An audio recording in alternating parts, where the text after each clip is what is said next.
Once yearly Red Tag clearance sale. Take advantage of factory direct prices, one-of-a-kind opportunities, special pricing on floor models, and convenient financing. And save on new appliances from trusted brands like Miele, Bosch, Electrolux, LG, and Maytag. Visit Freeman's Appliance in Pleasant Hill for their Red Tag clearance sale March 27th through March 29th for the best time to save big on new appliances for your home.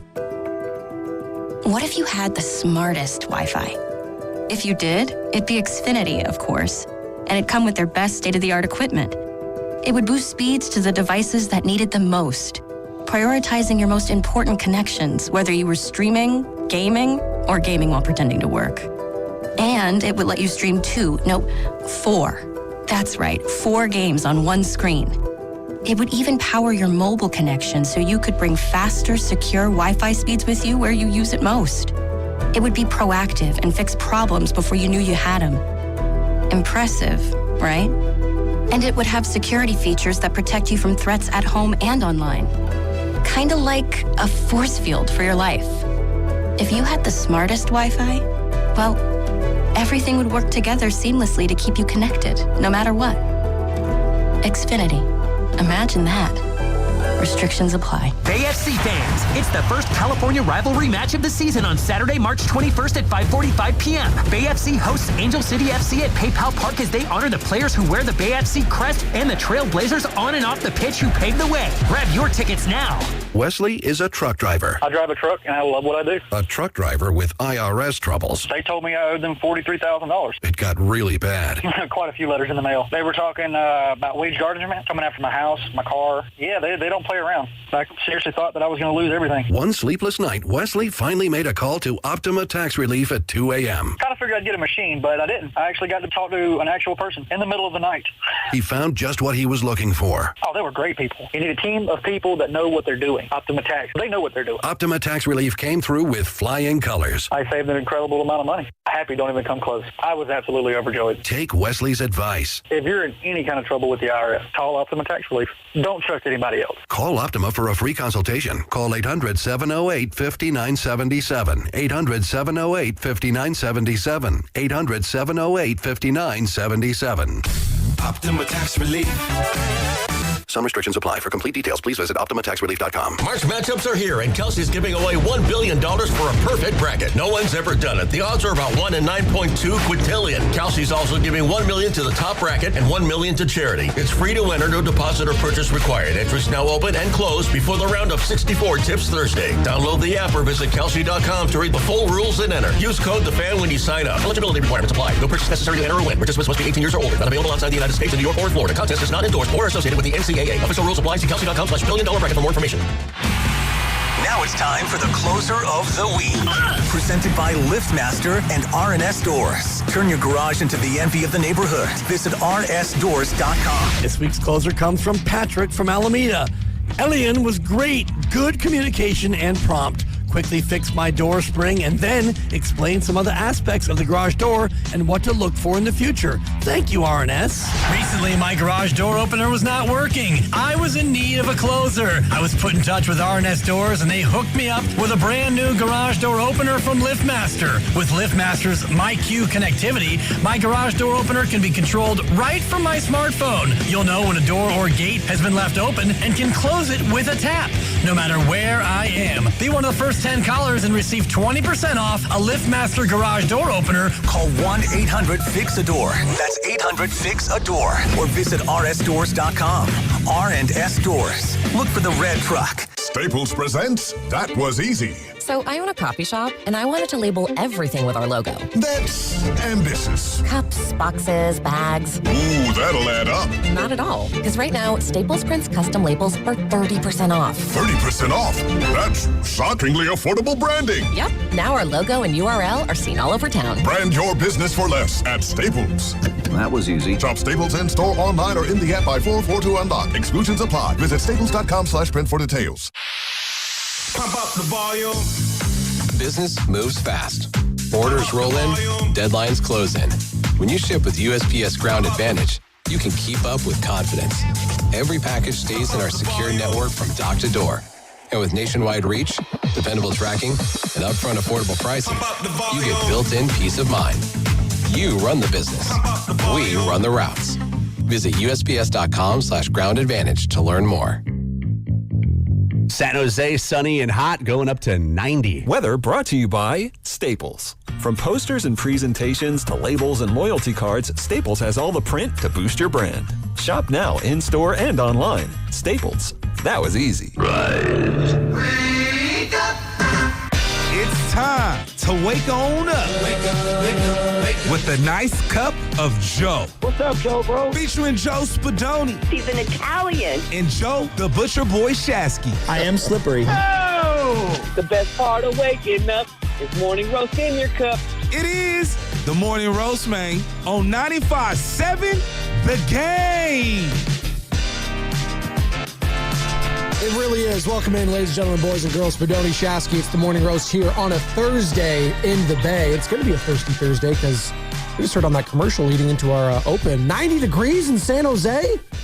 Stay hydrated, people, and stay safe out there. Stay cool, as the kids like to say. The Warriors did not stay cool yesterday in Boston. It was 36-23 after quarter number one, and that was basically all she wrote from then and there. 120-99, the final, as Kristaps Porzingis does get his first start in a Golden State Warriors uniform. They had a nice little tribute for Kristaps, obviously part of that championship team a couple years ago with Boston. Ends up with 11-5-2, but really the story of the game was just the Celtics, man. I really think they're the team to beat in the East. I do. I know the Pistons have been incredible. They're a fun story. It's a championship caliber team, and now they have Jason Tatum back, Joe. I mean, it's them and the Thunder for me. Jaylen Brown is incredible. He's so good. You know, I think I've been talking about this for about 2 years. The number one need for the Golden State Warriors, a dynamic playmaking guard who is 6'6", 6'7", who can defend. Since the Clay injury, that's been their number one need for 6-7 years now. And I watch what he can do on both ends of the floor. He gets to any spot he wants. You brought up Jason Tatum. I think one of the differences between his return from the Achilles tear and Clay's is obviously he's a little younger. He didn't have the ACL injury as well. Also wasn't known as the elite defender, even though he could defend a little. And I think that his ball handling, kind of allows him to play at different paces. He's not as reliant on others to be able to create for him. So he has definitely come back quicker and faster than I anticipated. Jaylen Brown last night, 32 points in 35 minutes, 6 boards, 5 assists, did have 5 turnovers, but really it didn't matter when you got a guy like Peyton Pritchard off the bench as well. I know you love him, 19 points, 8 of 16 from beyond from the field, I should say, 3 of 7 from beyond the arc, as the Warriors, as a team, went 10 of 43 from three-point land. It's not going to get it done against a team like the Boston Celtics that went 14 of 39, shot 36%. And that was all she wrote, as the Warriors now have fallen all the way to the 10th seed in the Western Conference standings. It is what it is. It's not shocking if you've been watching this team and seeing what all the other teams have been doing in front of you. Forget watching them. Just read off the players that are playing. Correct. You could go to the box score if you'd want. Just read off, read off who played last night. All right. Starting lineup, your boy Draymond Green. You got Guy Santos in there. Dre actually hit some threes. He did. Guy's been playing pretty well for the most part. But Guy's guarding Jaylen Brown at times. It's like, what are we doing? That's what we're doing because we don't have any bodies. You don't have any size, quite frankly. It was a much different size comparison with the Boston Celtics compared to that of the Washington Wizards. DeAnthony Melton, Brandon Podziemski, and as I mentioned, Porzingis. That was your starting lineup. And then you get to the bench, Joe, and God bless the Malachi Leones, Omer Yurtsevins. Quentin Post came back. Gary Payton, who's actually been playing pretty freaking well. Gary Payton playing excellent. He was fantastic. Nate Williams, Pat Spencer, and Will Richard with 25 minutes to lead all bench players. Yeah, that's your bench right there. They're playing Omar Yurtsevin. It's not good. I'd never heard of that guy until a week ago. How many times have you said that about some of these players? I said that once upon a time about Malachi Leones. I've said that about Nate Williams this year. LJ Cryer, they have, he's dealing with a hammy. Like I said, the same thing. At least I saw him in college a little bit with the Houston Cougars. But to your point, they can't get stops. They're like, Steve Kerr, they're talking about it on the broadcast. They're like, well, they really want to play fast and get up a lot of threes. What else? I don't know what else you can ask Steve Kerr to do. Like, and I'm not trying to be the biggest Steve Kerr apologist for this particular season. Like, overall, the guy's obviously an all-time legend. Like, I just don't know what you want him to do. I mean, the Boston Celtics are the class of not just the East, probably one of the classier teams in the NBA in terms of their skill set and their team all around. You know, Pods, this is the second time that you've seen him go up against the Celtics in a short span, and there's a distinct difference between Peyton Pritchard and Pods. And I think one of the areas that Pods really needs to improve in, that Peyton Pritchard figured out really well, is that, and Pods got into this a lot yesterday, and he did this earlier in his career, the over-dribbling into the paint to go nowhere. And then, you know, coming to a jump stop and pivoting and pivoting and pivoting and pivoting and pivoting, and then throwing it back out to somebody, and they're like resetting their offense with 8 seconds to go. You're going to settle for a really poor shot. If you're going to rush up court, hit the jump stop button because you don't want to take a bad shot in the lane, which, okay, I agree, but like if you're going to drive somewhere with a purpose to kick it to someone, keep your dribble or drive to attack. Too many times he drives into no man's land, you know, gets thwarted on not by being double teamed, by being individually covered, and then just pivot, and it's like it's a panic pass out to somebody, and then they have to reset their offense with 8, 9, 10 seconds on the clock, and then they settle for poor shots. You know, he's played really well, you know, since Steph went down, but this is an area of growth, and it's really distinct when you see Peyton Pritchard out on the floor. Peyton Pritchard is a way better shooter than him, plays with much better cadence, and what I mean by that is like picking and choosing your pace, and he's just very decisive. We had the conversation since you were out Monday, Tuesday, but there was a report that filtered out into the interwebs, if you will, from Tim Kawakami, SF Standard, that Brandon Podziemski and his team is looking for a little bit north of what Moses Moody, I'm doing the Kendrick Perkins. The Moses Moody contract at 3 years, $39 million, he's looking for a little bit north of that. I just wanted to get your kind of thoughts overall, since you and Steiny have been the ones talking about, you know, his whole contract, you know, potentially coming this summer. What are they going to do with him? Should they have traded him? Is it going to be a Kuminga situation all over again? What have you made of Brandon Podziemski this season? And would you be willing to extend him this offseason, giving a Moses Moody type deal, or maybe a little bit north of that? Do you know how much Peyton Pritchard makes? How much does Peyton Pritchard make? Tell me. He signed a 4-year, $30 million deal. It's a steal. It's an absolute bargain. It is. So any number that Pods wants starts well below that. Like we've all seen the two players on the floor together, right? Right? Yeah. I mean, 4 years, $30 million. That's what Peyton Pritchard is currently under. Now you could argue he's underpaid though. Now, given what he's been able to do the last 2 years, sure, but we're assessing the market, correct? Okay. All right. Now Moses Moody's contract, like it was a 3-year, $37 million deal. I like Moses Moody. How many teams are giving that deal again this summer?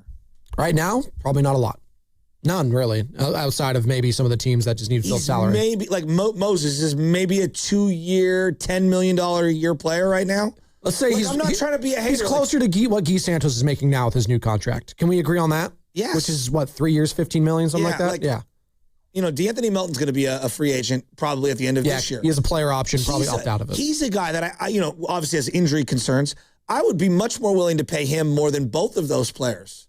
Now, his injury concerns are going to drive down his value, but like just because Pods wants a number doesn't mean I'm giving him that number. Like, I'm going to be honest with you, like seeing the Peyton Pritchard contract, it's absurd. No, like no, I don't. Okay, Peyton Pritchard's underpaid. Yeah, but me paying you that number would be overpaying.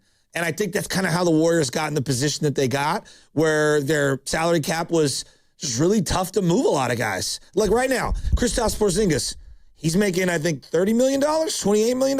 Something like that, yeah. How can anyone give him anything more than like $15 million on a 1-year deal right now? I mean, I don't even know if I'm doing that. Okay. So then what, like, how I'm asking you. Yeah, no, I'm with you. I would much rather, when I'm building out my team, the question mark of Kristaps Porzingis, like, yeah, I still think he's worth more than Pods on an individual year basis. Well, I think the risk reward with what you could potentially get with a Kristaps Porzingis and what we've seen him do, with the team that he used to be with last night, the Boston Celtics, like I'm willing to bank that some of that player is still in there on a somewhat consistent basis. I think right now we know who Brandon Podziemski is with this team, like with this current construction, because this is also part of the conversation we're going to be having, for months and months. It sounds like they're just going to bring everyone back next year. Like that's kind of what it sounds like. Friedel talked to us on Monday. Our Odyssey NBA insider covers the Warriors for The Athletic. He was basically saying, I expect everyone to be back next season. I'm just going to use another name. Alex Caruso. Who's a better basketball player right now? Alex Caruso or Pods? Well, Alex Caruso wasn't asked to do as much as Pods has been asked to do lately on that Thunder team. But come crunch time, I do think Alex Caruso is a better player. He also it's inarguable. He's a way better player. Yeah, but he also hasn't really been available a lot. Hasn't he been hurt a lot this year? No, but he signed a 4-year, $81 million deal, right? And he's averaging basically $20 million a year. Like, who would you rather have at $20 million a year? Pods? I would rather have Alex Caruso. Exactly. I think he's an overall better player. He also has a body of work that I trust significantly more. Yes. 100% agree. Like this Pods contract things.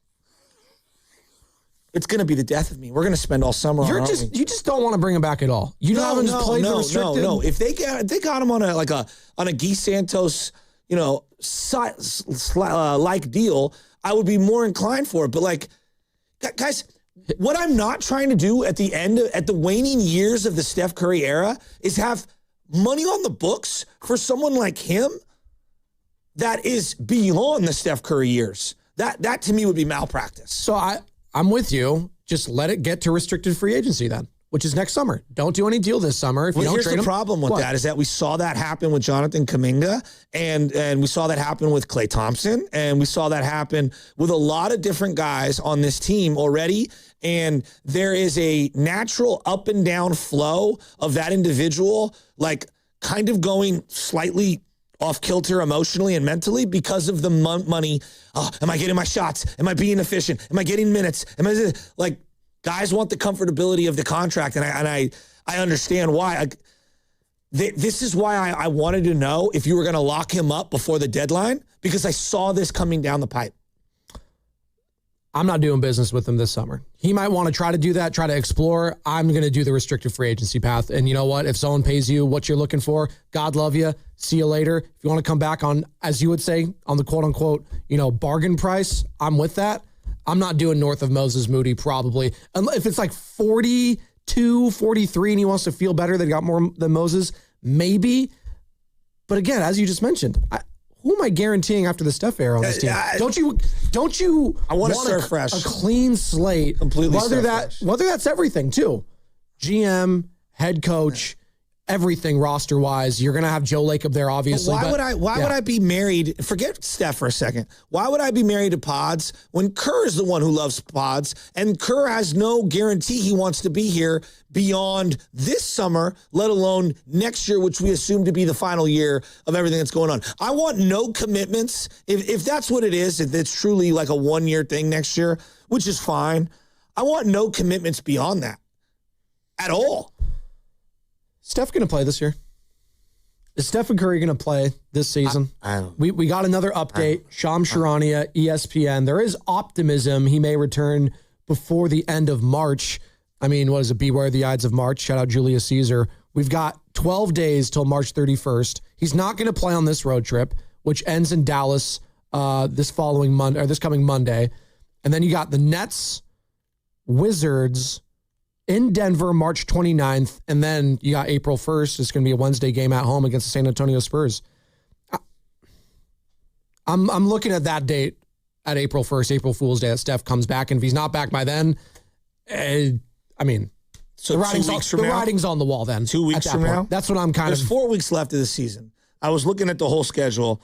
He was shooting on the floor yesterday. I'm not sure how many people saw the video, but he's not gingerly running or anything like that. He's just kind of I don't know, what would you call it? They called it a strong on-court workout. Yeah, the strong would not be the word I would use, but that's fine. He was running and cutting.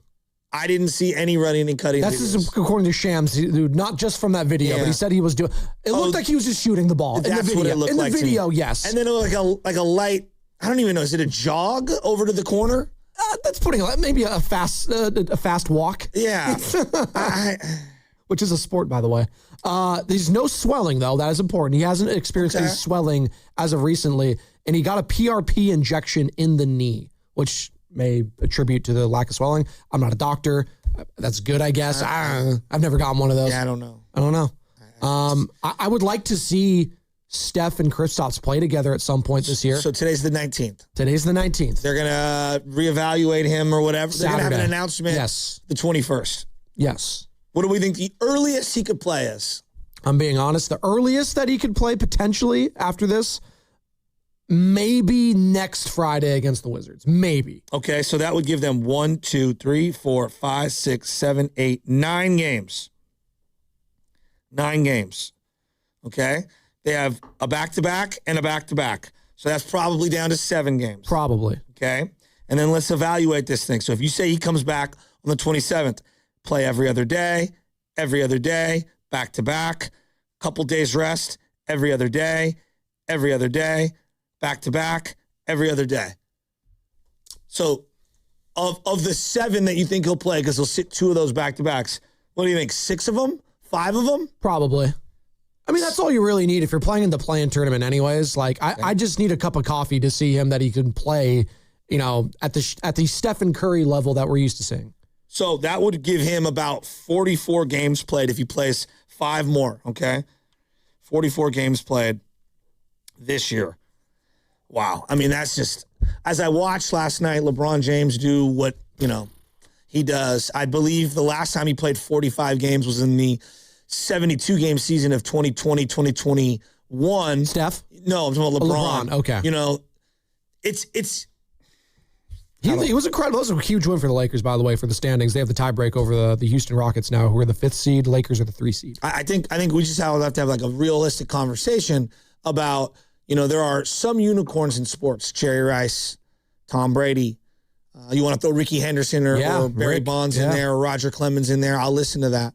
Guys that can really like age gracefully into their later years. And maybe even then they have like an injury toward the end of their career, but they finish strong. Yeah. LeBron is definitely one of one. For many years, I think Warrior fans thought all 3, Clay, Dre, and Steph, would age at the same time. And I mean, they would all age gracefully over time.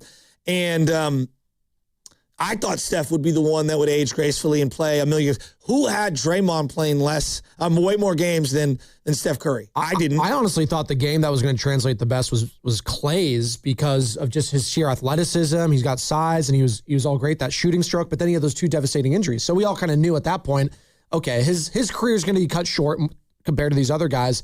But you're right. It is kind of crazy that Draymond's kind of been this last guy standing physically. Yeah, no, he's a little younger. And he's also dealing with his own injuries. No question. Yeah. And look, I still believe when Steph's out there, he's greater than the other 2 individuals who I'm referencing. Right. But I eerily find this similar to the Matt Cain Lincecum conversation where we spent all these years debating about who would last longer, the short, small, tiny guy who's really, got unbelievable plyometrics and bendability and elasticity, or the big, burly, wide-shouldered guy, and they all both ended up kind of like crumbling around the same time. Like it just feels like Father Time's come for all 3 of them, and in different ways. Obviously, Steph's still great when he's out there, but like if the knee is a problem, then like the days of him playing 65 games as your best player are probably over. And not to take anything away from LeBron James, because he's been absolutely incredible. He's a unicorn. He's a unicorn. It helps when you have, another star, like superstar in Luka Doncic, and then a rising star in Austin Reeves to play with. Yeah. They're both young. Where's that on this Warriors team for Steph Curry? They don't have it. They were hoping maybe, Jonathan Kuminga or one of these other guys were. You traded some of the stuff for Jimmy Butler, who's also really older. Exactly. And you're playing with fire. And we talked about it all the time. Hey, we've never seen a trio, a team's 3 best players, and we, at that time, said Draymond, Jimmy, and Steph, 35 years or older, win a title. And that was kind of be this unknown thing, and look what happened. 2 of those guys have been out for most of the season. One of them is out for the season. Draymond's been in and out of the lineup. and you lose to the Boston Celtics. We got to hit a quick break. On the other side, we'll get into what Kristaps Porzingis had to say yesterday about his health and the likelihood that he plays the rest of the season. I think he's going to be, I think the burrito bet's still on, Joe, by the way.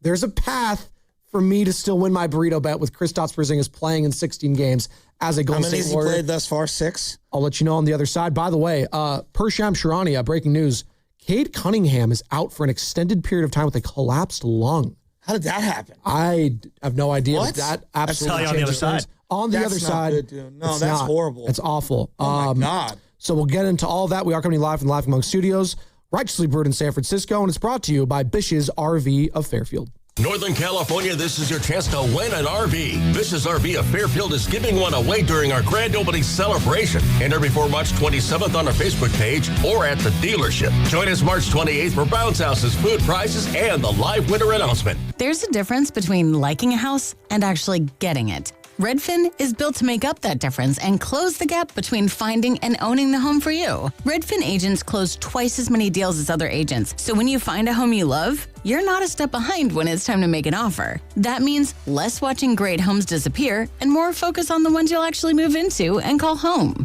Redfin helps turn saved listings into real addresses. Get started at redfin.com. Own the dream.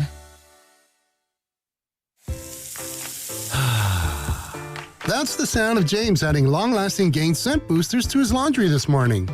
Several hours later, James sniffs the irresistible scent of Gain on his shirt.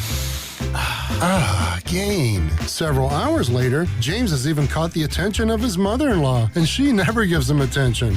Ooh, you smell amazing, James. Oh, thanks, Mom. I love you too. I never said that. Add Gain scent boosters to your laundry. Add joy to your day. Running a business means wearing multiple hats. So if you're like me, you probably started out using your personal phone, taking client calls and texts nonstop. As my business grew, I needed something smarter. That's when I switched to Quo, the #1 business phone system. Quo works right on your phone or computer. No carrying 2 phones, no clunky landline, just one easy app you can try for free. Your team can share one number and handle calls and texts together like a shared inbox. Any teammate can jump into the conversation so customers get faster responses. And Quo's AI assistant summarizes your calls and responds to customers 24/7, so you never miss a lead or opportunity. All this starts at just $15 a month. That's basically 2 coffees. You can even keep your current business phone number. Find out why 90,000 businesses trust Quo. No missed calls, no missed customers. Try Quo for free at quo.com/sports. That's quo.com/sports to try Quo free. QUO.com/SPORTS. We've all been there. Sleepless nights, mind racing, wondering if your business's security service is really protecting what matters. At Bay Alarm, we can put your security insecurities to bed. Video security, burglar alarms, fire alarms, access control, 24/7 monitoring, and more. Our advanced technology and personalized support ensure you can rest easy, knowing we're here for you, your people, and your business. Visit bayalarm.com to talk to a local security expert. Bay Alarm, we got you. Are you curious about who offers the best deals on top-rated Samsung, LG, and Sony TVs? The answer is surprising. It's not online, and it's not the warehouse clubs. The best deals on top-rated TVs are at Video Only. Don't believe it? Then check out the trade-in deals at Video Only. How about $500 for your old TV? Try doing that online. Before you buy that new TV, drop into Video Only. If you don't, you'll be sorry. Hey, Bay Area sports fans, get ready for game day with Laughing Monk Brewing. Whether you're watching with friends or heading out after the final whistle, Laughing Monk has the perfect beer for the moment.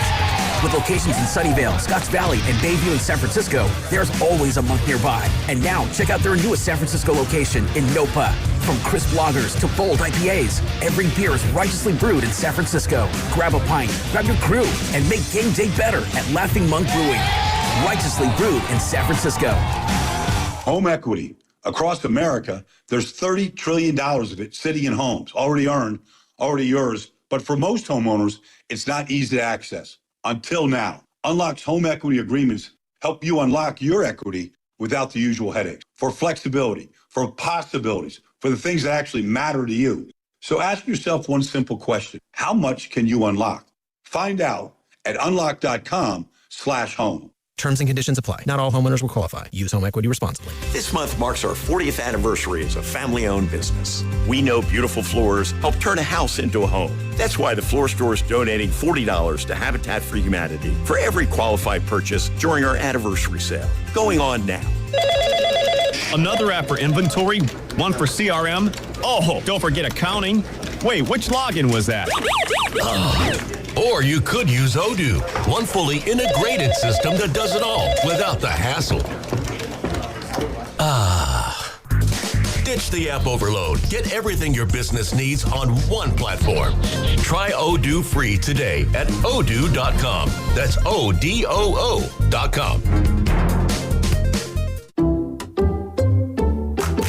I checked Allstate first and saved hundreds on my car insurance. Really smart. Unfortunately, I didn't check if I left the pizza box on top of my car before driving home. Not smart. Oh, and a semi just turned my deep dish into a thin crust. Yeah, checking first is smart. So check Allstate first for a quote that could save you hundreds. Potential savings vary, subject to terms, conditions, and availability. Allstate North American Insurance Company and affiliates, Northbrook, Illinois. Kick off the 2026 Bay Area hot rodding season at Good Guys 42nd All-American Get-Together, March 28th and 29th at the Alameda County Fairgrounds in Pleasanton. For more info and your chance to win a 4-pack of tickets courtesy of Good Guys, visit 957thegame.com.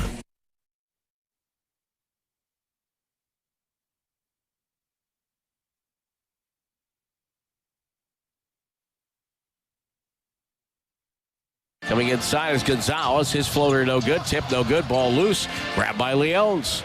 Leones bounce pass over to Nate Williams. Back lob and a jam. And it was nasty by Will Richard.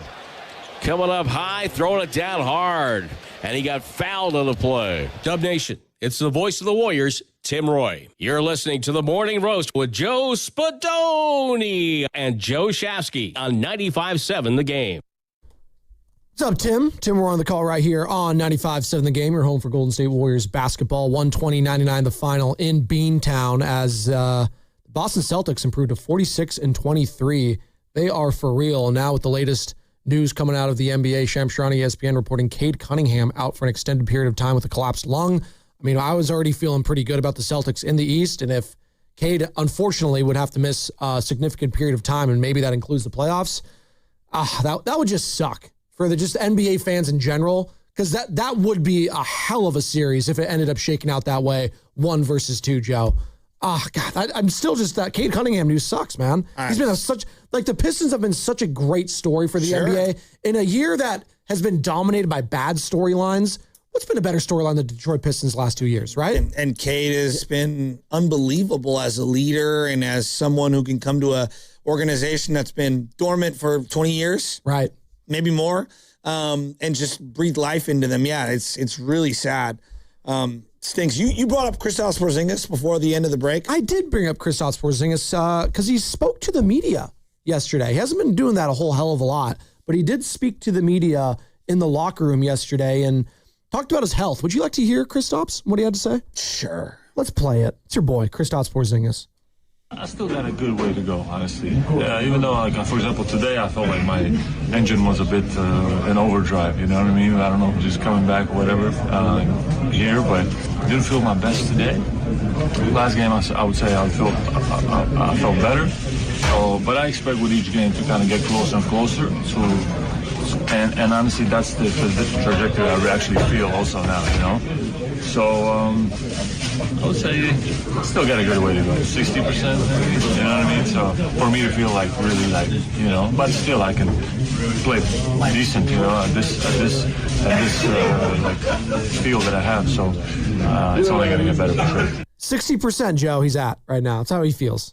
60%. God, I can't wait to see him at 100%. Be the greatest basketball player ever. I mean, at 60%, he's dropping 11 points. 100% might be a triple-double.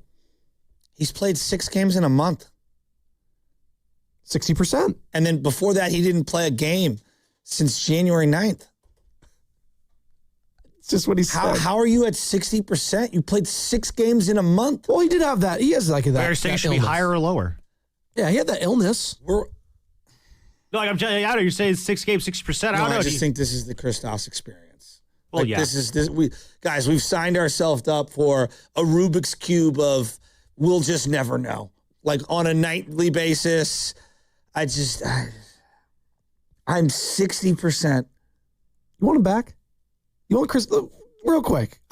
Sam brought this up the other day, and I think it's a great. Want him back? It's It's seriously. It's where do you even begin to evaluate financially how much you should give him?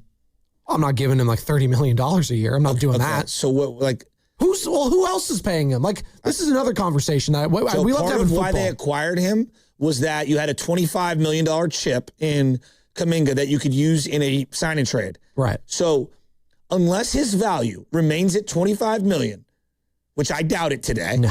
Okay. Your choices are bring him back or let him go. I don't think your choices are sign and trade and get something back that's infinitely more impactful. I agree with you. Which is what I was kind of hoping for on trade deadline day, and it felt like they were kind of selling us on that. Well, if he plays in all these games outside of the back-to-backs, obviously he'll split those. Then, and he plays well. I mean, that's 13 games.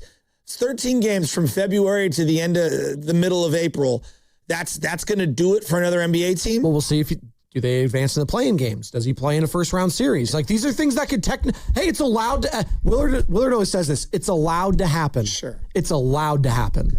Legally, it's allowed. Yes. Okay. We can allow for the possibility that Kristaps plays well, stays relatively healthy. He's at 60% now. Maybe that could creep up to 65. Hell, maybe even 70%.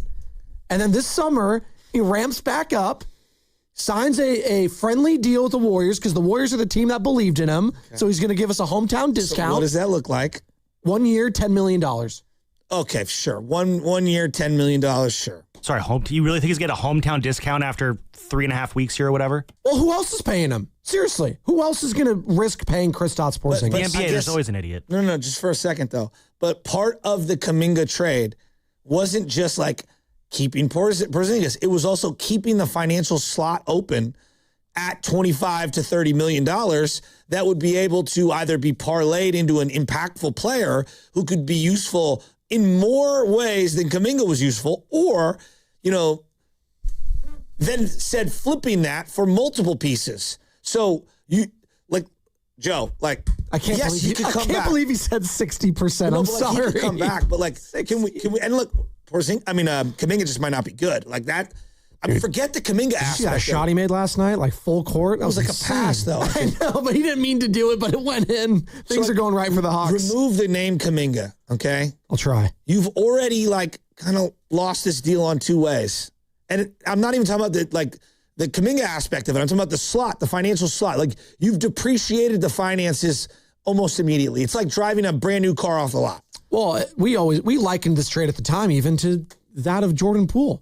Where you lost that. Yeah. It was a glorified salary dump. I know. And you gave away a pick. But here's the problem in these situations is if it's only one more year of Steph, so now we're just losing the slot. We're just that financial slot goes poof because you're over the cap. So if he signs for only $10 million, you basically lose $15 million. I'm just saying, in usable income, salary-wise, for this team to be better next year in the final year of Steph Curry's contract. Do you get where I'm going? I get where you're going. I'm just curious where Warriors fans are at watching Kristaps Porzingis as he started for the first time for the Warriors yesterday and what their expectations legitimately are. Is it just, I hope this guy plays? Because if that's the bar we're doing right now, then yeah, I don't want this guy. If we're hoping he just suits up and plays, that's not a player I want on my team next year. Hoping that he could stay healthy. You know what it's got? It's got vibes of the kid that's been through a lot of turmoil on the high school team, and you're giving him an opportunity, everything he does, oh, dude, great back screen, great rebound. Early in the game, he had the double block. Yeah. Wow. That was about it. He had a three early. His three is so flat. When he hits, it looks beautiful, but it's got no arc on it whatsoever. And I worry about him getting up and down the floor and, so we all know he's an injury waiting to happen. He is. I mean, it's just. Well, there's a reason they call him the unicorn. Unicorns don't really exist. Who do you trust more? Sam Bradford to play all 16 games? Oh, my God. Or Kristaps to play 60? Oh, my God. Honestly, probably we know this. Like, probably Kristaps, because Sam Bradford got hurt every single time he was guys in out there. sports. Well, think about Kristaps, Spadoni. Kristaps won a championship, all right? Did Sam Bradford ever win? I mean, please.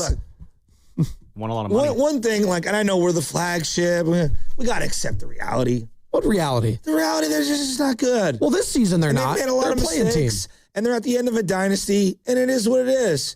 It just is what it is. Like, we could scream, we could yell. Like, you know, legacies have been defined. They went to a million different championships. It was awesome. It was a great run. We're in desperation mode. You know, they're probably going to try to take a swing on LeBron this offseason. But it is what it is with the Warriors. I'll take LeBron right now. I think a lot of people would. Absolutely. Just to be a little more entertaining? I mean, they'd be better with him. I mean, I don't think the Warriors are in position to stop LeBron, who's dropped 30 yesterday. Yeah. Joe, they're out Jimmy Butler. They're playing Malachi Leones, for Christ's sake. I know. You know, like, there's about 7 guys on the Lakers right now I would take who would be better than some of the guys on our team. But, like, the reality is like, hey, Jimmy got hurt, and it kind of harpooned everything we wanted to do. And, like, it just is what it is. Like, I don't want to be, I'm sorry, I'm tired of lying and the charade and the fake of, like, oh, this could happen. No, it's probably not. And probably Steph, if he comes back and play 4 or 5 games and they're going to get smoked in a play-in game, maybe they win 1, but they ain't getting to the playoffs. You think if they do make the playoffs that, you know, people will fear them? You think like the Spurs will be like, oh, man, no, Steph Curry. You don't think they got that fear factor still? No? You think just in this hypothetical, hey guys, look out for pods. Well, no, it's Steph. They're scared of Steph. You don't believe me? Steph's still amazing. Of course they're gonna have the word, but like, Nick one Friedel guy says otherwise. But one guy doesn't win games. Ever. They try. This segment is brought to you by Fremont Bank. By the way, from the 925, I think this is your burner, Shasky. Why do we set ourselves up for disappointment? That's what I'm saying. Kristaps will never be able to play enough ball over a season, make an impact. We already know that. And we already know that we're up against it. He's the tease. On 95.7 The Game. All right, Bay Area. Quick timeout for the homeowners. Do you know how championships are built? Strong fundamentals, no shortcuts. That's how Marvin builds too. Marvin creates beautifully designed windows and doors engineered for performance, durability, and serious curb appeal. Here in the Bay Area, you'll find Marvin at Ashby Lumber. For generations, Ashby Lumber has helped homeowners and builders get projects done the right way. With trusted products and local expertise, at Ashby Lumber, they build their reputation on standing behind products they trust. That's why they value partners like Marvin, brands that care about craftsmanship as much as they care about the community. Whether you're upgrading a few windows or planning a full remodel, start with the team and brand built to go the distance. Visit Ashby Lumber in Berkeley or Concord, or head to ashbylumber.com and ask about Marvin. Because when it comes to your home, you don't rebuild every season, you build it right the first time. Marvin and Ashby Lumber, a championship combination. To 15-year-old Harper, buying an $80 vintage rock t-shirt is a great investment. To Harper's mom, this logic has a few holes in it. So she helped Harper open a Wells Fargo Clear Access banking account. With no overdraft fees and tools to track spending, Harper's learning, one heavy metal tee at a time. However you make money work, Wells Fargo can work with that. Terms apply. Visit wellsfargo.com/deposit disclosures for fees and details. Boxer & Gerson, Northern California's premier workers' compensation law firm, helping injured workers get their lives back for over 40 years. It's the Good Guys 42nd All-American Get-Together. Thousands of the coolest cars and trucks. Swap meet, Fender, Midway, free family fun zone, live music, and more. March 28th and 29th in Pleasanton. Details at good-guys.com. It's game day. Are your moderate to severe Crohn's disease or ulcerative colitis symptoms keeping you from the action? Skyrizi, risankizumab Riza, could help you get back to the game. Skyrizi is proven to help people feel significant symptom relief, achieve remission, and visibly improve damage of the intestinal lining. Skyrizi is a prescription injection medicine for adults. Don't use if allergic to Skyrizi. Serious allergic reactions, increased infections, or lower ability to fight them may occur. Before treatment, get checked for infections and tuberculosis. Tell your doctor about any flu-like symptoms or vaccines. Liver problems leading to hospitalization may occur when treated for Crohn's or ulcerative colitis. Control is everything to me. Ask your doctor about Skyrizi, the #1 prescribed biologic in Crohn's and ulcerative colitis combined. Learn more at skyrizi.com or 1-866-SKYRIZI.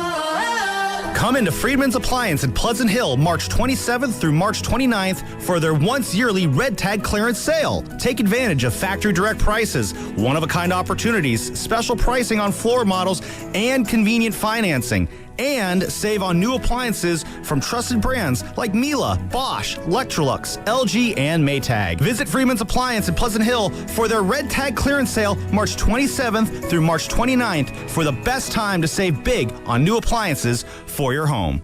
Don't miss your chance to save big on Toyota's lineup of 20 hybrid and electrified vehicles at the Ready, Set, Go sales event. Right now, score deals on the 50 MPG Corolla Hybrid and the 51 MPG Camry.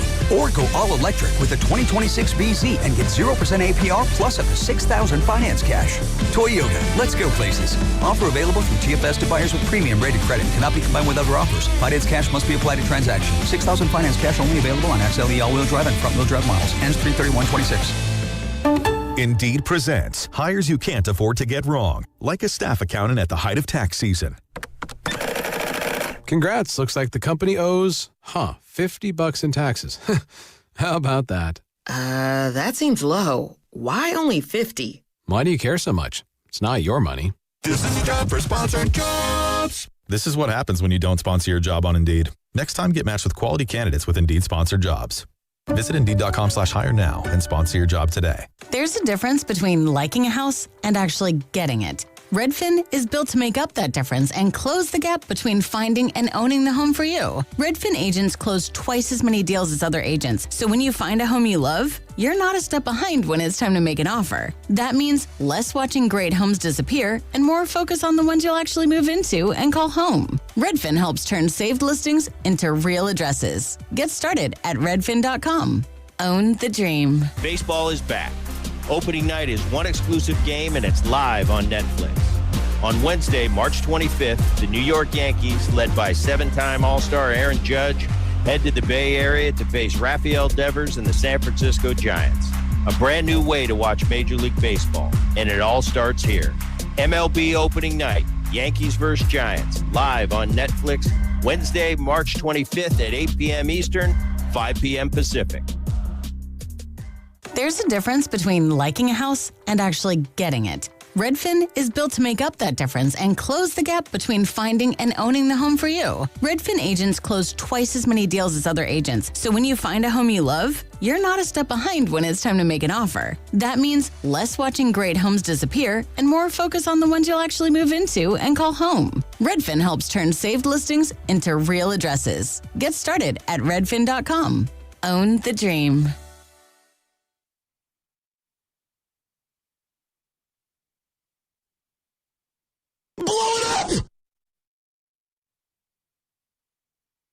Dub Nation is Brandon Pajemski. You're listening to The Morning Roast with Joe Spadoni and Joe Shasky on 95.7 The Game.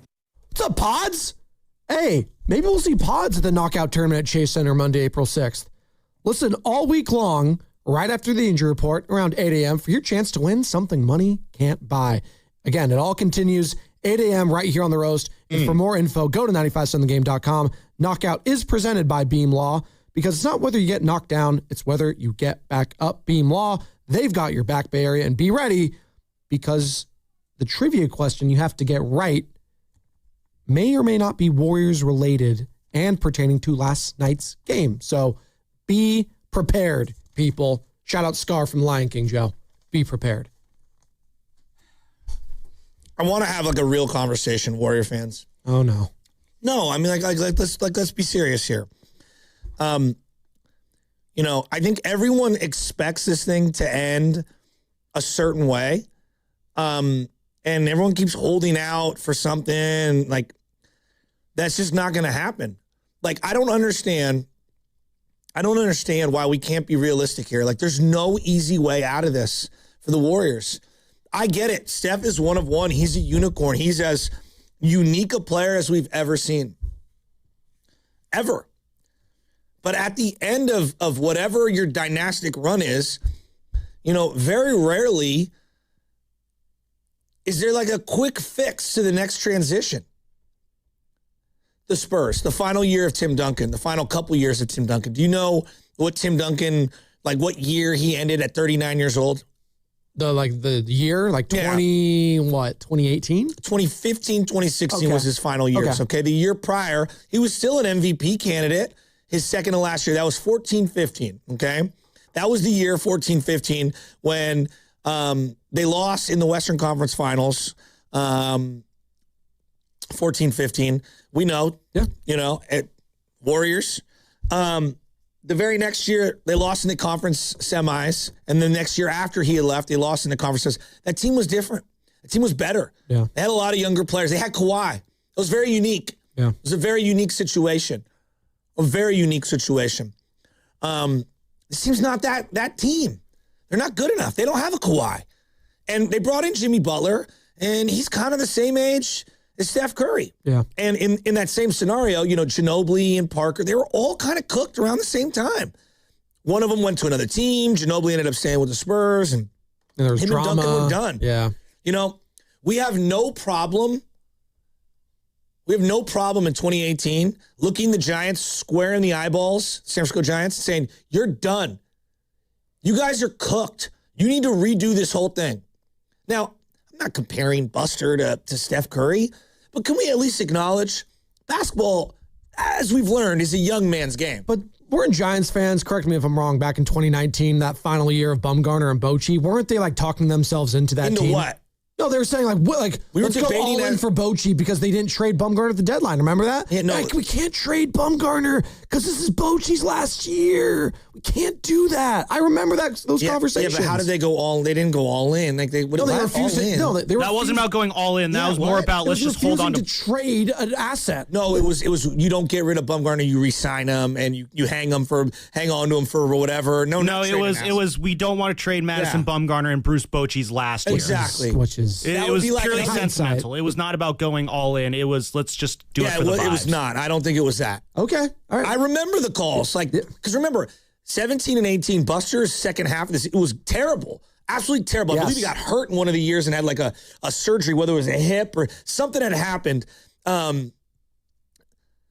We had no problem looking them in the eyes and be like, you guys aren't good enough. You need to reset this thing. And what did the Giants do? No. We're not done. No. Yeah. We could patchwork this thing on the fly. And then it didn't work. And looking back on it, I remember Mark Willard made argument after argument. There's nobility in trying to compete with a mediocre team. I ask all Giants fans, if you could have a redo. No, be real. If you could have a redo. There's nobility. What? It's just a funny phrase to use to talk about. There's nobility. What are we in the Renaissance era? Are we knights? There's nobility in doing this. Mark spoke for a lot of fans. We can't tank. If you could go back, I'm going to go around the room. You could go back knowing everything you know now. Did the Giants make it more difficult to climb out of the gutter by not admitting where they were in 2018? Did they make it more difficult for themselves and make the rebuild harder? Yes. You? Yes. You say yes. Yeah. Risotto? Absolutely. Okay. Lubman? Oh, yeah. No, totally. Okay. He had no idea what you were asking. Do you guys really think, let's just, in my dream, now let's get back to the Warriors. Okay. In my dream, right? The dream scenario for this year. Obviously, the one end is, and I'm giving you two extremes. Steph comes back. They knock off a couple teams. Oh, my God. Someone gets enticed around the league. And they're like, I got to go play one more year with Steph Curry. Oh, that would be amazing. Feels very unlikely, but that's one dream. It's allowed to happen. Sure. There's a lot of things allowed to happen in society. What's really more prudent and what's more realistic, I can't believe I'm saying this, is them losing the play-in, somehow get lucky in the lottery, get the 4th overall pick, take the best player available, you just keep that guy, you figure out whatever you're going to do in the offseason. Maybe it includes LeBron. It legitimately might include LeBron. That young player gets 1 year to play with that crew till all those contracts expire, and and we roll and we figure out where we go from there, whether that means retaining Steph Curry, hopefully, and he's aging alongside young player, and that guy's just soaking up all the knowledge from them. This team needs a new reboot, whether it happens 18 months from now or 8 months from now, or it starts this offseason. Like, come on, guys, we know where this is going. There is no easy fix. There's not one trade away. Sam, I heard you in the break. I still believe that there's one trade away. Okay, you get Giannis. You surrender all these picks, and you're surrounding them with Malachi Lillians and Pat Spencer. And I like those guys. I'm rooting for them. Who are you beating? Maybe, I don't know. Maybe the Rockets if you get the right night. The Rockets have one of the worst locker rooms in the sport because Kevin Durant can't stop tweeting negative about his teammates. Yeah, all right. So I feel good about that one. So you beat the Rockets. Like, guys. You're not playing the Rockets. Guys. You're playing the Thunder. We had a hell of a run. And I'm not saying you punt on the final years of Steph Curry. You do the best you can to just build a really good team. And there's no duct tape patchwork fix for this. Why are we And then I'm like, we're suggesting trading. Let's say in this hypothetical, they do get the 4, 3, 2. God forbid they get one. Here. I'm with you. You're gonna trade. You look at this roster. That would be malpractice if they did that. No, because Friedel joined us last week. You make the rebuild harder down the line. Our guy, cousin Nick, we're here. He was like, yeah, they absolutely would entertain trading. I was like, what? You have to get a piece for now and the future. You know what it would be? Opening up a new credit card when you already got $100,000 in debt on an old credit card. Yeah. That's what that would be. At some point, you got to pay the piper. That's sports. At some point, you got to pay the piper. And so, look, let's pay down the debt and let's figure out how to swallow this one. And we got to draft the right guy and we got to develop. And all the mistakes that we made with Moody and Wiseman and Kuminga, you got to pray that they don't do those again. And maybe that involves bringing in a new GM. I don't know. I'll figure that out when I need to. But come on. Why do you think Warriors? Come on. I'm asking you the question. But by the way, the segment is brought to you by Golden State Lumber and Showroom. Be real. Serving the Bay Area for 3 generations. When you succeed, we succeed. Visit GoldenStateLumber.com. Why do you think Warriors fans are so reluctant to just tear it all down right now? I don't get it. We had no problem looking Jimmy G in the face and be like, "You're not good enough," right? Sure. Right? So, but I think Steph is still good enough, and I think that's what Warriors fans are clamoring on to. Is I still see when he's on the court, he's an all-star starter. But the problem is, as you were kind of talking about right now, he's not on the court. And his mortality is staring him in the face. He just turned 38 years old last Saturday. This thing's coming to a head. Jimmy Butler is recovering from a torn ACL. Who was in the finals last year? Who was in the finals last year? The Indiana Pacers, Oklahoma City Thunder. The Pacers. Middle America. How many guys were balling out of control on the Pacers in the playoffs last year? A lot. Pascal Siakam. I think Miles Turner had some moments. Obviously, Tyrese Halliburton. Yeah. I mean, who else? Yeah, there's a couple other people. But Nemhard, exactly. Like they were deep. Yeah. Okay, now look at OKC. How deep are they? Oh, the era of one guy dragging a bunch of G Leaguers. I don't know what era you're viewing. It's gone. Not you, but that fan. I'm not saying it's all over. No reason to watch. I love the Warriors. I'm going to watch. I'm watching two guys I never even heard of. Smertson or whatever the hell the guy's name. Shireman. What? Hugo Gonzalez. Guys, they need young, thoroughbred athletes who can get up and down every single night and defend at a high rate. That's what they need. They can't get a stop to save their life. GP2 at 33 years old has been one of their best defenders this year. He's had a great year, an unbelievable year. It's not good enough. It's okay. They had a great run. Why are we afraid to admit it? 408 on the Boxer and Gerson Work Injury Attorneys text line. Here are the facts. Dubs were an 8th seed with Steph and Jimmy. Please stop the nonsense. So they're agreeing with me. Yeah, they are. I agree. Yeah. I agree. And I think, honestly, shame on all of us, not just this station and just everyone in the media. There's no quick fix. Stop. We got to stop. You traded for this guy. Yeah, they made a bunch of mistakes, right? And we wish we had a bunch of but they're not right. One of my favorite ones that I always hear all the time. Who's the big you just referenced who played for the Pacers? Now he plays for the Bucks. Siakam? No, the other one. Oh, Miles Turner. Sorry. If they would have just traded for Miles Turner 4 years ago, what? Yeah, what? Exactly. What? We would have ran him out of town too. I mean, what?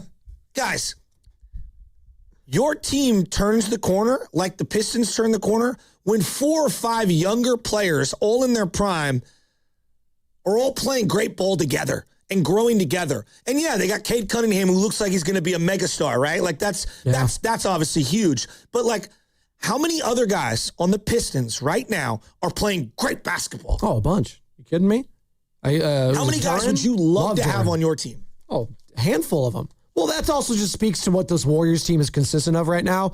And that's why it's just so hard to watch them on a night in and night out basis and not feel just kind of bad. Like, I just feel like sorry for the people around them, which, again, fans don't want to wake up this morning saying like, oh, you feel sorry for the Golden State Warriors. No, I don't. No, but like, because they dug their own grave in a sense here. You were banking on 3 guys over the age of 35 to stay healthy this season. They didn't. And this is the situation you had. And your depth was tested, just like, a lot of other teams' depth was tested. Like, listen, the Boston Celtics, they had Jaylen Brown, who's young, and they had Peyton Pritchard, but they were without Jason Tatum for a lot of the season. Yeah. And a lot of people, me included, thought, yeah, they're a playing team probably without Jason. I was wrong. I was completely wrong. But Jaylen Brown is a star. Correct. Who is That in his stayed healthy. prime. Yes. And has been amazing. Okay. And they have a lot of really good players. Last night, would you take Cade on the Warriors? Oh, absolutely. But no one knew who that was at the start of the season. I agree. But like, are they trading Quentin Post for Cade? No. Okay. Peyton Pritchard would be last night, would he have been the best Warrior? Probably. All right. I mean, hell, Derek White might have been too. Seriously, like, I'll take Derek White in a heartbeat. I never bring up Derek White. He's awesome. Like, I always forget to bring him up. But like, Joe, that's what I'm going at. You need 4 or 5 guys. We're not one guy away. So now it brings me to like the Giannis talk. The ship has sailed. I'm over Giannis. I'm over it. Like I have now accepted the reality of where the Warriors are at. Shame on me for buying into the Jimmy Butler, because I did, and it was looking good. He got hurt. Older players get hurt.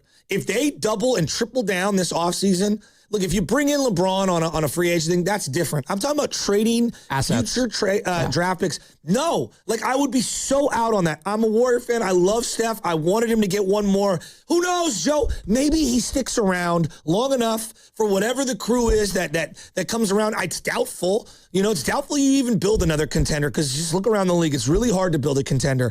But I know what's even harder.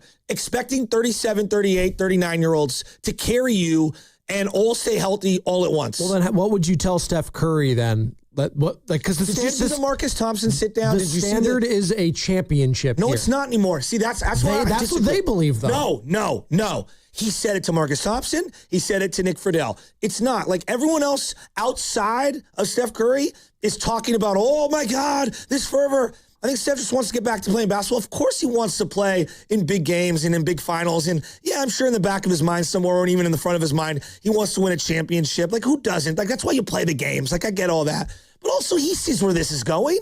Like, I don't think Steph's naive. Do you think Steph's that naive? We're one player away from changing everything. I mean, these guys got egos. So yeah, they might think that. They might. No, I'm serious. These guys have to have a level of ego to believe that, hey, we're one player away from doing something special. He's also the one who's been dealing with the knee injury, sitting there. And I know that's its own psychological turmoil within itself. Like, in an ideal world, Jimmy comes back next year for how many games? A couple months, really. So are you getting 20 games out of Jimmy Butler? Maybe. I don't know. He's recovering at this age, and there's been modern medicine's been great with recoveries from ACLs. This guy's never had this injury, and he's getting old. So I have no idea what the timeline is. So you're going to trade away maybe 5 years of, and look, you could clearly whiff on the picks. We've seen them whiff on the picks. Yeah. So you're trading 5 years of potential for maybe a couple-week run with a coming back from injury Jimmy Butler, a final year of his contract, Draymond Green, and Steph Curry, who's got the bulky knee right now. Like, this isn't a video game, guys. You mentioned Milwaukee and Giannis Antetokounmpo. This is, I thought, was interesting that leaked out yesterday. The Milwaukee Bucks want to shut down Giannis for the remainder of the season after his latest injury, which was a hyperextension of the knee. But the two-time NBA MVP, Giannis, has refused the team's requests and wants to play again at some point this season. It's just an interesting parallel on what the Warriors could potentially do with Steph if they really did want to shut him down, quote unquote. But the Warriors and Steph are clearly on the same wavelength, and they have a great relationship. And this signals to me yet again the fractured relationship with Milwaukee and their star player Giannis. He's gone. He's not coming back. When he posted that meme like during the trade deadline or right after, he's like, "I'm not effing leaving." The Wolf of Wall Street one. I was like, "Dude, what the hell are you doing?" Just stop. I'm out on Giannis. I'm out on Giannis too. He has this last 2 months. Yeah. And look, I've been all over the place on him. I'm not leaving. Exactly. He posted that. I was like, "What are you doing?" He doesn't even know what he wants. Exactly. And I don't want him in a Golden State Warriors uniform. You're listening to 95.7 all the time. KGMZ FM and HD1 San Francisco and Odyssey Sports Station and the home of the Golden State Warriors and Valkyries, always live on the free Odyssey app, coming live from the Laugh Among Studios. It's an interesting conversation, though, and I hear your frustration because I do think a good portion of the fan base agrees with you, quite frankly. Now, there's another portion that thinks, the way I brought up earlier, where it's like, well, we owe it to Stephen Curry to do whatever it takes to try to compete at the highest level. I understand. No, but this is how they feel. I mean, Nick joins us all the time every week, and he reiterates the same thing. They did the best they could. They already did the best they could. Warriors fans don't agree. Oh, sure. They're going to be angry at everything. Oh, you went to 6 finals. You should have went to 8. Yeah. No, 8. Yeah. We're irrational. Fans are irrational. The 2010s Warriors were more prolific than the 1980 Celtics. Yeah. Could have been more. Could have had more. Justin, San Carlos. What's up, Justin? Hey, how you guys doing, guys? Thank you for taking my call. So I just barely started listening to you guys in December. I got promoted at my job. I'm a security officer here in the peninsula, and I just started listening to you guys. I got promoted to being a supervisor. Now I'm in the car all 8 hours, and you guys are amazing, man. Thank you. I appreciate that, Justin. I can't stop listening to you guys, but either way, this is my first time ever calling the radio, and I just want to speak a little bit about Porzingis. I like him. He's a big man. He kind of reminds me of Bogut a little bit on how we like the size of him. So I like that. Really tall, can run up and down the court, but that's not what he's doing. He can't go from free throw line to free throw line like we would like. And I feel like when we get stagnant with Paz and everybody else, he becomes stagnant, and we just start playing a lot of ISO ball. That's just my point there. And why I really call this, he kind of reminds me back when I was younger, whenever I would see Trent Dilfer, Sean Hill, JT O'Sullivan come in, I would be like, oh my goodness, here we go. And I would only react like that because my father would react like that. But that's kind of what it reminded me of, and I just thought I'd give a call for my first time. I appreciate you calling. Yeah, it was a great call. Justin, thank you so much. And 888-957-9570 is the number. You can call or text the Boxer and Gerson Work Injury Attorneys text line. I'm not going Trent Dilfer comp with Kristaps Porzingis, but I understand where fans are just frustrated with this guy. Of course. Yeah, I get it. Name a dynasty that goes out in flames and people aren't frustrated. But then you're going to look back and you're going to be happy. Yeah. Because these are the greatest basketball moments we've ever seen. The greatest dynasty of this century was the New England Patriots in sports. It was. Full stop. They went to a bajillion Super Bowls. They won 6 of them. Did it end well? No. It did not. No. And what happened after just a couple of years, Joe? I know. They went back to a Super Bowl. Joe. Things can happen here, Joe, guys. and this, I'm not trying to get on Mark because I get where Mark's coming from. Brandy But or there's this misnomer. The Bay Area fan won't accept a tank job. Oh, really? Because I've heard more new Shark fans in this year than ever before. It's true. It worked. What team has the most sexy roster in the Bay Area right now San Jose Sharks? Yep. Yeah. Okay. Now, were they irrelevant for a couple years? Sure. Was last night a relevant team? No. Honestly. Have the Warriors truly been relevant? Like, really, truly relevant outside of the 2-month run with Jimmy last year for the last 2 or 3 years? No. Did you hear how quiet that stadium was yesterday, too? Yeah. There's no Steph. They were like, yeah, this is kind of boring. Like, 13-point lead. All right, well, I guess we can just get ready to go home. This is going to be a blowout. Like, that's the atmosphere that this Golden State Warriors team brings now. Joe, there's been which is sad. They've been great for 15 and a half years. Actually, really 17. They started in 2012. They've been great forever. I mean, they've been great forever. It's okay. Things come to an end. Like, it's all right. I don't think any team is above tanking, quite frankly. They might try to tell you they're not. Tanking. Well, we're not good enough to tank. Well, we just suck. Well, no, like, I mean, well, you brought up Mark because I think his whole thing is too like they will never accept like a tank job here in the Bay, and you reference the Sharks. I don't think like the Lakers. They sucked after Kobe. Exactly. They're trying to add pieces and spend money, but they weren't trying to win. They're trying to get a lottery pick. Now look, and that's one of the most glorious franchises in the sport. If you want to bring up I don't trust Lake Up to make the right picks, yeah, I'm a little scared too. It's a question mark. I'm scared too. They inherited Steph Curry. So yeah, you should be frightened. And they might make some mistakes, but what other option do we have? Doubling down on old and having this happen again? Because I know you guys aren't in on that. Well, what is the standard? And that's the question I want to ask the people. What is the standard as long as Stephen Curry is with the Golden State Warriors here? Does it change at all given all these injuries and his recent injury and the landscape of this team? Or, as Mike Tomlin would say, the standard is the standard. What is it? 888-957-9570. We'll give our thoughts on that on the other side. And it's all going to be brought to you by Kalshi. Trade on anything. The March tournament is here, and Kelsey is giving away $1 billion for a perfect bracket. $1 million to the top bracket and $1 million to charity. Free to enter. Download the app and use code FAN when you sign up. Eligibility requirements and official rules apply. See Kelsey.com/$1 billion bracket for more information. It's here. At T-Mobile, get the new Samsung Galaxy S26 Ultra with Galaxy AI. Okay, we don't need the trumpets. We know it's awesome. You even get a 5-year price guarantee. And the best benefits in wireless. A kazoo? Get the new Galaxy S26 Ultra. Really? Nothing? Did I mention at T-Mobile there's no trade-in needed? Better. Guarantee excludes taxes and fees. Applies to monthly price of on-network talk, text, and 5G data on the Beyond plan. Benefits vary by plan. May require activation and are based on included perks. Exclusions and details at T-Mobile.com. Come on, kids. We're almost there. The map says straight ahead. One-a-day 50-plus multivitamins are made for your overall health, with nutrients to support your brain and muscle function. Because don't you want to make the most of each day? So even on the family hike, you're not just keeping the pace. Hey, Dad, wait up. You're one step ahead. One-a-day 50-plus. The one for you. This statement has not been evaluated by the Food and Drug Administration. This product is not intended to diagnose, treat, cure, or prevent any disease. A lot of Bay Area banking customers are faced with a choice. Which financial institution best fits what they're looking for? It might make sense to consider a bank's history. Take Fremont Bank. For 60 years, we've provided stability and consistency with an emphasis on relationships. We've grown one customer at a time, not through mergers or acquisitions, because that's how you can do business when you're independently owned and community focused. Fremont Bank. Here for you, here for good. Now's the time to get an incredible deal during Toyota's Ready, Set, Go sales event. Hurry in for low 2.99% APR plus $500 finance cash on the legendary Tacoma. Or get $3,000 cash back on the powerful Tundra. Great trucks, great offers, but not for long. Head to your Toyota dealer today during the Ready, Set, Go sales event. Toyota, let's go places. Offers available through TFS to buyers with premium rated credit and cannot be combined with other offers. Finance cash must be applied to transaction and only available on Tacoma SR and SR5. Cashback offer excludes Tundra TRD Pro and is 331.26. 1-877 Cars for Kids. KARS Cards for Kids.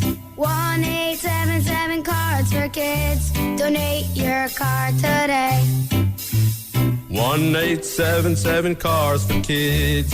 KARS Cars for Kids. 1-877 Cars for Kids.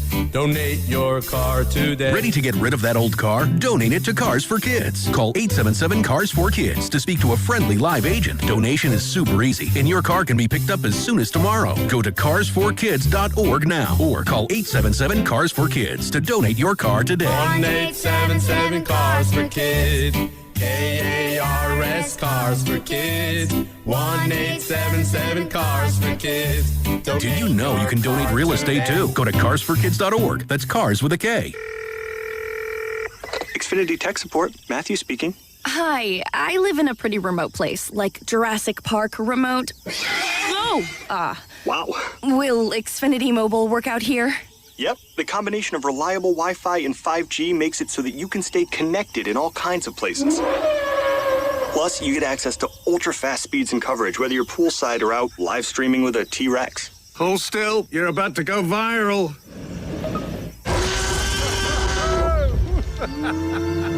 Welcome to a new era of Wi-Fi boosted mobile.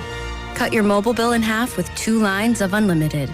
Learn more at xfinitymobile.com. Xfinity. Imagine that. Watch Jurassic Park with Xfinity. Restrictions apply. Xfinity Internet required. Savings comparison based on promotional rate for 2 lines of Xfinity Mobile Unlimited versus 2 lines of T-Mobile Experience More, Verizon Unlimited Plus, and AT&T Starter as of February 10th, 2026. Taxes, fees, extra. At Uline, they know firsthand the road to success is an uphill climb. Uline started in the family basement, and through hard work is now North America's most trusted shipping and industrial supplier. They get what it means to have the support of reliable, hardworking partners. So they keep 41,000 items ready to ship. Whether your company is still in a basement office or expanding cross-country, Uline will be there on your road to success. Visit uline.com. This is the highlight of my morning. Hey, what's up? It's Island. And I'm Josh. And a little thing we love about the Chick-fil-A Bacon, Egg, and Cheese Biscuit is that it's our go-to morning comfort. You've got that nice golden fluffy egg. With a soft, flaky biscuit. Crispy bacon. Melty cheese. You want something quick, you want something convenient, but most of all, you want something good. There's no better way to start your morning. There we go. Start off the morning with a Chick-fil-A Bacon, Egg, and Cheese Biscuit with Simply Orange Juice. Order on the Chick-fil-A app today. Real guests paid for their testimonials. It all comes down to this, folks. Yep, the entire season is on the line. But my throat has officially thrown in the towel. Sounds like you need Vicks VapoCool drops. They're max strength and vaporize sore throat pain. Whoa! These VapoCool drops hit fast. Speaking of fast, did you just see that play? Yeah, he vaporized that ball. That pun should have come with a penalty. Vaporize sore throat pain with Vicks VapoCool drops. Use as directed. VapoCool.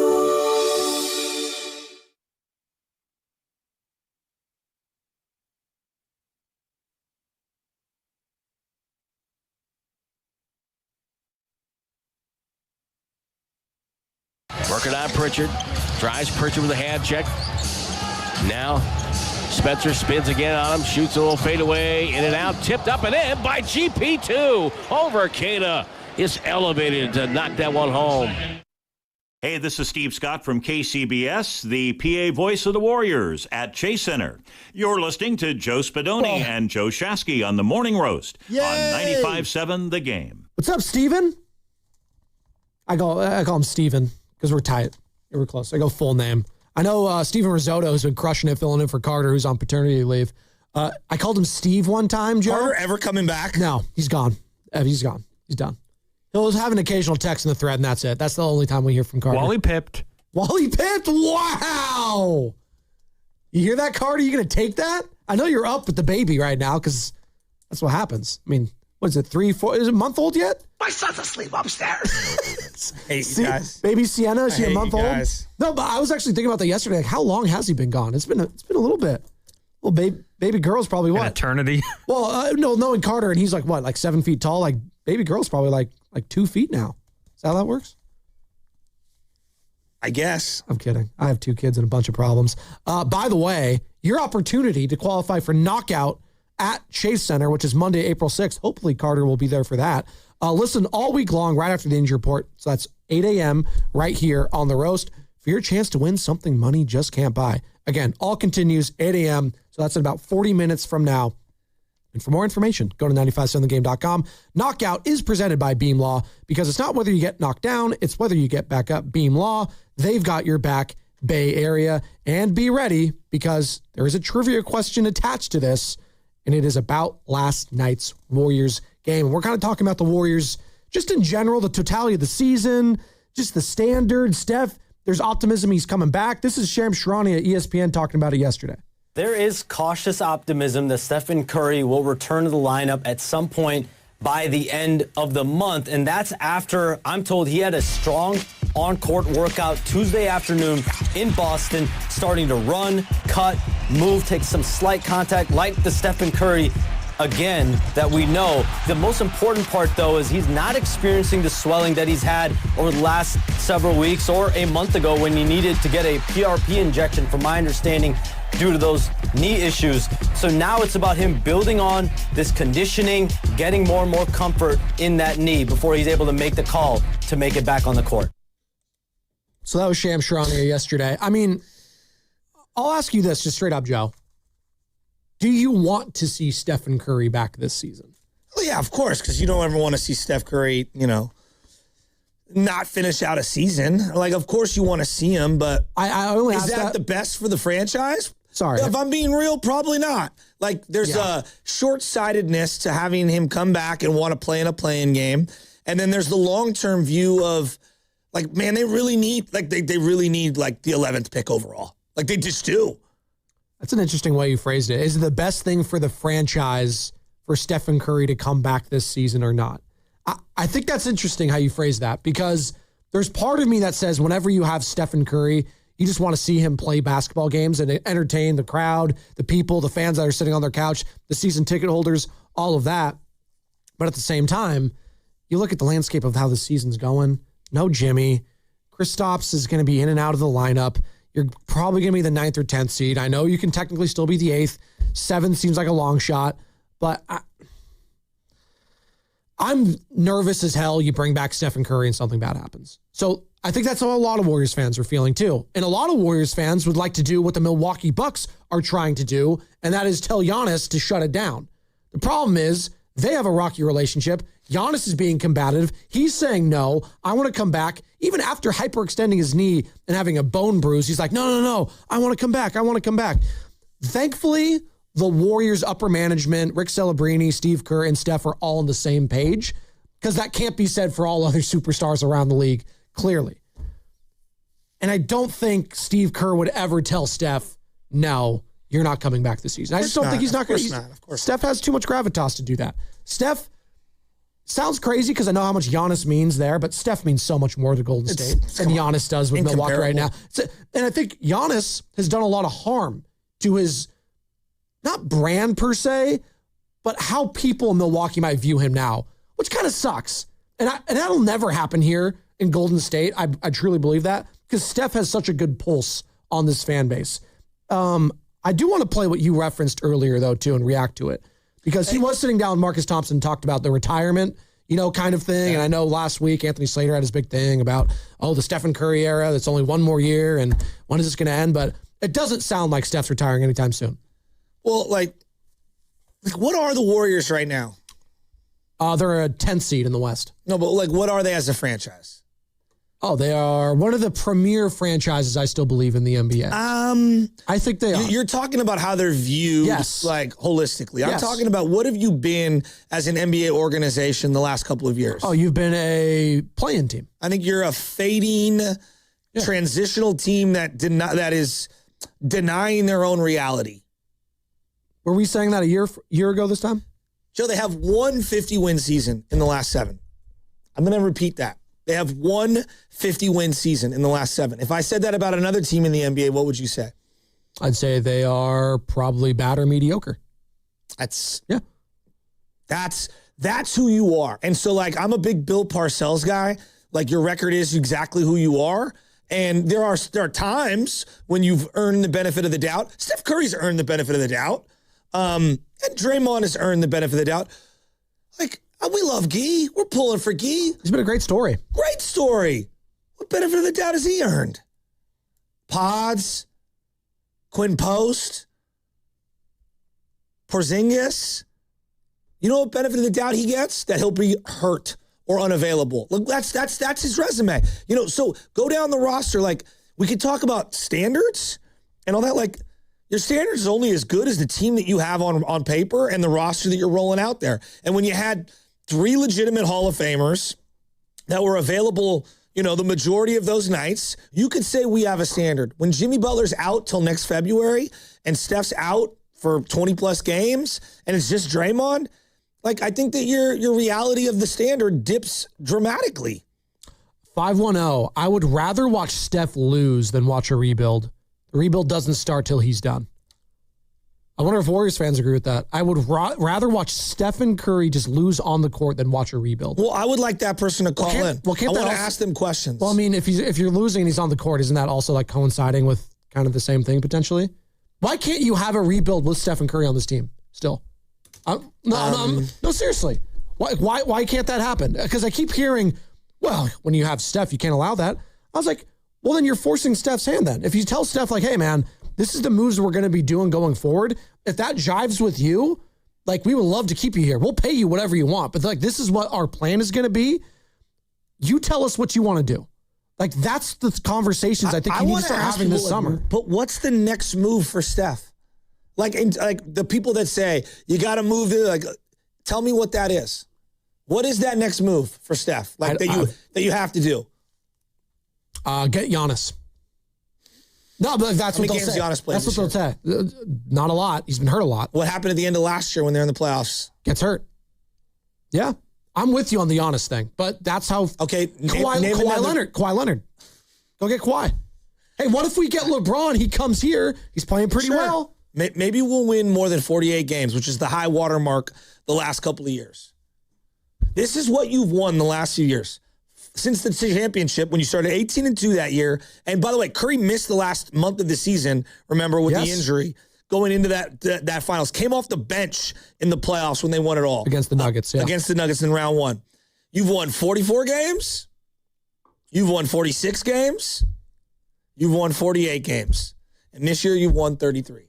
You're a middling team. Why can't a rebuild coincide with Stephen Curry on this team? I just don't understand why that's a problem given where this team is currently at and it's all staring us right in the face. Like Steph, I don't believe Steph's going to say, I want to go to another team. I have a hard time thinking he's going to do that. Now, I'm never going to say never because in the league, I mean, hell, we saw Michael Jordan come out of retirement and play for the Washington Wizards. Things happen. Yeah. I never had LeBron playing on the Lakers. If you would have told me that 15 years ago, things happen. Yeah. The other thing is like this thing, like they didn't do enough for Steph. Let me ask you, you've seen a lot of interviews. Nick Friedel talked to him. Marcus Thompson did this thing that's on Amazon or whatever, where he sat down with him and his father. Does Steph seem like the Warriors have done me dirty? No. Like, I'm asking, like, seriously. No. He has not said that at all. Why is Draymond still here? He loves being here. No. Draymond's still here because Steph wants him. Well, Steph and also the owner. No, I know, but would he be here if Steph didn't want him here? Probably not, but I don't know. Steph claimed to want Klay Thompson here. Yeah, but what did Klay tell him? Don't intervene. Yeah. And did Steph intervene? He did not. Had Steph intervened, do you think Klay would be here? Probably. Right? Or Klay would have been so just like, hey, I don't want to. Maybe it was all on his own accord, but after that conversation with Joe Lacob on the golf course, that one's so convoluted to me. But you and I are in agreement. Yeah. Why did they end up trading Wiseman when they did for GP2? Because Steph wanted him out of here. Steph, yeah. You know? And the writing was on the wall with Wiseman, too. You know, like, he's a rapper now. Well, you think Jimmy Butler, that deal was made without the stamp approval of Steph Curry? Oh, absolutely. After they tried to get Kevin Durant, which Steph clearly wanted, but KD was like, nah, I'm good. Yeah. You're asking me. I think they've done a lot of things for Steph Curry. There's a lot of things I'm sure that they had conflicting opinions on at multiple interjunctions throughout the last 5 years.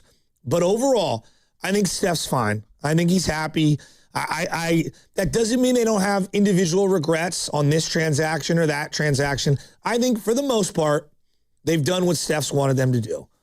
And we're here where he's playing 39 games.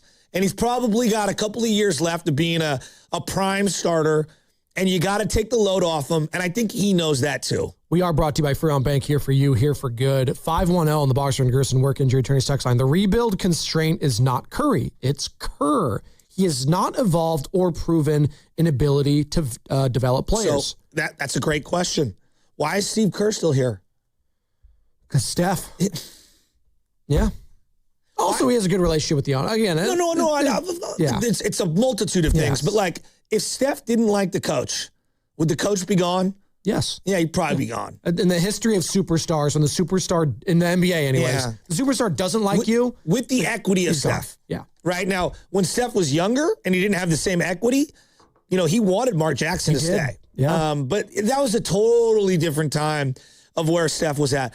I just think that we're all getting outraged online about what they didn't do for Steph. And I think Steph's kind of like, yeah, there's a couple moves I want back that maybe we could have, would have, should have done. But for the most part, I've had a pretty great career. Feel pretty good here. I'm pretty happy. Yeah, there's more that I want to do, but I don't feel like I've been done dirty the way the online people make it seem, right? Absolutely. Am I alone in that? Am I the only one who feels that way? No, I think most Warrior fans feel that way. There is a loud minority that thinks that this team squandered the last handful of years of Stephen Curry, where they won 4 titles and he's been to 6 of them. Like, it's so hard to do that in the NBA. 510 Check that, 925 on the Boxer and Gerson Work Injury Attorneys text line. I think this is a really good thought. Last night, Doris Burke said Missoula admitted the key to this year was him getting back in his bag as a coach and learning how to develop his young players. I love Missoula. Great NBA coaches know how to develop during the season. Yeah. Well, here's what I would.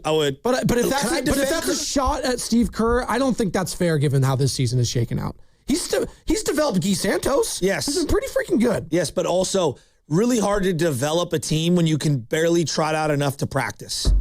No, like in basketball, whether you're coaching at the youth level or in the NBA, they don't practice a lot.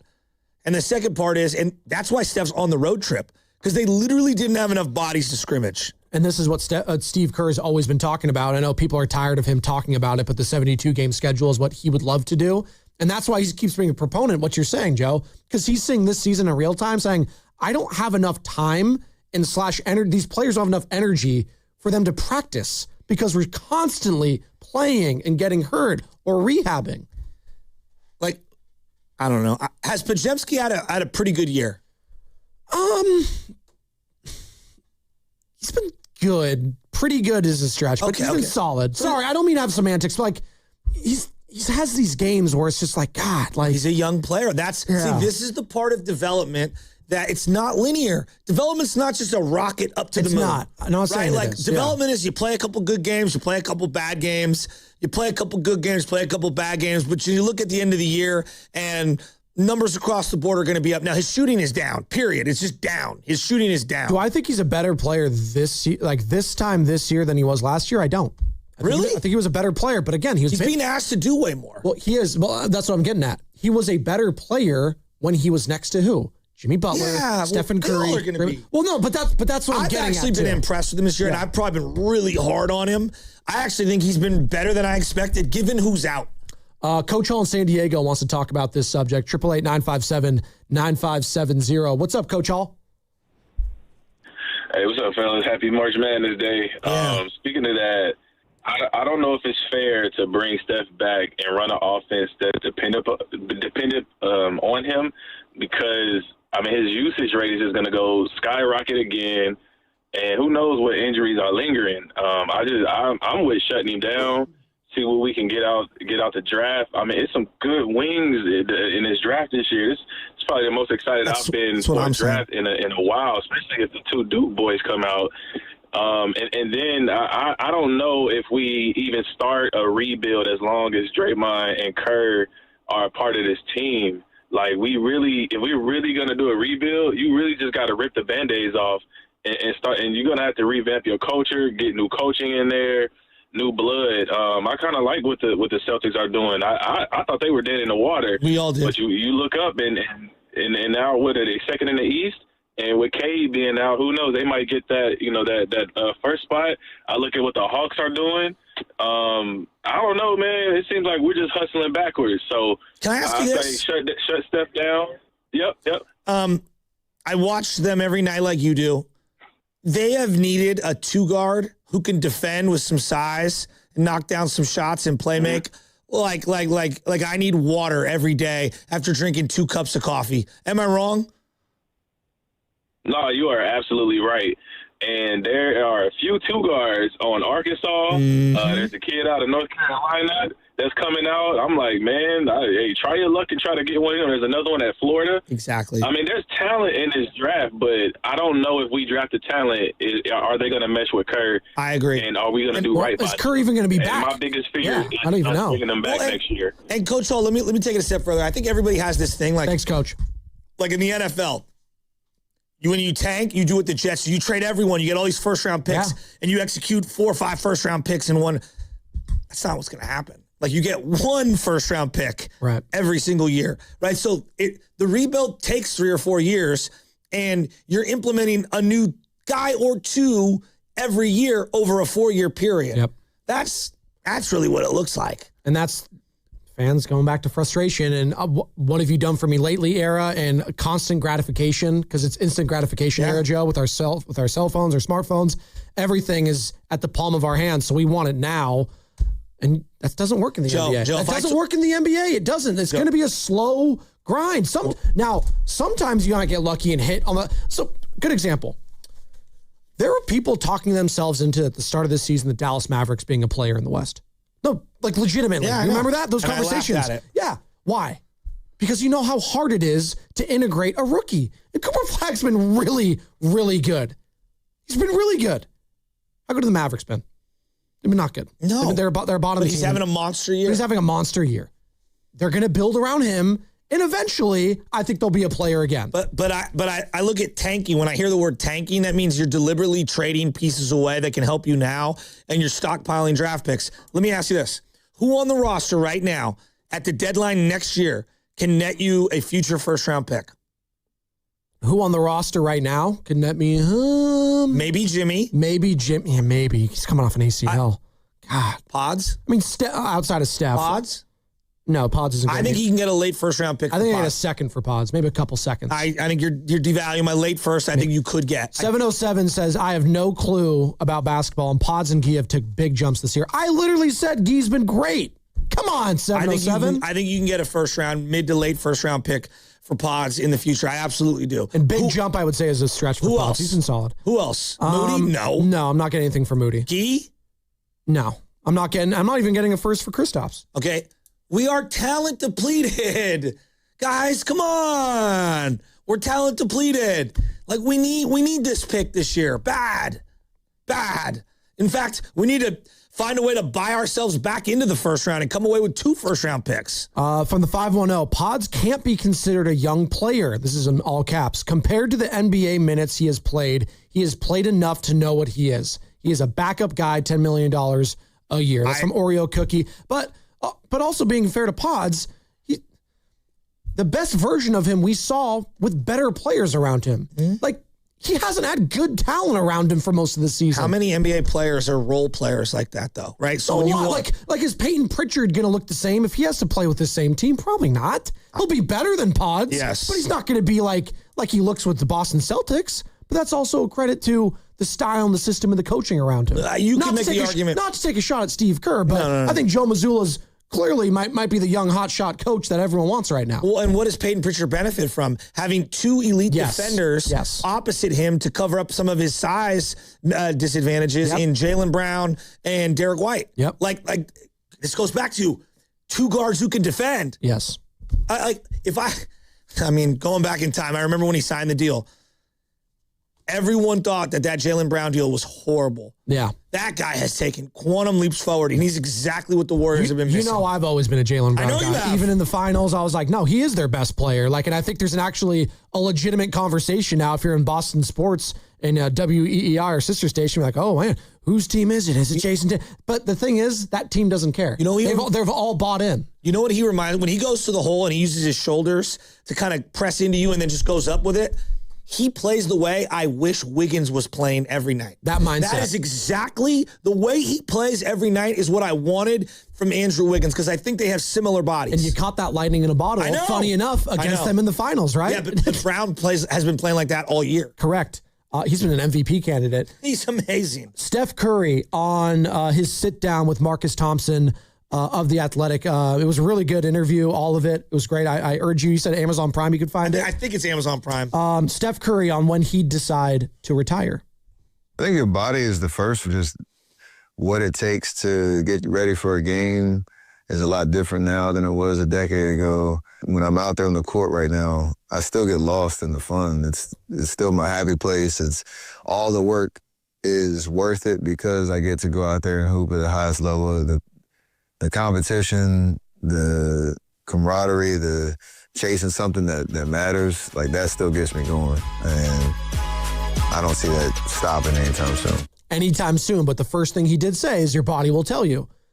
Is his body telling him that this season that, hey, dude, the time is ticking. It's not just this year. No, remember how last year ended. Yes. No, the hamstring. It sucked. But why did that hamstring strain happen? We have to keep talking about it. You had a 3-1 lead against the Houston Rockets. It wasn't just that, but it was also the time that you had to dig yourself out of the hole post-trade deadline because you were clinging to a 10th seed. You had to expend all that energy leading up to it just to be a play-in team again, play more games, have a 3-1 lead in the first round against a tough, young, physical Rockets squad, squander that, gets to a game 7, and then he tears his hamstring in game 1 in the Western Conference semis. You played 45 games in 88 days. I'll say that again. 45 games in 88 days last year. Yeah. People were not happy.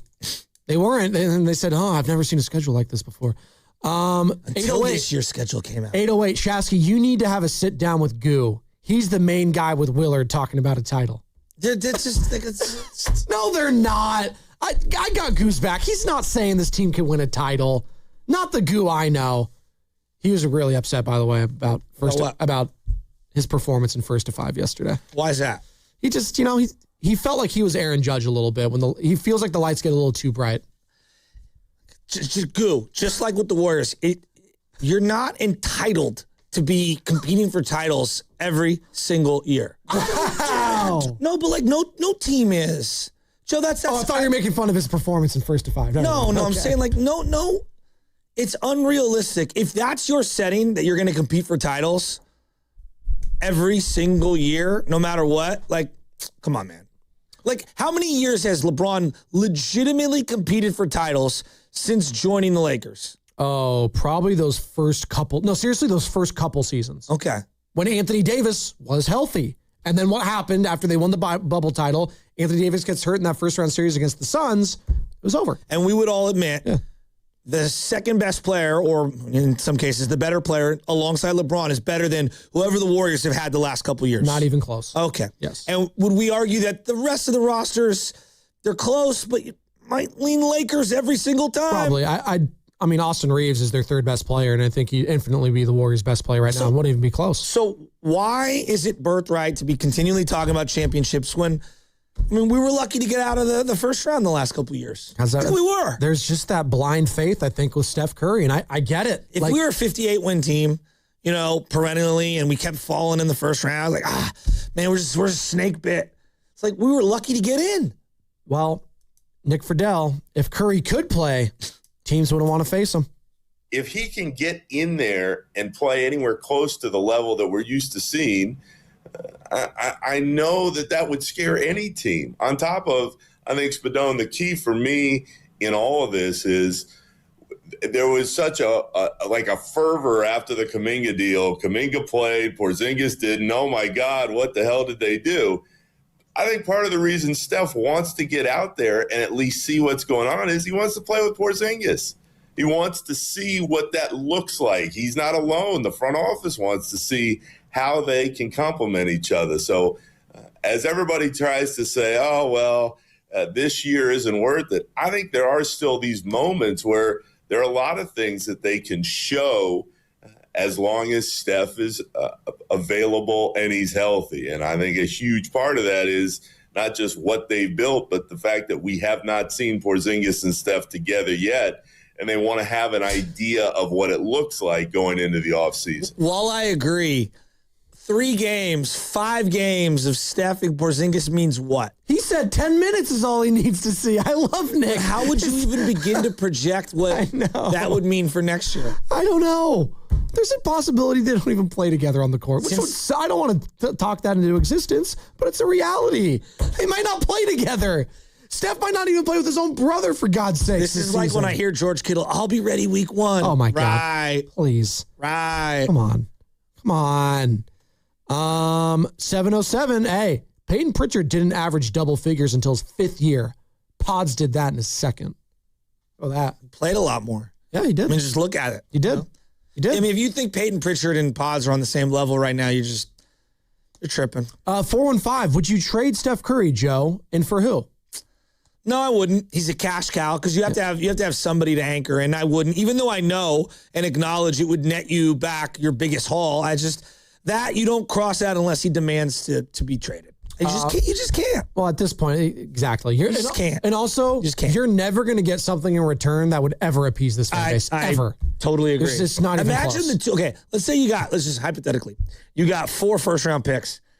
Imagine the scrutiny of each of those selections when they were picked. This is the guy we traded for Steph Curry. Yep. You see it all the time in the NFL.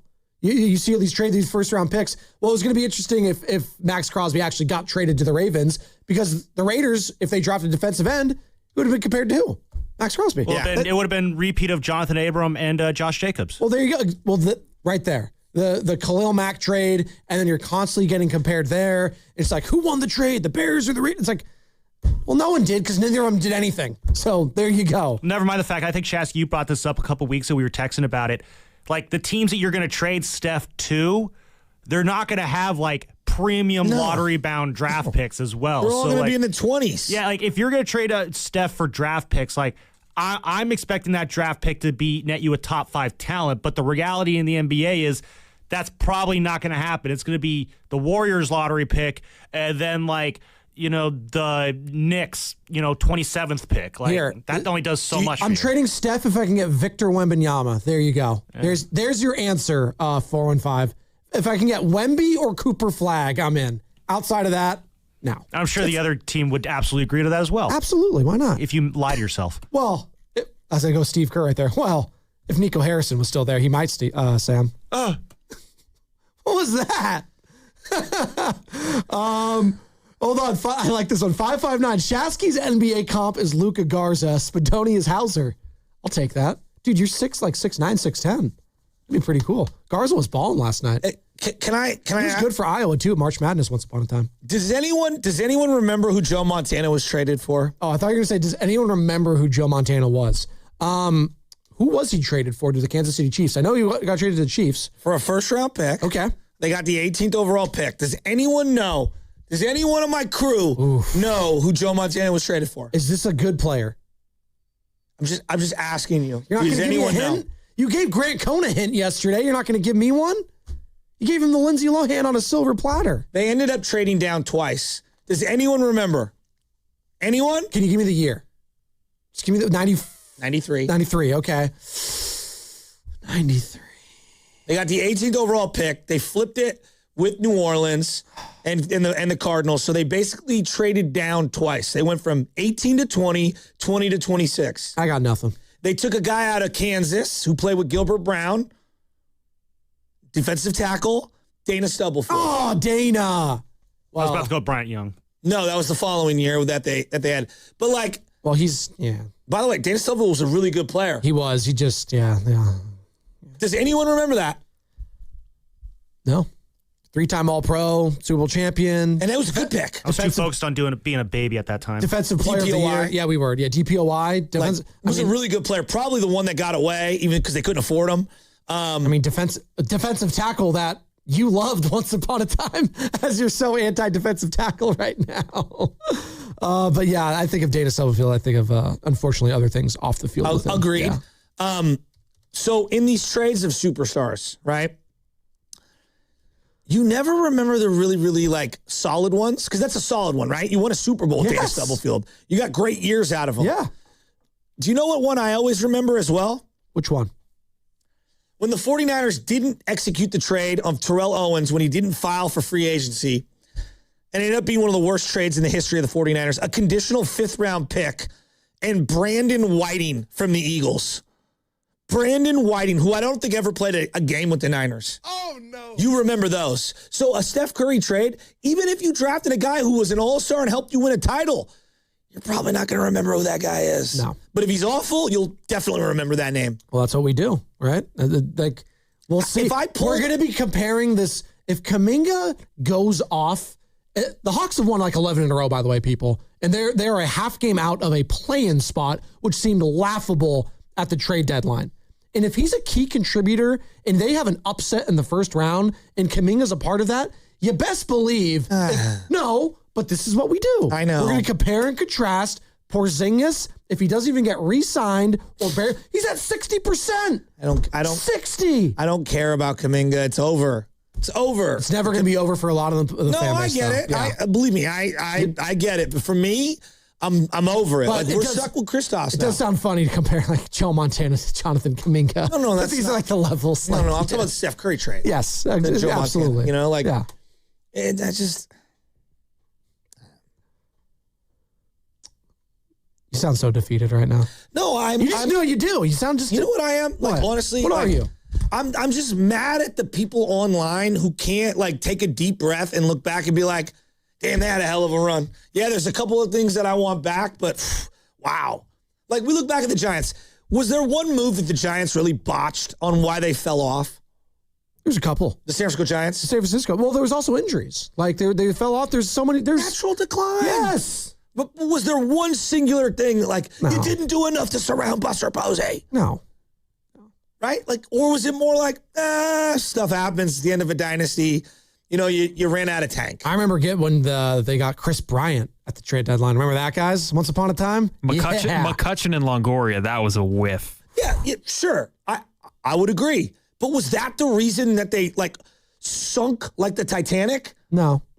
Or did Belt, Crawford, and Posey all get really old and then have one magical season at the end? Or was that really what happened? And they ran out and they got really expensive and they couldn't develop pitching and they went out in free agency and spent a boatload of money on guys that were overpaid. Samardzija, Cueto, even before that, re-signing Hudson and PV and all that. Like, yeah, and then paying a closer. Like, there was like 50 different things. It's the same with the Warriors. They didn't just all of a sudden, like, not become a contender because Wiseman didn't hit or because Kuminga didn't hit. Other guys got hurt. They got old. They got really expensive. And yeah, they also didn't hit on draft picks. From the 971 on the Boxer and Gerson work injury attorney sex line, I couldn't disagree with Nick Moore, talking about Nick Friedel. Steph isn't rushing back right now because he knows it's not going to work. If he thought in any way, shape, or form they could make a run this year, he'd be on the floor. Porzingis barely plays anyway. What does Steph Curry need to see? That's Dave from Fremont. I mean, I don't know. Steph just wants to compete. Yeah, exactly. You're looking at it too sadistically. Steph is built different than all of us. He just wants to play the game because he still loves the game. You heard it there in his sit down with Marcus Thompson, where the body will tell me first and foremost, but that last little 5 seconds of that clip, he's like, I'm not ready to retire anytime soon. That's basically what he said. He's like, do we really think that Steph is sitting on the bench watching these unbelievably talented, deep teams?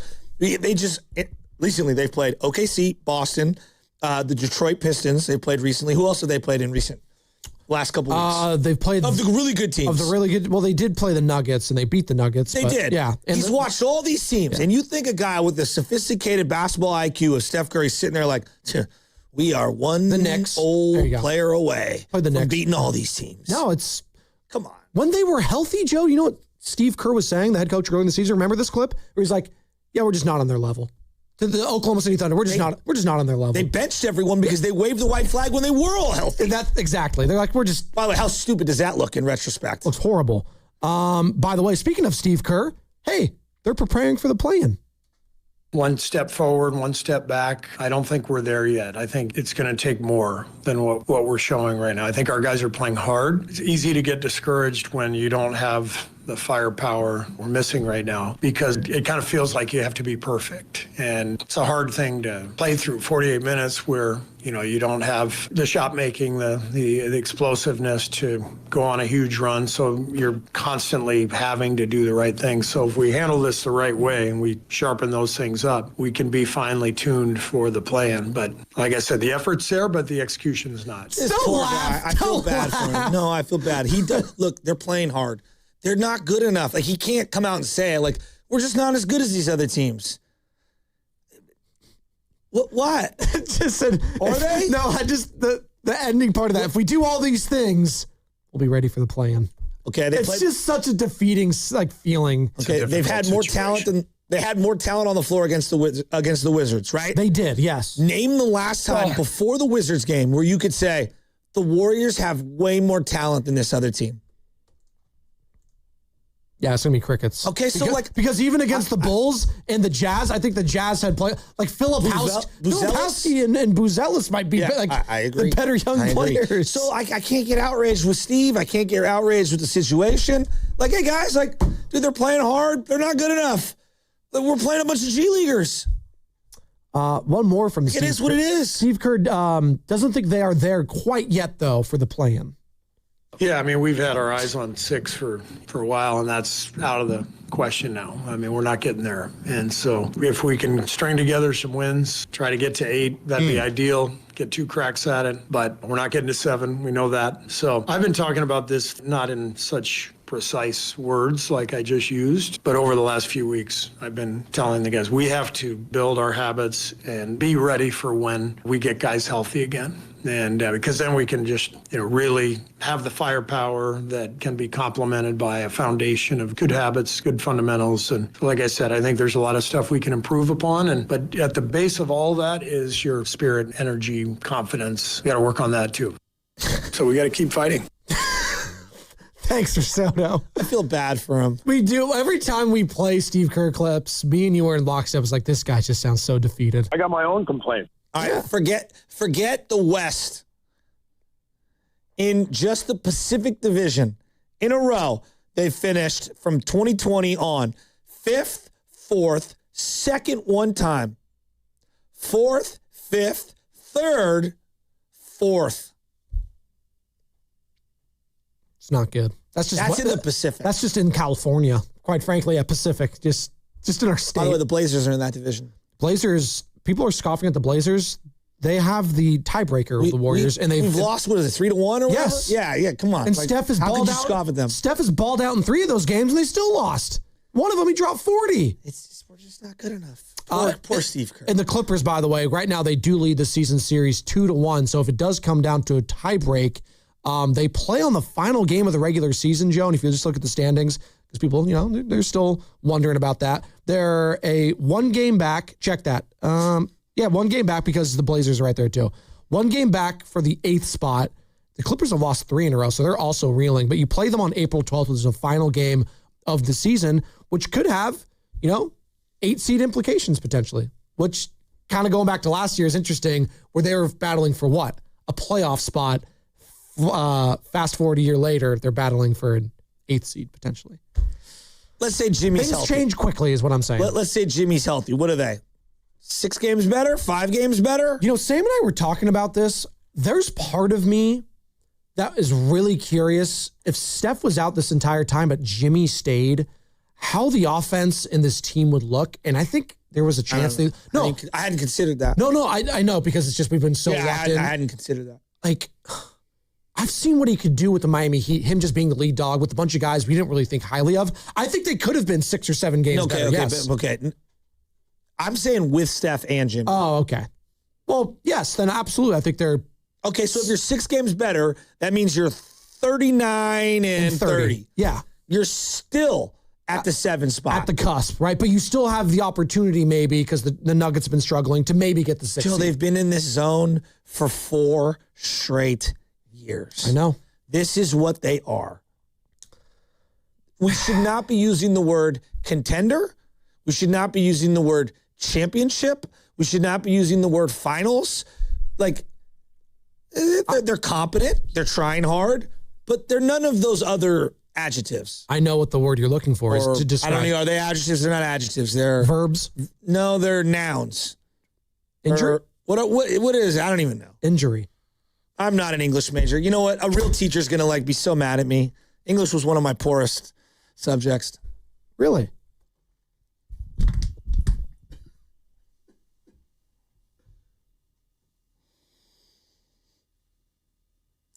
Yeah.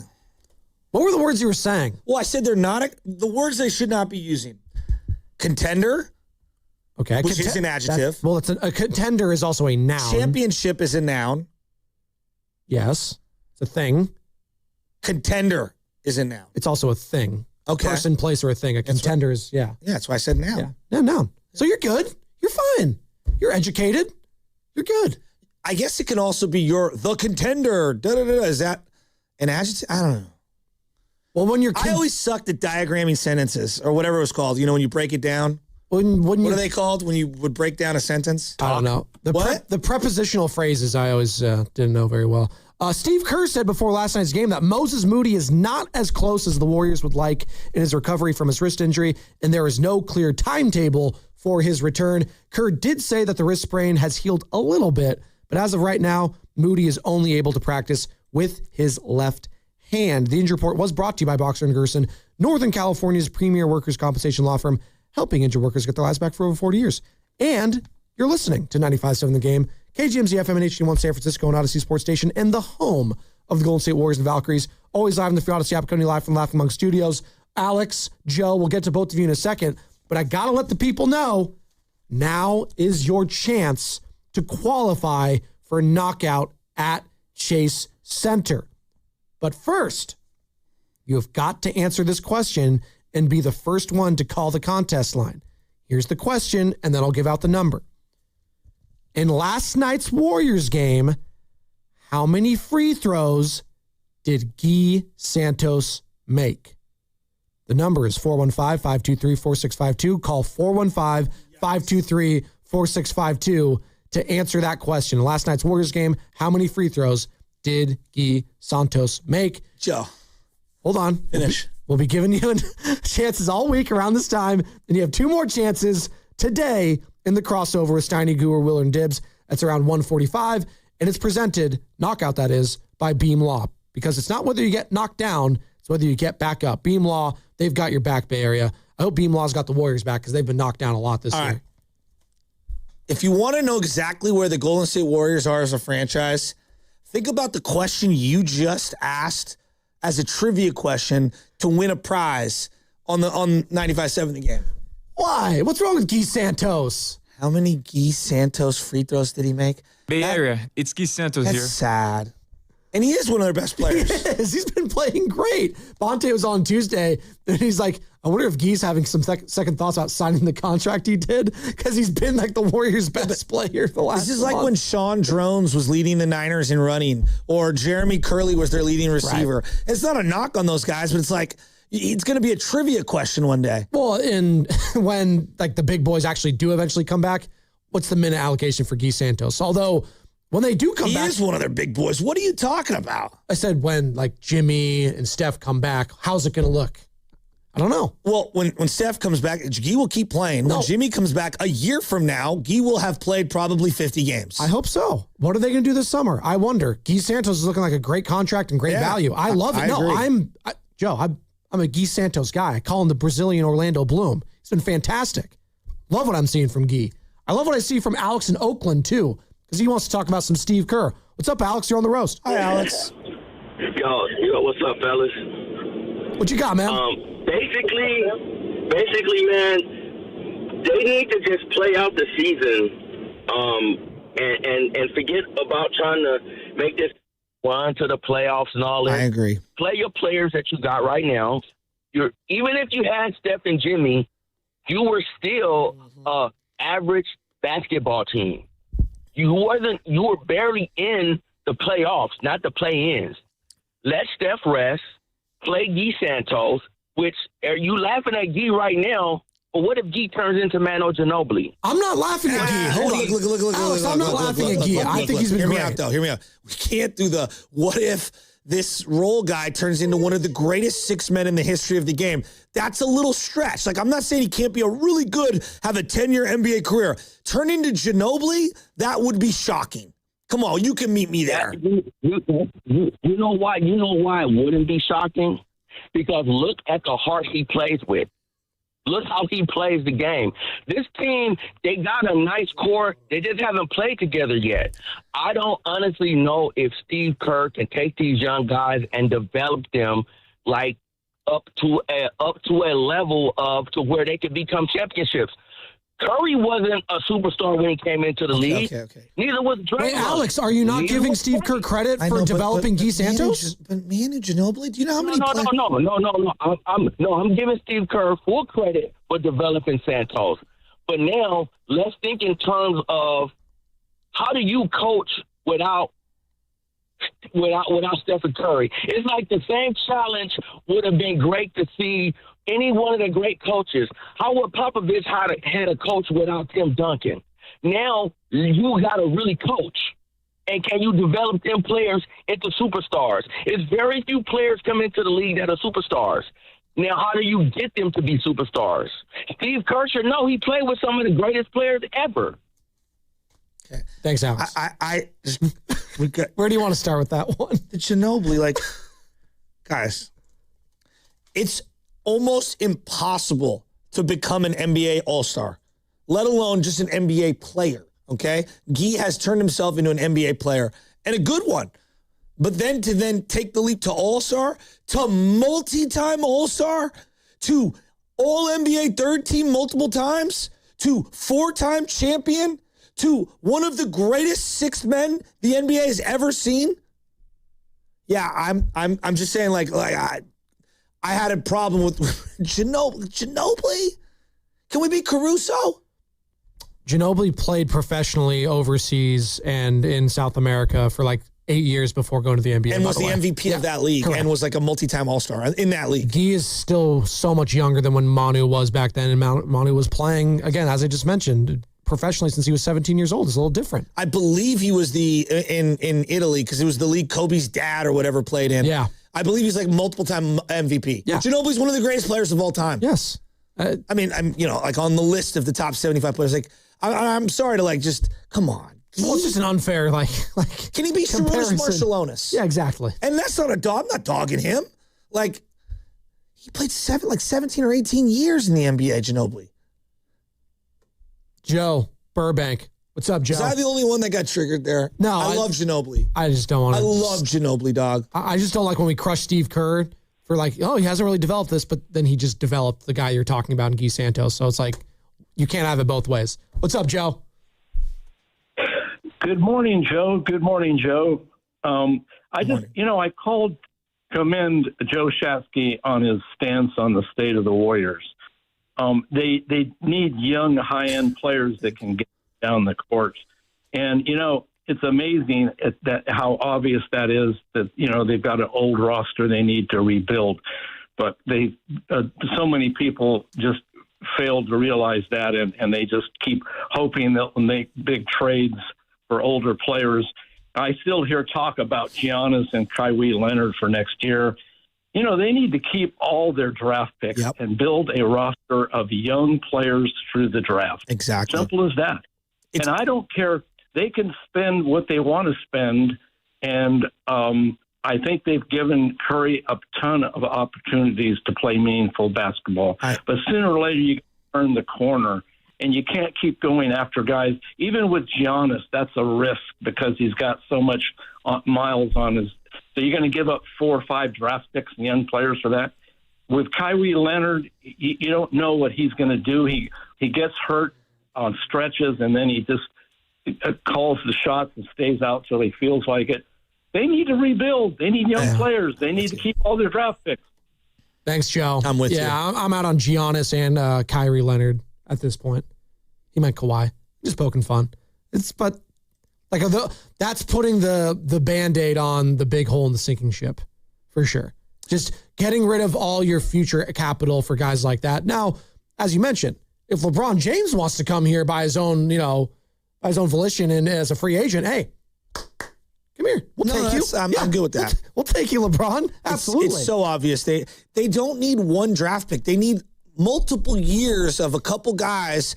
And they need some rotation guys, a couple of starters. But why? And I even sound like this. I'm not trying to sound like a hater or anything. Like, the Lakers have won 7 in a row. They're 44-25, and they're the 3 seed. Why does he want to go from there to the Warriors? What is this? Because I think the Lakers are done with him. Okay, that's the feeling that's what it is. Okay, yeah. Right. Not that he want to go. So, is there this big fervor in Laker fans? I'm just curious their opinion. Did the Lakers do Kobe in dirty at the end? Oh, Kobe wanted to get paid. He wanted the money and all that, and they did their thing. It's like, you know what? We'll break you off, but just because we're giving you all this money, Kobe, we might not be able to spend it elsewhere where we like. Are you okay with that? And Kobe was like, yeah, I'm fine with it. Does anyone remember his final playoff series? Anyone? Oh, it was against the Oklahoma City Thunder? Spurs. They got swept. Well, no, he wasn't. He was injured. And he was injured. He didn't play that series. That's what I'm saying. He didn't play. He's on the sidelines. Sorry, I thought you meant like that when he actually played, because that was Dwight Howard, Steve Nash year, and yeah, it was not good because he tore his Achilles against who? The Golden State Warriors. Yeah. I'm not saying that that's what's going to happen here with Steph. That was at 34 years old. His final on the team he was on. Yep. The final playoffs, 34. Yeah, they were done. They were done, yeah. And not that he was done, but he was toward the end. You could see the end of it. And it never got any better for them. No. It could be Steph being on the bench at the end of that Minnesota. I know we don't want to admit that. That could be it. Yeah. Who knows? Who knows? And there's no guarantee, Joe, that he can navigate next year. And then the year after that. And the year after that, we talked about it in real time, though, Joe. Like, I'm not trying to wish it on him. I want him to be healthy. No, we talked about it in real time, though, last year that, hey, this might be their best opportunity. Just, at that time, the Thunder were still unproven. They hadn't gotten through, Agreed. the Western Conference yet and gotten to the finals. They maybe could have been had. Like, hell, the way they struggled against the Pacers, I think Warriors fans were watching that series saying, God, I think maybe if we had gotten through the T-Wolves, maybe we could have pushed them. And I don't fault them for feeling that way. But in real time, we were talking about, like, this might be their best chance at the run because you can't guarantee health next year. And what have we learned this season? Can't guarantee health. Oscar and Stockton, I want to give you your time. We'll get to you on the other side because he wants to talk some LeBron James. And I think we're a couple weeks and a couple months away from talking about LeBron coming to the Dubs. And I have a feeling that might dominate the offseason talk on these airwaves. I'd rather talk LeBron to the Warriors from an entertainment standpoint than how many millions is Pod's worth or not worth? Because I know where that's going. Well, because the idea of Steph and LeBron playing together is actually like fun to talk about. It's like, oh, great. Like they're old, but you know what? I just saw these guys win a title or a gold medal, I should say, together in Paris a couple of years ago. 888-957-9570. We'll get to that on the other side. Plus, I'm not done talking Giants. I want to talk some more orange and black. We're less than a week away from opening day. And I'm mad at Sam Lubman and Steven Risotto and Mark Willard. Whoa! I saw something to go down yesterday that I wish I was a part of, and I wish I got the Oh, whoa, hold up. Leave Risotto out of it. It's just me and Willard. Yeah, Risotto didn't go. But Risotto knew about it. You're saying... never mind then. Yeah, put Risotto in there. You had major... Blame him more. The kids call it FOMO. I did. Fear of missing out. I did. And you were feeling that yesterday? Mm-hmm. We're going to find out why. And it's going to be brought to you by Fremont Bank. Here for you. Here for good. This is Larry Fleck, owner of The Floor Store. This month marks our 40th anniversary. We're celebrating with the biggest sale ever. Every product store-wide will be 30% off. Go to floorstores.com for directions. The Floor Store, your Bay Area flooring authority. If you're thinking about a Ford truck, a new Ford truck, but maybe you've been waiting for the best incentives, you're probably asking, well, when is Ford Truck Month? It's here, it's now, and it's at Serramonte Ford. What's up, Bay Area? It's Joe Shasky, and this is the best time of the year to buy that new Ford truck. And we're talking special incentives across the entire lineup. F-150, the Super Duty Ranger, the Maverick. But let me zero in on the big dog, the 2025 F-150. And right now, you can get 0% APR for 60 months, plus $1,000 in truck month bonus cash with zero down payment and zero payments for 90 days. That's power, that's value, that's timing. And you can drive it today and not make a payment for up to 3 months. Ford Truck Month doesn't last forever, so go down to Serramonte Ford right off of 280 in Colma and Daly City, or shop anytime at SerramonteFord.com. Stacked inventory, serious savings. Serramonte Ford, the Bay Area's Ford dealer. High five. Up top. Dave's company just got the 5-year price lock guarantee from Comcast Business. Yeah! It's 5 years of gig speed internet, advanced security, and a great rate that won't change. All from the company with 99.9% network reliability. Heck yeah! He hasn't given this many high fives since Deborah brought in her famous banana bread. Yes! The Comcast Business 5-year price lock guarantee. Powering 5 years of savings, powering possibilities. And it's hurting, but I am not stopping. Woo! For a limited time, now through March 29th, switch to Comcast Business to lock in your rate for 5 years and get a $500 prepaid card on a qualifying gig bundle. Or ask how to get started with 150 megabit internet and Security Edge for $59.99 a month for 12 months with a 2-year agreement. Don't wait. Call today. Restrictions apply. New customers only. 1-year contract required for guaranteed rate.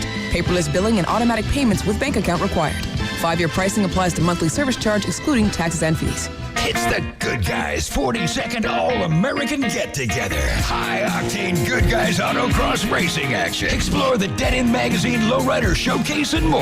March 28th and 29th in Pleasanton. Details at good-guys.com. Your home's equity. It's value you've already earned. That's already yours. But for too many homeowners, it's locked away. I'm talking about thousands of dollars just sitting there, not helping with today's needs, not helping with tomorrow's plans. That's where Unlock comes in. Unlock helps you access your equity through a home equity agreement so you can use your money for the things that matter most to you. So ask yourself this: how much can you unlock? Find out at unlock.com/home. Let's unlock yours. Terms and conditions apply. Not all homeowners will qualify. Use home equity responsibly. March matchups are here, and Kelsey's giving away $1 billion for a perfect bracket. No one's ever done it. The odds are about 1 in 9.2 quintillion. Kelsey's also giving $1 million to the top bracket and $1 million to charity. It's free to enter, no deposit or purchase required. Entries now open and close before the round of 64 tips Thursday. Download the app or visit Kelsey.com to read the full rules and enter. Use code THEFAN when you sign up. Eligibility requirements apply. No purchase necessary to enter or win. Participants must be 18 years or older. Not available outside the United States, in New York, or Florida. Contest is not endorsed or associated with the NCAA. Official rules apply. See Kelsey.com/$1 billion bracket for more information. At the Alameda County Public Defender's Office, our work isn't just a job, it's a calling. Every day, we stand beside people whose freedom and future are on the line. We show up in courtrooms, in jails, and in our communities to make sure no one stands alone. We fight for our clients, and we defend the rights that protect us all. If you're ready to serve your community with courage, compassion, and purpose, we invite you to join us. Learn more about our careers with the Alameda County Public Defender's Office at acjobs.org. That's acjobs.org. My son loves to fly kites, but my active psoriatic arthritis can sometimes hold me back. Now with Skyrizi to treat my skin and joints, I'm ready to go. Skyrizi, Risankizumab Riza, a prescription-only 150 milligram injection for adults, helps with less joint pain, stiffness, swelling, and fatigue. For those who also have plaque psoriasis, 90% clearer skin is possible with just 4 doses a year after 2 starter doses. Don't use if allergic to Skyrizi. Serious allergic reactions and an increased risk of infections or a lower ability to fight them may occur. Before treatment, your doctor should check for infection and tuberculosis. Tell your doctor if you have an infection or symptoms such as fever, sweats, chills, muscle aches, or cough, or if you plan to or recently received a vaccine. With Skyrizi, there's nothing like clearer skin and better movement, and that means everything. Ask your doctor about Skyrizi today and visit Skyrizi.com or call 1-866-SKY-RIZZI to learn more. Shopping with your parents can be embarrassing. Why would they sell jeans with holes in them? I'm going to speak to the manager. Mom! That hoodie is giving. You should get it. YOLO. Thanks to the Chase mobile app, your kid can shop independently while you keep an eye on their spending. So you can go from, We can be twinsies, to, How was shopping? Saw you stayed on budget. Thanks, Mom. Freedom for kids, control for parents. That's family banking from Chase. Account subject to approval. Chase mobile app is available for select mobile devices. Message and data rates may apply. JP Morgan Chase Bank N.A. member FDIC. I built this business the old-fashioned way. Hard work and a whole lot of spreadsheets. Yeah, about that, I upgraded us to Odoo. Odoo puts everything we need, sales, inventory, accounting, on one connected platform. No more juggling systems, no more headaches. So it all works together? Exactly.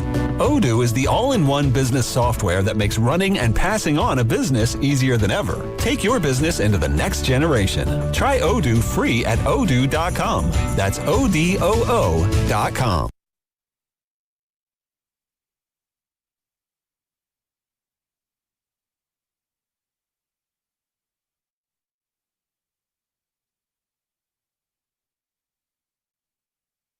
Dub Nation, this is Draymond Green. You're listening to the Morning Roast with Joe Spadoni and Joe Shasky on 95.7 The Game. Coming to you live from the Laughing Monk Studios. I just want to go home. We got some breaking news, ladies and gentlemen.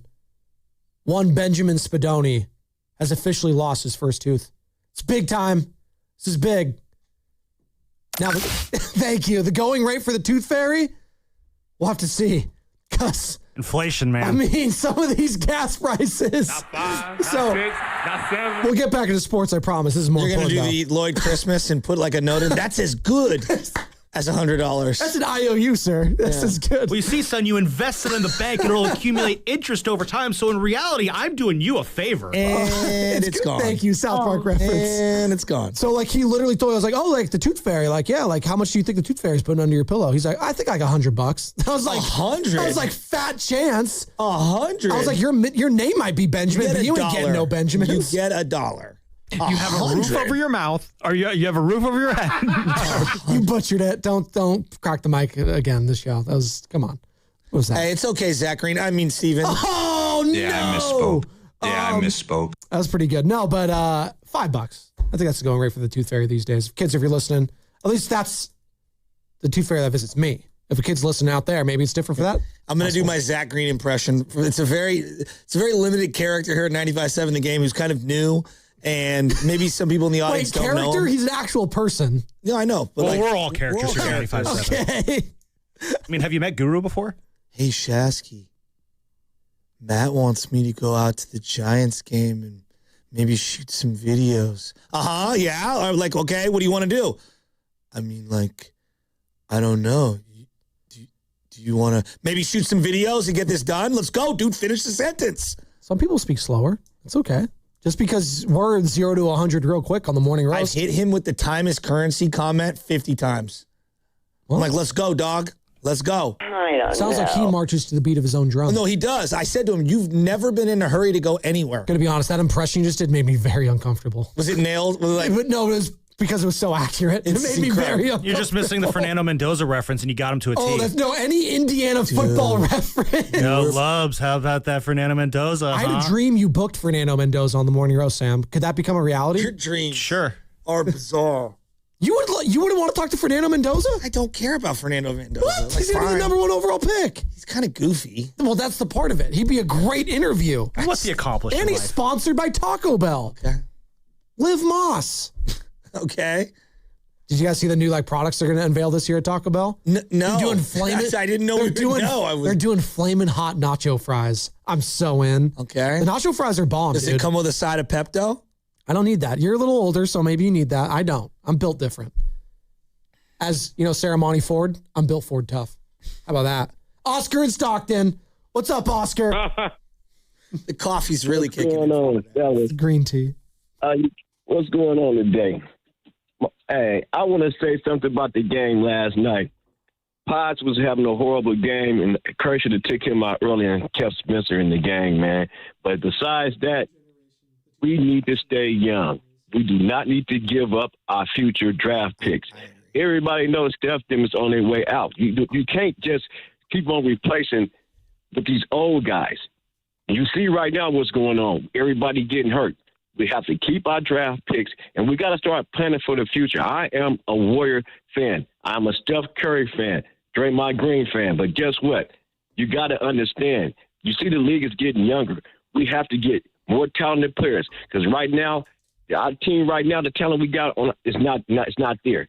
So we cannot trade our draft picks for none of these cats like Giannis. And we don't need none of them cats at all.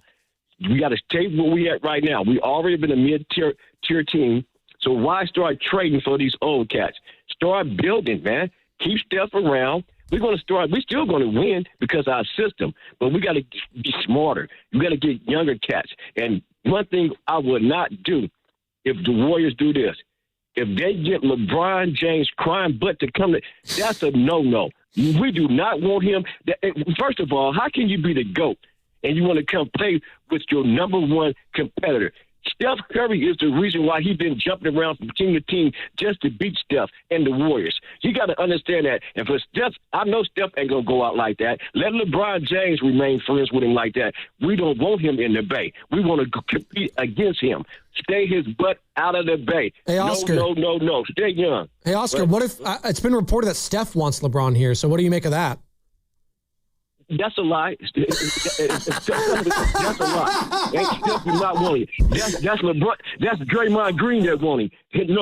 No, I don't believe that, you guys. Y'all have a nice day, man. Thanks, Oscar. I appreciate you. Stay cool out there. It's toasty in Stockton.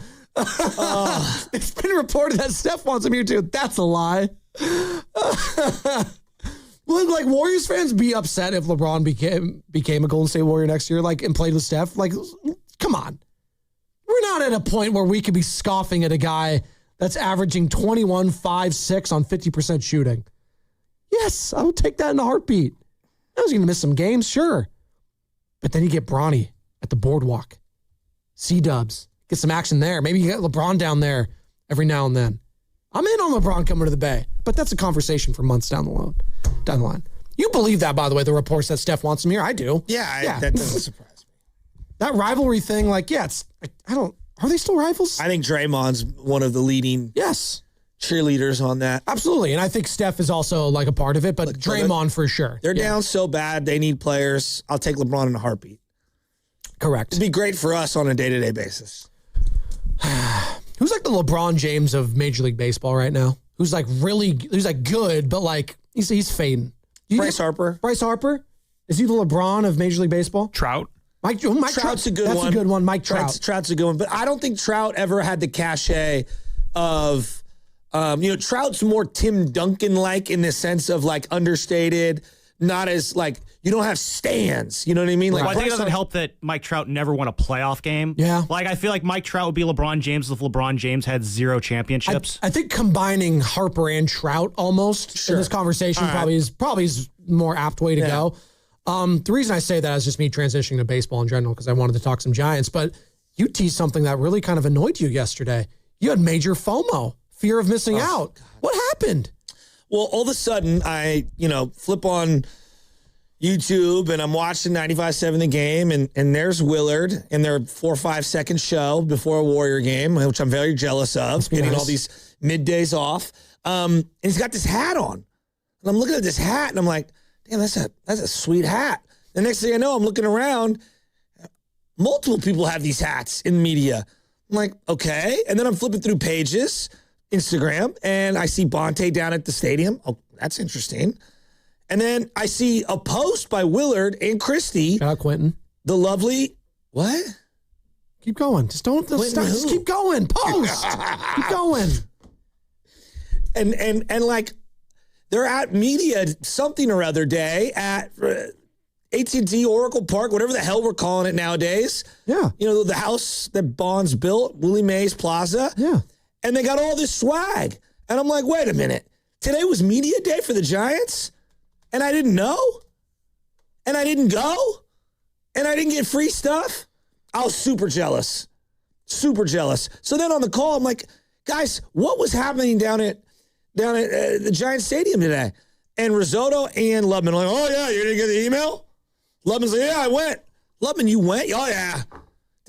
Did they give out free hats? Yeah. Oh, yeah. Big free bags. I got my free bags. And I'm like, wait, you got yours? I didn't even get an invite? It's a tough scene. Christy was there and I wasn't? The lovely Christy. What's going on here? If we called you the lovely butcher boy, maybe you're there. That's true. The lovely Joe. So what happened yesterday at Oracle? So it was the Giants media open house where they invite the media down and Larry and all the other executives stand up and say. So who was there? Anyway, so this is the Giants media open house, and they invite all the media down there, and Larry and all the executives, they get up and say all the great, exciting things that the Giants are going to be doing this year. They're leading into the Fiesta Gigante saying that's what the hat was for. Which I like. It's the new alternate jersey they're going to be wearing this year. I like the alternate jersey. The hat, not so much, the gray one, but I like the jersey. The hat they gave out yesterday was pretty cool. No, the hat they gave out was really cool. Yeah, so I got that. I left it with my mom, so she's getting that one. So shout out mom on What's that one. What's her name? Jamie. Thank you. Wait a minute. The lovely you Jamie. Got your mom one before you got me one? Breaking news, my mom ranks higher than Joe Shasky in my life. Not as a Giants fan. You don't know that. Your mom's way down the order on Giants fans. She's got to get to the back of the line. Considering how many games she paid to take me to when I was growing up, I think she's pretty high on the list, Shasky. Plus, she brought me into this world, and as she loves reminding me, she can take me out of it. So I'm kind of, my hands are kind of tied there. Did it cross your mind to get Shasky one? I mean, if I had 2 hats that I got yesterday, I love your mom, and I'm happy for her, but, actually, I'm not. I'm jealous. So, you couldn't get me one of these lids? Did Christy get a lid? This is where I might draw the line. I don't know. I can neither confirm nor deny that. Real quick, is the City Connects, is this what they're going to be this year? I guess they are, it's the alternate this year. I don't know if they're calling it a City Connect. Are the City Connects the same as last year? Every Saturday games, they're going to wear the Fiesta Gigante. Love that. Anyway, so they announced some other things that are going down at the ballpark this year. We're going to get a new Wall of Fame ceremony on August 8th. Both Brandons, Belt and Crawford, along with Joe Panik, Pablo Sandoval, and Buster Posey are getting their plaques on the Wall of Fame, which is alongside King Street, for those who don't know, as you walk through the 2nd and 3rd Street gates towards William A. Plaza. It's on that wall right there, so their faces will be immortalized on that wall there. Love. Take a deep breath. I love when you power through someone trying to get a word in. Just keep going. Well, yeah, I've learned to talk over your interruptions. It's a skill I've become very good at. That was my interruption, but yes. It's Joe, it's whatever. Oh, Joe interrupting me. I'm 600 miles away and you still find a way to interrupt me. There you go. So but bad. the highlight of the day that I'm burying was it's also the day we get to try all the new concession items that they're going to be serving this year. And I had some of them. I wasn't able to get to all of them. Unfortunately, the stomach filled up before I could get everything in there. Tum-tum? But I couldn't find the tum-tums. So what do they serve? Like, what was the good stuff? So they had this birria grilled cheese sandwich that is off the hook. And I'm saying it right now, that's the thing you want to pair with your garlic fries this year. Birria grilled cheese and garlic fries. Was it super saucy? It was cheesy, and the meat was really good. Tender. Yeah. It's slow cooked birria. If you want to get saucy, it's like though, orangey, red. Well, what they do with the birria too, because it's a grilled cheese version. I don't think they do what they do with the tortillas, where they dip it into the sauce and then fry it on top of it. But it sounds like it's just the grilled cheese on the outside, and then they shove that meat inside. Sounds delicious. Yeah, it's shove it in there. Yeah, you're cooking the grill. Yeah, you open up, slap the meat in there, and we're good to go. And where can you get that? I have a club level. I hope they have it on the regular level. That's the thing. A lot of these things, there's like, it'll be available on the club level. It's like, cool. So like a quarter of the fan base can get it. That's a good move. The other thing, if you want to get saucy though, it's the Lucky Fries, which is waffle fries with sweet and sour chicken. They drizzle some sauces on top of that with onions and shallots. That one blew my mind. That sounds good. That one was really good. They got this like chisu sausage hot dog with like onions and stuff on it. That was pretty good. And they have this orange and black hot dog, which is basically a sausage with orange and black sauerkraut. Which actually tasted really, really good. I'm not a big sauerkraut guy, but continue. No, I'm not really a kraut guy either, but I've tried like, there's a little bit of a sweet tang that's a hot to it. take. Polish guy, not into the sauerkraut. I just Scandal. The sausage is fine. That's fine. Yeah, a little mustard. He's a sausage guy. So my mom's side is Polish, and my grandma Irene, rest in peace, used to make homemade sauerkraut and stink up the entire house, and that's why I hate it. Hell yeah, because it's visceral in my mind. And it's just it's whatever. Like I'm not one that like I know some people pile it on. I'm just like whatever. Oh, the grilled cheese will be behind the scoreboard, Joe. Okay? The birria grilled cheese behind the scoreboard. That's where it's going to be? All right. There you go. They also, Sam, I'm seeing they have this jerk chicken plantain sandwich. Yes, I did not get to that, unfortunately. good, Mark Willard had at least 1 or 3 of them, so he'll have a better review on that one. Large man. I saw he was crushing those sandwiches. He really liked them. They got some new dessert options as well. I tried the new strawberry shortcake that they got, and that was pretty sweet and fun. I have to say on the dessert, the Ghirardelli little helmet with it's just ice cream and if you want hot fudge and some sprinkles, that hits on a hot day. Like just the most simplistic ice cream, and it's over in like the right field line, first base line. You go down the stairs or whatever, going into club level. That always hits. And the kids love it. It's the best thing. They get the little helmet, as you said. It's just fun. Well, and you can share it. And like you're holding it. It's not dripping all over your hands. Well, that's the key. If you have a little kid, you're the one holding it. Exactly. You can give them this. And you have to have all the wet wipes with you too, by the way. Again, you'll learn this, boys, in the back. Sticky stuff like ice cream, other stuff, popsicles. You can't have regular napkins. Candy. I'm out on cotton candy. Well, you can't have regular napkins with those because those aren't going to clean up anything. It's just going to stick to their fingers. You have to have the wet wipes always. Continue, Sam. What else was there, Sam? I mean, that was the big stuff right there. So who was there?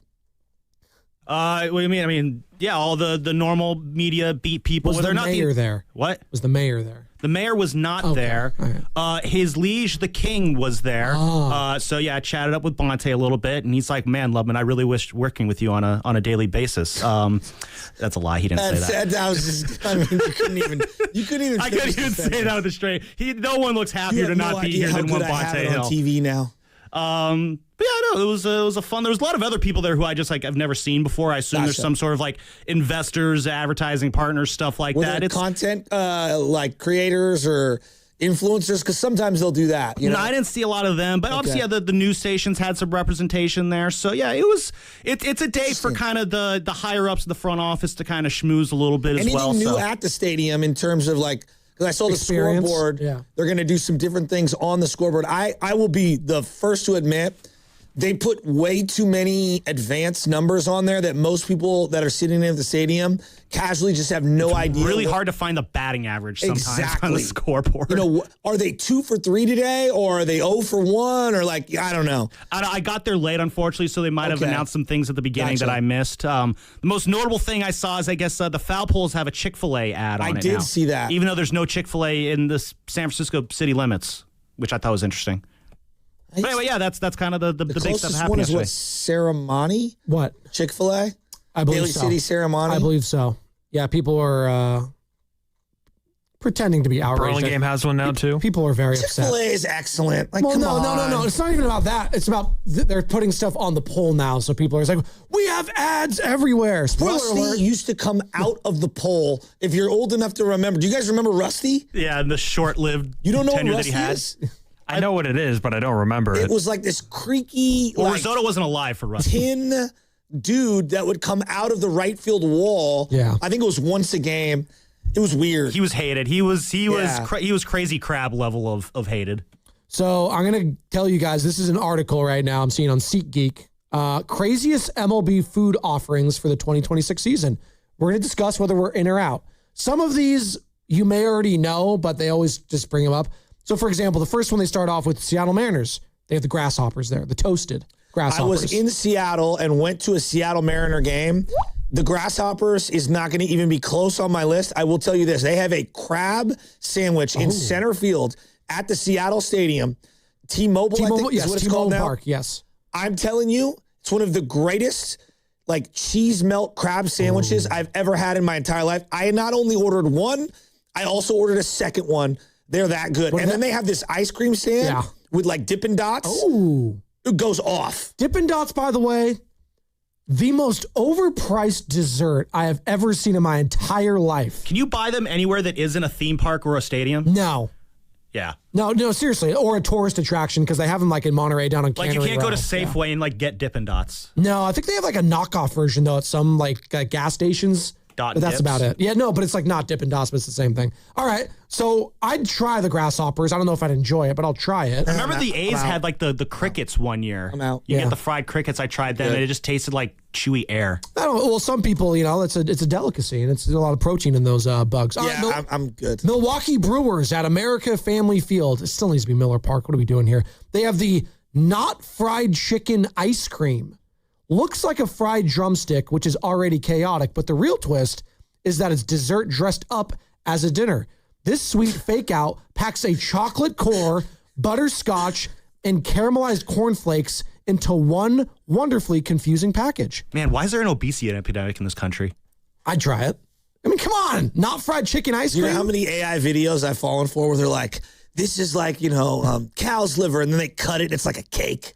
You guys know what I'm talking about? I think that's a show called Is It Cake on Netflix. I don't think that's AI. I thought it was AI. No, but there's some people that do like weird AI stuff like surrounding that. I can't tell what's real and what's AI. Is it AI or is it cake? That's pretty good. Am I wrong? You know what I'm talking about? No, I know exactly what you're talking about. There are It's like things, a cheeseburger, and they cut it with a knife, and it's an AI video of like a dripping ice cream. No, it creeps me out when it's like actual like arms and ligaments, and it's like they cut it, but it's like red velvet cake. That's I was like, what I'm talking about. I don't like that. It's creeping me out. I need watermarks on all AI produced videos. The ones I'm seeing lately, it's like someone has like their cat sitting there, and then they have like a cake replica of their cat, and they cut the cake replica of the cat in front of the cat. That's going too And then far. the cat freaks out, and then it's like, oh, well, this is clearly AI. I had a good one. I posted it on my story. It was a Pawn Stars episode, but it was all AI, right? But it looked just like Rick Harrison, and it was Frodo from Lord of the Rings trying to sell his ring. No way. And at the very end, he said, "Best I can do is $20," and it's just all time. Houston Astros. We're doing ballpark food, by the way. What's the best stuff? As Sam Lovely. Is theirs being served in a tin can that you bang? Not bad. That's funny. I give you a 4 for that because I always hate Astros. And I always fish love out a good. trash. I always love a good cheating joke when it comes to the Astros. They have a brisket donut. So how about this? They don't need to be combined, but continue. Fried brisket donuts, barbecue sauce, and mac and cheese all in jammed Texas. into one glorious monument. Why would I want mac and cheese and a donut? I don't get it. Okay, keep going. It's sweet and savory. I'm out. All right, the Arizona Diamondbacks. This has been a thing for a while. I've always wanted to Been to try it. Arizona Stadium, love it. The churro dog they have. Yeah, so it's a seen huge it. churro with Yeah. ice cream. I and don't all do the- that. Yeah. Okay. The basic churro by itself is delicious. Okay. It's got to be soft though and warm. Oh my God, I'm salivating. With just enough crunch. What was that, Evan Giddings? Jesus. It was nothing. Relax. He's salivating at that? Evan's doing a hell of a job this week filling for Steiny. Steiny's out there enjoying some churro dogs out in Puerto Rico. I know churros are technically Spanish and then Mexican influence, but I wonder if Puerto Rico has their own My version dad of used it. to have a running joke Like when the guy with the churros would come around and it was a hot day, he'd be like, churro, I'll have a churro. And then the guy would like come over and he'd reach into the bag. Now he's holding, like death gripping the main churro. He's like, I want the swety one in your hand. That's gross. And the guy would go, are you serious? He goes, no, I want one from the bag. But he would always do it to the guy. I like that your dad's a churro guy because whenever I see one, whenever I'm at a sporting event, I have to have one too. Really? Oh yeah, I love churros. Well, the kids always go cotton candy, but I always go churro. It's great. And real quick, speaking of dessert at Oracle Park, there's one more addition. Oh. And it's Mr. Softy's ice cream in select places around Oracle Park. So I don't know if you guys have ever seen the ice cream truck. Yeah. Isn't that a video game? What was the video game that had the Mr. Softy's ice cream truck? Metal Gear Solid or Liquid Metal? What was the game? Twisted Metal. Twisted Metal. I was trying to think what the name of the game was. Yeah, where you like fight each other in the cars like rockets and stuff. Yeah. Minnesota Twins. They have the Dugout Dill Pickle Pizza at Target Field. I think you can put 2 and 2 together. Just a lot of pizza with pickles on top of it. That's okay. Is that better or worse than pineapple on pizza? You're the Italian, you tell me. I'm not offended by Hawaiian pizza. I will eat it because it's American. It's not Italian. That's okay. Again, Sam, I'm Stars and Stripes above all. I hope you know that about me. God bless America. The Toronto Blue Jays, I saw this one, which always looked disgusting. It's cotton candy French fries. So they like shred a bunch of cotton candy on top of fries. I mean, you could do better, Toronto. Did you guys have your poutine or whatever? You put the gravy and like the cheese on top of it? Still to this day, of all the things that I've seen when I've been to various stadiums, the most bizarre thing I've ever seen was in Boston, and this goes back to 2007, when they do like a single slice of white bread around the hot dog, that's not that bizarre, but that's what they do. What? Wait, like the Red Sox stadium? Yeah, Fenway. They don't serve it with a bun? No, it's like a single slice. It's like a squared off, kind of like, I don't know how to describe it, but it looked more like a slice of white bread, like Wonder Bread. Is that like an homage they did to back in the day when they started? I'm just telling you what they had. That wasn't the weird part. The weird part was everyone would put their tip. When you get beer, they would tip the bartender $1, $2, $3, and they would leave the tips all stacked up. I mean, it felt like something out of the 1940s. Yeah, that's very interesting. I was like, man, in California, you put that much. I'm snatching and that. Plus, the cost of the beer was significantly cheaper in Fenway at that time. And I remember all of my buddies like, tip at a ball game? At a ball game, a tip? Wow, price is already through the roof. Maybe I'm the one who's wrong. Let's see what's going on with the Giants this year at Oracle Park. I'm going to be going to quite a few games, and if the weather's anything like it's been this week, can't wait. The Yankee fans are going to come out in full force. The tickets are through the roof. Oh, I believe it. Through the roof. They travel well. But I'm hoping Giants fans pack that thing out, especially against the Dodgers. Come on, guys.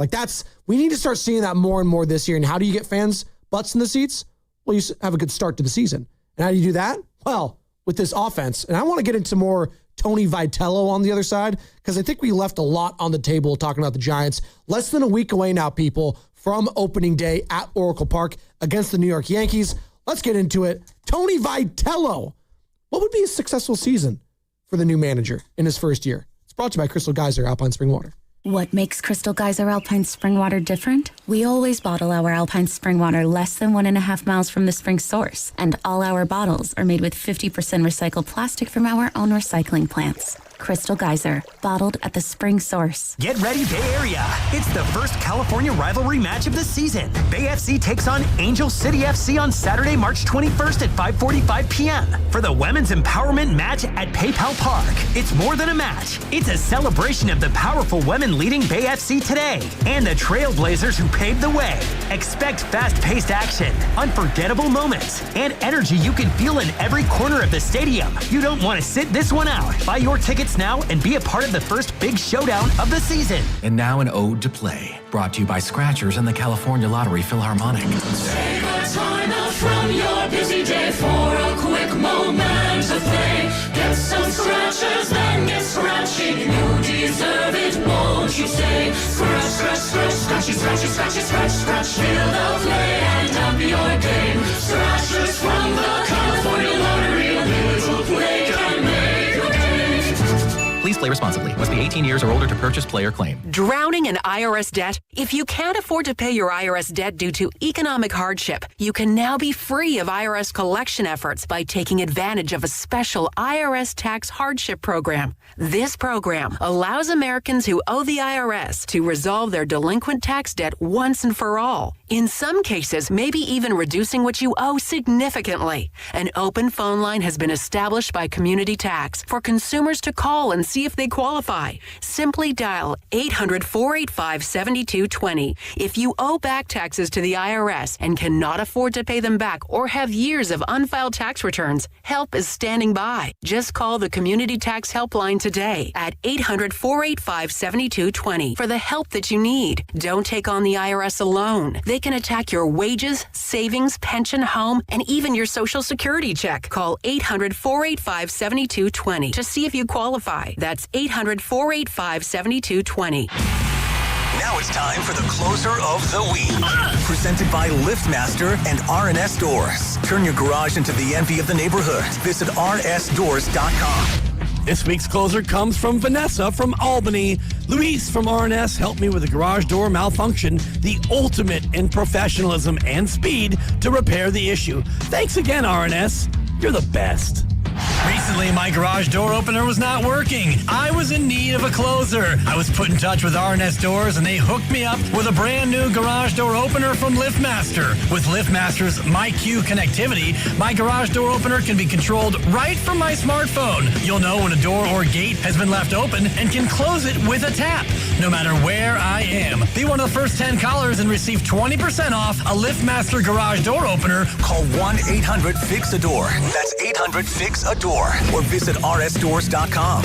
R&S Doors. Look for the red truck. What if you could have the most reliable Wi-Fi? And get this, what if you could keep it at the same price for 5 years? That's the Xfinity 5-year price guarantee. Just 5 years of fiber-powered Wi-Fi that boosts speeds to the devices that need them most. That finds and fixes problems before you even notice them. Like super intelligent Wi-Fi with a sixth sense. And that keeps you gaming in the fast lane, even when the whole family's banking on bandwidth. And here's the best part. No annual contracts, no hidden fees, and our best equipment included. Plus, get online in minutes with same-day Wi-Fi. Hey, let's face it, a lot can change in 5 years. Kids grow taller, dreams grow bigger, but your Wi-Fi, it would stay reliable and the price would stay put. The Xfinity 5-year price guarantee. Lock in your price and unlock the possibilities. Xfinity, imagine that. Select plans only. Restrictions apply. Powered by fiber. Connects to the premises by coaxial cable. Actual speeds vary. Hi, I'm Richard Estrada with Atco Pest Control. What's bugging you at home? You can grab a spray or set a trap, but real pest control starts with identifying the source of the problem and keeping them out of your home. Atco has been servicing Bay Area homes since 1985. We take the guesswork out of it so you can move on. Go to atcopest.com. Trust Atco for the solution. Straight Talk Wireless presents Pickup Truck Wisdom. Trust is earned. That's why I've stuck with Straight Talk. Same price since 2009 on Verizon's 5G network. Cause shoot, anyone can make a promise. Keeping it for years, that means something. Now plans starting at $25 a month with 4 lines. Find us at straighttalk.com and Walmart. Straight Talk Wireless. Straightforward. Always. Same price claim applies only to the base monthly price of our $45 plan from October 2009 to present. Okay, class, let's begin. Love your boots. I just sold a pair like that on eBay. Oh, really? Yeah, it took like 2 seconds to list and they sold almost immediately. I've been selling everything lately. Some chunky boots, a faux fur coat I never wore, and a vintage chair that was more of an expensive clothing rack. You know, I actually bought these on eBay. Wait, are you Kitty Sell Stuff from Brooklyn? Okay, quiet, please. Find what you love, sell what you don't. eBay. Things people love. Kick off the 2026 Bay Area hot rodding season at Good Guys 42nd All-American Get-Together, March 28th and 29th at the Alameda County Fairgrounds in Pleasanton. For more info and your chance to win a 4-pack of tickets courtesy of Good Guys, visit 957thegame.com.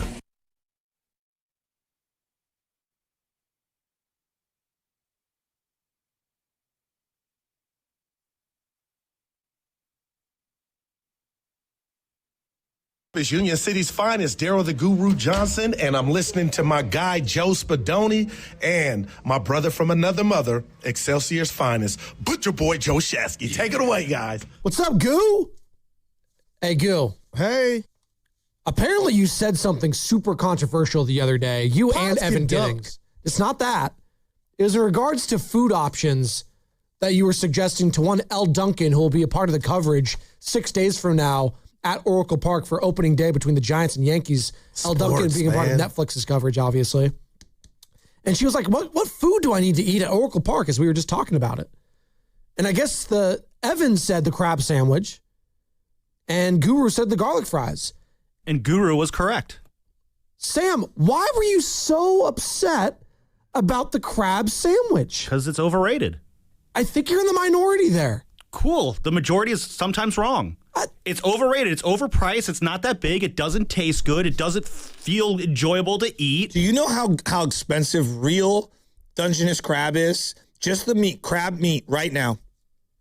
It's like $50 a pound. Okay, I'm still standing on the fact that the crab sandwich at Oracle Park is overrated and not worth spending your money on. There are lots and lots of better food options at this ballpark. I have done the legwork on this. Why are you doing it with such a condescending tone? It's funny to be condescending to a sandwich. Well, no, you were like legitimately. You're outraged. You said, I will die on this hill. The most angry I've seen you this week. I will never eat the crab sandwich. It's the worst thing ever. That's Joe Shasky if he didn't like the crab sandwich. Oh, man. Yeah, man, you seem very emotional regarding I am. I think the Cha-Cha Bowl is excellent. That's a correct statement. What is in the Cha-Cha Bowl for those who've never had it? Well, the one I get's the chicken one, right? It's like what is it? Like Caribbean jerk chicken, rice, black beans, and broccoli slaw. It's hella good. It's great. Who jerks the chicken? It's got some really good kick to it. I like it. It's super fresh.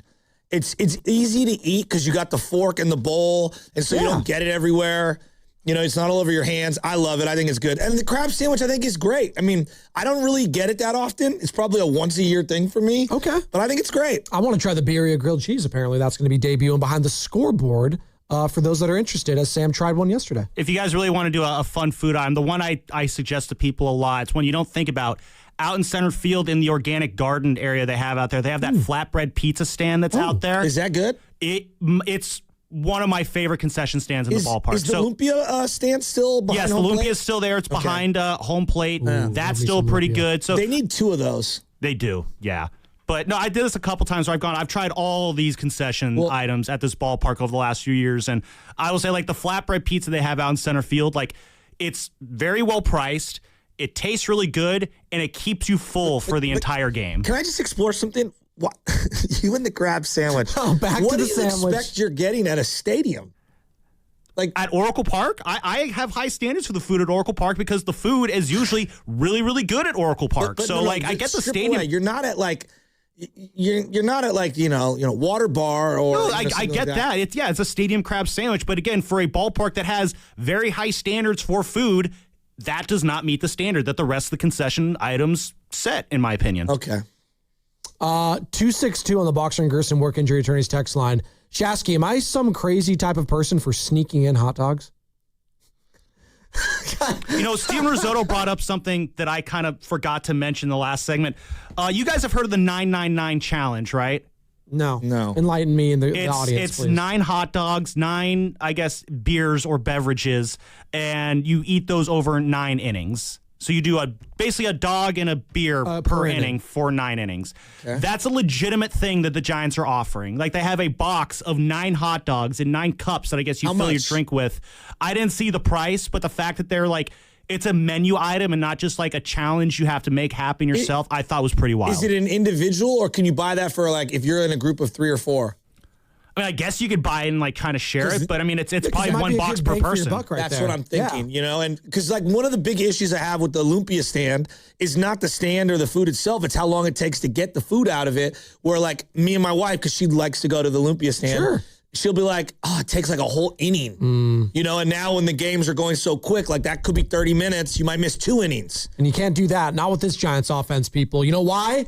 Because it's stacked, baby. This first time I felt as good as this Giants offense in quite some time, maybe even a decade, quite frankly. Filmo Mike's coming in. It's $54. Is that Filmo? Is that for the 9 for 9 challenge? Well, Filmo is all over it. Well, that's not bad though. Like just like divide that. A beer itself is still how much? I mean, right? $15. Like, come on, like that can't be right. 15 to $20. Yeah, so then they're losing money on that 9 for 9 thing if that's what it is. Well, how much is one individual hot dog? $8 to $12. Yeah, I was gonna say it's like $10, something like that. I think it's about 8, and then bacon wrap 10, 12. Yeah. So there's the giant dog, and then there's sausages, which tend to be a little more expensive, more pricey. Yeah, I'm more of a sausage guy. I mean, that's a hell of a deal.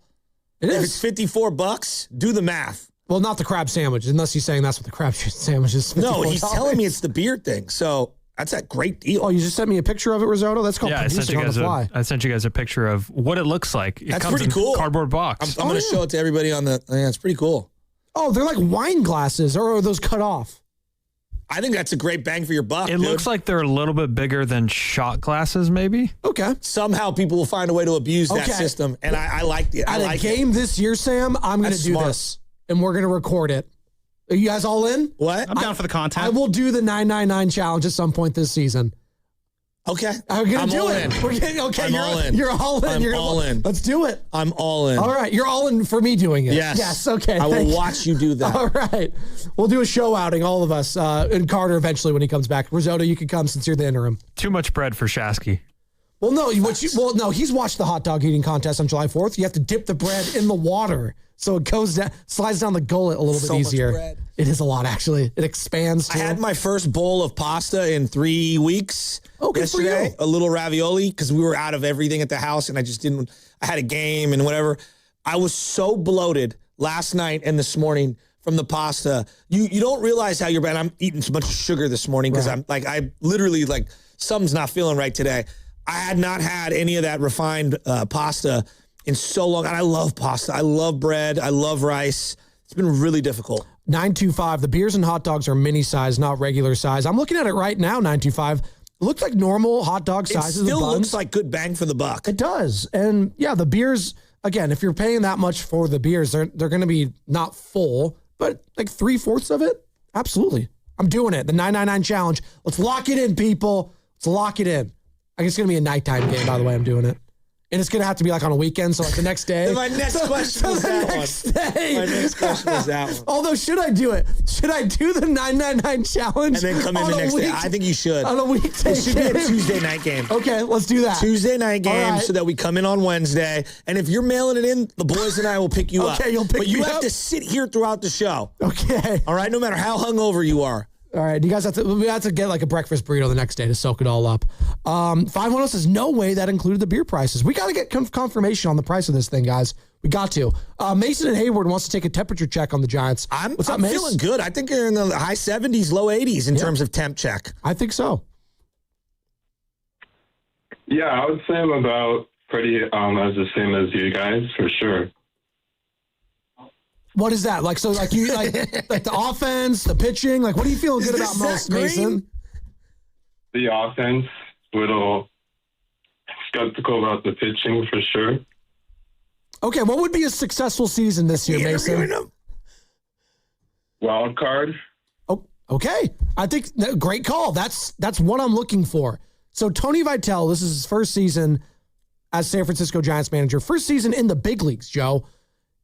Is it too much to ask for his first season to say, hey, at minimum, you have to make the playoffs for this season to be a success? I think that's a tall task considering they've been to the playoffs one time since 2017 started. Okay. So that you think that's unfair? No, I don't think it's unfair. I think those are the expectations when you have Devers, Adames, Chapman all in their prime. Okay. Regardless of pitching staff. But that being said, I was talking with a bunch of guys last night as we were playing ball. We were talking about playing ball.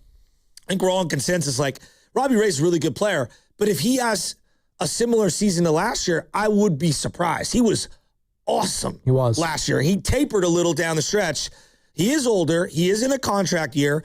Logan Webb, at some point, you feel like he'll have a down year, but, got to let it play out. Who else in the staff do you rely on to throw 160 innings? I mean, I can't rely on Landon Roop, who I really liked last year. He was a revelation until what happened? He got hurt. Like, can I expect him to be the same guy this time around? I have no idea. This is the workload that he's going to start being accustomed to more and more. So hopefully I see some good with him. He was a great story last year. I don't know much about Adrian Hauser. We'll see.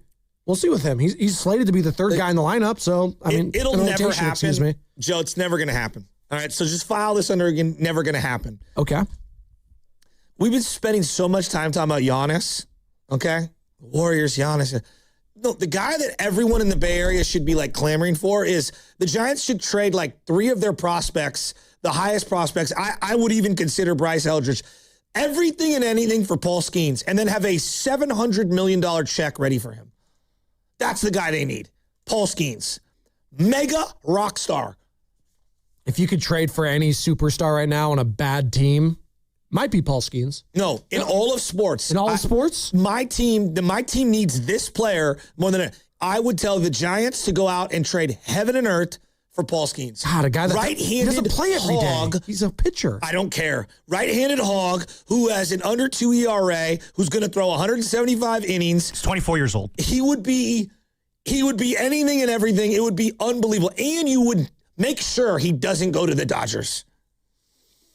Trying to think who else is out there right now. Rising stars in baseball. If I put just Joe, let's say those 3 shortstops that they've been signing over the last 2 or 3 years, and this is all dream scenarios. If I put Paul Skeens in this rotation with this team, we'd be talking about possibly winning the West. Possibly. Yeah. Possibly winning the West. See, it doesn't put you all the way. Like, if you get an everyday guy that could contribute, like, I don't know, man. Every day, we'll see. He's not like what Ohtani is as a hitter, obviously, in terms of you just plug him in and you're going to get to.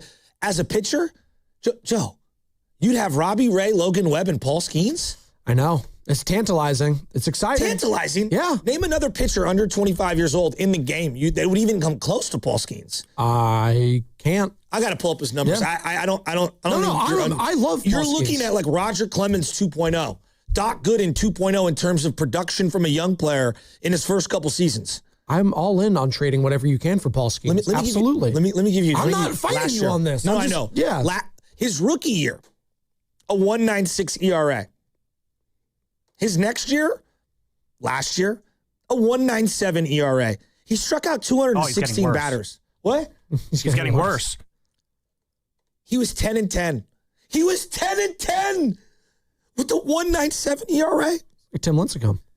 It's kind of hard to do, actually, have a sub-2 ERA and not a winning record. Are you like, that's like Felix Hernandez, like best year ever type stuff.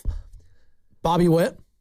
I love Bobby Witt. I would love Bobby Witt. Don't get me wrong. I would love, I'm a Bobby Witt. Like Gunnar Henderson. I would love those two. But just for fun, Chesky. But I'm talking about what this Giants team needs because they have Adames at short, right? Like in this world where they didn't have Adames at short, yeah, of course I would love those guys. I'm talking about this team right now needs starting pitching. And if you put Paul Skeens, like I would trade Bryce Eldridge straight up with other players for Paul Skeens right now. Because I know the next 3 or 4 years are the prime years of Paul Skeens, and I'd have a $700 million contract waiting for him yesterday. What's up, Sam? You want to jump in?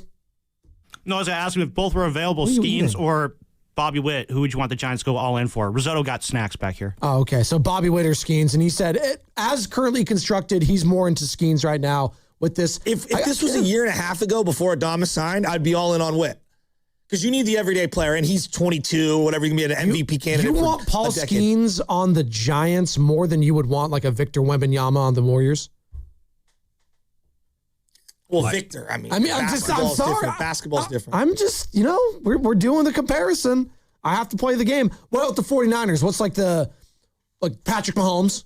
Forget the other sports. Is there a player in the game right now? Bobby Witt, probably. He's like the guy. Okay. Yeah, he's probably the one because he's 25. Okay. Like, he's super young. Do the Giants need a shortstop right now? I could use Bobby Witt anywhere. I'm just asking, though. What do they really need? Well, how about this? What do they really need? What's their biggest need? I think the gap between Bobby Witt and Willie Adames is pretty big. Okay, what about the gap between Paul Skeens and whoever Adrian your Hauser? number 3 is? Yeah, Adrian Hauser. Probably, it's Grand Canyon-esque. Yes. Listen, I'd be happy with either of them. Gunnar Henderson? This guy is so popular. I mean, Skeens is dude, you're talking about automatic 6-7 innings every single time he goes out there. He's handing the ball to your bullpen, and he's like, yep, it's 1-1. Yep, it's 2-1. We're leading. Like, he's ridiculous. They need arms so bad. Well, who is the arm? Like, it was supposed to be Kyle Harrison, right? And it looks like he's figuring it out in Milwaukee. I'm happy for him. We'll see if he does. Like, who is the arm right now? As I talk to all three of you. Yeah, we feeling that? You see, this is the interesting thing with the Giants this season. I was talking about Tony Vitello and whether or not this season, could be successful without making the playoffs, or is it directly tied to that, Giants fans? 888-957-9570. Like, who is that young pitcher that you're kind of gravitating towards with this squad right now? Yeah, Wisenhunt. We'll see. They don't have any arms. I know they don't, which is interesting because for so long, that was their formula. Pitching. And as I go frozen again, for the first time in forever, it's all offense right now. That's why I wanted Framber Valdez, who kind of was just sitting out there. Look, he went to a better team probably right now, like than the Tigers. Scuba will be available. Yeah. The Giants need to have a checkbook ready for Skubal, because you don't want him to go to the Dodgers, and you definitely don't want him to go to the Yankees. You are listening to 95.7 The Game, KGMZ FM and HD1 San Francisco, an Odyssey Sports Station and the home of the Golden State Warriors and Valkyries, always live on the free Odyssey app, coming live from the Laughing Monk Studios. You think Buster has another big type of trade in him like he did with Rafi Devers last year, this season? We'll see. We'll see. I think they've got a lot of pieces, but it takes two to tango. You keep bringing up like one guy, like he's a pitcher, the other guy's an everyday player. I hear you. What made Lincecum so unique? Roger Clemens, Pedro. There are certain guys, Doc Gooden, Fernando Valenzuela, Clayton Kershaw. Yeah. Some guys are rock star pitchers. And they like elevate everything. And they're like comets. And those guys are even more unique than other guys. And like, I would put Paul Skeens in that category. That's how good he is. He is so good. He might be the most popular player in the sport American-born, who only pitches once every 5 days. I mean, if he had gotten broadened up earlier in his rookie season, he would have been the Cy Young. He would have taken, who won it for the Braves? God, I can't, Chris Sale. He ended up winning that. Yeah, Chris Sale. I mean, you just kind of saw it on display in the WBC, like, he's different. Dude shoved against one of the great lineups of all time. Yeah, Dominican and Republic. I don't say that lightly. No, that's one of the most stacked rosters we've ever seen in the World Baseball Classic. And he was pissed, by the way. I saw like a TMZ article. It's like, United States players rip off silver medals after they're done. Like the first picture is Logan Webb just taking off. I was like, relax. By the way, like, yeah, they won silver. They took him off immediately when they walked off because they didn't want to wear that. And then they just followed Paul Skeens with his head down, all the media around him, not responding or talking to any of them. I would love Paul Skeens here. I think he'd fit perfect. I think him, Logan Webb, Robbie Ray would make you a legit threat and possibly contender in the NL. When you go to Target right now to go shopping, in the child section and in the adult sports section, what jerseys are they selling? Like a Target? Not even Dick's Sporting Goods, because I'll tell you Dick's in a second. They have Yankee stuff. No. What? They have the Giants jerseys. They have Devers 16 jerseys. Because in Target in the East Bay, I see some Yankee stuff. Really? So. Yeah, Aaron Judge. I go to the one in Colma. And they have a lot of Cal Berkeley stuff, though, in the East Bay. So that's the Berkeley one. Yeah, I've been to that one a few times. Emeryville. Yeah. Right off the 80 there. Yeah, they have that. And then they also have in Alameda, they have one, too. Yeah. So they got a bunch of Devers jerseys, and then occasionally you'll see a Chappie. Yeah. Paul Skeens would be the one. That would be the one every kid would want. What jersey should he wear? What number? Well, I like him. Was he 34, I believe, or 30? No, he's 33, I think, for the Pirates. What's the number? He's 33. What's the number you can't wear as a pitcher? Is it single digits? Looks weird. Okay, is that it? Like Marcus Stroman pulled it off, Sable, but Sable. Blake Snell wears single digits. So if you're a two-time Cy Young, you can get away with it. Yeah, single digits just looks weird. Okay. Unless you're a lefty. I think Scott Kazmir, when he was either a Ray or a Met, wore a single-digit number. Forever Giant Scott Kazmir. Remember that? Yeah. God, he was a great A. He was an all-star, I think, at one point. I just think that this guy is, I think we're looking at one of the special athletes in the game. Is that who you're like most excited to, like, outside of the Giants, you're going to be keeping your eye on this player all season long? Well, he's the combination of power with like also finesse and touch. I mean, he's and it's his attitude. He's Paul Bunyan. I told you, dude. He's huge. It's his attitude. I mean, he doesn't look different to you. Oh, he's big. I just told you he's Paul Bunyan. Yes, he's massive. He just sees the Blue Ox and he's got to wear the flannel. I also think his work ethic and his ability to clearly understand the moment. Like when he said, like, this is the heaviest jersey I've ever worn, and he's talking about the United States, how much that meant to him as a guy who went to a military school to start off with. It's like, damn, dude, this guy's hitting all the notes. I mean, he's a rock star. He's sneaky funny, too, in his interviews. I like him. He's sneaky, a little salty sometimes, but he gets it. And obviously, he has the connection with his girlfriend. Or are they married or just girlfriend, Livy Dunn? He'd instantly be the most popular Giant like that. I think that speaks more to like the Giants right now. And I think it's him. Well, no, it's him, but also like they don't have like a superstar on this team.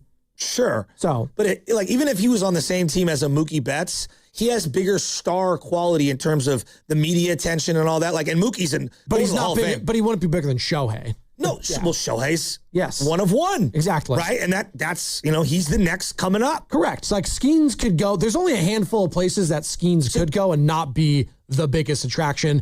Yankees probably still Judge, but he's be one of them. Dodgers. And then who else?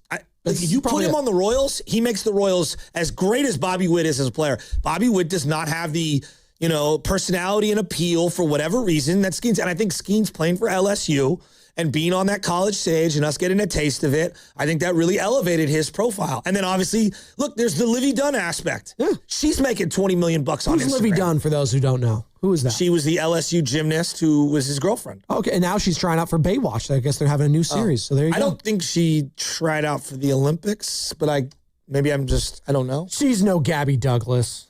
I mean, come on. Sam's like, no, come on. I'm taking Allie Raceman over Get Livy Dunn any day. Okay, all right. Well, you're going to take, why can't I think of her name? Simone Biles. She's the GOAT. Like, come on. What are we doing here? You want to talk more Tony V on the other side? You haven't really given your opinion.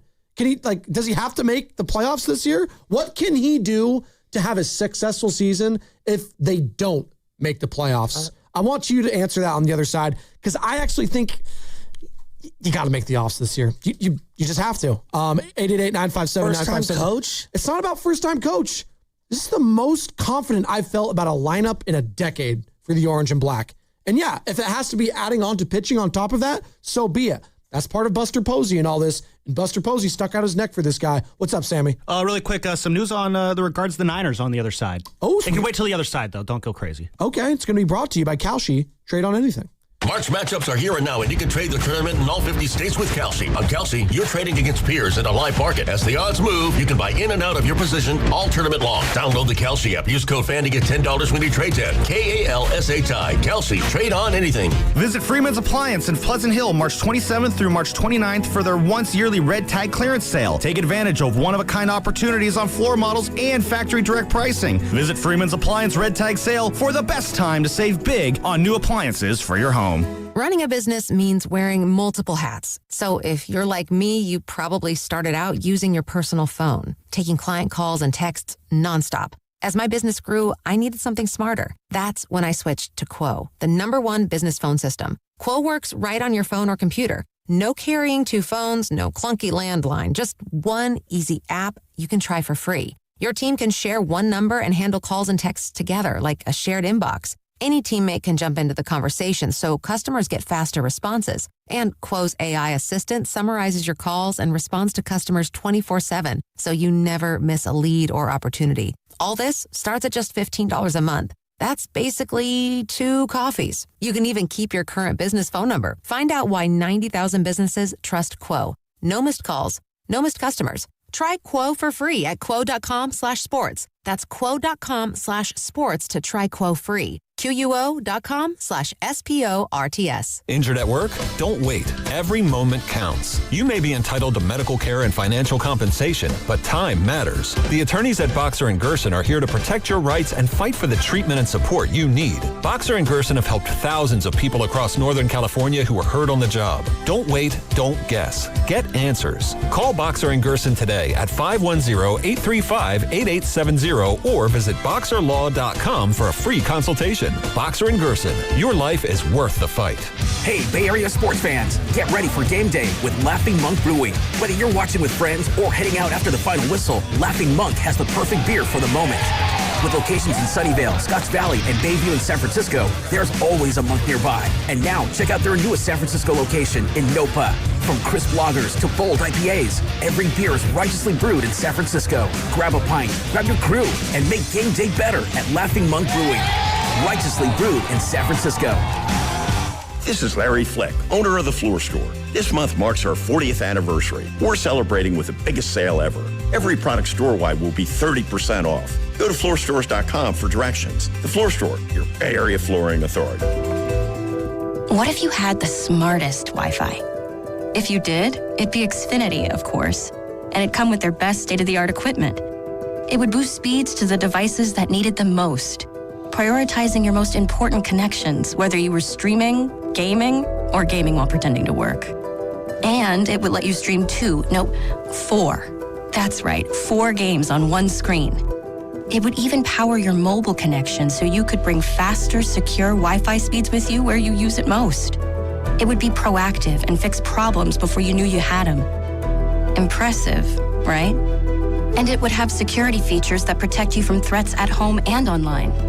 Kinda like a force field for your life. If you had the smartest Wi-Fi, well, everything would work together seamlessly to keep you connected, no matter what. Xfinity. Imagine that. Restrictions apply. Don't miss your chance to save big on Toyota's lineup of 20 hybrid and electrified vehicles at the Ready, Set, Go sales event. Right now, score deals on the 50 MPG Corolla Hybrid and the 51 MPG Camry. Or go all-electric with the 2026 BZ and get 0% APR plus up to $6,000 finance cash. Toyota, let's go places. Offer available through TFS to buyers with premium rated credit. Cannot be combined with other offers. Finance cash must be applied to transaction. $6,000 finance cash only available on SLE all-wheel drive and front-wheel drive models. Ends 3/31/26. We've all been there, sleepless nights, wondering if your business's security service is really protecting what matters. At Bay Alarm, we can put your security insecurities to bed. Our advanced technology and personalized support ensure you can rest easy knowing we're here for you. BayAlarm.com. New Game Plus with Oxy makes your laundry smell incredible and fights stubborn smells, like the ones your dog Biscuit brought into your freshly made bed last night. But you wash that all away with Game. And now you're drifting asleep to the scent and sound of waves. Ah, no, that's the dog licking your ear. Biscuit. It just might be our greatest scent ever. Now with odor-fighting power. New Game Plus with Oxy. There's a difference between liking a house and actually getting it. Redfin is built to make up that difference and close the gap between finding and owning the home for you. Redfin agents close twice as many deals as other agents, so when you find a home you love, you're not a step behind when it's time to make an offer. That means less watching great homes disappear and more focus on the ones you'll actually move into and call home. Redfin helps turn saved listings into real addresses. Get started at redfin.com. Own the dream. During Lowe's Pro Savings Days, save more on what goes into the job. Add power to your lineup with a free DeWalt 20-volt max 5-amp-hour battery when you buy a select DeWalt 20-volt max tool. Plus, get up to 35% off select major appliances from Whirlpool, Maytag, and more. Get the job done right. Keep more in your pocket. That's Pro Savings Days. Our best lineup is here at Lowe's. Valid through 3/27. Selection varies by location. While supplies last.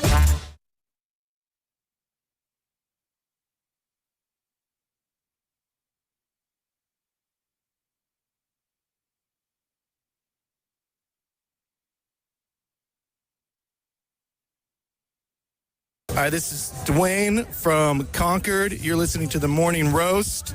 Spadoni, the Italians love you. Andy Shasky. Shasky, you're pretty cool too. He's an Italian. Ooh, a little Jurassic 5 on the rejoin. A little Golden. Let's go. Got one more segment. This show has flown by. And I love pasta. I love bread. I love rice. I love Zubac. He loves bicycles too. You know that one? I love bicycles. Thank you. He loves a lot of things. I love dancing. Apparently, I love pasta. It's a hot take that the Tooth Fairy will be giving Benjamin $5. I love rice. $5, I guess, is too much now? I got 5 when I was a kid. I got 5 on it. Yo, what's going on? What's the going rate for the Tooth Fairy these days? I don't know. The Oakland Tooth Fairy is being generous. Can we talk about... Turn on your mic. Can we what happened at the break was probably one of the funniest things that's ever happened. What happened? we were all talking. We're getting ready for the show, like what we're going to do on the next segment. The door swings open, and I turn to my left, and Zach Green, the new guy here at 95.7 You did an impression of earlier. has a giant red Odyssey putter in my face. And he's like, I got this for Guru. I'm like, okay. And then we're in the middle of a conversation, Zach. I love the guy, but man, we got to work on his social skills. Yeah. Okay. All right.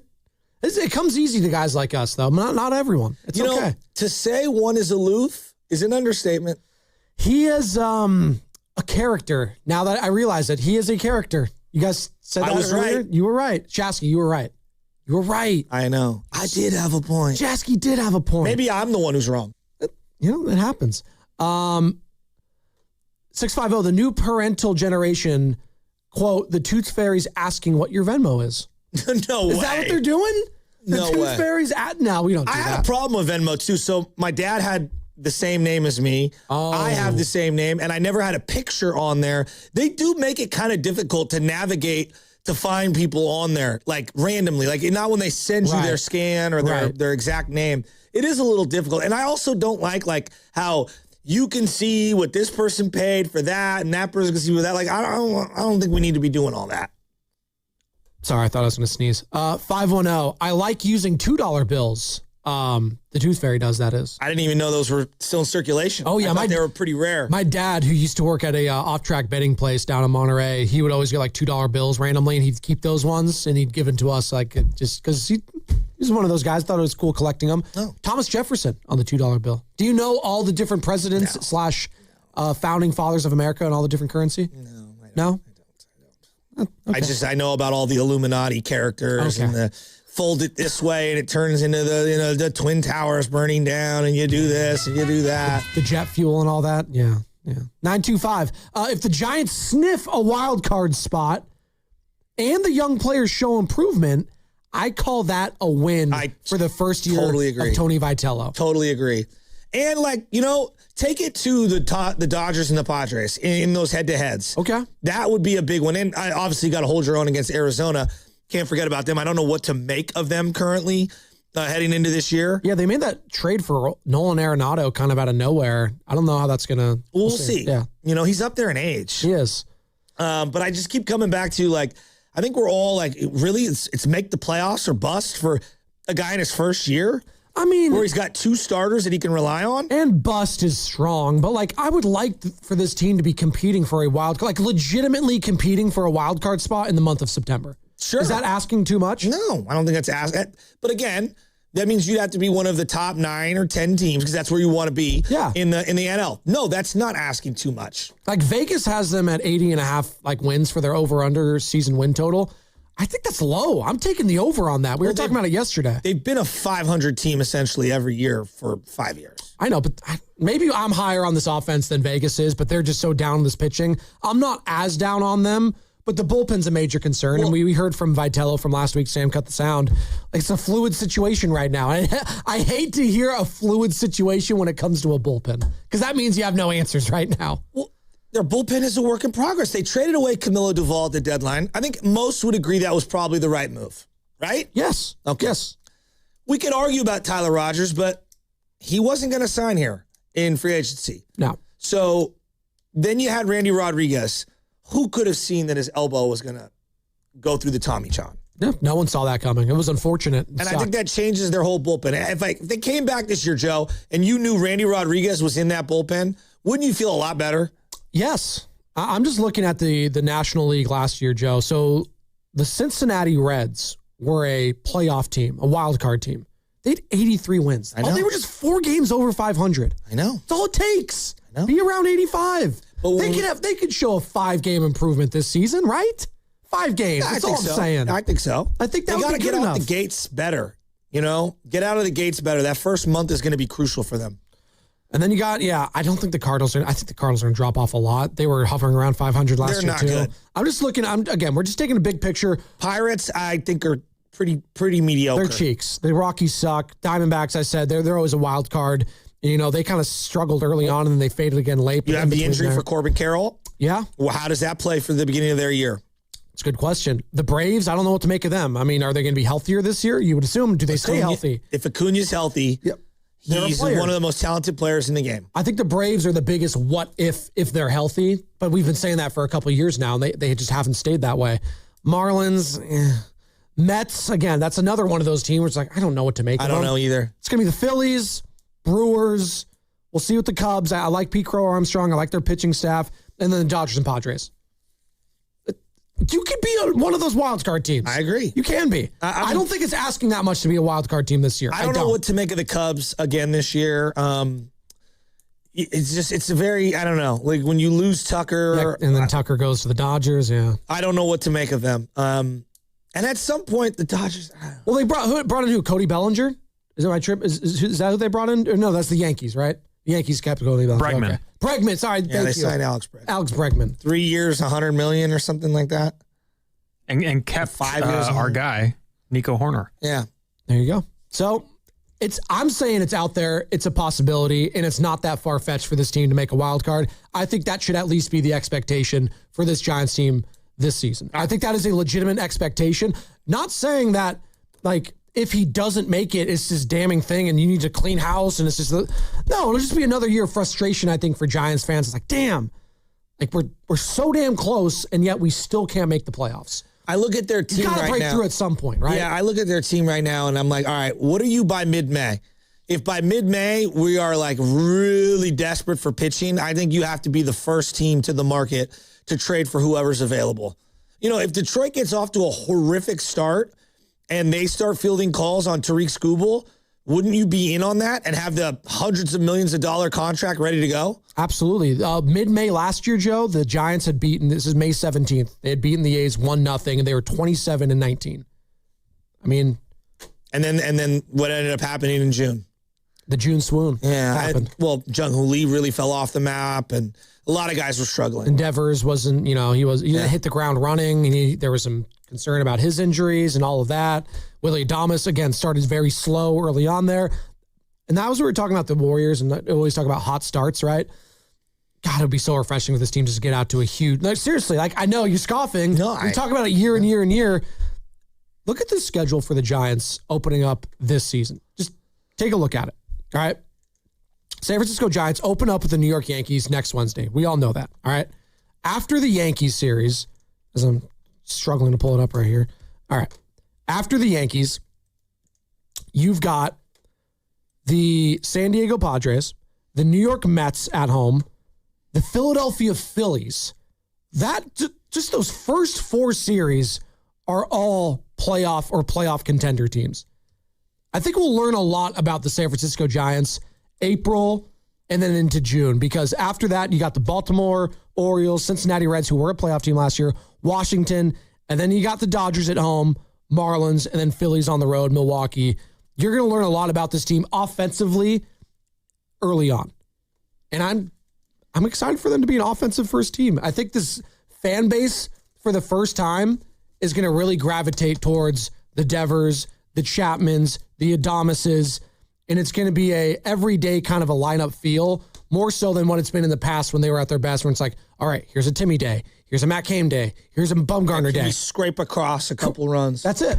That's all it's going to be a nice change of pace, I think, is what I'm getting at. Before the Timmy Cain era, it was all hitting and minimal pitching. Correct. And so I think this is a throwback. I like a great lineup. Don't get me wrong. I know winning in the playoffs and in September and if you get into October, that is predicated on defense and pitching. But throughout the regular season, you probably want the lineup more than you want the pitching for the regular season in terms of watchability. Well, because it also keeps you in every game, it feels like. So when you have that, because you reference Paul Skeens is to be as great as you want. If you don't have an offense, you're screwed. How many times did he lose 1-0 and 2-0 games last year? He had a 1.97. That's what I'm saying. He would have won 25 games on so many different teams. I do want to change gears because this is something that happened and I had it in my notes and we haven't gotten to it. And I wanted to bring it up. Scott Ostler is retiring from the San Francisco Chronicle. And I'm not really sure on whether it's on his accord or not. You know how the industry is nowadays. Well, he was able to write his final article for the San Francisco Chronicle, excuse me. So I don't know. I would like to reach out to him and talk to him, quite frankly. His son Gabe worked here at the station, and I got to know him because he produced and board opped a lot of my shows. And Gabe is like the smartest meathead I've ever met in my life. He's extremely intelligent, but he also has very big frat boy meathead tendencies. But I love him. He's a great person. Loved watching professional bowling. He was just hilarious. I love him. Super smart. He was on Jeopardy. Strong as hell. He was on Jeopardy. Yeah, like an ox. So I got to know Scott through his son. And, I've had this imposter syndrome in media in general, and I know what I do is very different from journalism. Scott, before I had ever met him face-to-face, came walking up to me, big handshake. He's just like super nice, like could not be a more salt of the earth individual. And it was very accepting to me, and it meant a lot to me. Like it really did at a moment in my life where, not a lot of other people in journalism were like putting their hand out to shake my hand. Yeah. Not to say that people were treating me poorly. That's not what I'm saying. It's just, he really went out of his way to like be nice to me. And he's like, hey dude, you were like really nice to my kid, whatever. And like, I listen to you, like I really enjoy it. And we were going back and forth. Now, as a native in this area, as someone who I've talked about forever, would run to the sports section and read columns, Scott Ostler, every Sunday, would have the same article where it was deep thoughts, cheap shots, bon mots. And it was like this little like hodgepodge of thoughts where he would have like one-liners and jokes, and it was showing his creativity. And he never really took things that serious. And then throughout the week, he would do his columns where he's giving you his opinion on things. And there's like beat writer journalism, and then there's like columnist journalism, at least to me, the reader. I'm not pretending to be a journalism expert, and I understand sports is not real journalism. I always thought Scott blended the really good like perspective with some funny, with some like, yeah, this seems really, really, really, really good, or actually they're kind of crappy and they're not that good. Right. And I always thought he hit the nail right on the head. And I never thought that he took himself or the industry that seriously. And I always thought he was that perfect blend of what we're looking for. And in a weird way, I don't think he views himself as this like staunch journalist, even though I know that he knows he's doing journalism, covering these teams. I'm not saying that he doesn't hold people accountable and critique when he needs to and praise when it's appropriate. But I always liked the way that he went about it as a reader. I'm talking about as a reader. I never felt like his articles got predictable. There's a lot of other people that they go with the same kind of flow. Right. Their style. Exactly. But his style was, hey, you don't know where he's going with this. Exactly. Yeah, exactly. Yeah. I don't know. I'm kind of rambling here, but in a weird way, I've always felt like sports radio is in its own unique way a version of fan/analyst columnist. Yeah. Where every day I'm giving you my opinions. I'm not reporting the facts. I'm giving you how I feel. We're analyzing what we saw last night. I'm kind of projecting forward. I'm giving you my prerogatives and my perspectives from where I see it from my seat. And boy, to have a career as long as his and be respected amongst all your colleagues the way that he is, we're probably not making people like the Ira Millers and the Glenn Dickies and the Lowell Cones and the Scott Ostlers and the Bruce Jenkins and all these people that I grew up reading and then hearing from on radio and on TV when Chronicle Live was on the Bay Area Sports Channel. Like that whole era feels like it's going away. And maybe one day someone, God willing, would view me that way in a similar light where like I shaped some of their fandom in loving sports by being on every single day or whatever. But I just want to thank Scott Ostler for an unbelievable career and just being a great person and being very accepting to a young, insecure Joe Shasky who felt like I was the enemy behind the lines. And like he just he had a way of making me feel like I belonged. And I think he had a great career, and personally and selfishly, like I thank him for giving me some confidence. I mean that from the bottom of my heart. I think that's well said. And if you're just joining us, you didn't see the news earlier in the week, Scott Ostler retiring from the San Francisco Chronicle and sports writing. Maybe he still does something after that, but he wants some time to himself. He wants to retire, enjoy life. And not to say he's not enjoying what he's been doing. I mean, my guy started in this industry back with the LA Times. Like his first big breakout year was covering Magic Johnson's rookie season as a Laker. I mean, are you kidding me? 44, 45 years ago. Yeah, that's like the holy grail of sports covering a team like that. And just the stories he had about the Buss family and all the players on that time. And then being able to transition from LA to the Bay and kind of being respected as a writer in both places. We have a couple famous, like Tim Kawakami was a guy once from LA over here too. Like to have that transition and be well thought of in both markets, I think is very difficult. And I think to survive during the eradication of the delivery newspaper system and to still be relevant over a long period of time, it's pretty cool. I mean, right now, obviously, radio's been going through a crazy transition over the last 5 to 10 years. And in a weird way, just seeing people persevere and put out great stuff is inspiring. 11-time winner of the California Sports Writer of the Year Award. 11-time champ, if you will, Scott Osler. We should reach out to Scott and talk to him. That's another thing I wanted to get to. Like if you are a young producer here, and I've been with this station, God, as long as you have basically, Joe, in the production side of it, like he was always a guy that you could reach out to. Like if you're on a weekend shift, like, hey, Scott. Super chill, dude. Super chill. Like, hey, Scott, like, do you have some time to like talk about, and he could talk about anything, Bay Area sports. Like he could talk, once upon a time we were the flagship with the Raiders. He could talk the A's move. He could talk Niners. He could Sharks if you want to. The guy was so tapped in on everything.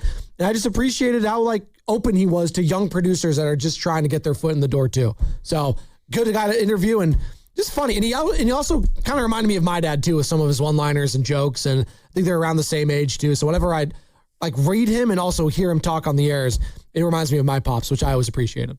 Shout out Scott Osler, baby. It's a hell of a career. Hell of a career. Let's go. It's a hell of a career. And, you know, I've talked about this before, but he's not passing away. Okay, so let's be realistic here. But when you do pass away or someone important around you, I guess, passes away, you start to like, hey, what's their legacy? Like, what are they leaving behind? Sure. Right? When you leave an industry, like, what are you leaving behind? I see a lot of people like they work, you know, they're a Muni driver their entire life. Right. And that's what they've always done. Like, you know, and they leave that industry. They feel like a part of them dies because that's who they are. Sure. One of the beautiful things about sports in this modern day, it can suck for people in their primes trying to make a dollar. But one of the beautiful things about this industry is you can always continue to write on a blog or be able to tap in when you need to. And like, you know, someone like Lowell Cohn, and I know Lowell's very controversial to a lot of people. I grew up reading Lowell Cohn. A lot of things I don't agree with that he writes. There's a lot of things that he makes me think, and I do agree with. I think that's part of the element of this job, of columnists, whatever. Not everything do I want to agree with. I kind of want you to make me think and make me kind of yell at the page that I'm reading or yell at the radio that I'm listening to. It's funny you bring that up with Lowell and Scott. I think I remember some episodes on what was Chronicle Live and then Yahoo Sports Talk Live with Jim Kozimor talking with those guys. And they're completely different. Or Papa, interviewing them, right? And they're completely different, but it's great. But one of the things that's really cool is like he has a little blog, Lowell does, and from time to time... Substack? I don't even know if it's a Substack. He does have a Substack, but it's like a blog you can click on. And look, I just think society as a whole, we treat our old people like crap. I'm just my personal opinion, all right? And I'm guilty of this. I'm busy. I got a little one. I don't see my grandfather as often as I need to. But their perspective and their wisdom is greatly needed because us young whippersnappers, myself included, think we know everything and we don't. And they've been through everything.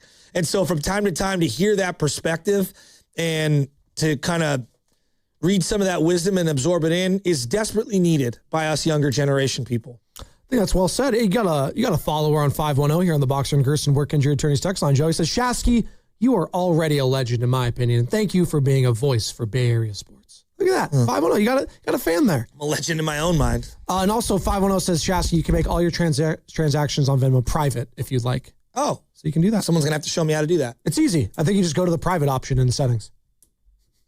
I'm serious. I don't mean to be a jerk. I think that's what you do. You just go there. And then they don't, because you could see people's, what they're saying. Like, I send Sam like $5 for a pizza or something. You don't have to see that if you put it on private. When I was a kid, we used to run to the kitchen table to grab the newspaper. I used to have to go out and get it on my street corner because we didn't have it delivered at a time and have to put the quarters in, get the thing and take it out and then walk back. Yeah. Yeah, good luck finding newspaper because I was looking for newspaper to burn to start a that used to be the best, yeah. It's impossible to find it nowadays. How are young people consuming, obviously there's YouTube, but it's all through the phone, right? Like that's how everyone's reading everything. It's through the phone, Well, correct? yeah, but because I can get articles on my phone too. That's what I'm asking. Is it like what is the young Joe Shasky at 16 years old? How is he consuming his sports media in terms of the print? Headlines. Seriously, headlines. People read people have always only read headlines, but it's at the point now where you could post an Instagram graphic of a headline, and that could be all a kid needs. Well, or Shams or Schefter tweet. Social which media, is 100%. 3 lines. That's it? No, that's So like Mateer and Ross. You guys know who I'm talking about? Used to do the Bay Area section. They would always do deep dives. I mean, the local legends. I didn't know if it was Matty Aaron Ross or Mateer and Ross. I always said Mateer and Ross, but whatever. Anytime they put something out, I had to read it. And I didn't even really know local politics like that, but I felt like I was not on the in if I didn't read that stuff. Who's that person for a 16 to 25-year-old right now? Well, I think what Pablo Torre's doing is pretty revolutionary, and I think there's a lot of I would agree young people that are paying attention to what he's doing. But in terms of the Bay Area circle, I mean more Bay. It's hard to say. A lot of people are just with publications that are behind a paywall, and people don't want to read long formatted journalism anymore. It's something that obviously I studied in college, and it's difficult to find the answer to it. You know, maybe multimedia. I think that's probably the big thing, and content creators, but they don't always have the in a lot of the time. So it's difficult to find that happy medium on where to look. Is it just our attention spans overall that we just don't have the bandwidth anymore? If that's to just the case, want to do that? but if that's the case, then why is a 3-hour Marvel movie one of the greatest movies in terms of the last 10 years grossing at the box office? Like, I would agree with you, but well, because I know what I'm getting there. I know that's going to give me exactly what I want with every Marvel movie. It's cookie cutter. Okay. This is going to be here. This is going to be there. That's going to be the ending. 3 hours is long. It is, but I know what I'm getting. And I know I'm going to be satisfied with said Marvel movie. That's why why, Joe, why do you think Pixar keeps making Toy Stories? Like Dune. They keep making Toy Stories because they know they're going to be profitable. That, but like Dune, we were unfamiliar with Dune, and Dune was a 2.5 or 3 hour movie. Sure. And a lot of people loved it. Yeah. Thought it was overrated, but a lot of people loved it. Yeah. Well, so I get the attention span thing, but like anything we like, we dive into. Yeah, but I also think like film is different than print per se. Like I just think like podcasts too. We can have like hour-long, people just listen to, Joe Rogan or Part of My Take. They'll just put that on and leave it on for hours. It's different. Well, one thing that I know that I'm not doing when it comes to podcasts and YouTube, Netflix has all these sports podcasts and whatnot on there. I have not watched one. I see it on there and I'm like, I'm not watching it on Netflix. I will put it on an iPad on the YouTube channel and I'll have it as background noise as I'm washing dishes and folding laundry and stuff, but I'm not going to actively go. Why is that? It's a bizarre habit I have. I won't even acknowledge it on Netflix. I don't know. Well, I think because Netflix, I don't look for podcasts. I look to watch like a TV show. I agree. I'm sitting down on the couch. Yeah, exactly. I'm not looking or lying down in bed. I don't digest in Netflix for me. It could be different for other people if they have a laptop or whatever. Netflix is just TV for me. So I get on my couch like you do. I turn on my TV and I'm going to veg out and watch some trashy reality show or a movie, or maybe the Giants and Yankees next Wednesday. The other part of this is that the Netflix feed doesn't load till the next day. And there's something about YouTube.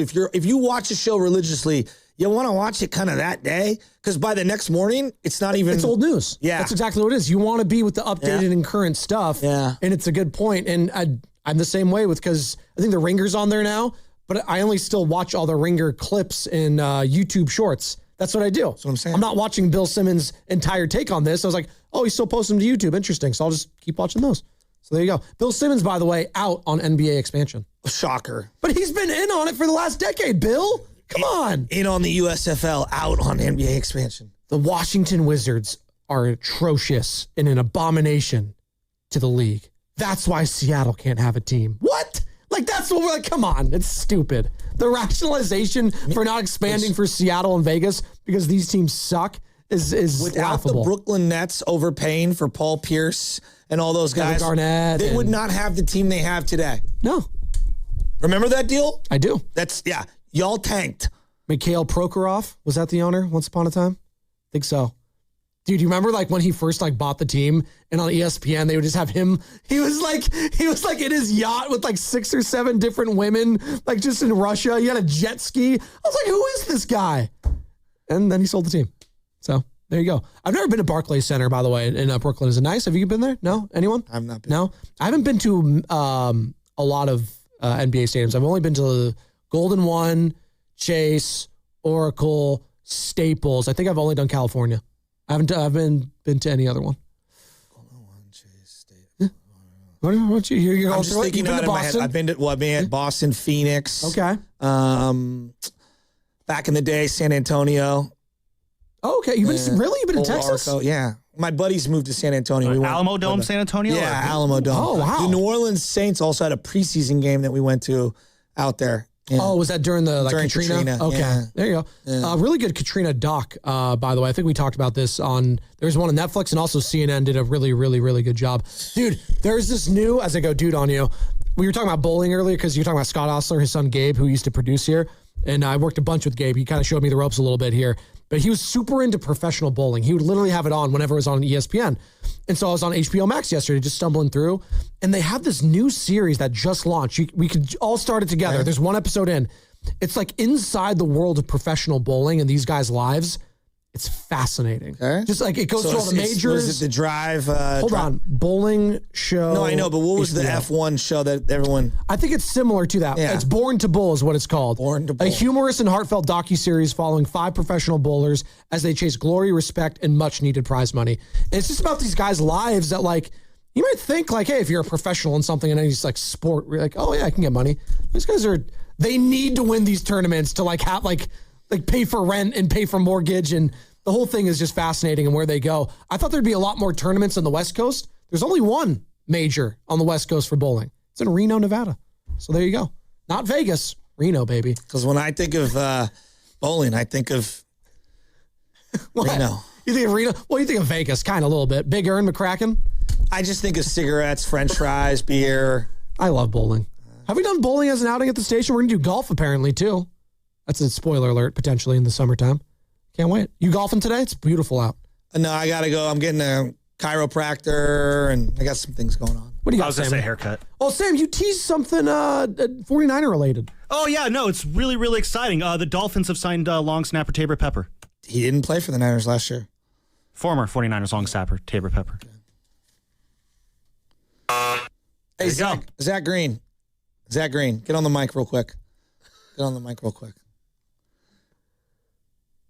Hold on. What are we doing? And we're giving him a headset. Put the headphones on. So you brought a hybrid. It looked like a wedge of some sort and a putter for Guru. Correct. How tall are you? Like 5'7", 5'8". How tall's Guru? He's 6'4", bro. So you think he's going to fit into those gloves?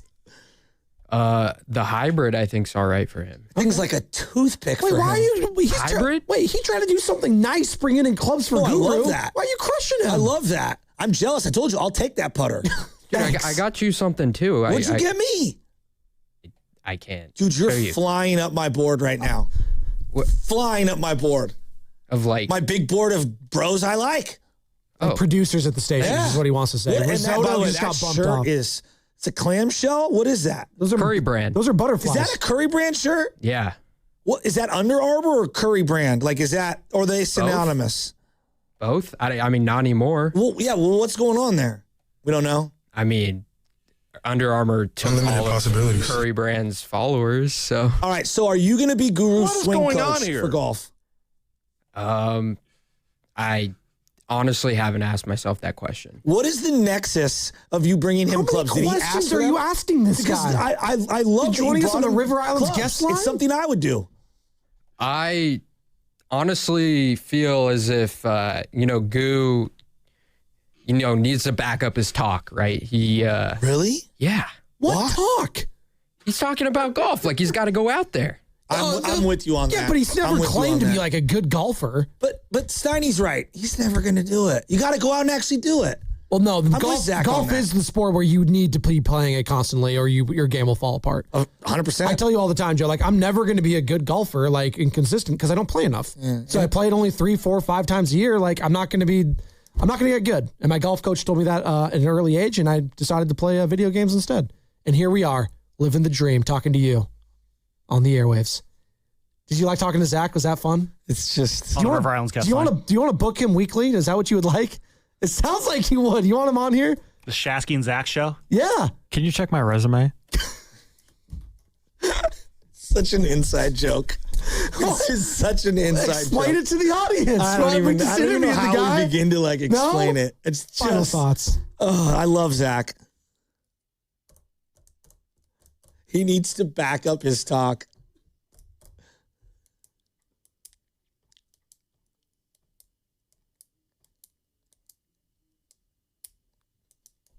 Oh, this is interesting.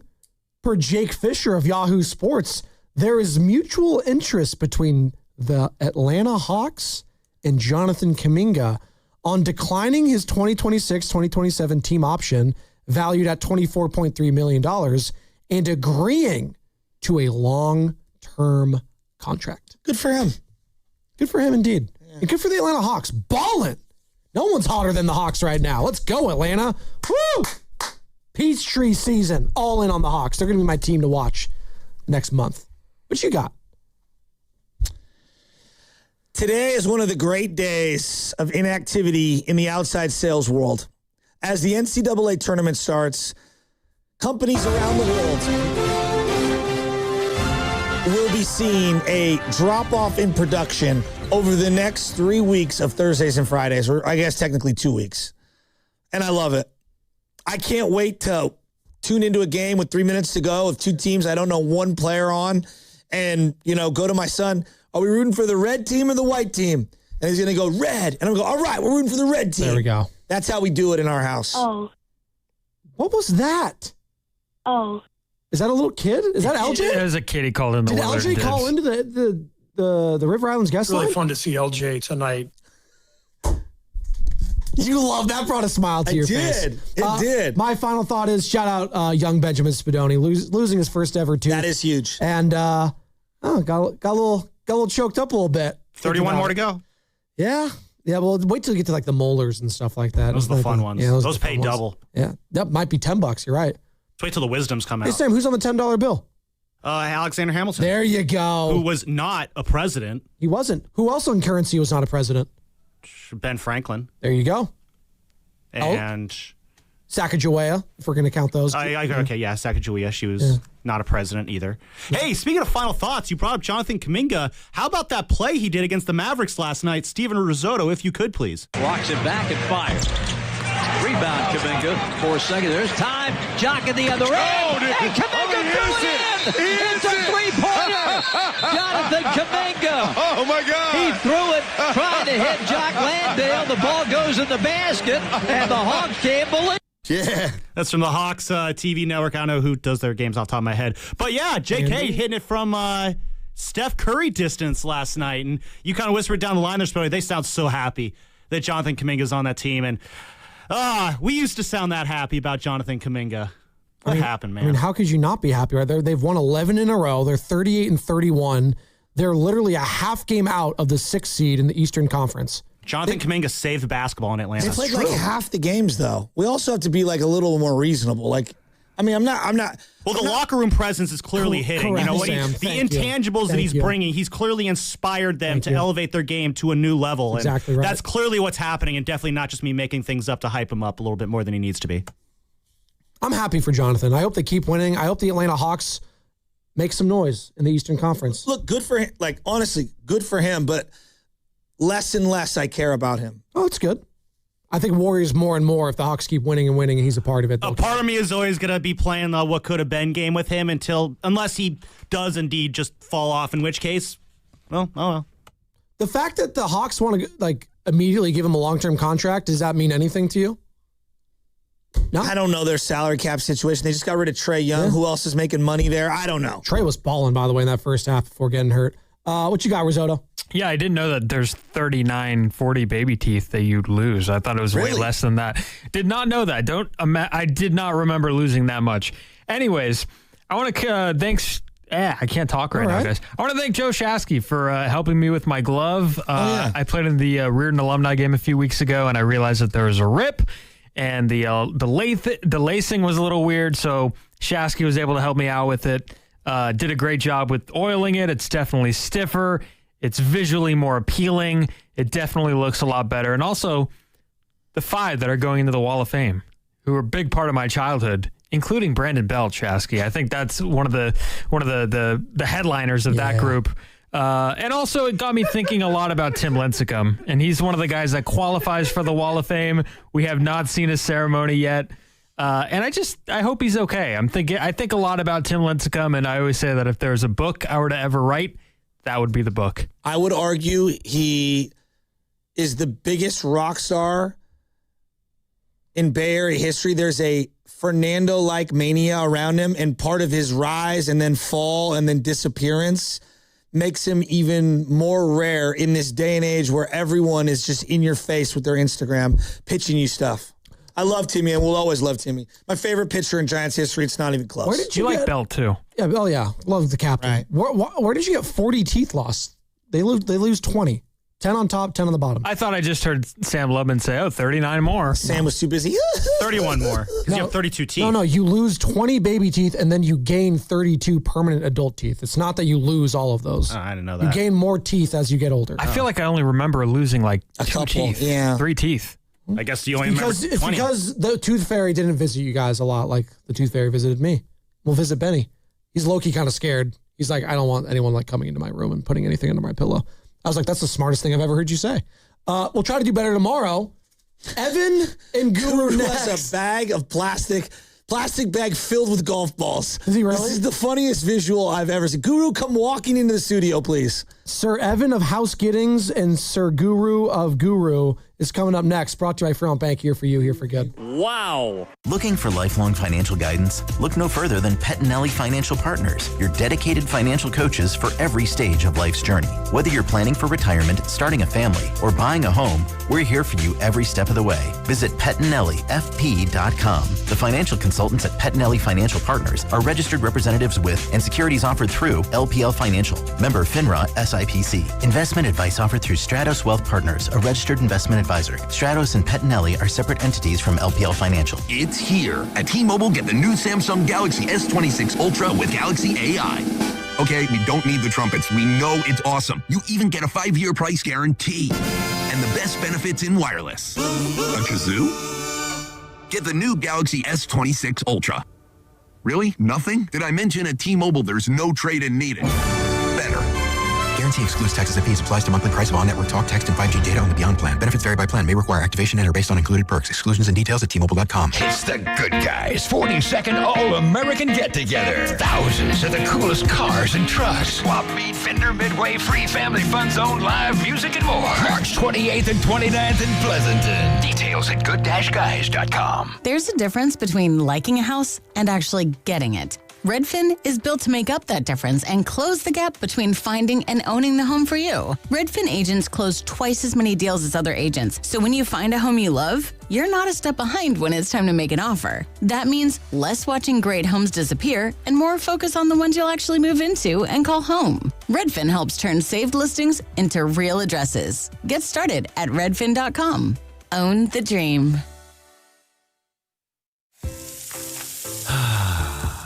That's the sound of James adding long-lasting Gain scent boosters to his laundry this morning.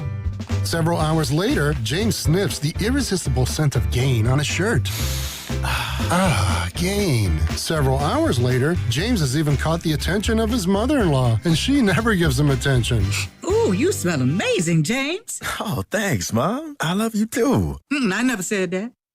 Add Gain scent boosters to your laundry. Add joy to your day. Bay FC fans, it's the first California rivalry match of the season on Saturday, March 21st at 5:45 p.m. Bay FC hosts Angel City FC at PayPal Park as they honor the players who wear the Bay FC crest and the Trailblazers on and off the pitch who paved the way. Grab your tickets now.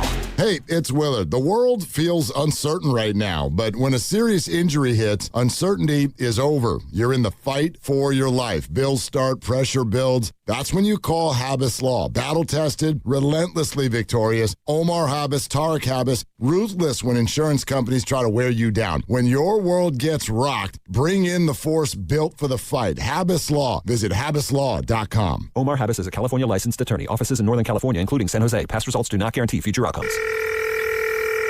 Xfinity Tech Support, Matthew speaking. Hi, I live in a pretty remote place, like Jurassic Park remote. Oh! Wow. Will Xfinity Mobile work out here? Yep, the combination of reliable Wi-Fi and 5G makes it so that you can stay connected in all kinds of places. Plus, you get access to ultra-fast speeds and coverage, whether you're poolside or out live streaming with a T-Rex. Hold still, you're about to go viral.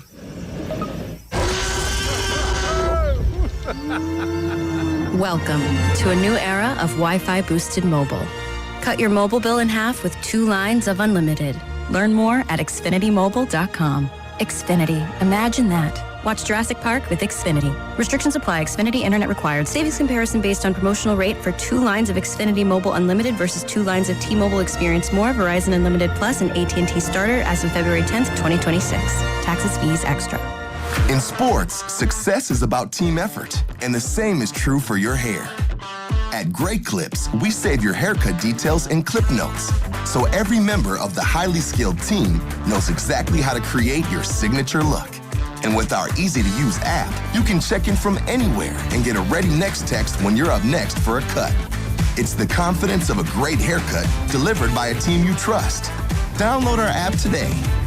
Great Clips. It's gonna be great. Hey everyone, I'm Josh Radner, and I am so excited to tell you about How We Made Your Mother, a rewatch podcast looking back at How I Met Your Mother. And I'm here with Craig Thomas, who co-created the show along with Carter Bays. Hi, Craig. Hey, Josh. Somehow it has been 20 years since the show premiered. I'm going to check the math on that. 10 years since it went off the air, and we thought that made this a perfect time to look back, see what the hell we did, and why the show still seems to resonate with fans around the world today. Follow and listen to How We Made Your Mother wherever you get your podcast. This is the Game of the Week Report, brought to you by Hyundai. A full slate of pro basketball action tips off on Monday night as we push closer to the postseason. We kick things off with LA versus Detroit, OKC versus Philly, and Indiana against Orlando. Down in South Florida, San Antonio takes on Miami, followed by Memphis, Atlanta, and Houston, Chicago matchups. The Game of the Week Report is brought to you by the all-new Hyundai Palisade Hybrid. Learn how it's so much more than just another SUV at HyundaiUSA.com. Get into the Hyundai Getaway Sales Event and get away with a deal so right it almost feels wrong. Because right now you can get great deals on our most popular models, including our adventure-ready SUVs like the Hyundai Santa Fe or Santa Fe Hybrid and the Tucson or Tucson Hybrid. Plus, there's our bold and stylish Elantra, loaded with the latest tech, or go all-electric with the Ioniq 5 or Ioniq 9. So get down to your local Hyundai dealer and get away with a deal you'll love during the Hyundai Getaway Sales Event. Visit HyundaiUSA.com for details. You're listening to 95.7 The Game, KGMZ-FM and HD1 San Francisco on Odyssey Sports Station and the home of the Golden State Warriors and Valkyries. Always live on the free Odyssey app and now coming to you live from the Laughing Monk Studios.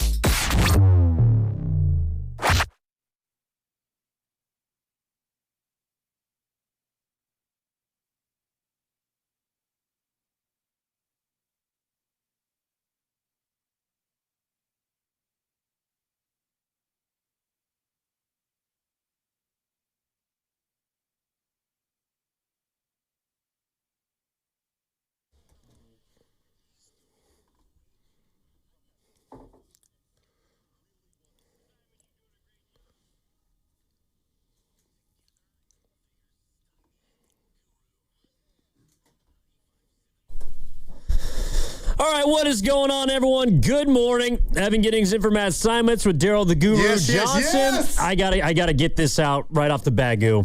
We got to stay locked in today. It is one of the hardest days in the world for a sports fan to stay centered, to stay locked in, to stay engaged.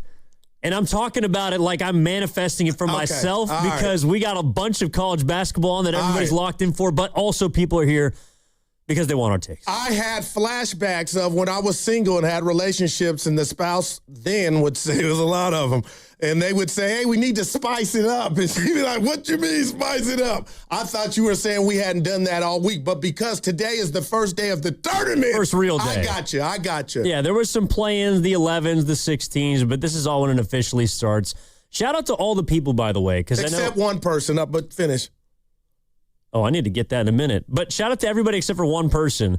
The people who have strategically planned this weekend to, let's just say, get a certain kind of surgery, a male surgery, because it requires you to sit on the couch for only 2 days with a bag of peas. Wow. And the people that have snip that have strategized this weekend for that surgery, those are the ones that are thinking ahead. My favorite meme of the brother tapping the side of his head, that's what I'm thinking. Yeah, I'm down on one person here. And this will be the first time I've thought it was going to be a Warrior. Been down. We'll get to them. Tim Jordan. What? I'm a narcissist. And you're down on Tim? You know, I like TVs and color and look, and we got the new cameras in here, and we look great. Everybody does. We do. But the camera's attacking my face. It's too close. And I text Tim yesterday, no response. Back it off my face. Well, I don't like how I'm looking, Tim. Help me out, buddy. And he left me on crickets. This is actually some misplaced. I'm looking at you. Some we misplaced got different anger. faces. Well, take a look now. Pasta just backed out the camera. You're really mad at Steven Risotto. You shouldn't have been mad at Tim Jordan. That's there we go, Pasta. Tim, I take it all back. I apologize to Tim Jordan for Guru placing the blame on him. That was entirely my fault. That's there I am. Yeah. But this is the problem, Goo, because now, see, like, you and I are different sizes. Well, we all come in different shapes and sizes. Yep. Well, there's that too. But I'm saying I'm 5'10", you're 6'4". Yeah, 6'5" when I'm tipsy. There you go. We look the same size now. And I feel like we're cheating the audience. You can see the guns, not yours, mine. But yeah, let's go. What you got? Pasta, stop zooming in on the YouTube chat. So now he's got me mad at Tim Jordan, but it was Pasta. No, now he just zoomed in on my big ass forehead this morning, and I need him to stop doing that. You got a fresh hairline though. You look great. The curls are popping. We're trying, man. Curls are out and about. That's the Goo I know. The real curls baby. for the girls. All right, Goo. You want to start where we left off? What if I told you I'm not disappointed with last night's outcome? I expected it, but what I don't like is what you brought up in the green room. And Evan, dare I say, nightmare on Warrior Street. We are now the 10th CD, and until Steph comes back and you look at this schedule, boy, Evan, I do not want this game, this playing game, I'm assuming, to be in Portland, man. I don't know why I'm shocked. We were talking about, it could happen, the possibilities. Now it's here. I'm not mad about anything last night. Yeah, we didn't shoot it well, but the better team won. What are your thoughts, man? I'm just down on, and I got a question I stole from Bonte. He don't know it. He called me last night. We talked. Oh, he's listening. That's a 4. They had a poll. Yeah. Not about Kerr or Porzingis is 30. Well, now I feel bad that Willard made it seem like we misinterpreted it. I thought we were on the same page. Hey, when Willard did that, I go, come on, he's like, man. well, what did it really mean? I said, Willard, come on, man. That's not the point. But they had a question. We'll get into it today. I asked you, since Curry's been out, who has been the Warriors MVP? Now, I thought of the Oscars, and I'm like, there are some choices, more than some people think. I have a selection. I'll tease it. But, Evan, I loved that last night. Yeah, see, I'm not sure I'm a big fan of that question, because how am I supposed to choose an MVP from a team that's 2-7 in its last 9? See, that's why I get mad at you young folk. Everything is not about, you guys are so, you cook the books. If a certain guy scores 27 and they don't win, you crap at the guy for scoring 27 because of the result of the game. But when it's your guy and they lose, he scored 27. My point, Evan, is, who's been playing the best basketball to keep the guys in the game and the team in the game? And I got an answer that's going to surprise a lot of people, and I think you got it wrong yesterday. I'm motor mouth. I'm feeling good. I think I'm right. You got it wrong yesterday with your top 5. There's one guy that needs to be inserted in that I'm looking at this Warrior team. Oh, then we when don't they have all the same get guy. healthy. Yeah. Who is it? Gary Payton II. Evan, what is he not doing, man? Making shots. Evan, he finishes around the rim all day, guards who he needs to guards, plays the passing lanes, finishes with the dunks, and is now hitting the three. So, again, yeah, everybody was off last night, but I got to be careful here, LaRussell. Oh, no, that was heavy. Yeah, no, I don't think you want to bring him up. Boy, he's in some hot water. I'm saying GP2 has been a godsend since Curry's gone down. Am I wrong? And I told Steiny this before he left, so I'm not front running. I'm just telling you GP2 has been playing his ass off. You say what to that?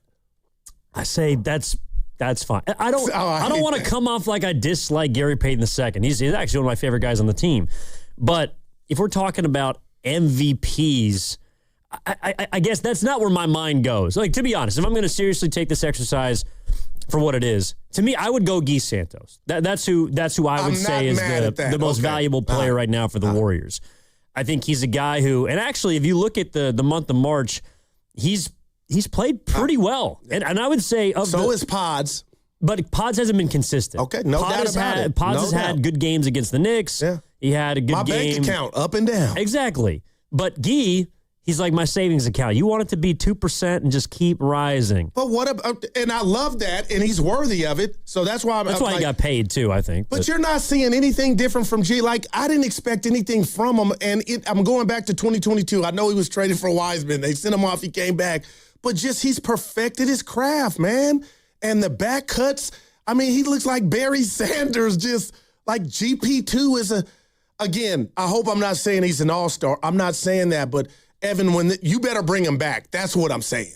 And I'm saying that if they don't, I wouldn't necessarily have a problem with it. To me, GP2 is he a good locker room guy? Yes. Can he help you at times? Yes. But to me, he's not, if we're thinking about priorities from the offseason, which is where we sort of left off yesterday, it was Kerr, Porzingis, Melton, Pods, and Draymond. I guess I wouldn't have GP2 in that top five just because I don't think when the team is at full strength that he is that big of an impact guy. Now, what I'll say is I think, if you want me to be honest. No, seriously, and I want it real quickie, motor mouth, talking to myself.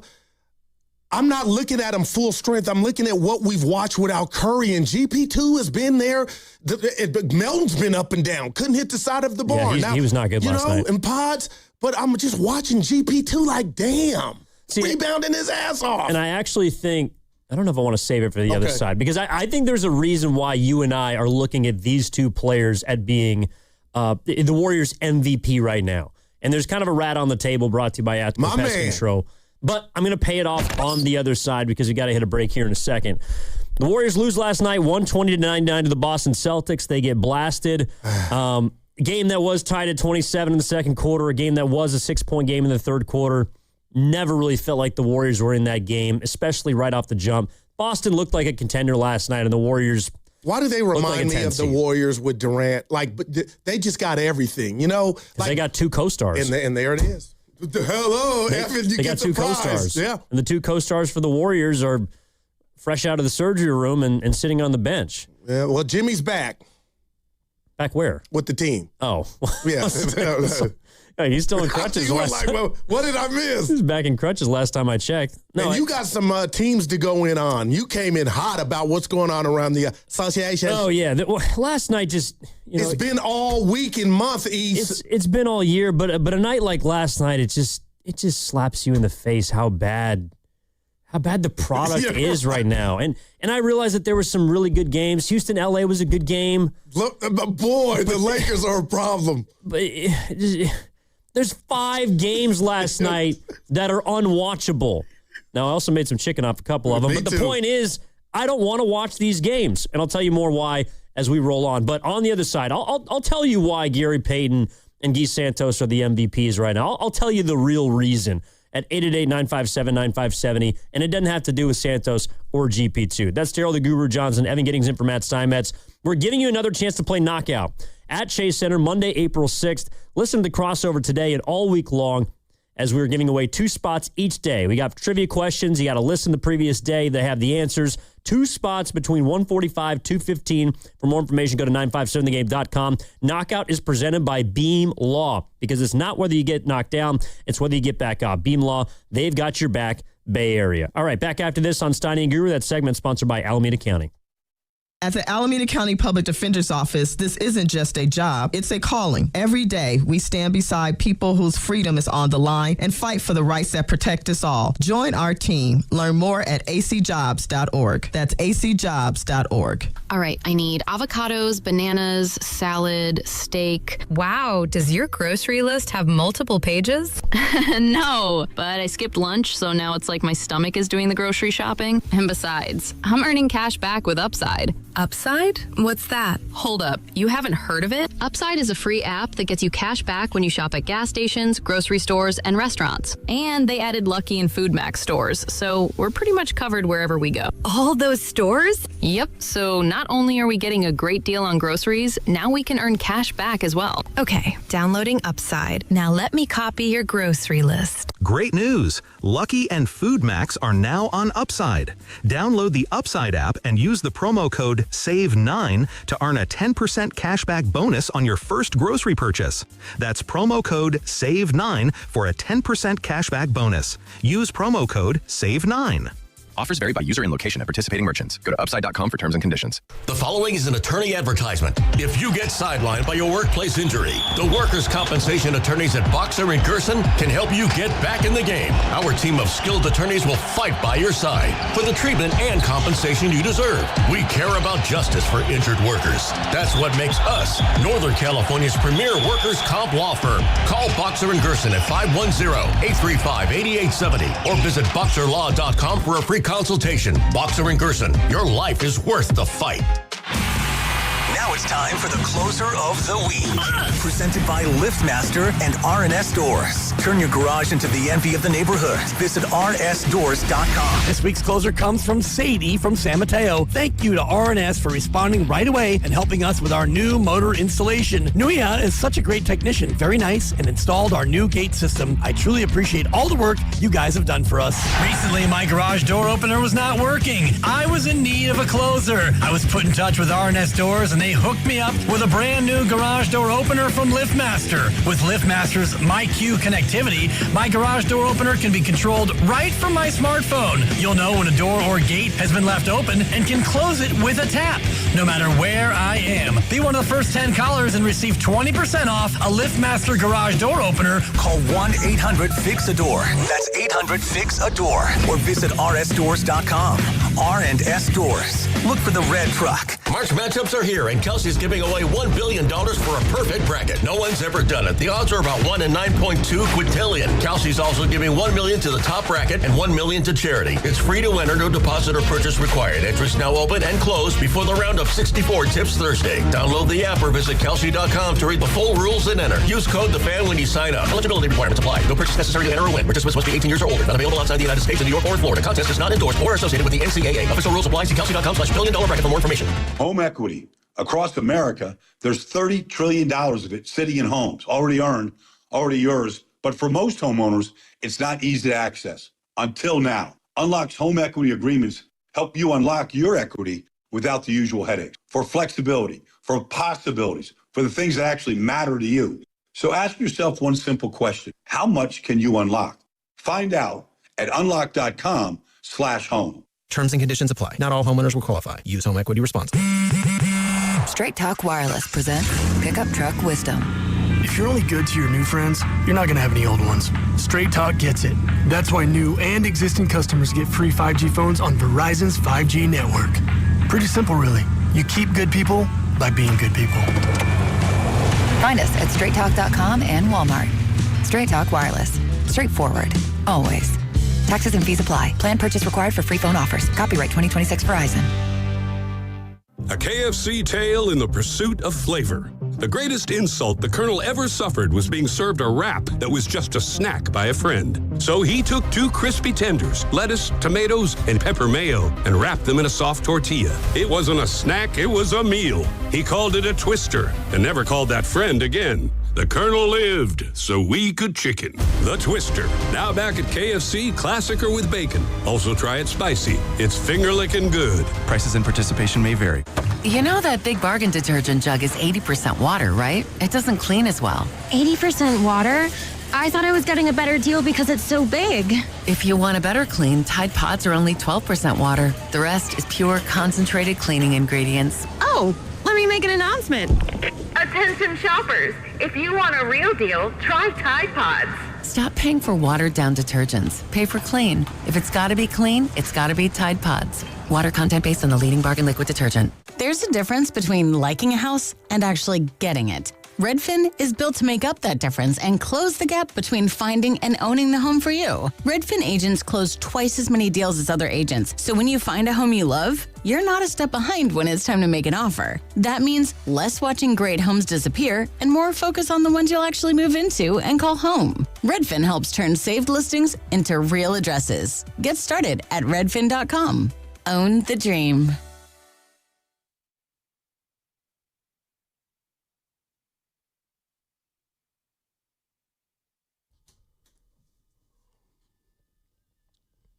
This is Tim Roy, and you're listening to Steiny and Guru on 95.7 The Game. Did that come over the air? No, but it's about to. Evan, I love nothing more in this life, and I think you know this, than talent.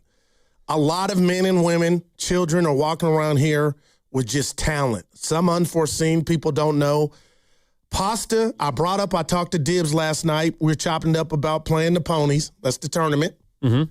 And he comes in with his Dibbs impression that I'm going to ask, if you can, politely share with the listeners your Dan Dibley that shook me because it was so good. Well, the garage door opener by LiftMaster.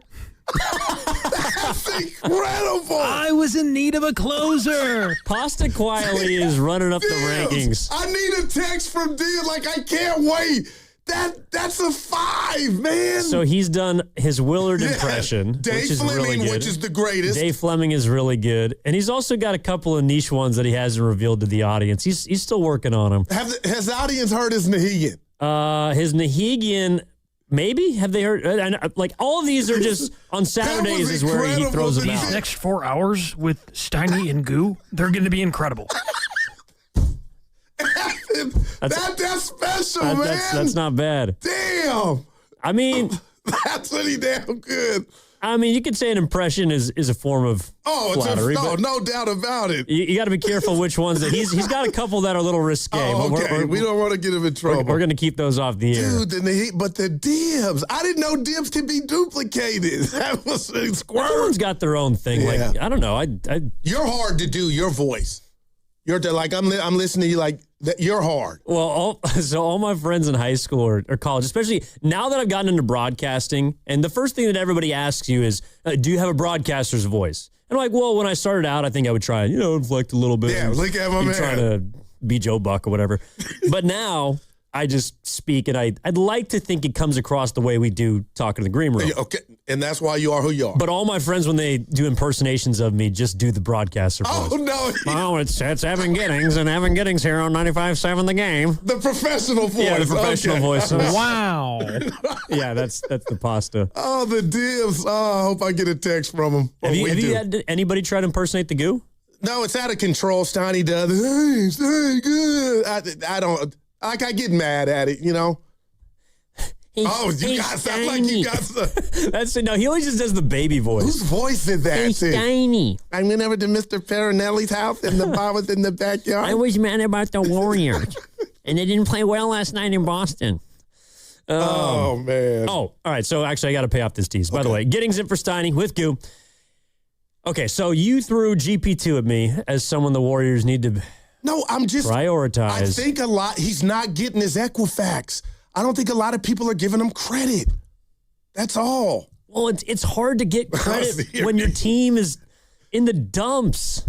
You know what I mean? Well, when Porzingis, who has a ring, they won a game and is already solidified. Oh my! All right, there we go. That was for Willard, who scored 30. The world stopped.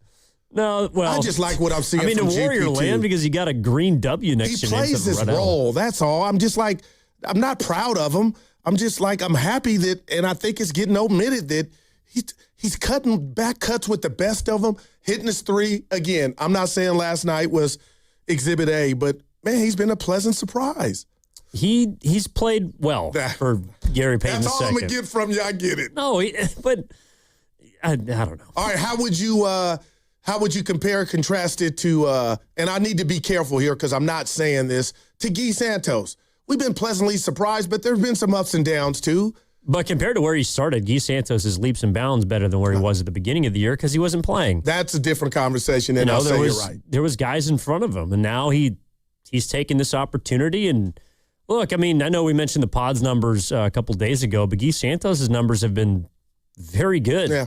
I mean, they haven't been winning games, but for a player that was a G League guy and now has a full-time contract. The story is real. I think he's been their most consistent player. But I'll tell you why. And this was during the first segment what kind of hit me as we were talking about these two players. It's not as much about Santos and GP2 to me as it is why I think that those guys stand out to us is because Draymond Green doesn't. And that, man, and that has been also something that's been consistent, is that Draymond on most nights, and don't get me wrong, he's had some good games, but on most nights, and last night was another one, where he just doesn't pop. And look, he scored some points, he hit some threes, but it's just not enough to the point, Goo, where when GP2 comes in and he's running and grabbing rebounds, you're like, he's doing some stuff. Same with Guy Santos, who didn't shoot it very well last night. He was 0 for 4.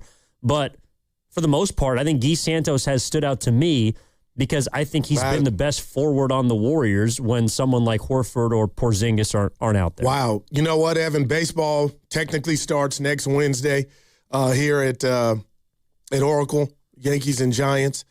But you just hit that out the park. And you are right. But, again, I don't want to take anything from either one of those guys because of what we're not seeing with Dre and what I want to see from Dre. But the bottom line is I got to give Guy, he's earned the contract, his credit. And all I was saying is GP2, he needs to get some flowers too. And he's been doing it for a while. We just kind of take him for granted. And I guess, Evan, what I'm saying is he just knows his role. And again, he's not perfect, but my God, he can play defense. He's rebounding. He can dunk. You know, when he's down there, he'll shock you. And, you know, now he's starting to shoot the three. And every time he releases it, now I think it's going in. When before I was like, oh, it's Phil Necro. Here comes a knuckleball. But I'm just happy with what I'm seeing from GP2. But all in all, I don't like we're 10th.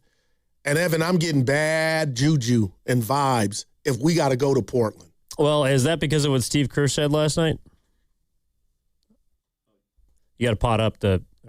Take more than what we're showing right now. One forward, one step back. I don't think we're there yet. I think it's going to take more than what we're showing right now. I think our guys are playing hard. It's easy to get discouraged when you don't have the firepower we're missing right now because it kind of feels like you have to be perfect. And it's a hard thing to play through 48 minutes where, you know, you don't have the shot making, the explosiveness to go on a huge run. So you're constantly having to do the right thing. So if we handle this the right way and we sharpen those things up, we can be finely tuned for the play-in. But like I said, the effort's there, but the execution's not yet. They're getting ready for the play-in. No doubt, man. They know it. Even before he said it, maybe that's what it really was. Wow, we're going to another iteration or chapter of the Warriors in the play-in. And what if I told you this is the one going in? Last year I felt like, oh, it's nothing. But this one, or the years past, this one I'm nervous. And, you know, Steph's knee, they're saying he may be back by the end of this month. But also something that stood out to me, and I was hiding it from you. Evan Pritchard was giving Dre the business. I didn't like that matchup at all. He was just getting them like me at the gym with Lil Daryl and Donovan. Like the OG, the older, slower foot dude trying to, it was just, even if it didn't go in, he just, Well, old Dre would have ate him up. He is old Dre.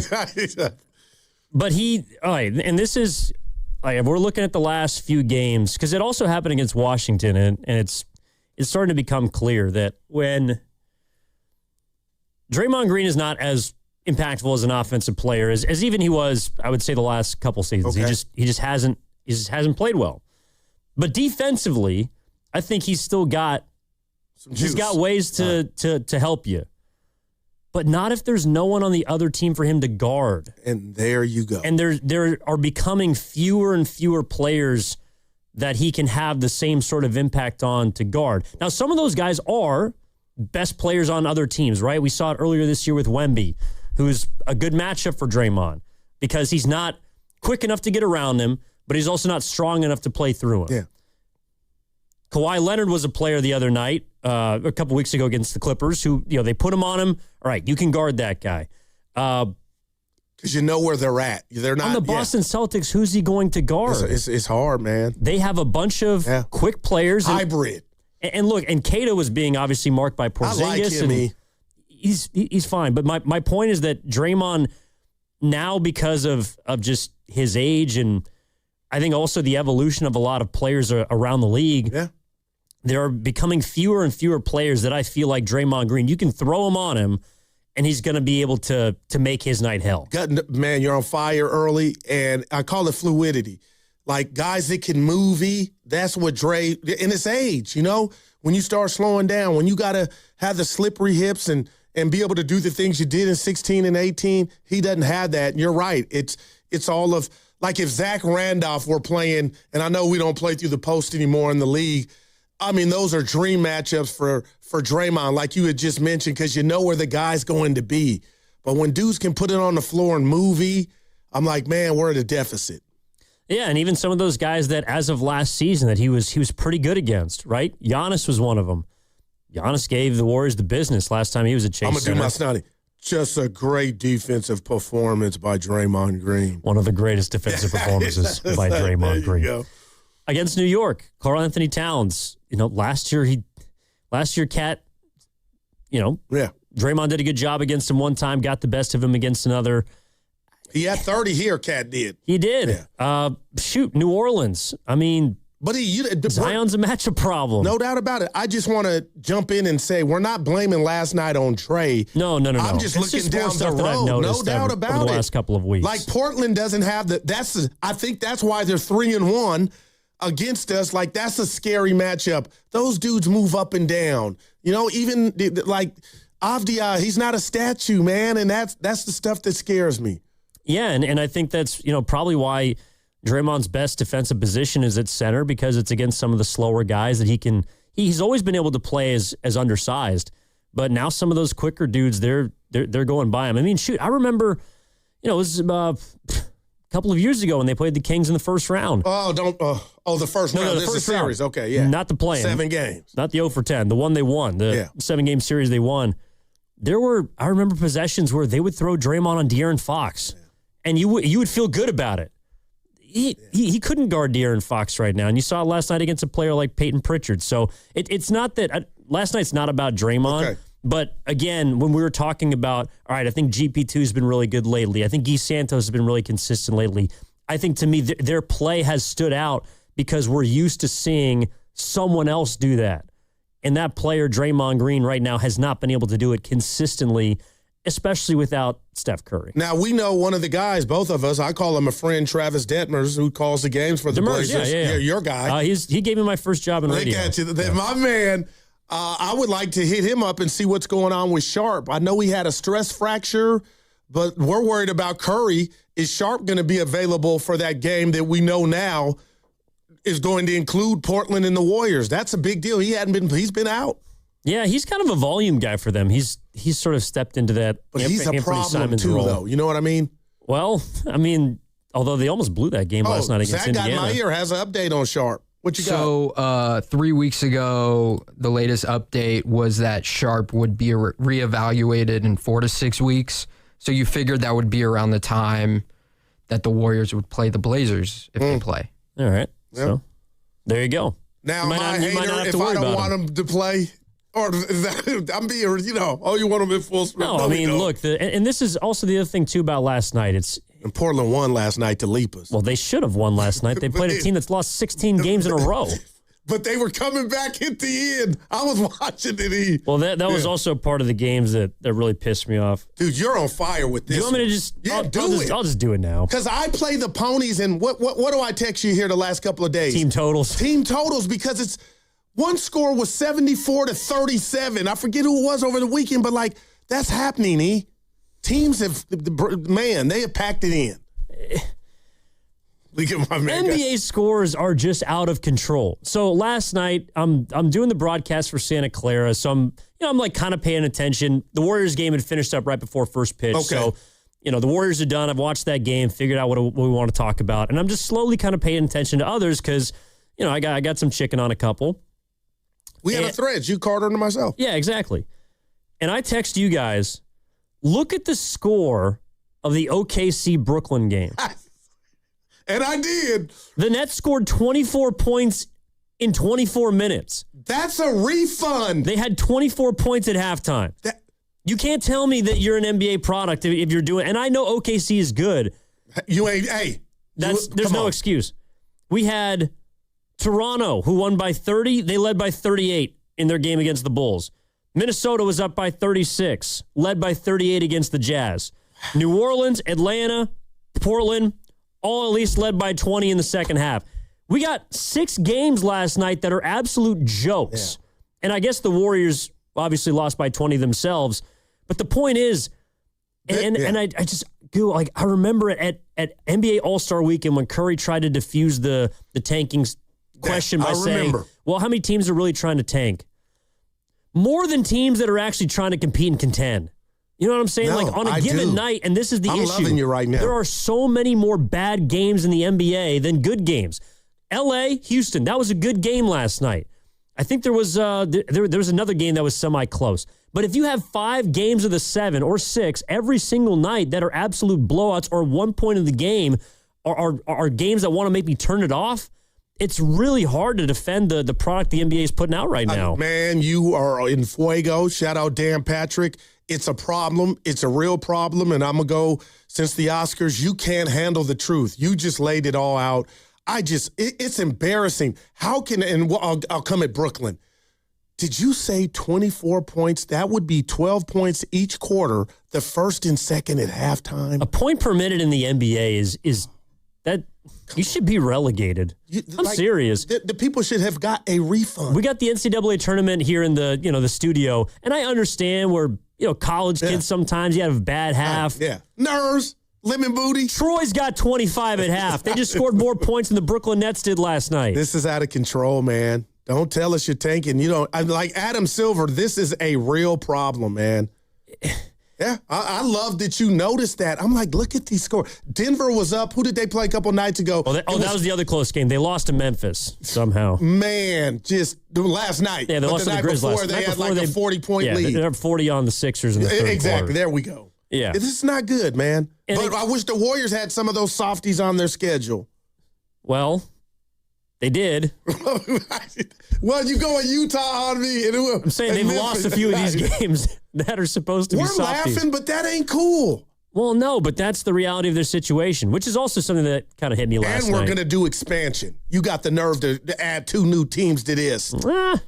Why are you smiling? I love the cities that, Seattle and Vegas? I'm in. Yeah, I mean, I guess that's why I'm a fan of the expansion, is I have a lot of friends who live in Seattle, and they've just been absolutely ripped up. Are we going to have more? They lost the basketball that's team. real. Are we going to have more dudes that really aren't our fringe NBA players? That's what, when I hear expansion, I know it's money for the league, but that's what I think about, E. Like, man. Well, I don't think it's necessarily the level of talent for me as it is the actual focus of these franchises. I mean, there are teams that are putting together rosters like they don't want to win, and or coaches coaching like they're trying to lose.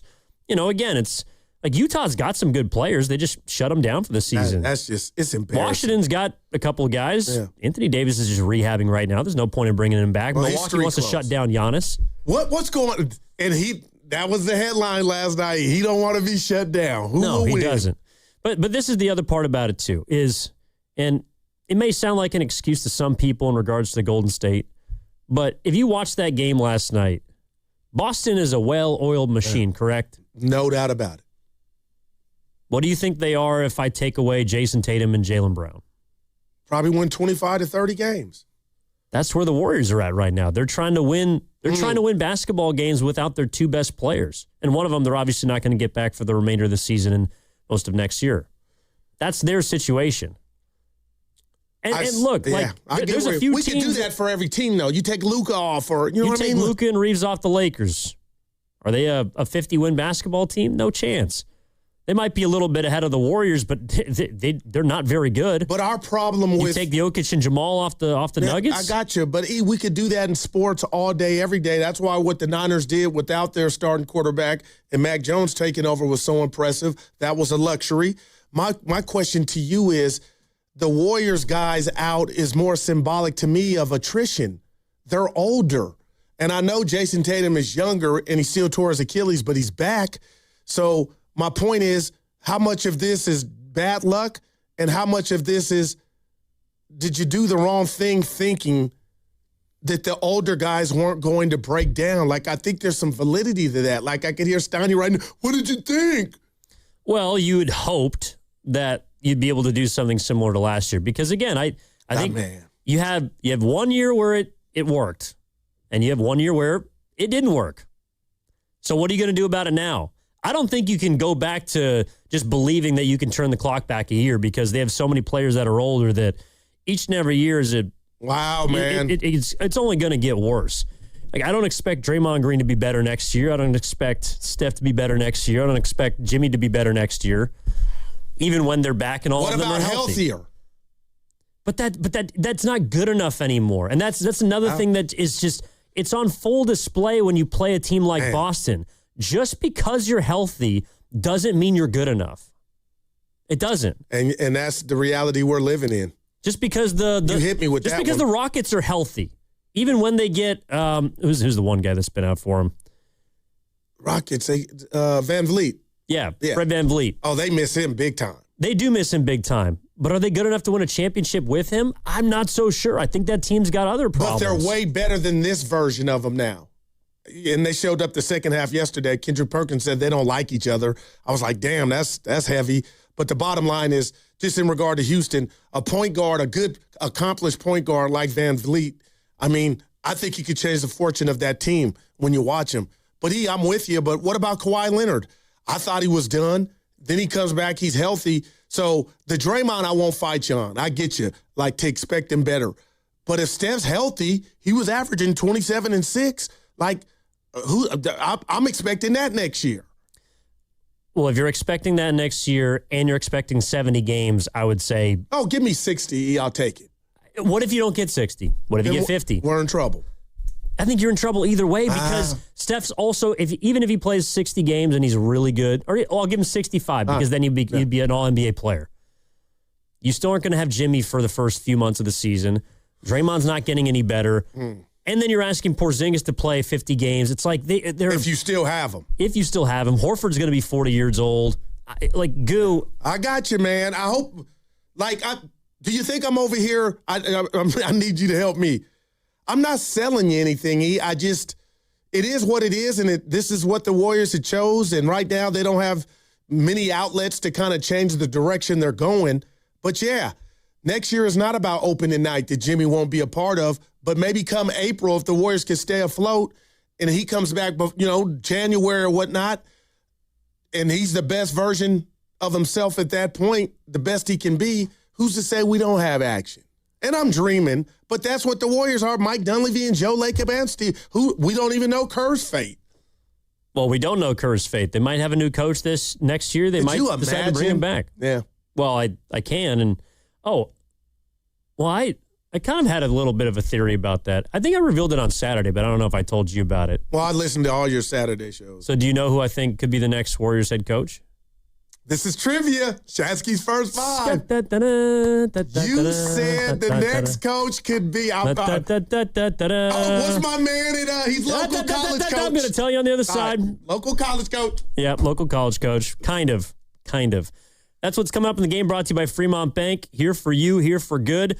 Evan Giddings in with Matt Steinmetz, Gerald the Guru Johnson holding it down as always. 888-957-9570 is the number.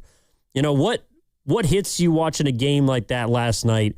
And also, if we're looking at now some of the priorities for the Warriors, do you think that they've changed? Do you think they're the same? How are you feeling right now? 888-957-9570 is the number. That segment was sponsored by Safeway. Head to Safeway all week long for chicken tenders from the deli for only $5.99 per pound. Clip coupons from the weekly mailer or download them from the Safeway app. Visit Safeway.com for more details. See you in the aisles. T-Mobile has an exclusive bundle for customers 55 and up. I'm Sarah Bowl. Yeah, I'm Frank Bowl. A reliable network is key for us. And with T-Mobile, it's been wonderful. And going to the 55 plus plan saved us so much money. A lot. And that's important. Trying to keep costs down. The home internet's been perfect. It's fast, it's quick. The setup was so easy, it took less than 15 minutes. It was like, If you want simplicity, coverage, reliability, you want the whole package, T-Mobile has it. Right now, T-Mobile customers 55 and up can get 2 phone lines on America's best network, plus America's fastest 5G home internet for just $30 each. $30 per month each line with autopay plus taxes and fees. Minimum age 55. Pricing for home internet rely on 2 lines of Essentials Choice 55. $35 connection charge per line required. Best mobile network and fastest 5G home internet based on analysis by Oak Cliff Speed Test Intelligence Data 2H 2025. All rights reserved. This is the sound of Jack, buzz cutting his way to a small fortune. To Jack, every time he cuts his own hair, that's $50 right in his pocket. If Jack sees DIY buzz cuts as a saving strategy, Wells Fargo is right behind him. And with their mobile app, tracking his savings is easy. Oh, ouch. However you make money work, we can work with that. Mobile carriers' message and data rates may apply. Wells Fargo Bank, N.A., member FDIC. Hey, it's your boy Guru. When it comes to pest control, don't guess. Go online and get the facts with Atco Pest Control. Atco is a family-owned local company that's been protecting the Bay Area homes for over 40 years. And quality service does not have to come at a crazy price tag. If you're dealing with ants, spiders, rodents, or anything crawling where it should not be, visit AtcoPest.com. That's ATCO Pest.com to learn more and schedule service today. Atco's got you covered. Toyota, the MVP of MPG. With class-leading MPG and more hybrid models than any other brand. Toyota, let's go places. Tune in to 95.7 The Game for Warriors Live, 60 minutes before tip-off. Every Warriors game throughout the season as we get ready for the action. Presented by Xfinity, your home court advantage. Brought to you by Xfinity. Watch all your favorite teams all in one place. Xfinity, imagine that. Come into Freedman's Appliance in Pleasant Hill March 27th through March 29th for their once-yearly Red Tag clearance sale. Take advantage of factory direct prices, one-of-a-kind opportunities, special pricing on floor models, and convenient financing. And save on new appliances from trusted brands like Miele, Bosch, Electrolux, LG, and Maytag. Visit Freeman's Appliance in Pleasant Hill for their Red Tag clearance sale March 27th through March 29th for the best time to save big on new appliances for your home. In sports, success is about team effort, and the same is true for your hair. At Great Clips, we save your haircut details in clip notes, so every member of the highly skilled team knows exactly how to create your signature look. And with our easy-to-use app, you can check in from anywhere and get a ready next text when you're up next for a cut. It's the confidence of a great haircut delivered by a team you trust. Download our app today. Great Clips. It's gonna be great. All guests on 95.7 The Game appear on the River Islands guest line. Dub Nation, this is Jimmy Butler, and you never know when I'll be on the River Islands guest line. Dub Nation, this is Stephen Curry, and you never know when I'll be on the River Islands guest line. So make sure to keep it locked on 95.7 The Game. River Islands in Lathrop is the best-selling master plan community in all of Northern California. With its lakes, parks, trails, and collection of new home neighborhoods, the good life can be your life. Isn't it time for you to discover the islands? What's up? It's Draymond Green. I'm back for my 14th NBA season, and my podcast, The Draymond Green Show, is back too. This season, I'm breaking down games, reacting to the biggest NBA stories, and sitting down with teammates, rivals, and culture shapers. And trust me, I'm not holding back, on the court or on the mic. 2 new episodes every week, new segments, big conversations, real basketball talk for the real hoop heads. Listen to and follow The Draymond Green Show wherever you get your podcasts.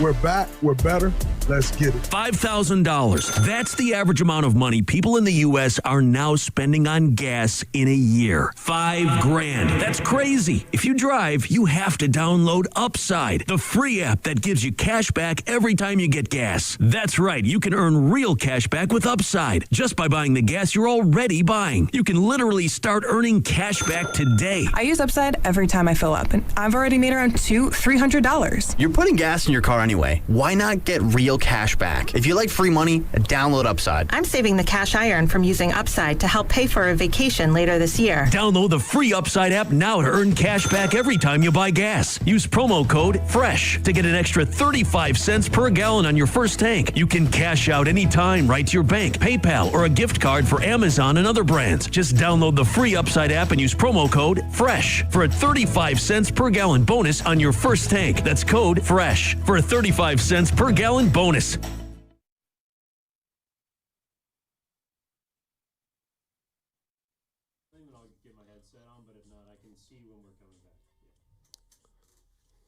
Dub Nation, this is Brandon Pajemski, coming to you live from the Laughing Monk Studios. You're listening to Steiny and Guru on 95.7 The Game. No Steiny this week, Pods. Evan Giddings in with Goo. It's flying, man. This is our 4th day together, baby. I know. We got one more left. One more day before the big fella comes back. Yep. Back from San Juan. What you doing after? Today?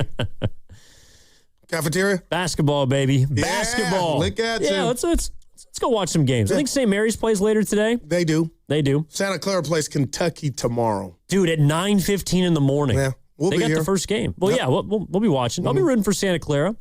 Rooting for all the WCC teams not named Gonzaga. Did you see the kicks that Curry's wearing? Because we know he's a sneaker free agent. I did.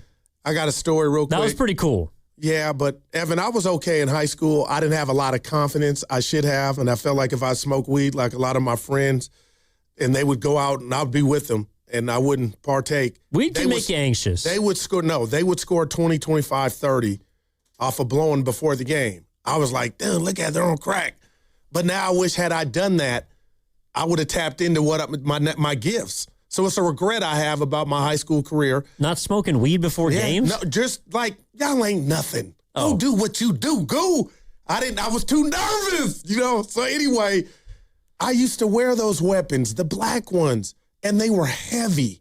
And I felt like that has something to do with maybe not averaging 15 instead of 6.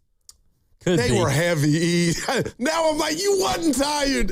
Well, the shoes were heavy, Goo. For those that didn't catch it, so Curry's been obviously on a sneaker tour. Yeah, there you go. He's a free agent.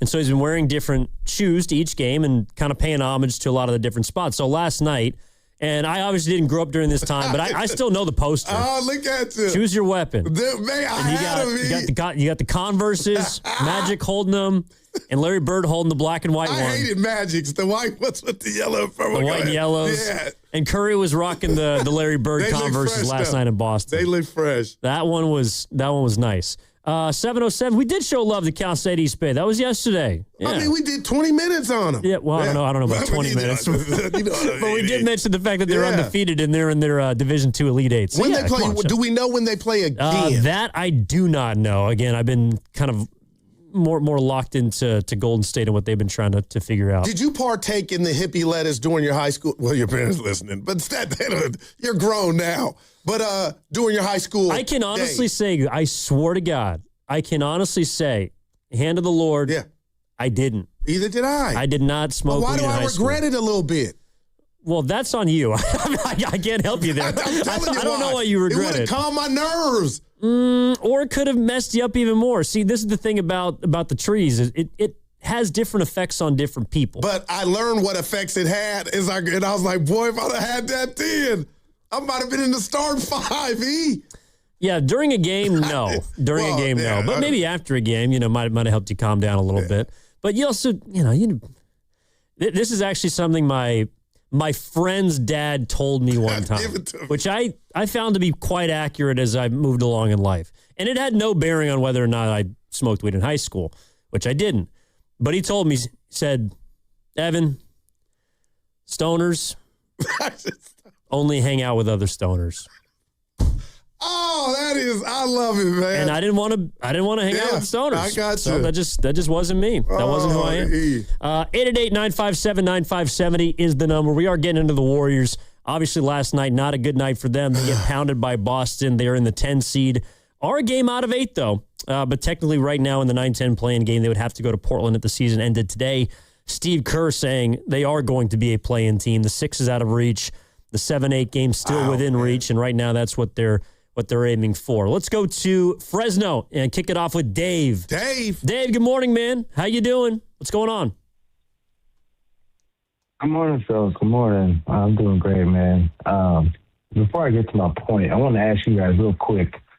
Outside of Steph, who's the most talented player on this Warriors team? I would say Jimmy Butler. Jimmy. Okay. Evan, you got an answer? See, I think that's the problem. Yeah, I would say Butler. Yeah. See, there lies the problem. I think this team is devoid of talent. I think Jimmy's more like a vet-savvy kind of player at this stage of his career.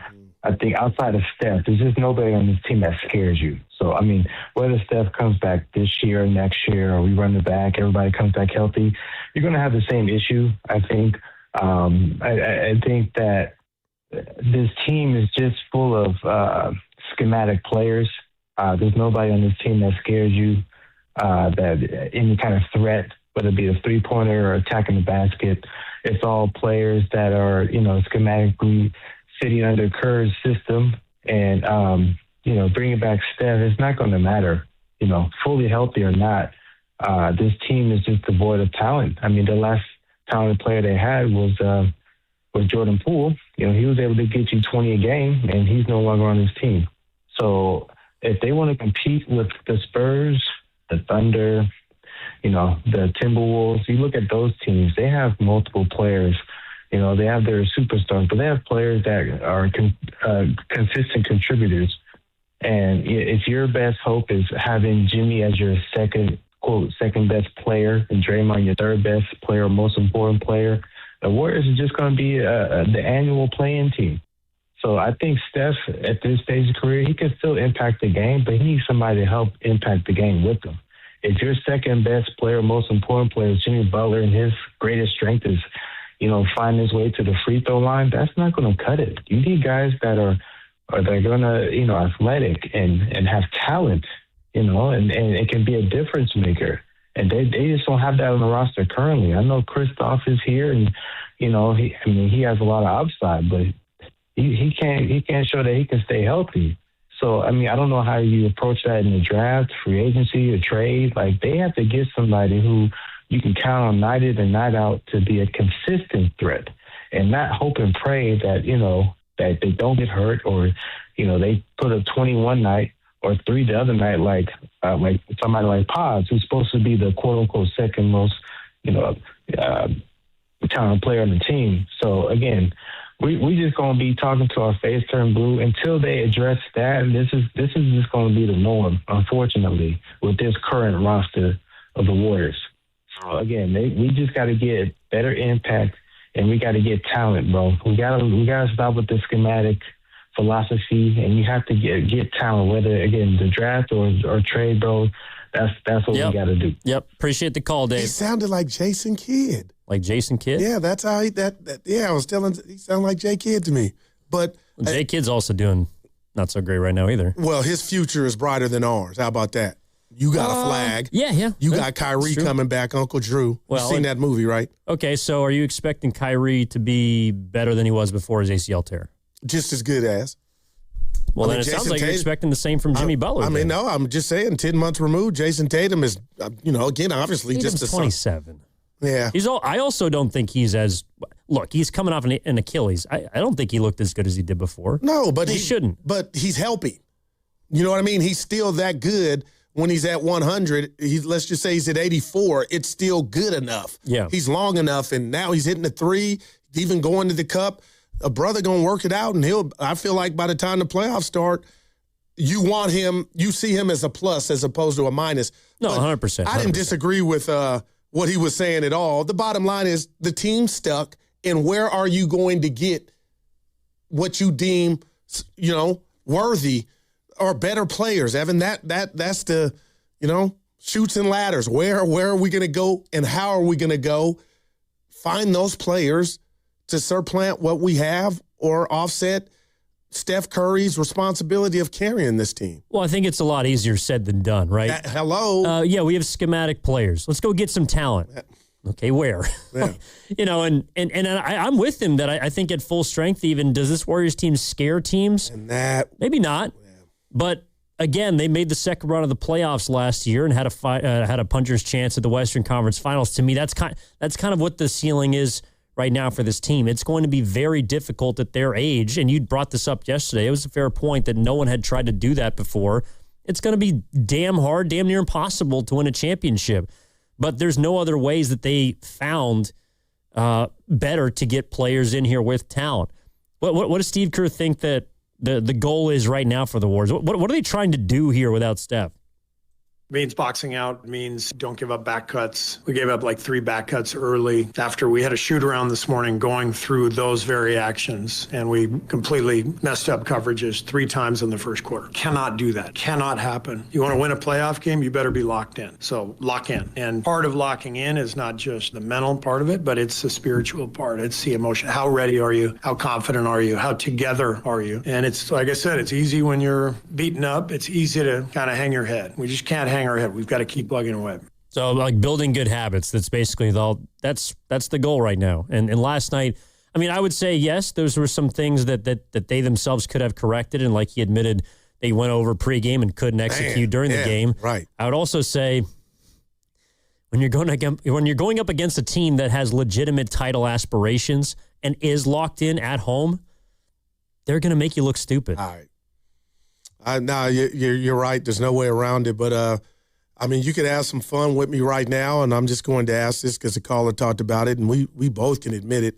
Paz didn't have his best game last night in 28 minutes. 1 of 8 from the field, 1 of 7 from deep.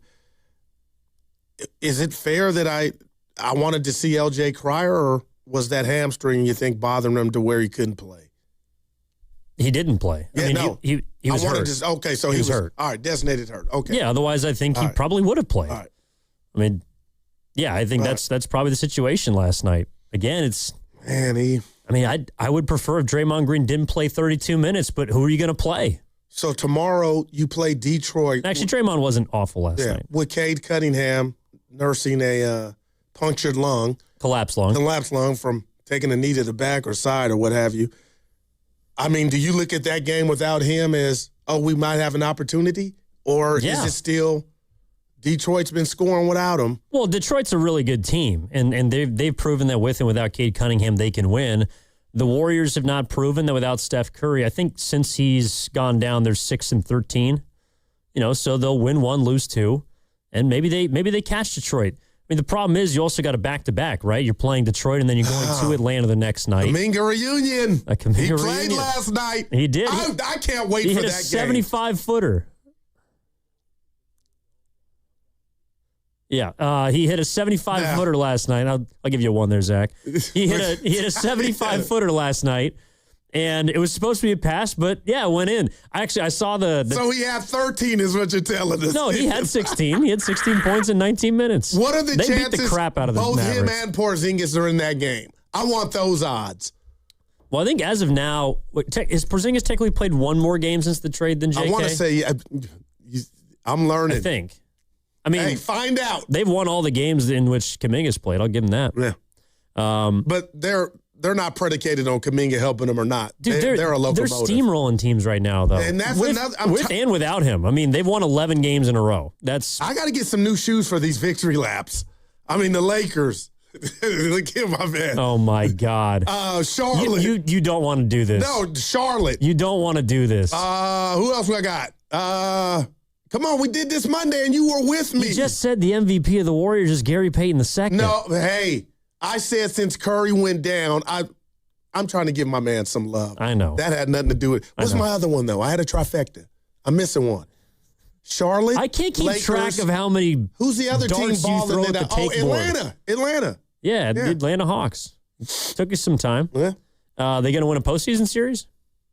You want to go that far? I think they can beat the Knicks. Mike Brown is Tibbs. I apologize. I thought you were a bum, but I'm telling. Hey, he had them playing harder than they're playing now. Something's missing in New York with the Knicks. But okay, so this is the thing. So they were tougher. All right, who can win a championship right now? Let's be real. Go ahead. No, I'm asking you because I feel like you're going to say, yeah. Boston. Yep. Knicks. Cleveland. I got Cleveland before the Knicks. I'm being real. Detroit. Yep. New York. I don't got. I thought New York. I had them. Atlanta. No. Okay, so that's what, three teams in the no East? Toronto, none of those. And then in the West, how many? Here we go. How many teams you got in the West? Lakers, Denver, OKC, Minnesota, San Antonio. That's Good 9 Lord. teams you think can win a championship. I said Denver, Zach. Yeah. So that's good for the league. Well, that is good for the league because there's Do you also have a problem with those Drew Breeses? No. Any of the 9 that I mentioned. No, my point is simply, by the way, you're listening to 95.7 The Game, KGMZ FM and HD1 San Francisco and Odyssey Sports Station, always live in the free Odyssey app and now broadcasting from the Laughing Monk Studios. So if one of those 9 teams win a championship, you get to take a victory lap. No, not like that. That's what I don't want to happen, which is what's happening right now with all these victory laps that you're running around in these Larry Bird Converses in. There used to be a show, I'm not even going to do it. Evan, I'm all over now. What show? I'm Sopranos? It's I haven't going seen dark. it. Dude, that bothered me. But you need to see Entourage. That's young, youth. You know, your boy Vinny Chase. I might have passed helping it his up. friends. Might have passed it up. I got to say this to you. Yeah. That would be the field. And that's where I was going. I was going to go with Facts of Life. There was an actor, Tootie. She was in The Facts of Life, but her name was Kim Fields. So I would be taking the field if I would do a victory lap of 9. Like that wouldn't, that ain't what it's about. But you will. No, I can't. That's the whole playoff field damn near. No, I just got to let Steiny know about this when he gets back. Goo has 9 teams that can win a championship. Just a heads up. We do that all the time with him. How many teams you think could win? Usually he only picks a couple, but then he'll like kind of change it. Middle of the playoffs. Let me ask you, Evan. How many teams do you think honestly can win? Both honestly both win a championship. And let's see what yours is to mine. Let's be real. Yeah, I got OKC. 1. Denver. 2. Those would be the 2 teams I got in the West. You got to be kidding me. I think, maybe Minnesota. I don't think the Lakers can. I think the Spurs are too young. Evan knows the Spurs they may have already won it. They've literally never played a playoff game together. What about the Warriors? One playoff game. All right. They haven't played a single playoff game. Now, could they win a round? Maybe 2? Yes. I don't see them winning 4 playoff series before ever winning a single game. Maybe that's just me. What if they win a round or 2? That's not a victory lap. We said championship. No. I'm not referring. Would you change your? Oh, maybe they can get it done. Evan, they are good, man. No, but they remind me a little of what was it? Harrison Barnes has experience. De'Aaron Fox. Yeah, but they're not the best player. All right. And also De'Aaron Fox, God love him. So you want to see Wemby in the offs? It sounds like he's got 1 playoff series loss. Yeah. Or 2. It sounds like you want to see Wemby, like not in a bad way, but you want to see how can he be Wemby in the offs? No, I think he can be Wemby in the offs. But I think good. that at some point they're going to figure out that he needs a bigger body next to him, or he needs to improve his game. Well, I'll tell you what, and I'm going to ask you. Last year was OKC Denver, a great series. It went 7. Would you prefer, just for your delight, to see OKC versus the Spurs, or would you like to see Denver again? OKC Denver, because mine's OKC the Spurs. Well, in all probability, it's going to be one or the other, right? Because the Spurs are going to be the 2nd seed, and OKC is going to be the 1. So at that point, you have... And Denver can beat anybody. I agree with that when they're healthy. Yeah. But they haven't been healthy the entire season. And then they do what they did last night. Okay, so Denver has a few really impressive wins this year. And then they'll stub their toe against a team like the Memphis Grizzlies when they got Jokic and Jamal Murray. By the way, you see Jokic's triple-double last night? Yeah. Yep. Points, rebounds, turnovers. Look at my man. You were on one this morning. Yeah, 10 TOs last night from Nikola Jokic. But how many times can we say that almost about had a quad. How many times can we say that about him? It happens, but for the most part... You can't turn the ball over 10 times. You can't. Sometimes he just looks so lethargic, like he's disinterested, but he's that good. And then in the Eastern Conference, let's hear this. I'll take... Come on now. I think Boston can. All right. And Detroit. I think so. I have 2 teams in each conference. So Cleveland's not impressing you, huh? There's something about James Harden in the playoffs. When you hate a guy, it's not that I hate him. it's bad. It's sports. When you're Kobe, when you're out on the guy, you're out. Donovan, they got. And what's my shooter? My boy just came back. Sam Merrill? No. Or Dean Wade? No. What's my other one? Mobley? No, the shooter. Strus? He's back. Yeah, Strudel. Yeah. I like Cleveland. I know you do. You like all the teams. Maybe I'm doing. Mike Brown's been good to us. always available when he was with the Warriors, and we got to sit down and talk with him. But I'm telling you, Evan, whatever he's brought to the table, they're missing a component to unlock Cat, and I'm just going to put the responsibility at him. But he still has the opportunity for them, or the Knicks do, to go in with that team and do some damage like they did last year. But they just don't look right now. Houston, you didn't mention them at all. Nope. Are we both out on them? Well, you're out on one player. I'm out on the whole team. I don't think. But it starts with him.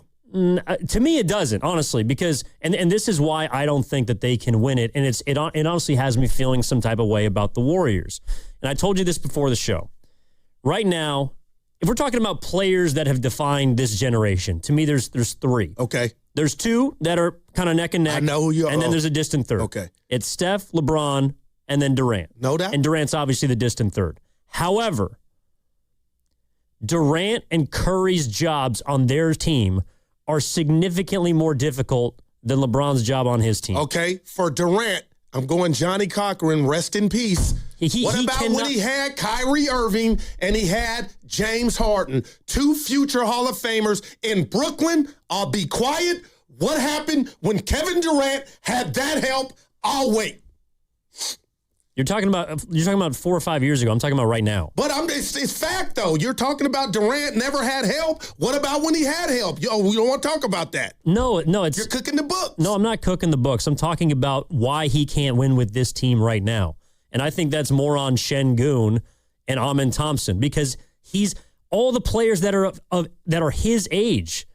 The only number one outside of him is Curry, and his team's not doing much either, even with Jimmy. All right, I'll say this, E. Like LeBron, when LeBron was the number one a couple of years ago for the Lakers, do we think they could go win a championship? No, the only reason they can win now, or you feel like they can win now, is because they got a player better than him in there. I don't think that Houston has a better player than Durant, and that's why they're not going anywhere. But they were a better team without him, it looks like. That's what they got to prove to me. They went and sold their soul thinking Durant would get them over the top. Van Vliet got hurt. Now Durant is a bucket, but he's not making anybody else better, and I think that's part of his job. And I'm asking you real quick, E, you could tell me I'm being sometimey. It looks like the Rocket team with Jalen Green and Brooks was better than the one that they traded those guys for with Durant. Well, in the regular season, yes, but they didn't get Durant for the regular season. Okay, and that's why you're right. Like, Houston might shut me up, and Durant. Jalen Green played 82 games last year. Like, they played hard. They played really hard last year. They defended, and they kicked some teams' asses. But I just when feel you got some to the type of way about postseason, Durant. Oh, I know you do, and that's fine. But are you saying also that he's not capable, or like at this age you feel like it's unfair? Because Durant's balling. It's unfair. Like, Houston won't win because Durant is so low. He doesn't got enough help in Houston? Because I think he's got enough help. Yeah, I mean, he's got as much help as he's had in the last, probably since he was in Brooklyn. Although, none of those three players ever played a playoff series together, correct? Yeah. Kyrie, James, and KD. Yeah. I don't know if it would have worked anyway, because all three of them need the ball. But Steph's got Jimmy when he's upright. He did. And just last year hurts, man. Yeah, and that's why I think but that's why Curry is greater than Kevin Durant, because with Jimmy Butler, he can get to a second round postseason series. And this year, KD, I mean, look, if they had Fred VanVleet, they might be better. But I really believe a lot better. I mean, right now, if they played Minnesota in first round playoff series, you taking the Rockets? I wouldn't put it past him to beat Minnesota, because I don't know if they're all, and they've gotten to two conference finals. If Anthony Edwards is healthy, you're taking Minnesota. Give me the Timberwolves. But again, this is the problem that the Warriors sit in right now. I think that LeBron has what Steph needs, and that's players better than him on his team. Not that Curry isn't still great. I mean, you saw LeBron last night. What did he miss a shot last night? He was dark night last night. He can still have great games, but if he is your number one player for a full 82, to me, that regular season is going to be really hard to navigate. Without him. I know it's regular season, whatever, but even when LeBron didn't play, the Lakers, Luka and Reeves and the rest of the gang held it down. Yeah, and on some nights, LeBron could be your third best player. Man, because Austin Reeves is really good. And I feel like they kind of asked him to. The coach Reddick said, I talked to LeBron. He knows what it is. He didn't say it, but it was almost like the ball needs to be in their hands a little more, and then now you can pick and choose when he needs to go off. But you're right. If that's your ultimate point, Evan, what can I say? What can anybody in Dub Nation say? Steph has to do it all. Like, he's 27, and it's unfair. Jimmy offsets that to a degree, but even when you had Jimmy, you needed more, and you don't have it. Well, if you'd gotten Porzingis in here with Jimmy Butler, maybe you'd feel a little bit better about that. But unfortunately, that's not the way that it played out. All right, we're giving you another shot to win a spot in our knockout tournament at Chase Center Monday, April 6th. Crossover today all week long. And, of course, tomorrow. 2 spots today, tomorrow, between 1:45 and 2:15. 2 questions, 2 answers, and 2 spots in knockout. For more information, go to 957thegame.com. Our knockout tournament is presented by Beam Law, because it's not whether you get knocked down, it's whether you get back up. Beam Law, they've got your back, Bay Area. Evan Giddings in for Matt Steinmetz with Daryl the Guru Johnson back after this. That segment sponsored by the Caltrans Stormwater Program. Welcome to Trash Talk. Our guest, Chip Bag. What's up, Chip? Been on the road a lot. That's not where you belong. Right, because then litter gets in our waterways. Let's change this. Put me in the bin. That is where I belong. Visit cleanwaterca.com. From the Caltrans Stormwater Program. Bay FC fans, it's the first California rivalry match of the season on Saturday, March 21st at 5:45 p.m. Bay FC hosts Angel City FC at PayPal Park as they honor the players who wear the Bay FC crest and the Trailblazers on and off the pitch who paved the way. Grab your tickets now. What if you could have the most reliable Wi-Fi?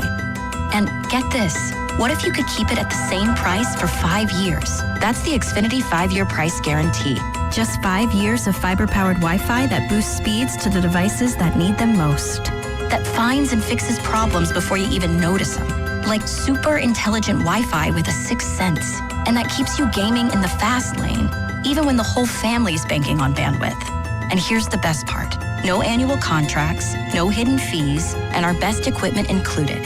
Plus, get online in minutes with same-day Wi-Fi. Hey, let's face it, a lot can change in 5 years. Kids grow taller, dreams grow bigger, but your Wi-Fi, it would stay reliable and the price would stay put. The Xfinity 5-year price guarantee. Lock in your price and unlock the possibilities. Xfinity, imagine that. Select plans only. Restrictions apply. Powered by fiber. Connected to the premises by coaxial cable. Actual speeds vary. All right, I need avocados, bananas, salad, steak. Wow, does your grocery list have multiple pages? No, but I skipped lunch, so now it's like my stomach is doing the grocery shopping. And besides, I'm earning cash back with Upside. Upside? What's that? Hold up, you haven't heard of it? Upside is a free app that gets you cash back when you shop at gas stations, grocery stores, and restaurants. And they added Lucky and Food Max stores, so we're pretty much covered wherever we go. All those stores? Yep, so not only are we getting a great deal on groceries, now we can earn cash back as well. Okay, downloading Upside. Now let me copy your grocery list. Great news! Lucky and Food Max are now on Upside. Download the Upside app and use the promo code SAVE9 to earn a 10% cashback bonus on your first grocery purchase. That's promo code SAVE9 for a 10% cashback bonus. Use promo code SAVE9. Offers vary by user and location at participating merchants. Go to upside.com for terms and conditions. Hey, Bay Area sports fans, get ready for game day with Laughing Monk Brewing. Whether you're watching with friends or heading out after the final whistle, Laughing Monk has the perfect beer for the moment. With locations in Sunnyvale, Scotts Valley, and Bayview in San Francisco, there's always a monk nearby. And now, check out their newest San Francisco location in Nopa. From crisp lagers to bold IPAs, every beer is righteously brewed in San Francisco. Grab a pint, grab your crew, and make game day better at Laughing Monk Brewing. Righteously brewed in San Francisco.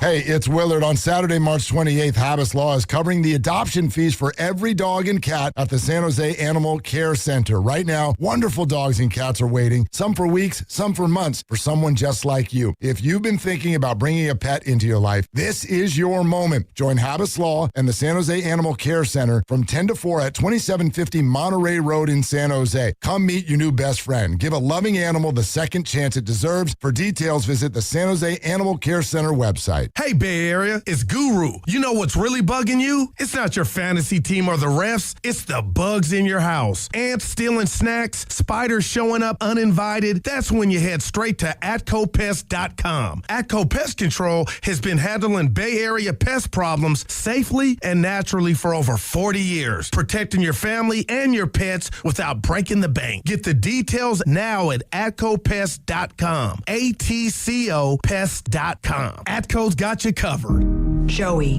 from Vermont, a farmer trying to get through the winter. Adriana from South Carolina, a single mother living paycheck to paycheck. Liam from Ohio, an injured father struggling to provide for his family. Hi, I'm Shanola Hampton, and I support the Feeding America network of food banks because they help provide over 6 billion meals to people in need each year. Learn more at feedingamerica.org. Too many tools, too much stress, and way too many bills. Odoo replaces it all. One connected platform for every part of your business, so you can work faster, smarter, and for less. Odoo, the only software you'll ever need. Try it free today at odoo.com. That's ODOO.com.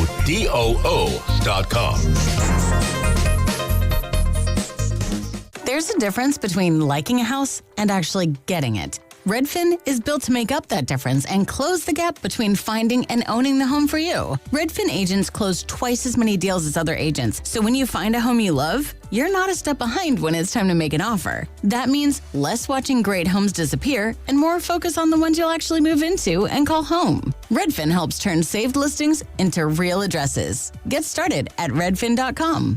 Own the dream. We asked parents to share their journey of adopting teens. They changed who I am because I can't see life without them in it. Visit adoptuskids.org to learn more. Brought to you by Adopt US Kids, the U.S. Department of Health and Human Services, and the Ad Council. Pump up the volume. Business moves fast.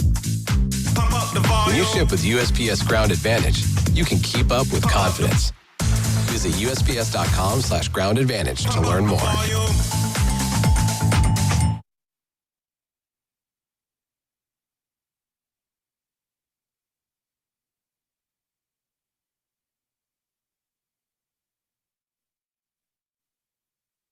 Coming to you live from the Laughing Monk Studios. You're listening to Steiny and Guru on 95.7 The Game. Coach Kerr, Arizona, I got him winning it. Did you fill out a bracket? Oh, Arizona's done, by the way. What happened? Charles Barkley picked him as his champion. Speaking of which. Night. What? Oh, do you want to do this now? Getting's in for Steiny with Guru, by the way. I love you, Evan. Like, no matter what happens in my career, yours, we will be friends to the end. Oh, 100%. No doubt. You're so my that's brother. just a compliment to both of us and what we've concocted and our personalities. But we are love different. music. I sent you a song this morning. You put the heart emoji, so that I took that as you liked it. Brand Nubius, old school. Why is Charles Barkley and Kenny Smith, who do the NBA all damn year, we don't see eye and to the eye on this. in-game host for the NCAA all year, Clark Kellogg, at least they didn't send him home. I love him. How do you got to come in now when it's the most fun time of the year, and now you're just taking seats from others? I think I'm not into brands, nicknames.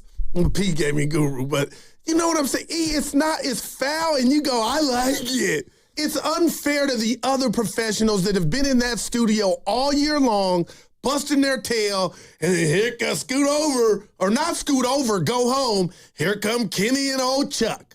First of all, I'm not cool with that. I'm out. Just to put a bow on our conversation for the last segment, this is a really good one from Bees Knees. KD is the A-Rod of the NBA. I would agree with that. I think that's a really good comp. Yeah. All right.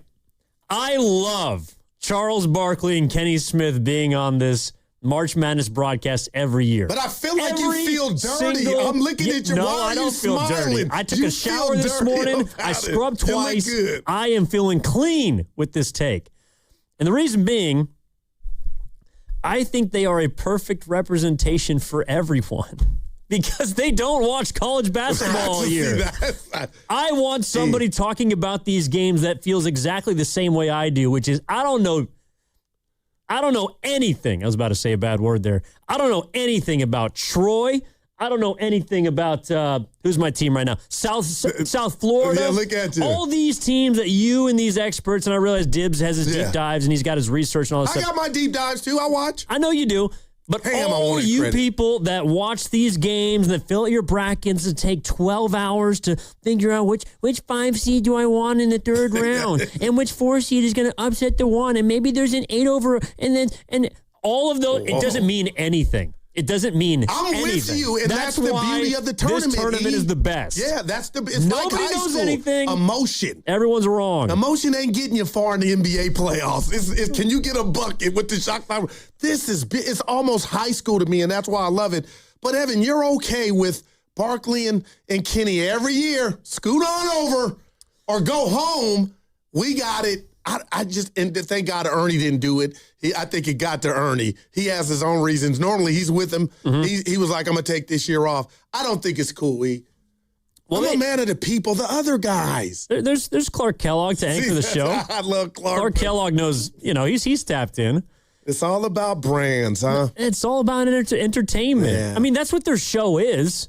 I mean, stay in your lane. The NBA has games tonight, Chuck and those Kenny. guys played college basketball. They were in the NCAA tournament. Hey, that's a great point, but you know what I mean. You truly know. He was a badass at UNC. Yeah, he was. His son's going there, too. Oh, is he? Yeah, he announced that he's going there. Yep. Well, they'll be going there after they lose to DCU. But you don't see anything truly wrong with what you get where I'm going.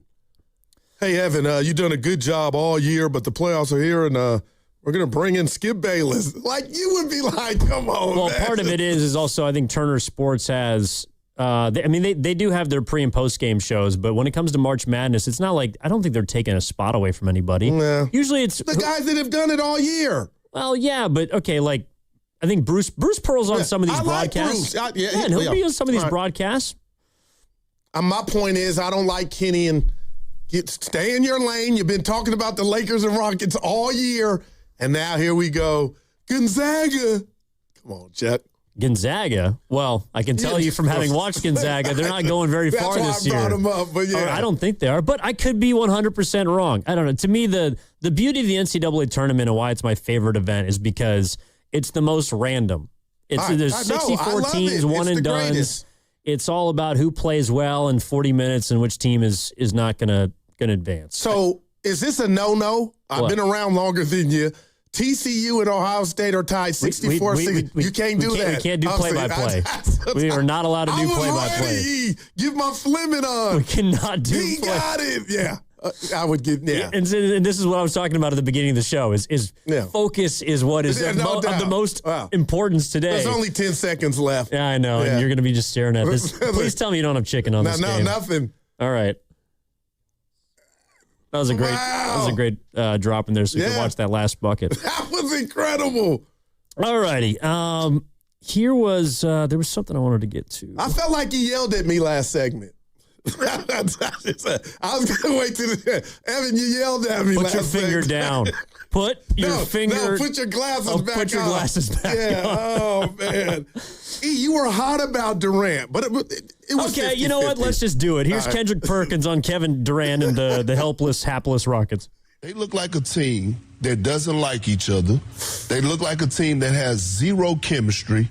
When I look at this squad, I know when they leave the arena, the practice facility, they all go their separate ways. Nobody's going to dinner together. That's what I watch when I'm looking at this team. That's all. Evan, what do you make of that? And I used to hate on Kendrick. Now he's one of my favorites, but and he played in the league. Is that inbounds, out of bounds, or is he onto something? Because Durant said the other day, I am the offense. And I'm like, Jabari Smith, what if he hears that? And I'm watching Jabari bust his ass last night and Eason. But if they're really afraid, not afraid, but are bullied by Durant, then they're not playing natural like they were when they had guys like Brooks and Green. But when you hear a guy say they don't like each other, any merit to that? Because that's heavy. I would say it doesn't matter. If the Houston Rockets don't like each other, then they haven't liked each other the entire season. Because I would ask you this, Goo. You watch more NBA than anybody at the station. Do the Houston Rockets really look that much different than they have the entire season? I think they look exactly the same. But they've kind of plateaued. There hasn't been, now it's go time. And maybe that's Van Vliet, but now everything looks more they look more mortal. And I think it's because they've kind of been they've been disconnected all season, though. I mean, what was the first thing everyone said about them this summer after Red Van Vliet got hurt? Well, they're going to need a point guard. They still look like they need a point guard. But they didn't for a while, and maybe that's when I hitched my wagon, like they were getting through it, like, uh-oh. Well, have they ever been the 1 seed? I mean, I'm talking about like really once we got into games. Right. I think they've been a top 4 seed, but they've never threatened the top 2 seeds like they were. I mean, last year, Goo, they were the 2 seed. No, man. And they played hard, man. Yeah, and this year I don't think they play as hard night to night, and Durant might be part of it. Also, they've been dealing with injuries. They were a team last year. What do you give me for now? It's kind of they're playing through Durant. Well, they have to play through Durant. He needs the ball. I mean, I guess what I'm saying that's what happens when KD comes to town. You should think of that before you make that move. And you know what I mean? Like, I'm wondering I'm watching Udoka yesterday. Like, I'm wondering what he's saying at home. Like, damn, we might have had a better team last year. Durant's we got the best player, but as far as a team, and Van Vliet, you know this. Mm-hmm. You love ball. A point guard's everything. And maybe that Van Vliet injury, the grown-up in the room, get everybody the ball where they're supposed to, that's a big thing to overcome. And that's why Chris Paul, to me, must really, really be done in regard to being able to play the game of ball, because I would have called him. And just 78% of himself would be better than what they got. Durant has to do it all. No, I mean, I think Chris Paul's is obviously done at this point. Man. I still told you, I texted you the moment it happened that he's got to retire. You get blocked by pods and a chase down. He said it. You get chased down by pods and you get your stuff thrown off the backboard. You got to go. For the 408, Evan, would the Rockets have a better chance at a title if you replace KD with Curry? That's from Gil. Yes. Yes. And I agree. Yes, you would. And what a compliment to Steph. Well, and not even major shaded Kevin Durant. But that's what he does. He makes everybody's job easier. And what did that team not have a ton of? Shooter, three-point shooter. No doubt. You put Amin off the ball. Yeah. You let him crash. You make Sengun's job easier. Yeah, it's why when we were throwing out the hypotheticals earlier this year of like, oh, who would you want to trade Steph to? And it's like Houston would be lining up to try and get him, I think. Mm-hmm. But the point is they need that kind of player, and Van Vliet was going to be that guy. Also, and I think this applies to the Warriors too. The validation of their roster choices, because I think to me it applies to really 3 teams. It applies to the Lakers, it applies to the Rockets, it applies to the Warriors. The validation of the choices they made last summer for their roster are only going to be validated come postseason time. Now, unfortunately for the Warriors, we won't get to see the full version of that because Butler tore his ACL. Man. But the only way that the Warriors were going to validate what they chose to do by bringing in an older Horford, by giving Jimmy last season the 2 years, you could even say a couple of years ago giving Draymond the 4 years, the only way they can validate making those choices and investing in older guys was going to be if they had success in the postseason, because that to me is what this season has been sold on. What last year, what the trade was sold to us as this makes us better in April and May. Okay, well, you got to get there first, and they didn't do that this year. But that's the only way that you can validate the choice of bringing back Butler, trading for Porzingis, bringing in Horford, and then to the other teams, someone like trading for Kevin Durant. That's the only way you can validate it. And I'll say this, because you and I love to do it. It was a gamble. And right now it's not paying off, and I'm getting nervous because you just talked about it, alluded to it, next year. And then we're talking about next April, what do you look like, and who's hanging on, who's not hurt. But, man, what hurts me just about this year is I know it was a tussle, kind of a slog, Evan, in regard to, man, do they look like world beaters one night or not? Even with Jimmy, they needed a little more. You go get Porzingis, Kuminga's gone. But now the biggest opponent to the Golden State Warriors and any team trying to do what they're trying to do at their age, when you talk about the guns, the big dogs, the OGs, now health is the biggest opponent. And I just look around and wonder how many teams and how many athletes ever beat Father Time. And when health starts, breaking your body down, who really comes back from that? Well, not many people. I mean, how many guys, once they start declining, just all of a sudden get better? I'm like, I'll wait. I don't think there's that many. I can't wait to see what Jimmy Butler is. Now, he wasn't playing above the rim, so that I saw that. So I get confidence in that. Like, okay, it's not explosion, but, he would go off 2 feet and jump stop and all that stuff. So we'll see what version he is of himself and what's realistic. But they don't have many, what word am I looking for, options at this juncture. No, I mean, their biggest option is literally and figuratively Kristaps Porzingis. I mean, did his performance last night at all encourage you when you were watching him against Boston? No, it was, you know what I mean? Exactly. Didn't play bad. He didn't play. Yeah, it was just, wow.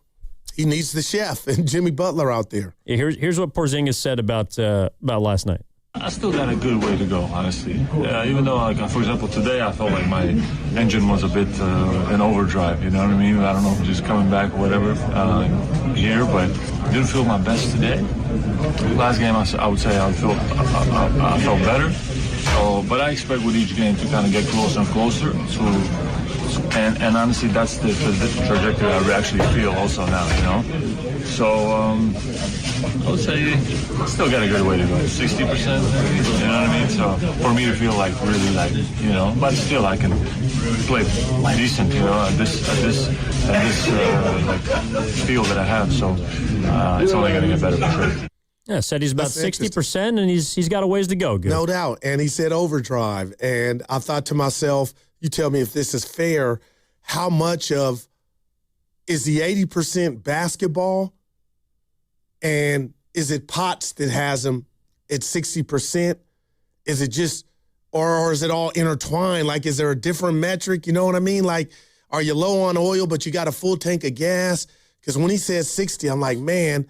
And, he didn't look as spry as he did against the Wizards, but obviously, the Celtics aren't the Wizards. But, Evan, I do wonder, and I wonder if you would have thought somebody was being nosy, is it 60% because of Potts or just 60% of basketball and your conditioning, or is there no way to separate it? Is 60% is all of it, Goo? Yeah, I mean, based on the symptoms of the illness, if he still has it, then yeah, he's probably going to be fighting both. And that's where like the Warriors are fighting two things every single night. They're playing against two opponents, and that's really hard. They're playing against the team on the other side, and then they're also playing against their own health. And every single night they're battling both. And it's hard for me to envision over 6 months you consistently winning both of those battles every single night. And right, it's hard enough to beat another team. No doubt, and that was well said. And right now you're losing the health battle just with Jimmy and Steph. And that's what also and Porzingis is fighting, and right? Moody, because he's not just fighting those little injuries that have, by the way, also plagued his career. It's not as if he's been a model of health before the Pots. Right. But now he's also got an illness that may flare up or may not. And to be fair, it looks like he's put it past him because he's played 5 of the last 6 games. And if he continues on this track, Goo, if he wants to be back here, I think the Warriors, if they see enough games played, I think they're going to try and bring him back next season because at this point, I'm not really sure what else you can do. And there you go. And I'll tell you what, of those games, there's 13 left, and then hopefully more after the play-in, get you to the playoffs. But, man, are you telling me if the Warriors haven't made their mind up, and I know it's going to come down to his number and what the Warriors want to pay him, but if somehow they could come up with something, are these 13 games the end-all, be-all in regard to deciding Porzingis' future, or because of what you laid out in regard to what the Warriors are trying to do, beat the opponent and father time, do you want to incorporate a guy that will always be dealing with Potts and the possibilities of not feeling like himself? Do you want to hitch your wagon to that with the questions of Jimmy, Steph, and Dre just naturally getting just attrition? And maybe you do because there's no alternatives until 2027 when Steiny's talking about the books are clear. 888-957-9570 is the number. Porzingis has played 5 of 6, obviously had the 30-point game against Washington last night against Boston. I thought he looked impactful on both ends of the floor until eventually the Celtics just kind of ran him out of the gym. But Porzingis played 23 minutes. He was the only player, Goo, that was a plus last night. for Golden State if you care about plus minus. And Kristaps has been, solid again in the few minutes that he's played or that he's been allotted. He's done some damage in them. Is this right now good enough for you to say, I want to bring him back? And I'll throw that to the listeners as well at 888-957-9570. What if I told you and you asked me, I appreciate it, I need to see more. I'm uncomfortable answering that question because I need to see more. And if I were to put an over-under on, what did I say, 13 games left? I mean, yeah. Does he play 10 of them? Would you feel comfortable saying Gooey's going to play 10? And he could play all 13, but, like, where are you? Where's Evans' meter on? Like, if it got to that number, then I'm like, man, maybe he's making major progress. But, I don't know. I don't feel I don't want to get basketball hurt, too, by thinking, oh, he's figured it out, and then we're in Portland playing the game, and he can't go. Like, that's a possibility just because of what he's dealing with. Well, he's going to miss at least one of them because they got a back-to-back this weekend. Okay. And I'm just assuming he's not going to play in back-to-back games. I guess I'm asking you, do you think they got before you answer, do you think they got their mind made up? He's going to miss at least 2 more games because they have – he'll miss at least 3 games because they have 3 more back-to-backs the rest of the season. Okay. And who knows? I mean, maybe that last Thursday, Friday, April 9th and 10th against the Lakers and an at-sack, maybe that's the first back-to-back where he plays. But I feel good that Porzingis will be able to get you 20 minutes or 25 minutes like he did against Washington. He helps. But if I'm looking at, all right, play-in game, right? We're in Portland or we're hosting Portland or, I don't know, maybe you sneak into the 8th seed. Who knows? Is Porzingis going to be able to play starting and closing minutes by that point? That I wonder about because, again, it's everything. When his body is taxed, I'm not sure how it's going to respond. So I feel good that he's going to give you, 9-10 games, but I'm not sure if it was kind of like it was like the thing with Melton when he came back from injury when we were saying, if you could play Melton those 30 minutes, you would have won that game. It's like, well, you can't because he's on a minutes restriction. Yeah. When is Porzingis going to get off that minutes restriction? I'm not so sure. All right, let's go to before we hit the break here. Let's go to Big Smooth in Oakland. I was told today to call you the Royal Smoothness, Smoothie. A new name. What's up, man? How you doing?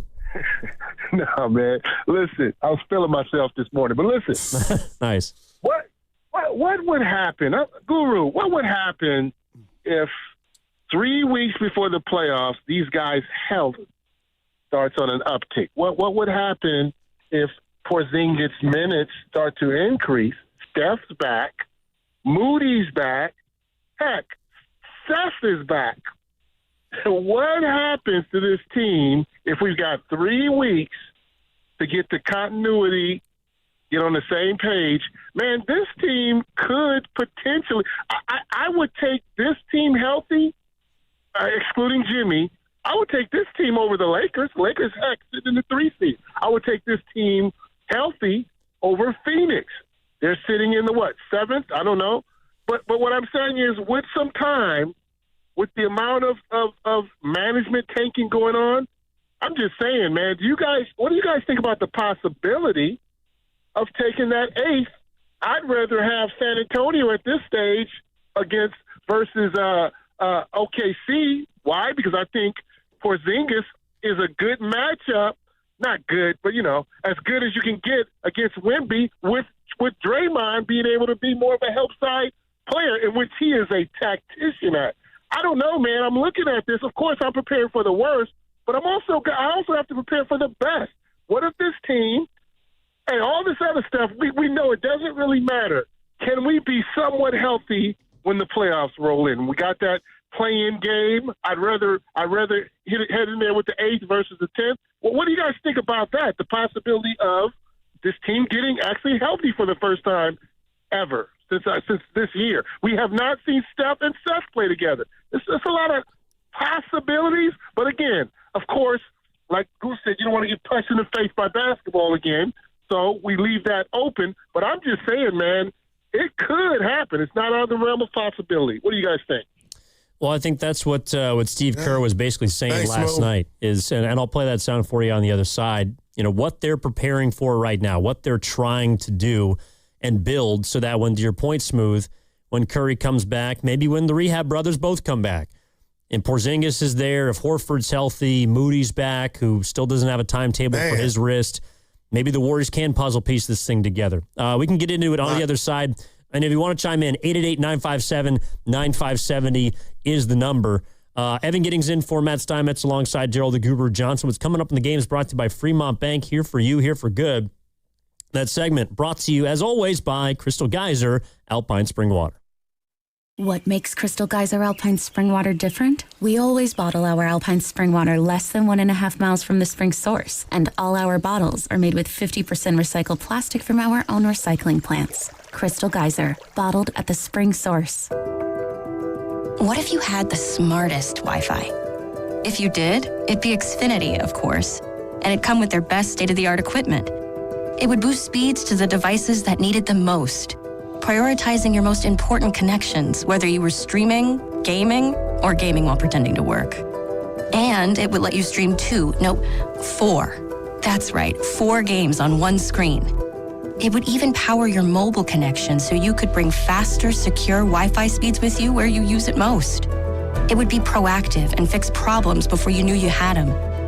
Impressive, right? And it would have security features that protect you from threats at home and online.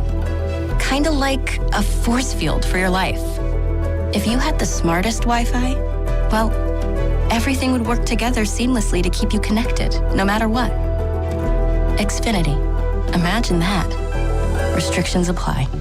Bay Area homeowners, when it's time to upgrade, start with quality that lasts. Marvin designs premium windows and doors, crafted for performance, durability, and beautiful design. And right here in the Bay Area, you'll find Marvin at Ashby Lumber. For generations, Ashby Lumber has helped homeowners, builders, and remodelers choose the right solutions for projects done right. Whether you're replacing a few windows or planning a full remodel, visit Ashby Lumber in Berkeley or Concord, or learn more at ashbylumber.com and ask about Marvin. If you owe back taxes, listen carefully to rule number 1. Never go up against the IRS alone. They're cracking down, freezing bank accounts, garnishing paychecks, canceling passports. Even your home or business could be at risk. But here's what they don't tell you. The IRS has powerful tax relief programs that could save you thousands if you qualify. That's why smart people call Optima Tax Relief, America's #1 tax resolution firm. Nobody knows these programs like the experts at Optima. Their team of tax attorneys and licensed professionals have resolved over $2 billion in tax debt for people just like you. The IRS is not stopping, so don't wait and don't take them on alone. For tax help you need, for tax help you can trust, call Optima today for a free consultation. Call 800-708-5977. 800-708-5977. 800-708-5977. Optima Tax Relief.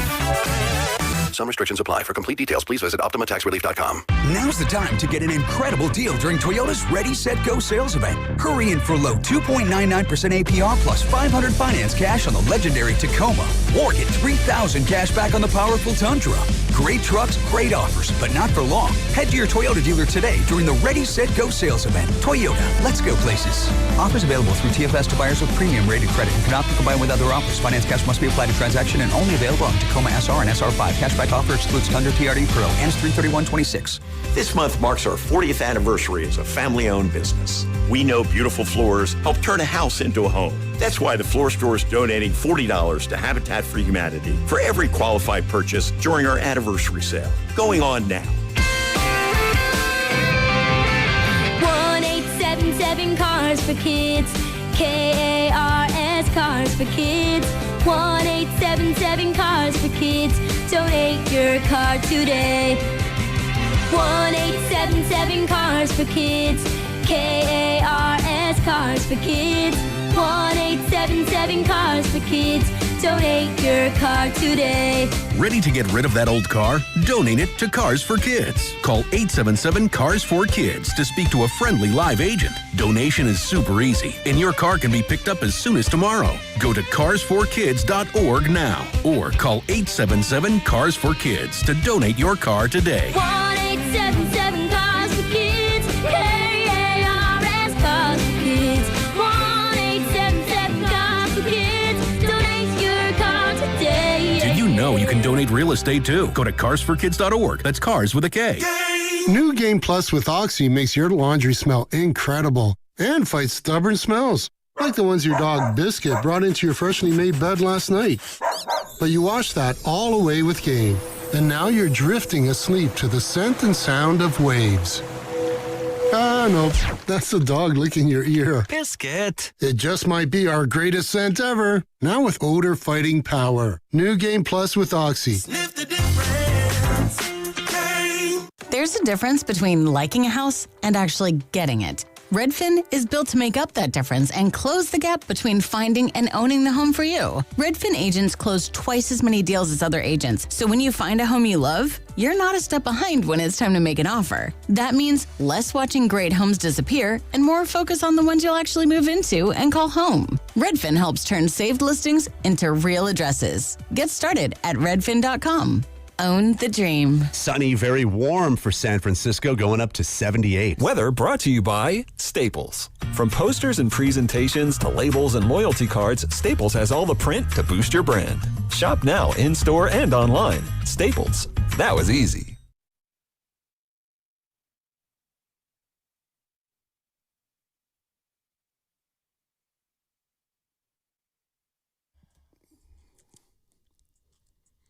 It's JP with the Golden State Warriors. Now back to Steiny and Guru. Lifestyle. This is Young Thug. Bam. Young Thug. Shout out to Jordan Poole. Hope he's doing all right. That's my dude. They won last night. Quietly, Pelicans been playing some good basketball. And Murray has been playing pretty damn well. Yeah. Well, I shouldn't say Poole, but yeah. Pelicans been playing well. Zion. Trey Murphy. Yeah, when they get healthy, they he left the gumbo alone. When you got talent, you got a shot. Last night they went down, I think 16 to the Clippers. Ended up winning by double digits. Man.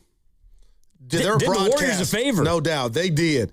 With Joel Myers and Antonio Daniels are gold to listen to. They call the Pelican games. I do like Antonio Daniels. Monte and I will text each other because he'll just randomly on a Sunday be like, dude, he's like, you got to go at him. You got like Antonio.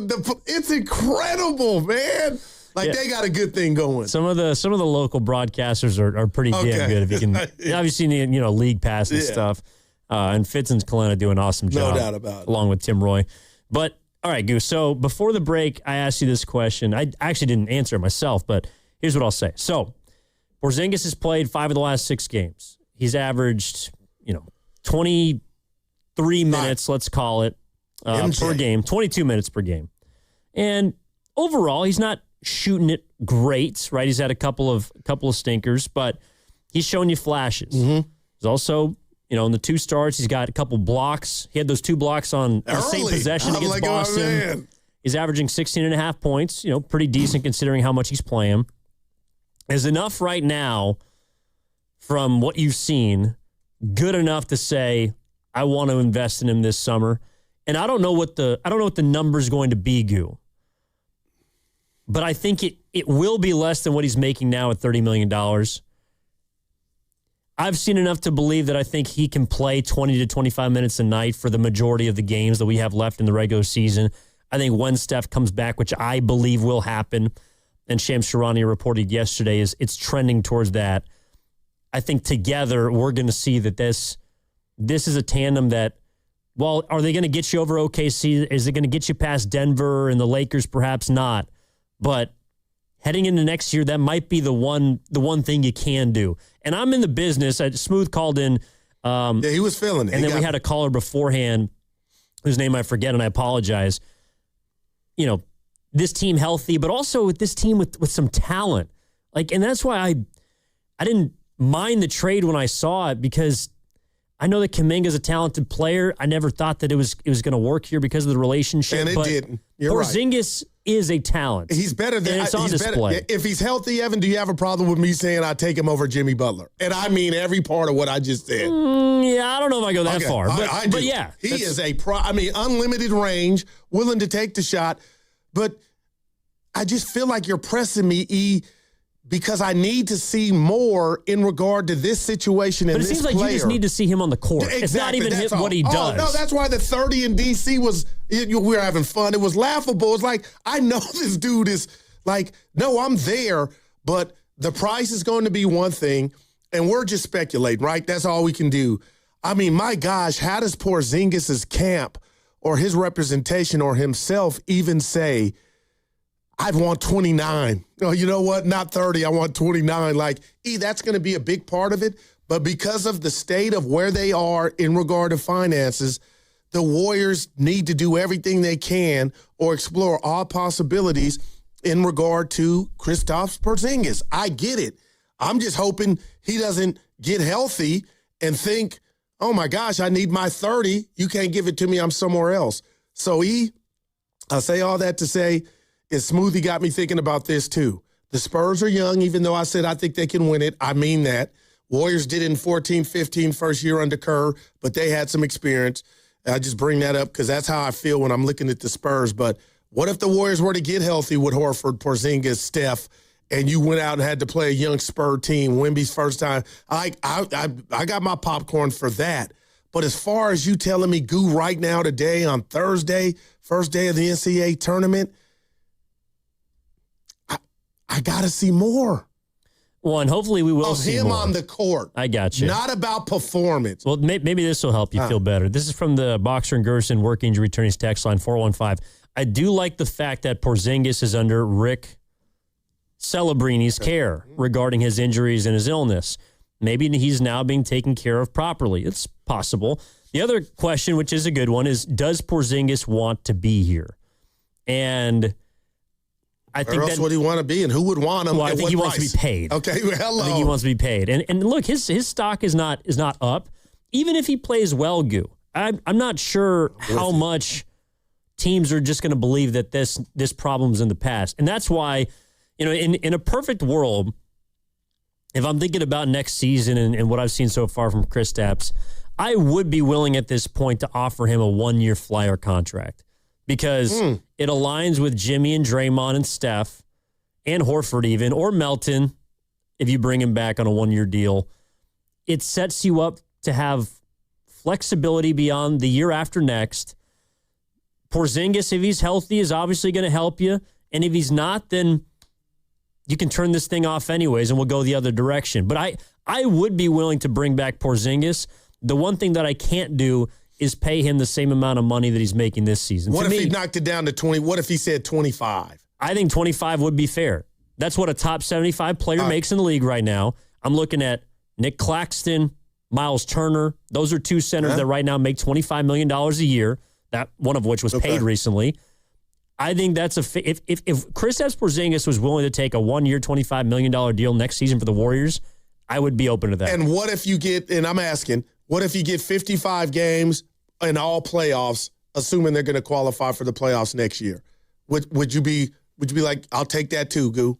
I would take that. All right. But again, and this is why. What are those 27 games without him going to look like? Well, I think the Warriors, I understood the strategy coming into this year, and I think it might look similar next year, which is also why people might not like this, but Kerr might be back. They built a team for a 7-game series, not for an 82-game season. Oh, man. And unfortunately, you got to play the 82 to get to the 7. Yeah. And that's why they're in the spot they are. And I think that's also why they've been a play-in team more often than not the last few years. That is great stuff. And what if I told you this now, to that point? When Slater said, and I didn't like it, Slater's my guy, I didn't like it that when they were talking about Curry and where this thing could go in regard to the injury and in regards to shutting them down. But next year was the year. And as a fan, you kind of hate that talk. And then you hear Stoney talking about 2027. You know, I really hate that. But it got me to thinking, Kevin Durant's now walking through that door. Chris Mullin this offseason is now walking through that door. Maybe the Warriors are in a position to where, how the hell can we let Porzingis leave? So maybe you do the one for 25. Evan, it could be 27-5. I get that because it goes with what Slater kind of described the organization saying, not the last dance, but in a sense, something to that effect. Yeah, and I think a lot of people aren't going to like it, right? The broke version of Last Dance, like hey, Evan, I'm being real. I would take 55 to 60 games. Now I'm talking myself into it, or you've talked me into it, and he's available for all the offs. But that's a big if. Well, the issue is you can't guarantee it. What if Potts just flared up And then, I mean, how much vitriol would the Warriors get if something like, and I'm being negative, but it's true. You got to look at both sides. What if he only could play 30 or 35 games? How bad would it look then? Well, the biggest issue they're going to run into next season is they're going to have to survive until Jimmy gets back. And so in a perfect world, right, you would get off to a good start, and then you would be able to ease Butler back in around January. He'll be under minutes restriction, and then by the end of the season, he's healthy. You kind of load manage Steph throughout the season, Porzingis, Horford, Draymond, all the rest. But it's hard for me to believe that if you're doing all of those things, that you're also competing night in and night out. Because we're seeing right now, this team, let's say even you brought Melton back, Pods is on the team next year with a contract or not. Well, he's getting one. Fine. Give him a contract. Fine. You have Santos, Leons, Quentin Post. Like that team's not good enough I hear you. to keep you afloat while the rest of these dudes are taking games in and out. Now, I'm about to say something, and you tell me if I'm being mushy or I'm being softy, and I can take it. I know we don't play NBA basketball, we the fans. We don't practice. We don't travel. We don't get hurt. We eat our nachos and sour cream. We miss days like they miss days. Okay. But my point is, would you have a problem if I said, unlike last year, because Christmas came and the present under the tree was Jimmy Butler, and we had a ball all the way up until Steph Hammy went out. Mm-hmm. This year has been, as a fan, one of the most taxing seasons ever from a fan standpoint. And the reason I'm saying this to you and asking is you something happened to me when I heard you say, is he available or not? Did you tingle? No, I didn't. It's the other way. I broke out. You couldn't see it, but Evan, it's like, I am so sick and tired of player A on the Warriors might be back or this has been taxing on the fan base. I'm saying all that to say that. Oh. What do you give me? See, and I knew you couldn't do it. You couldn't be serious. No, seriously. What? Ev, I mean, aren't you tired of he's going to be in or out? Like this, and now it's the chef. I'm tired of watching the Warriors without Mike. It's not Mike's doing it on purpose. Now, Horford's gone. Moody's in the cast. Nobody wants to talk about it. Aren't you tired of tuning into Warrior basketball and the red cross be the new logo? It's taxing, E. That's basketball in 2026. Every single night, what do you do before or I should say, your neighbor puts a bet? You go look at who's playing. I wonder why. Oh, why is this line this way? Why is this team favored to beat this team? Oh, it's probably because somebody's out tonight. But that's the NBA. But I'm talking about our Warrior team, and Zach wants to give us 4 points on Potts. Okay, Zach Green, everybody. So Potts flares up from extreme. That was your professional voice. That was your friend saying you did. That was great. Right. Go ahead, Zach. What's up, Zach? Yeah. Basically, he just needs to be monitored at all times. Being a professional athlete, extreme dehydration, heat stress, overtraining, and altitude and travel. I mean, being an NBA player in the regular season. Do you watch him when he's pulling out? And every NBA player gets tired, fatigue. But I look at him sometimes not when it's not going his way, but when the competition is more fierce like it was last night, you could kind of see it being more difficult. You say, in regard to my prism of watching Porzingis. Well, I think he looks better. I mean, it looks like, to me, it's really just about him getting up and down the court. That first game against Boston, because I was there, I was like, all right, is Porzingis gonna, what's he gonna do tonight? We were down 30 that one at home. But he was sucking wind. Okay, got you. I mean, so getting up and down the court. Last night, you saw him sprint back to the point where he's able to get into play and make a couple guys either miss shots or block shots. And to me, the defensive end is really where I'm more curious to know how he can have an impact. We know he can shoot. We know he can step out and throw that line drive down into the basket. His range. He's 8 feet tall. Dude, his range is crazy. Every time he shoots, I do feel like it's going in, even though last night it wasn't. Yeah. But can he also be a nuisance on defense? Because at the end of the day, he's 7'2". Man. And I think probably early in his career, he's He's not as good as Wemby defensively, but had some of those problems with slow feet, quicker guys can get by him. I saw it. But I mean, I think defensively he can help this team, and that's where this is the other part about it, is they don't have two-way players on their team. I mean, just think about what you just said. That's everything, man. Steph is a elite offensive player. Okay. Tatum and Brown are those are two-way players. Yeah. Draymond Green, I think last season is probably the last elite defensive year that he's going to have in the NBA, but he's never been a two-way guy, I would say, going back to even his early years. So I don't know, Goo. All right. You're listening to 95.7 The Game, KGMZ FM in HD1 San Francisco and Odyssey Sports Station, always live on the free Odyssey app, and now broadcasting from the Laughing Monk Studios. Speaking of Draymond, you know what? Actually, because I was kind of bouncing around. I went back and watched some of the games on League Pass after when I got home from Santa Clara. My man. And I actually was thinking about Draymond last night watching this game. Atlanta-Dallas. And it wasn't because of the Hawks, although they helped your boy out last night. Yeah. It was watching Clay. Now, Clay had a decent game last night. I think he scored 17. It's so hard. But not for me to say goodbye, to shut up. But, Evan, I saw what I saw, and if you're going there, you are a genius because I forgot to bring it up. So let me just keep you with the mic. Well, you and I might have different reasons. It was garbage time, and they brought Clay in the game with 2 minutes left, and I almost cried.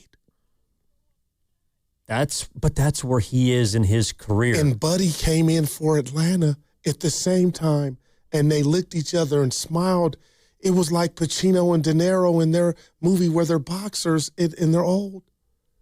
Evan, it was I can't believe you just brought. What was Grudge it? match? Grudge match. Remember they boxed it, they're older. Was that Pacino? I think it was Stallone. Stallone and De Niro. Either way, they both look cooked. Help me out, Zach. You might be. I thought it was De Niro and De Niro, Pacino have only shared the screen once, and I think it was in Heat. Oh boy! But they'll tell me. I actually was thinking about that movie last night. Actually, the last couple of days, watching some of these older guys, like when De Niro comes out of the corner and he's 70 years old, and you're just thinking, who thought this was a good idea? Well, to be fair, Clay went there because AD and Kyrie with Cooper Flag, that was going to. I'm telling you, the old Clay would have resurfaced then. He is the old Clay. We need to stop saying that. Can I say something? Yeah. And I stole it from you. Evan, when he entered the game, I was mad at Kidd. Then I was mad at Clay for going in. I was like, go in the game. It was a blowout. The game was over. When does Klay Thompson go back in garbage time? I couldn't believe it, E. And for you, I had a moment. I know. And then he smiled and to his credit, he wasn't a snob. But is that where we're at with Clay? A blowout. You're losing at home, and the coach puts you in. Oh, that hurt me. That cut me. But one of the things I'll give Klay Thompson credit for is I think he's accepted it. And he's 35 or is he 36 now? He might be, he just turned 36 at the beginning of February. Happy belated birthday. I think Klay Thompson has accepted that. What is Meg saying? She's saying, come on home and I'll make you some gumbo. I don't think she's saying anything well, to Pop him. said she's a good cook, Clay's dad. Yeah, I think that's what Clay confirmed as well. She's a good cook. She's taking care of him down there. He's enjoying his life, and he's accepted his role for where he is in his career. Wow. That's what's hitting me in the face about Draymond Green this year is I think he's in the process of accepting what's happening to him. But we're not good enough to replace him or supplant him, or do you think I'm asking Guy Santos is on his bumper in regard to what you get from that position when Dre doesn't play? There's not many Warrior games anymore. I'm being real. Right on the table, brought to you by Atco Pest Control, to where I say, the Warriors lost because they didn't have Draymond. I think those days are done, E. And when he doesn't play, it's faster. The ball's moving. I'm not going to say who sent it to me. There's a clip. Well, to be fair, he has to play. It's kind of like, why does Now, what do you mean when he has to play? Well, it's the same answer I have when someone says, why does Pods play 37 minutes? Oh, he played 28 last night. You know, why does he play more than anybody else? Who else are you going to throw out there? Guy Santos. For Pods? No, for Dre. Well, they start together. Horford. He's hurt. Well, Porzingis can't play more than 20 minutes. Gary Payton II can't play more than 20 minutes. Or if he is, I mean... My MVP. You leave my boy. He's playing his ass. I can't wait for Willard. But that's where we're at, is you and I have MVPs that are bench guys. Now we're grading with a curve. You have to grade with a curve. That's why they've lost so many games. So I do want to say, and sit 2-7 in the month of March. What did Big Smooth's nickname today? What he was feeling himself. The royal smoothness. I mean, that was a lot of what ifs. He's talking about Seth and Steph. Big Smoothie, we're talking about Steph and Porzingis. That's what Steph coming back represents to me. And I love Steph. But it's Porzingis and Curry and that spacing for everybody else and them to themselves. That's what I'm waiting on. Well, if they get into a first-round series against Oklahoma City, I don't think they'll win the series, but I don't think it's a foregone conclusion they're just going to get swept. I don't. If they're healthy, I mean, that is. If you got Steph, if you got Porzingis. Who you want, Spurs or OKC? Or is that a dumb question? The Spurs. Yeah, okay. And someone brought this up earlier. That was a kind of a fair point, because I said I don't think the Spurs can win a championship. Yeah, Devin, I'd let you go with it. And I said I think Detroit can. And I'm not. They need another score, Detroit. Well, I'm hesitant to say Detroit can, but to me, they're just the second best team behind Boston in the East. But they at least have played in a postseason series, and I think they took the Cavs. Knicks. Yeah. I'm down on the Knicks, but they got that goo. You think you know everything? The playoffs have started. Here we go. But they're missing something. All right, and this is where I got to stick up for you because the 408's coming down your road, and I don't like it. All right, I don't Boxer even have Gerson it working to return his text line. I'm going to rank it like if it gets to me. Go ahead. Goo, how do you handle with a lot of O's, many L's? It's embarrassing at times because we know when you're lying. First of all, he's not lying. Number two, you clearly weren't here an hour ago when we had the Guru Victory Lap segment. There's about 3 of them that you want to take, right? Yeah. So how are you taking? So are they accusing me of not seeing Clay? Maybe it is. Maybe it is about Clay. You brought it up, and I remember just sitting there in the no shirt on. He was hot. Well, yeah, had the fan going. It was to TMI. I didn't need to know but that. I said they putting Clay in. So the hell with the 408. I'm winning in life. But what that's else? where he is. Oh, no, I got you. That's where he and he had a smile, He too. played fine last night. I think he had 17 He points. came in garbage time. It was like, it might not even been 2 minutes, a minute 53. No, but I think he had a move. And again, this is like, all right, turn back the clock. There will always be glimpses. But Clay had a move last night where I think he put it on the deck and went past Oh, I missed this. It might have been Daniels. Okay. But he had a nice little reverse layup. All right. Right hand off the left side. But look pretty what English. You're isolating the play. But that's the whole point, is that's all you can do with these guys at their stages of at these stages of their careers. I think that's what a lot of people honestly have been doing to an extent with Draymond for a lot of this. When all right, so you weren't here. I think it was a couple weeks ago. Yeah. I did crossover with Steiny and Willard and Dibbs, and they were saying, well, he's been playing well lately. He's been playing better lately. It's like, well, yeah, because I said that too, though, because I was like, ooh, Dre's. But playing better compared to what? Compared to how he played, or compared to what we're expecting from Draymond Green to help you win basketball how games? He played, which was low. Exactly, and again, this isn't to me about killing Draymond or coming down as I do love Draymond Green, but I just don't think he's a necessity like he once was. I truly believe that, and I think it's happened in the span of a year, right? So you're saying accelerated like Clay, his fall off, even exactly. Though it reminds me a lot of Clay's last season here. Wow. And Draymond might still be on the team next year, but I think there needs to be an understanding of what his role is going to be. Like, I think, and again, this is why I talked about it with Boston. To me, the biggest problem like for Draymond going into a game like last night, he might hit some shots, and I think he hit 3 threes.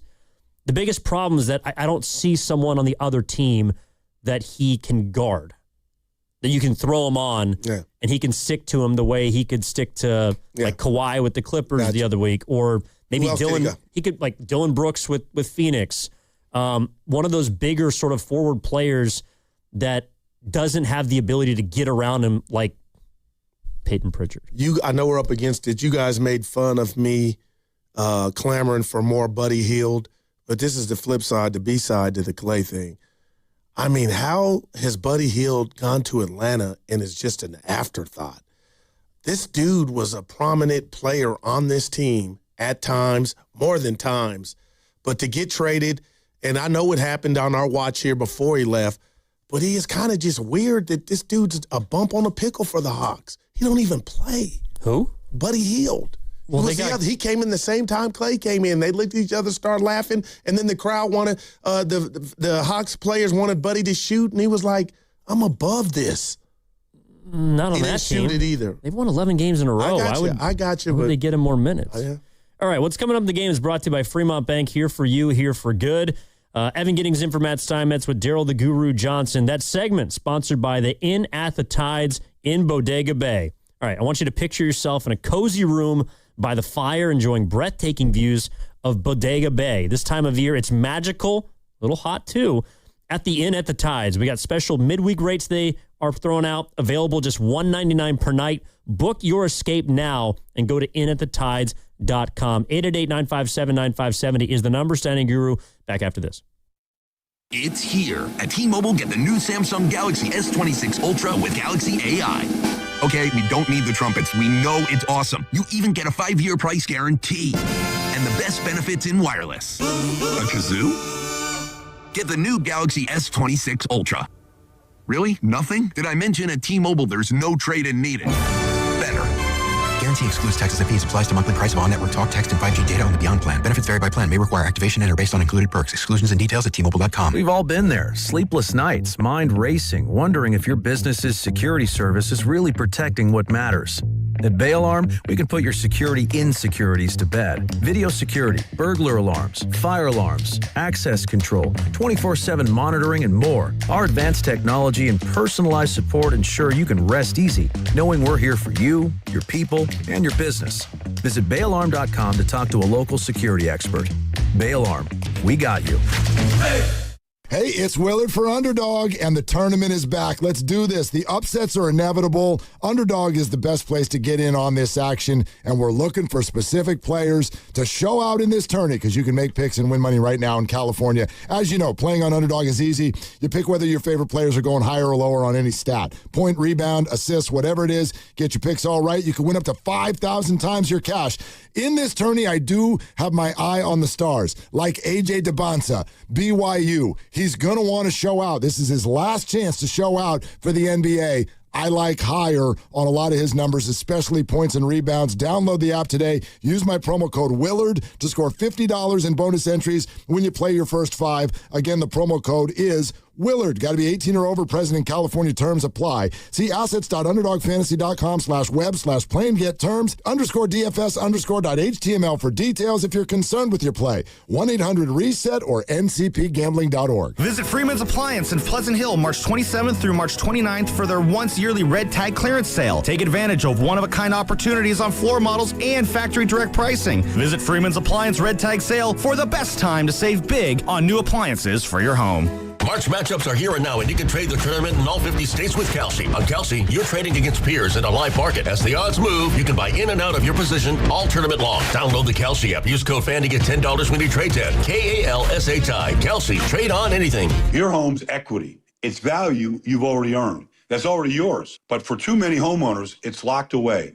I'm talking about thousands of dollars just sitting there, not helping with today's needs, not helping with tomorrow's plans. That's where Unlock comes in. Unlock helps you access your equity through a home equity agreement so you can use your money for the things that matter most to you. So ask yourself this: how much can you unlock? Find out at unlock.com/home. Let's unlock yours. Terms and conditions apply. Not all homeowners will qualify. Use home equity responsibly.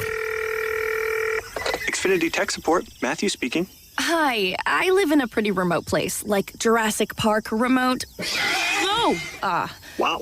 Will Xfinity Mobile work out here?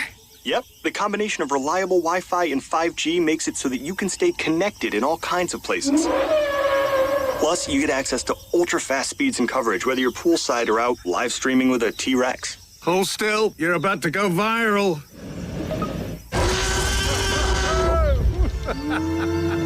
Welcome to a new era of Wi-Fi boosted mobile.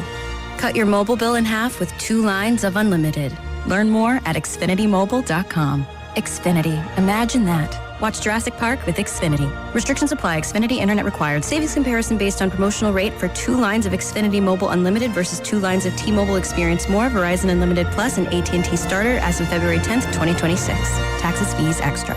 Did you know about 1 in 3 people with plaque psoriasis may also develop psoriatic arthritis, which causes joint pain, stiffness, and swelling?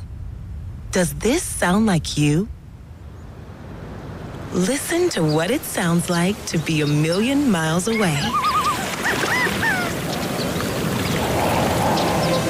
Tremfya, guselkumab, taken by injection, is a prescription medicine for adults with moderate to severe plaque psoriasis who may benefit from taking injections or pills or phototherapy, and for adults with active psoriatic arthritis. Serious allergic reactions and increased risk of infections and liver problems may occur. Before treatment, your doctor should check you for infections and tuberculosis. Tell your doctor if you have an infection, flu-like symptoms, or if you need a vaccine. Imagine being a million miles away. Explore what's possible. Ask your doctor about Tremfya. Visit Tremfya.com or call 1-800-526-7736. If you love sports, this is the show for you. It's You Better You Bet with me, Nick Costos. Weekday mornings 9 to noon Eastern on the free Odyssey app and YouTube at The Costos. Bringing you the biggest NFL news, guests, and notes from the offseason while getting you ready to win the madness of college hoops. It's You Better You Bet with me, Nick Costos. Live and interactive Monday through Friday, 9 a.m. to noon Eastern. Presented by BetMGM. Download the Odyssey app and listen from anywhere for sports talk from people who love sports. There's a difference between liking a house and actually getting it. Redfin is built to make up that difference and close the gap between finding and owning the home for you. Redfin agents close twice as many deals as other agents, so when you find a home you love, you're not a step behind when it's time to make an offer. That means less watching great homes disappear and more focus on the ones you'll actually move into and call home. Redfin helps turn saved listings into real addresses. Get started at redfin.com. Own the dream.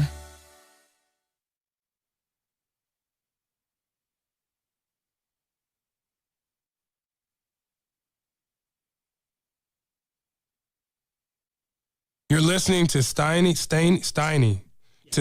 and Guru on 95.7 The Game. Coming to you live from the Laughing Monk Studios. Who was that, E? No, that was Jimmy Buckets. Well, Jimmy Crutches. I thought that was Jamichael. Play that one more time.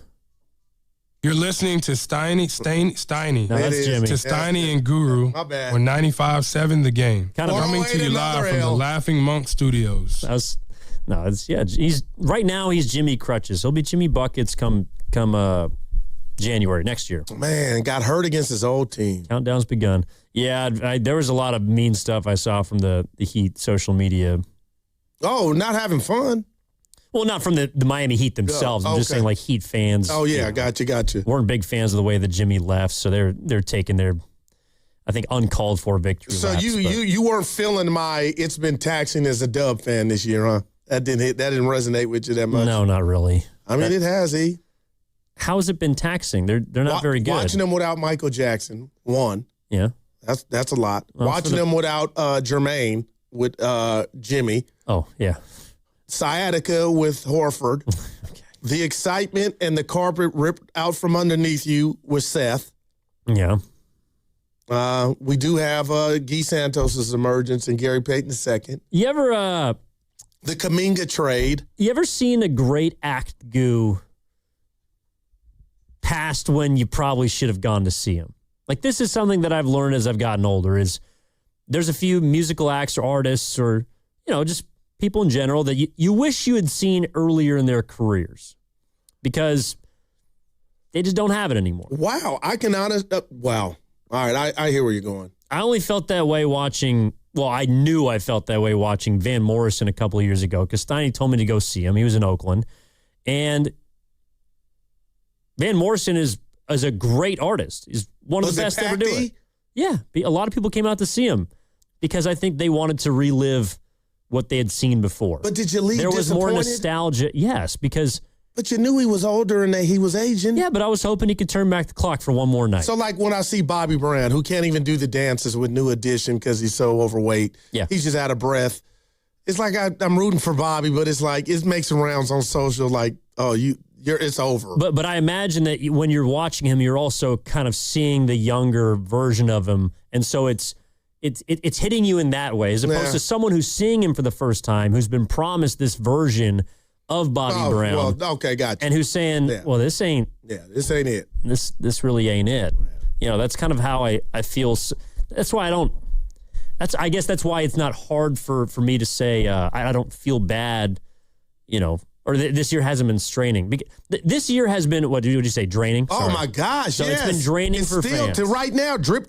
It's been draining for fans because you've seen so many good seasons, and you know what a great year looks like. You know what a great team looks like. But, Evan, it's off the heels of last year getting our hearts ripped out with the what if. I sound like I'm about to cry. I mean that. We were a problem. Every outlet was saying you don't want to play the Warriors. Draymond, forget Draymond, but he said it and he felt it. I believe they got action, and that added to it. And then we go beat Houston in 7. And then we beat Minnesota game 1 with 1 quarter of Steph. Now we're here. Life hits you fast. It comes at you fast, I should say. And if what's the Ferris Bueller line? Life comes at you fast. And if you don't take a moment and all right, let's go to a call, and then I'll find it on the other side because I want to hear from Austin in San Jose. Oh man, Austin! Yeah, here's our guy, Austin. Good to hear from you, man. Good afternoon. How you doing? What's up, fellas? What's up, E? Nice to catch you on the weekday instead of Saturday, bro. Yeah, you too. Hey, Guru. Yes. What's up, man? baby? Listen, two things are bugging me today. I'm going to get a good Guru bug me segment. One is, and not predicting you guys, and I know you guys doing your best, but can we stop holding fans to the fire if they don't believe that this Warrior team can make a run? I mean, we appreciate everything that these guys have done, especially the 3.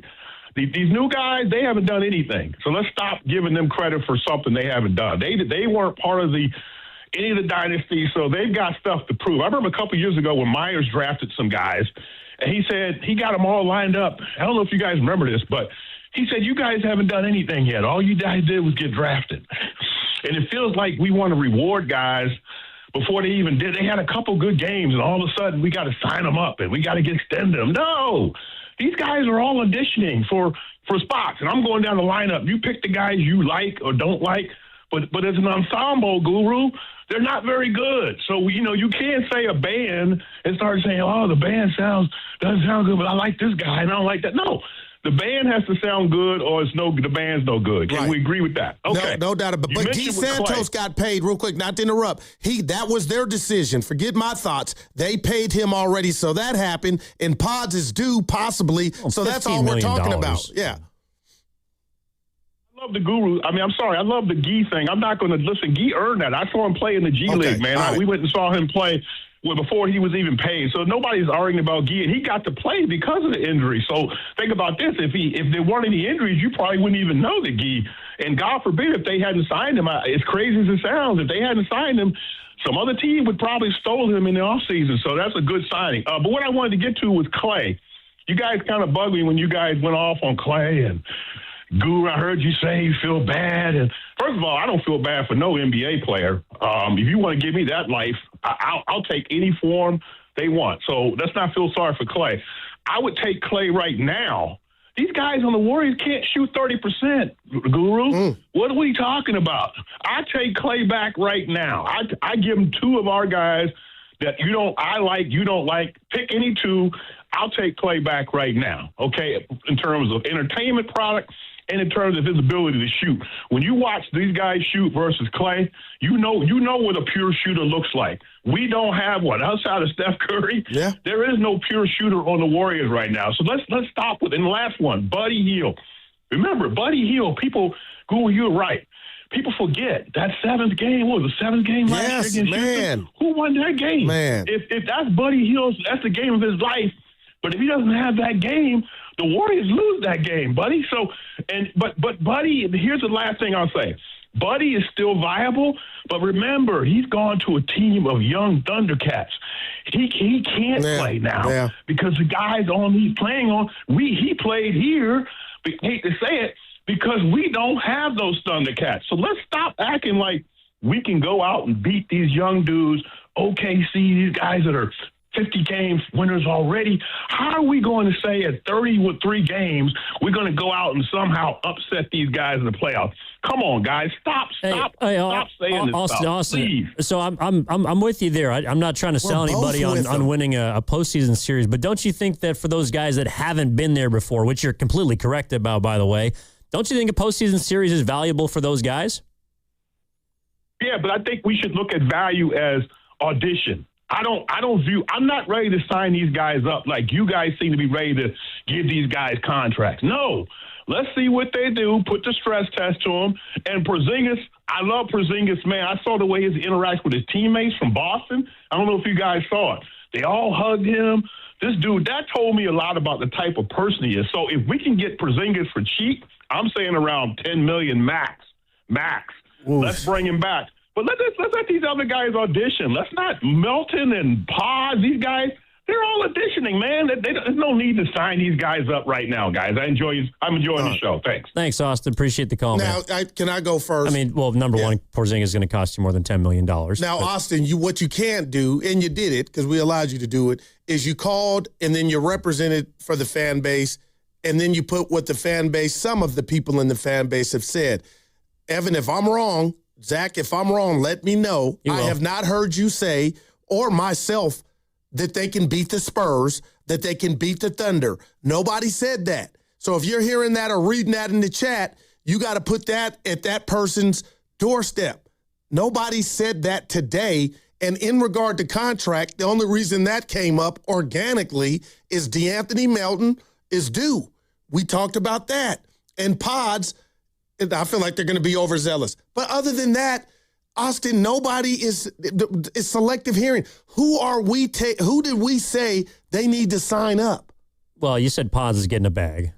No, and that's what I just said. Yeah. And he's not due one. They could say, hey, you wait till next summer. I think. But outside of that, we haven't went down the roster and said player A, B, C, D, E, and F. Like Austin had that energy like we have done that exercise, and we haven't. No, I mean, maybe he's hearing that from the station. I think that obviously the Warriors are trying to make the best out of a tough spot, but here's Steve Kerr talking about where they are right now in regards to getting to a play-in point, a play-in game, which is, to be honest, where they're headed. Yeah, I mean, we've had our eyes on 6 for a while, and that's out of the question now. I mean, we're not getting there. And so if we can string together some wins, try to get to 8, that'd be ideal. Get 2 cracks at it, but we're not getting to 7. We know that. So I've been talking about this not in such precise words like I just used, but over the last few weeks, I've been telling the guys we have to build our habits and be ready for when we get guys healthy again. And because then we can just really have the firepower that can be complemented by a foundation of good habits, good fundamentals. And like I said, I think there's a lot of stuff we can improve upon. But at the base of all that is your spirit, energy, confidence. You got to work on that too. Yeah. So he's saying they're not there yet, and that's why, in a way, that's actually why I want them to get to a first round series. Is what Austin I think is talking about in this idea of auditions for next season. I do think we need more of a sample size, Goo, of who can play. Who can play in a series that you're trying to win if competing next season is what you're trying to do. If next season is the season, which Slater talked about for Curry, if it's the year, maybe the last year, I don't think they can win a championship, but who gives you the best shot to compete for one? No, I just, miss me with that, and I'm talking to everybody. You know if a dude can ball, I don't need, Kuminga, guys that I think got top-tier talent. The playoffs is the ultimate SAT test. But I already know what these marginal players can do, so the playoffs is not going to be this magical run, nor are some of these marginal players going to get the opportunity they're getting now while guys are hurt. So I'm just telling Austin's, miss me with that, I need to see them in the playoffs. We might not even get to 7 games. Now, you said it was a preference, Evan, but I'm asking you, who on this roster do you need to see in a playoff series that's going to change your opinion of them or not, because I could tell you or anybody, talk to me, and I can tell you if they can play now by watching them play in the regular season. Guy Santos, now, Austin ran from that one, and I ain't putting Austin's head on your shoulders, He ran from that one. We're different sizes. That was a good signing. Yeah, but that's who got paid, and he earned it. But other than that, don't come in here acting like we're talking about, Nate Williams should get a contract. We haven't had that conversation. But, Evan, I'm asking you, who on this roster do you need to see in a playoff series to where you don't know if they can ball now, or you're confused, or you need to see more? That's what shocked me, if I'm hearing you correctly. I mean, I'm looking at a couple guys. Like, we haven't seen Melton on this team in the postseason. Now, I'm not saying, and it's not like I don't want these guys back, but Goo, to me, there is... I'm taking something away from that first-round series. But what if you don't get it? You still got to, and they're going to do their due diligence. Well, if you don't get it, then you just got to go up based on the information you have. That's what I guess and I feel like Melton over an 82-game series, and you'd be like, Goo, I'm talking about the playoffs. But this year, Evan, we might not even, as a team, get to that plateau. You got to judge accordingly. And I think Melton over 82 games, with the way the books are, I think you've seen enough. And I wouldn't want to see him in a series. Don't get me wrong, but Evan, I'm like, man, that's the reality of this thing. If we lose the play-in, they're going to have to make a decision on Melton based on what you've seen. Yeah, they are, and that's why I think the number is not set in stone. I don't think it's set in stone with any of these guys. All right, okay, I agree with you there. I mean, if I'm looking at DeAnthony Melton right now, if he plays the rest of the games, he'll be at 50 games. He'll have played 50 games this season. That's not a full season. Do I hope that he could come back and play, 60 or 70 or more next year? Yeah. But the reality is he hasn't done it to this stage in his career. So I have to take that into account. Will you do that? And you kind of answered it already with Porzingis, or is it kind of the same? Yeah, that's why. I mean, I think $10 million is unreasonable. I heard that. I was like, damn. Moses Moody makes $13 million. I was like, come on, man. That ain't going to get it done. If you go to the table with $10 million off the rip, Warriors would gladly be able to. You're telling him you don't want him to be on the team. Okay, there we go. But I don't think a 1-year, $25 million contract is out of the ordinary. I'm warming up to it. That's a top 75 player. Again, there's a lot of bigs that make that sort of money, and it's a 1-year investment. It's a flyer. I don't think it's completely out of the question. That's what I would be willing to think about. Because again, who else are you going to bring in here? And as good as you don't have the upside. You don't have very many good options. And there we go. Bringing back Porzingis. They're behind the A-ball, Trying to bring back Melton. Trying to get Melton at a good number. Trying to get Podziemski at a team-friendly number. Trying to get Porzingis, all three of those guys at team-friendly numbers, that's going to be, I think, the objective for this team this summer, because unless you're hoping that number 12 overall pick, or maybe higher if you make the playoffs, can step in and be a dude for you day one, then I'm not really sure what other path you have to go down. Yeah, I'm with you. And, last thing for Austin, now the Pods thing, that's the only thing you could come down my road with, because I'm telling Evan, and I've said it to you all, and even Steiny, I think he's getting a bag, and I think he's getting a bag sooner before it's his at bat. I think that's how fond they are him. I could be wrong, but I'll own that in regard to, the Warriors might say we need to see another season before we break you off some cash. But they're just, the chessboard, which is the Warriors chessboard that I feel like I'm looking at, I think they know, and Pods is solidified, and he's going to get some chicken sooner than later. Yeah, I don't think it's a foregone conclusion, but I know they obviously like him. Games like last night are ones where, oh, by the way. He was off, man. What you got? You can't call him selfish. You cannot call him selfish. Help me out. Did you see? I watched the game. I'm trying to think where you're going. The shot that he took, I think at the end of the third quarter, where he threw the ball behind his head. Yeah. That's a field goal.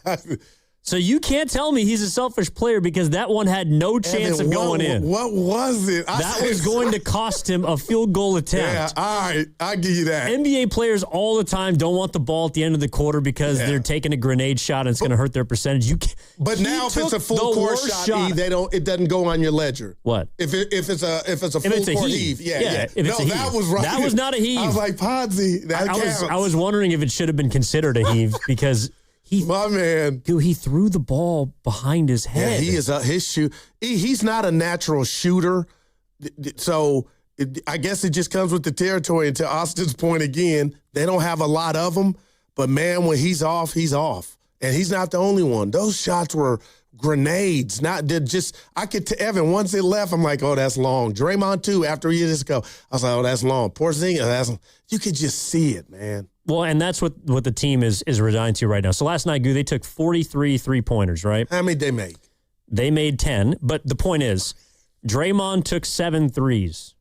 Okay, Draymond Green, he's a 33% three-point shooter. DeAnthony Melton took 6. Let's go down the list. Okay. Pajemski also took 7 threes. How many did he make? He made 1, and Pajemski's a 36.5% three-point shooter. He's about league average. Then Melton, he took 6 threes, third most attempts in the game. Melton this year is shooting below 30% from 3. That's going to cost you some bread. Go ahead, E. Porzingis is the only guy that should be taking 7 threes in that game. And he's not shooting it great this year. He's at 29% since he joined the Warriors. But my point is they got a bunch of guys who aren't great three-point shooters taking a ton of threes, even off the bench. I know you said Gary Payton II was good. He took 3 threes last night. GP2 is shooting 29% from 3. Will Richard was 0 for 3 last night, took 3 threes off the bench. Will Richard this year is shooting 33% from three-point range. Like, you have a ton of guys, and their plan is to jack up as many as possible, hoping that they can get hot. But you got Draymond taking 7, Melton taking 6, Pod's taking 7. That's just... I got you. I got something for you. You're asking for trouble. I got something for you. Yeah. And I want a grade. And it's okay if you fail me. You've told me that the Warriors attempt more threes than anybody in the league. They do. So now that you know your system is predicated on the 3 ball, but we all know you don't have marksmen, is it fair to come down Kerr's road like there is no plan B? Oh, we're too late in the game to change the offense. But I guess to go swing for the fences and you don't have power, I guess I'm asking you, Evan, make that make sense. Well, the reason they take so many threes, I'll ask you this. What's the easiest shot to take? The 3. That's why you take a bunch of them, because how many of these guys are going to get themselves free to take a midi or to get to the rim or to get to the free throw line? There's just not many guys that can do that. What letter grade would you give the Dubs this with everything? What letter grade at this juncture would you give them? With everything in you know, the dog ate my homework. For the season? Yeah, for the season. Up until like a D+. I mean, they're failing right now. It's a failing grade. But there's some extenuating circumstances, right? Yeah, but you asked me to judge the season. I mean, I got to factor in the injuries. I mean, what are they doing right now? Maybe a C for what they have, right? They're 6-13 since Curry left. But we're sinking. We're 10 now. Yeah, I mean, man, you're not gonna fall to 11. Don't worry. Thank gosh. Could you imagine? Well, would it be all bad, or would some of Dub Nation be like, put us in that lottery? Let's see, we got better chances. What grade would you give this season right now? I was hoping you didn't ask, because I'm like, man, D+. Oh, I thought it was gonna be higher than that. Damn, you're down on him. You're down on him, Goo. I could tell. Your mood just changed. Just you admitting the letter grade of D+. You're the 10th seed. I thought one of your kids came home with an F. Well, they don't want to do that. This happened. Yeah. Oh, it has? Yeah, well, early. Okay, honestly, seriously, we got like a minute here. How do you handle that? You know, I don't have any kids, but how do you handle when a kid comes home and didn't do well in school? I do mine in private, and then when you learn all the parenting, me as the bad cop, I'm the good cop. So my job's easier. So when I feel like, you know what, if a D, and both in college, 2 of my kids with me in college, if they came home with something that needed to be fixed, we'll go for a ride. And then I would give them that Bobby Knight, just my kid and myself. You know what I mean? Yeah. And I didn't have to do many of those. So I was blessed. But I was always a good cop. But, yeah, Evan, I don't know what grade anybody else would give them. Kuminga experiment failed. Well, obviously your kids did well enough. They're both in college. No, that's what I was saying. Yeah, one's at Santa Clara, one's at UNCG. Yeah. I mean, those are both good schools. All right, 888-957-9570 is the point. is the point. I need to put your personal business out there if you don't mind. Can we do it after the break? Yeah, that's what I was saying. Because I actually want to ask you what that is before I say yes. Okay, we're giving you another chance to play in our knockout tournament at Chase Center on Monday, April 6th. Crossover today, crossover tomorrow. 2 spots. We got 2 questions. You'll hit the contest line, and then you'll give us the answer to win a spot in knockout. 2 spots between 145 and 215 with Willard and Dibs on the crossover. For more information, go to 957thegame.com. Knockout is presented, as always, by Beam Law, because it's not whether you get knocked down, it's whether you get back up. Beam Law, they've got your back, Bay Area.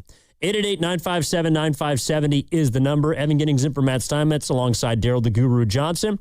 That segment on Steiny and Guru was brought to you by Crystal Geyser Alpine Spring Water. What makes Crystal Geyser Alpine Spring Water different? We always bottle our Alpine Spring Water less than 1.5 miles from the spring source. And all our bottles are made with 50% recycled plastic from our own recycling plants. Crystal Geyser, bottled at the spring source. Attention. Have you racked up $10,000 or more in credit card debt? Are you barely getting by making minimum payments? With credit card debt reaching all-time highs, National Debt Relief is notifying consumers about significant debt relief options currently being made available to help those with overwhelming credit card debt. These options may reduce a large portion of credit card debt for those who qualify. You don't need to declare bankruptcy or take out a consolidation loan, and you may only have to pay back a fraction of what you owe, even if you have bad credit. National Debt Relief has already reduced the credit card debt for more than 550,000 consumers, so don't wait. If you owe $10,000, $20,000, or even $100,000 in credit card debt, you can now take advantage of this financial debt relief as the cost of living continues to skyrocket. To check what debt reduction you may qualify for, call 800-894-7722. That's 800-894-7722. Again, 800-894-7722. It's the Good Guys 42nd All-American Get-Together. High-octane Good Guys autocross racing action. Explore the Dead End Magazine Lowrider Showcase and more. March 28th and 29th in Pleasanton. Details at good-guys.com. Want to interact with the hosts but can't call? Text the Boxer and Gerson Work Injury Attorneys text line at 888-957-9570. Boxer and Gerson, Northern California's premier workers' compensation law firm, helping injured workers get their lives back for over 40 years. Tune in to 95.7 The Game for Warriors Live, 60 minutes before tip-off. Every Warriors game throughout the season as we get ready for the action. Presented by Xfinity, your home court advantage. Brought to you by Xfinity. Watch all your favorite teams all in one place. Xfinity, imagine that. Come on, kids. We're almost there. The map says straight ahead.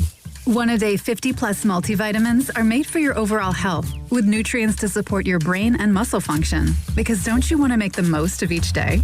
So even on the family hike, you're not just keeping the pace. Hey, Dad, wait up. You're one step ahead. One-a-day 50-plus. The one for you.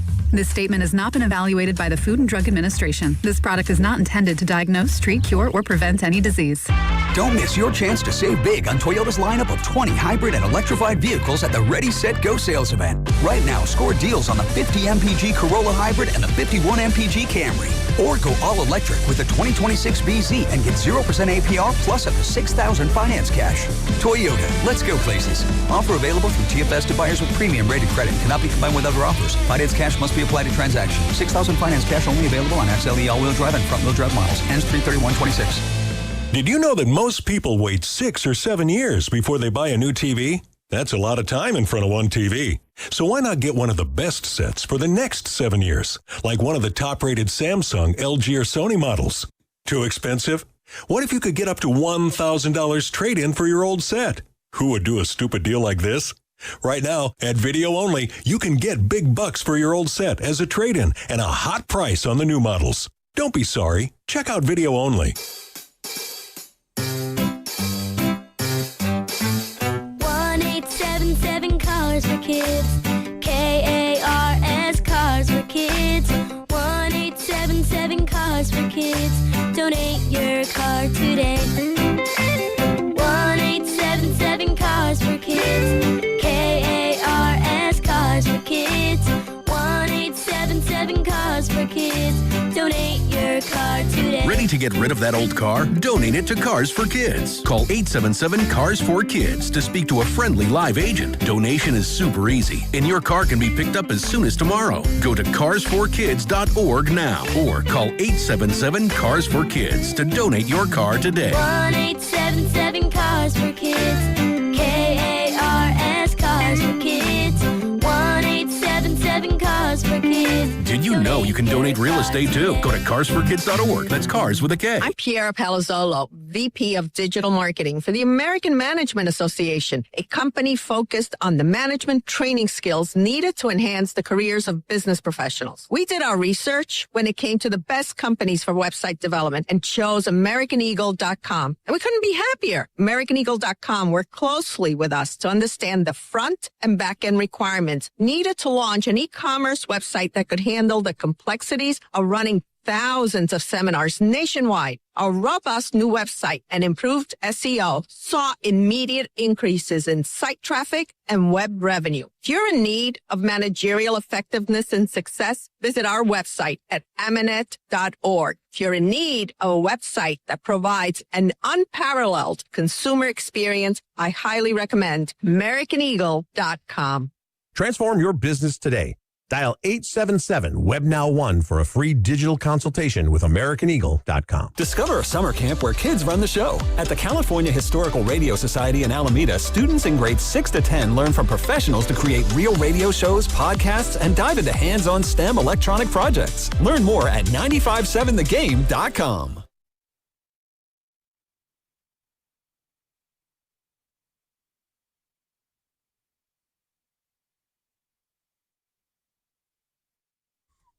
This is Tim Roy, and you're listening to Steiny and Guru on 95.7 The Game. Thanks, Tim. Appreciate it. Getting Zip for Steinmetz alongside Guru. There was something I had for you. Oh! Money. No, not after these early games. All right, Goose. So, I can buy you one at the cafeteria. There was something you wanted to... It was about my personal life. You wanted to... I didn't want to put your business on the streets. I totally forgot to ask you about it. But hit me. All right, it's the first day of the tournament. Yeah. Duke is down, shockingly. A lot of people got them to win their bracket. They're currently down 11 with 36 seconds left in the first half. Sure. You took them to win by 26. 27. Duke, 27. Are you past worried yet? Or have you just said, this pony ain't coming in? This is the difference between you and me, Talk Gil. to me, E.T. That game's already a loss. Okay, that's how I would be looking at it. That game is... and I've come to find that game was a loss before it started. Duke just didn't have the right mentality. What are they doing, Sienna, in their tail? I don't know. Watch Duke win by one. But see, this is my point, though. And yeah, Duke may come back and win the game. This is something I wrote down. Yeah. I was rolling around listening. I forget who I was listening to the other day. Yeah. Quit telling me who the best upset pick is in the tournament. Quit doing that. Wow. It doesn't work. Like, whatever the big popular bets, the 12 over 5, Iowa State. You only got one team, the 15 over, I don't know, whatever it is. Quit telling me who the best person to upset so-and-so is going to be. Make your bracket, send it in. Yep. If you pick a good upset, good for you. But don't be like, oh, yeah, you should have seen that one coming. Duke didn't come out with the same type of mentality. No, like, no one expected that. Wow. That's the beauty of the tournament. That's actually what I like about it. So that money's gone. Vamoose. Yeah, probably. But this is where you and I are similar. 27. I'm gonna win it back. And there you go. I'm gonna win it back. I can tell you that. Chasing. Yeah. Yeah. Shout out to the Atlanta Hawks. Man. This is what I was gonna tell you. So go. The quote that I was aiming for earlier in the show from one of the best films of the 80s, since people don't think that I know anything before 1994. Jaws. It was. Dun, dun, dun, dun. Jaws. Which year was that? It was in the 70s, too, I think. I was going to say, I thought it was like 78. All right. Anyways, no, it was Ferris Bueller's Day Off. Yeah, Jaws was 75. Sorry. Ferris Bueller. Life moves at you pretty fast. If you don't stop and look around once in a while, you could miss it. That's what we're talking about with the Warriors here. if you didn't stop and look when you had the chance, you missed it. Now, right now, they're holding on, and they're trying to be as competitive as possible, and they're resigned to the play-in. They're not holy. Well, no, they're also not as good as they were, even last year. I don't think this team is as good as it was last season. Do you? When it was whole? Well, it's twofold. Now we have Jimmy Butler said they were mediocre. Yeah, but they were playing better than mediocre. My point when he got hurt. You know, we got Al Horford. We didn't have him last year. You got Porzingis. So I would like to answer that question and say yes. You weren't using Kuminga in the playoffs up until you had to. So with Horford and Porzingis, what if I were to answer you, if healthy, if that's how you asked, yeah, we're better than we were last year. But we're not because all the components so many of our guys are down.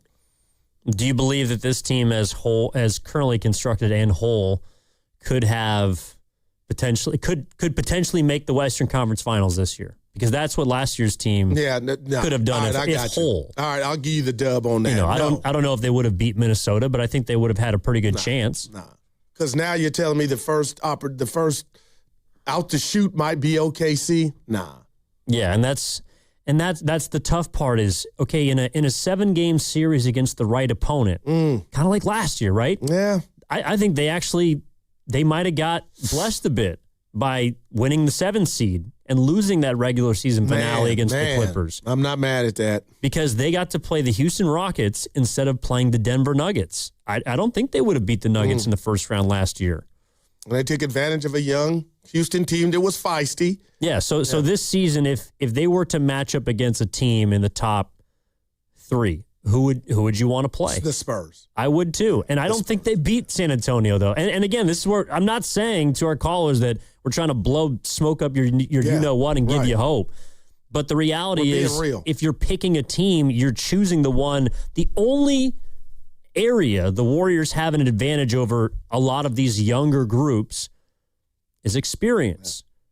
And I think the only team where it matters is San Antonio because they have none. And what's getting scary from about their best that, players, Evan, what's getting scary about that is, thank God there's nobody in the 11th seed on your butt because you wouldn't even get an opportunity to use that experience to move on. So thank God we are lightweight guaranteed. No, strongly, we're falling no more than the 10th seed. Absolutely. You know what I mean? Got our first upset of the tournament. High Point over Wisconsin. There you go. Who is High Point and where are they from? I'm guessing Pennsylvania. No, High Point is from North Carolina. I know that for a fact. And I believe it is, it's called High Point. High Point, North Carolina. Who had them advancing? It's not that far away from where your daughter goes to school, Gu. North Carolina A&T? Yeah, in Greensboro, right? Yeah. Yeah, it's like 30 minutes down the road. It's in they call it the Piedmont Triangle. But that's where High Point University is. So their team's better than North Carolina A&T's, who I watched play. Yes, they're better. High Point. All right. I'm going to be there in a few weeks. I think they play in the Southland Conference, I think. And this is unfair. I got to believe that spread was at least 10 or 12. Yeah, probably 10. But this is where we were talking yesterday. Why Vegas has those brand new spanking buildings. Well, this is why I'm kicking myself a little bit because I told you that last night the strategy was just going to be to throw a little bit on every single underdog. Carter had a strategy. He might have won. Well, I wouldn't call it a strategy. Did he put it to the test? He did, actually. He did put it to the test. If he funded it, then man. Oh, yeah, he's sitting pretty right now. Pay me. Exactly. But the thing is, this is what March is all about. It's all about the upsets. And that's why I think, honestly, well, it depends on what kind of fan you are, right? I like madness. I like upsets and things going straight. College is the new high school, Evan. What? College hoop, to me, as you get older, is the new high school. Okay. Emotion is anybody can be had. Well, I guess it is happening in the NBA. It is also the same as high school, as I guess a lot of places. That emotion's a big part. Like require a degree no matter what. Duke's puckering right now. Would you admit it? I don't think Sienna's better than them. Yeah, of course. It's hard. The pressure. It's hard to play up. Exactly. Pressure.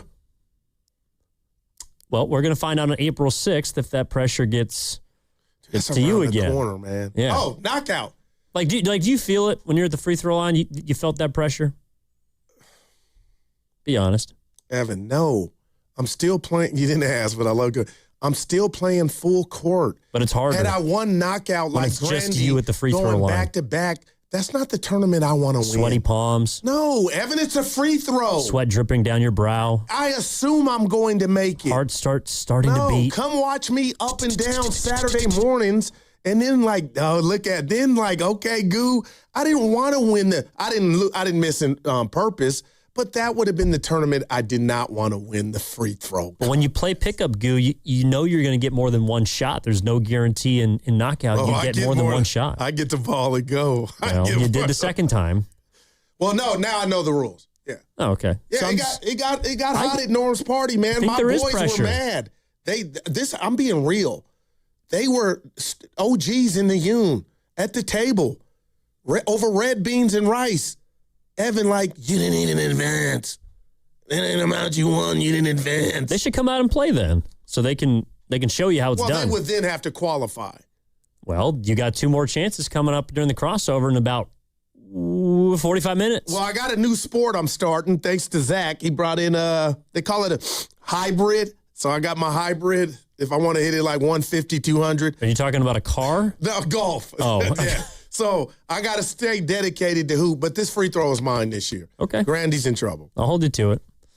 Yeah, he's still the king. I hate it. He went back to back. Yeah, it's because.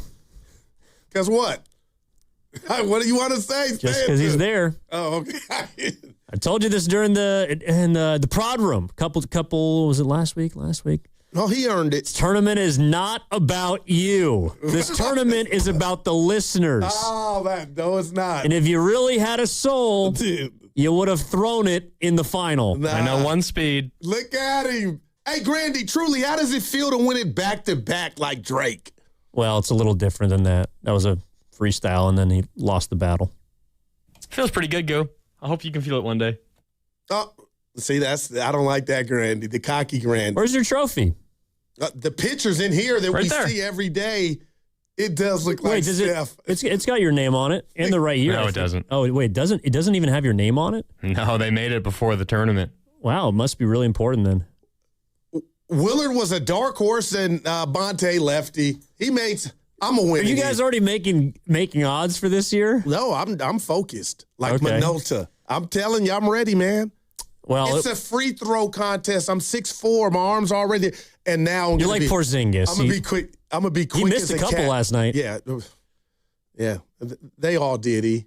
I don't know where this thing's going. I just want Steph back, and I don't think you gave me enough credit. He'll be back for saying how your viewing pleasure without Curry has been impacted. It is night and day, man. It is, but and we're almost done, hopefully. But come on, man. But this is also the difference. Is for me. Actually, hold on. You're listening to 95.7 The Game, KGM, ZFM, and HD1 San Francisco, and Odyssey Sports Station, always live in the free Odyssey app, and now broadcasting from the Laughing Monk Studios. This is where you and I might be different. With Curry comes expectations. Hello. So if you're still losing with Steph, I'm going to actually be more disappointed. I don't expect this team to win going out into Boston or against Washington. I expect them to win. But what about the treat of watching? I hear you of watching Steph perform. I mean, I've seen Steph perform countless times. See, you're getting fat. You're getting big-headed. Well, There's gonna be one day he retires, and I'm gonna remember this. Don't take him for granted. I feel like you are just watching him. No, ball. I think you have, because you still expect him to be the guy he was 10 years ago. And I hate to break it to you and be that guy, but you're never seeing that player again. Evan, I'm fine with what he's doing now. 27 before he got hurt. I'm not living in the past like Steiny. Oh, he's not what he was when he was 18. That's fine, but he's still a top 3 watch in the league. Am I wrong there? Keep it real. Well, not when he's sitting on the bench. Okay, you're watching him on the bench. You're right for right now, but you know what I mean. When healthy, Steph Curry is still box office. Yes, he is box and he's office. Averaging he's one of the best 27 entertainers. this year on this team with no help. And that means Jimmy's been down. To be fair, he did the majority of that when he had help. You know, he hasn't. I don't know if you noticed, Goo. He hasn't played a whole lot with Jimmy Butler lately. Dude, Evan Steinmetz, boy. He hasn't played a whole lot without Jimmy, Goo. Let's see what the numbers look like with Porzingis. You know what I mean. Steph, I miss him, man. I miss watching him perform. No, but like I miss watching Steph Curry too. And I knew that, but you know what? Yeah, and I'm kind of messing with you, but I'm also not. Watching the Gee. I love everybody, but this is like, that's you do love everybody. That's the problem. You want GP2 to get $7 million next year. I tried to catch you in a GP2 trap, and I go, okay, I'm gonna get his little ass. So I went to the last 10 games for GP2 from deep, and it was 21% because we were talking about his 3-point. But Evan, I feel like he's shooting 40. It just feels like it. But here lately, they haven't been going in. I just knew I had you. And I said, oh, boy, that's not the number I want to recite. 29.8% from three this season. 21 the last 10. And look, you do have to take. He's playing his tail off, though. That's all I want to say. Let's go down the list right here because we got a little bit of time. If I'm going down the list of the Warriors, you tell me who has played up to their standard. Okay, all right. This season. And I'm being real. We'll just start at the top. Steph. Yes. How? He's played 39 games. He's average. Okay, you're doing too much Steiny now. I'm going on when he played. Was he himself? Okay, Jimmy Butler. That's a mulligan because he's hurt. Well, count the bucket. No. All right, I'm with. All right, no. Draymond. Oh, hell no. Moses Moody. Yes. I would agree with you there, and especially because he's got time to play. Yeah, he will probably play more than 60 games this year. Let's hope. He's not playing any better than I've expected, or worse. Podziemski. Yes. I think he's played just about what I would expect from Pods. He's averaging 13 points a game. But that constitutes a yes. So when I say yes. Okay, up to par. All right. Okay, so up to par. Yeah, we got 2. D'Anthony Melton. I got to say yes because I've been one of his biggest fans, but I'm getting a little nervous on that, but I'm going to say yes. Okay, I'll give it to you. I think he's helped. How about that? But Evan, has he? I mean, he's helped so much that I put him in another stratosphere, and now I feel like, why did I do that? He can't shoot like I thought. But he hasn't shot it well all season. Man. He's shooting below 30% from 3-point range. Yeah, it just felt different, man. Yeah, so from that standpoint, I would be a little disappointed in Melton. Horford. Yes, when he's available. No sciatica, I'm in. Come on, give him a yes. Will Richard. Yes. Yes, 100%. Yeah. Rookie year, done a good job. Guy Santos. Yes. Yeah. Pat Spencer. Yes. Quentin Post. I would say yes. Yeah. He's played a lot of games for you this year. I get you. Wow. I get what you're saying. My point is, of the players that we talked about, and you're throwing Curry and Jimmy in there. I know it's kind of hard because of the injuries, but I feel you, man. The players who are supposed to be their best players have not played up to their standard this season or been available enough to play up to their standard. Meanwhile, the guys that are younger and that are less impactful, those are the ones that we're saying, I've gotten enough out of those guys. Yeah, and hence you lost 5 of the last 6. Exactly. I think that's why they're.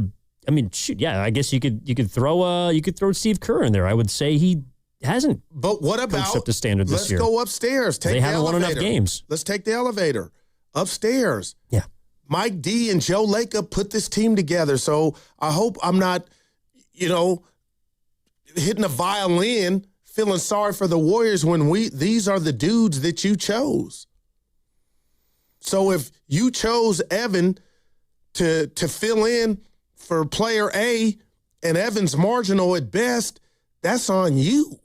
Well, I think the guys they brought in were hoping could be ancillary pieces, not key pieces. Well, I think that's obvious. Yeah. They obviously expected Draymond to not decline as much from last year to this year. They obviously expected Jimmy Butler to not get hurt. They obviously expected Steph to not get hurt. Those were supposed to be your 3 best players. You know what? Big Smoothie. I forgot his new name today, Evan. What was it? The Royal Smoothness. You got to remember. Yeah, the Royal Smooth. He got me feeling some type of way, and I want to run this by you all. Okay. It's the biggest rat on the table in a good way, brought to you by Atco Pest Control. When Horford, Steph come back this year, the leaps or gains that I see from GP2, Pods, Gee, Moody when healthy, will all that help post when their roles get decreased a tad bit? Are we in a better place when the OGs come back because of what they've had to endure? Yeah, they didn't win a lot of games. They were in games, played hard. But now when you got your big brothers, there to battle, will that manifest to where it's like, okay, Steph comes out the game, now we can go. They can hold it down a little better because they don't have to do it all. Yeah, they're probably better off for it. Okay, so that's progress. No, it is progress. Watch out, Spurs. But that doesn't mean you're going to beat one of the top two teams in the Western Conference. It will be the benefit, like the one benefit of all this, right? That the exposure and the more that these guys, even if you don't like everything, you got to think the reps have gotten them to where when they do have to take just a step back, and maybe that's a good thing, 2 steps back, maybe they can hold it down with Steph out there now. Okay, but so has Pat Spencer gotten better this season? Absolutely. Has Guy Santos gotten better? Absolutely. Okay, that's 2 for 2. Has Will Richard gotten 3 better? for 3. Yeah, 100%. Yeah. Have some other guys improved? Absolutely. But those guys came into the year at the bottom of your bench, right? Okay, and that's where I was kind of going. And now Guy Santos is starting for your team, so he's a better player. But he won't be starting game 1 if you get to a 7 or the game. If he is starting game 1 of a 7-game series, I'm inclined to believe the Warriors are in trouble. Right. And that's what my point. So I'm hoping it's going to be Porzingis, Horford, Dre, Melton, and Curry. Like that, you know what I mean? And Gee could come off the bench and be Gee. But that 5, I'm like, okay, if you want to tell me, Coach San Antonio, you have no experience, let me see it. See, I'm going to be honest. At this point, I would even think if the Warriors were completely healthy, who are their best 5? Okay, here we go. Porzingis, Horford, Dre, Melton, Curry. Tell me what you think of that. Like, I'm getting excited at that. I would have Moses in instead of Draymond. I would have Horford and Porzingis play the 4 and the 5, and then I would have Moses at the 3. Grandy, what do you think of that? Melton at the 2 and Curry at the 1. Would you have Moses over Dre? What's the rest of the lineup? Sorry, he said Porzingis, Horford, Draymond, Melton, Curry. I think that's a little give him too yours. much. Give him yours. Mine would just be Curry, Melton, Moses, and then Horford and Porzingis. No Dre. If I'm starting Porzingis and Horford, I don't think I can also start Draymond, but I would imagine the most likely is one of those 2 bigs and then Draymond at the 4. That's not shabby. That's not good enough, though.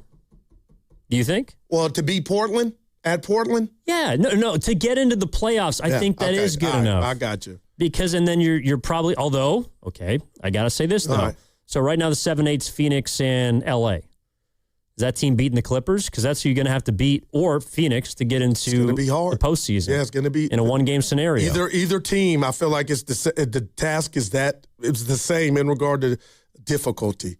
Oh yeah, and you're right. The YouTube chat, Dundada saying you forgot Jimmy. I'm keeping Jimmy out of this because he has no chance of coming back this season. We're just talking about the guys on the right team now. Yeah, the possible play-in lineup, because that's again what Kerr was saying last night is sort of the focus right now. Yeah, I mean, we've had our eyes on 6 for a while, and that's out of the question now. I mean, we're not getting there. And so if we can string together some wins, try to get to 8, that'd be ideal. Get 2 cracks at it, but we're not getting to 7. We know that. So I've been talking about this not in such precise words like I just used, but over the last few weeks, I've been telling the guys, we have to build our habits and be ready for when we get guys healthy again. And because then we can just, really have the firepower that can be complemented by a foundation of good habits, good fundamentals. And like I said, I think there's a lot of stuff we can improve upon. But at the base of all that is your spirit, energy, confidence. You got to work on that too. Wow, we've had this discussion, 2 minutes, Evan, and the chat is going berserk after your start lineup as well as mine about Dre not starting. And to Grandy's point, I get it with the 2 bigs if you were to do that, but I mean, I would take Gee could give me more than Dre right now. Well, I think in a postseason situation, like an elimination game 1 and done, I agree that Kerr will probably start Draymond Green. But it's again, from what I've seen, I think that, and we talked about this a couple weeks ago, but to me, it's less of a Gee thing as it is actually, I think, a Horford thing. Because Horford can kind of give you some similar stuff, but he shoots the three better, and he's a bigger, more experienced player. Man. Porzingis and Horford have played in big games. And won a chip together. They've won a chip together. They've, obviously played a front court spot. They've usually been swapped for one another at the 5 because Boston had more. That's a very there's more good forwards. point. Yeah. So they haven't played a ton on the court together, I don't think. But I don't know, man. I think Horford, especially with how many threes the Warriors get up now, the way that they want to play, I think Horford is an option that I would trust a little more. And again, look, if there's a matchup that suits you, I'm not saying Draymond can't help you. If I'm just thinking about the best 5, those are who my mind goes to if healthy. Has Horford, here I go again, has Horford been better defensively than you thought? To me, he has. I thought he was a cone. He's not. He's never been a cone. Yeah, I don't know if I thought he was in those stages that you can go by him, but I owe him an apology on that. He'll block your shot if he's in the vicinity, but he can move. No, I think Horford's a good defender. Yeah, no I don't doubt know why about I it. put that jacket on him, man. He's been a versatile defender his whole career. He's just a little older now. All right, 888-957-9570. If I asked you at full strength who the Warriors' best 5 are right now, excluding Jimmy Butler because he has no chance to return. Kerr's talking about building habits so when we get healthy, we'll be ready for the play-in. Well, when you get healthy, who's the 5 you want on the floor? 888-957-9570. Gettings in for Steinmetz with Guru. And we'll be back after this on Steiny Guru on 95.7 The Game.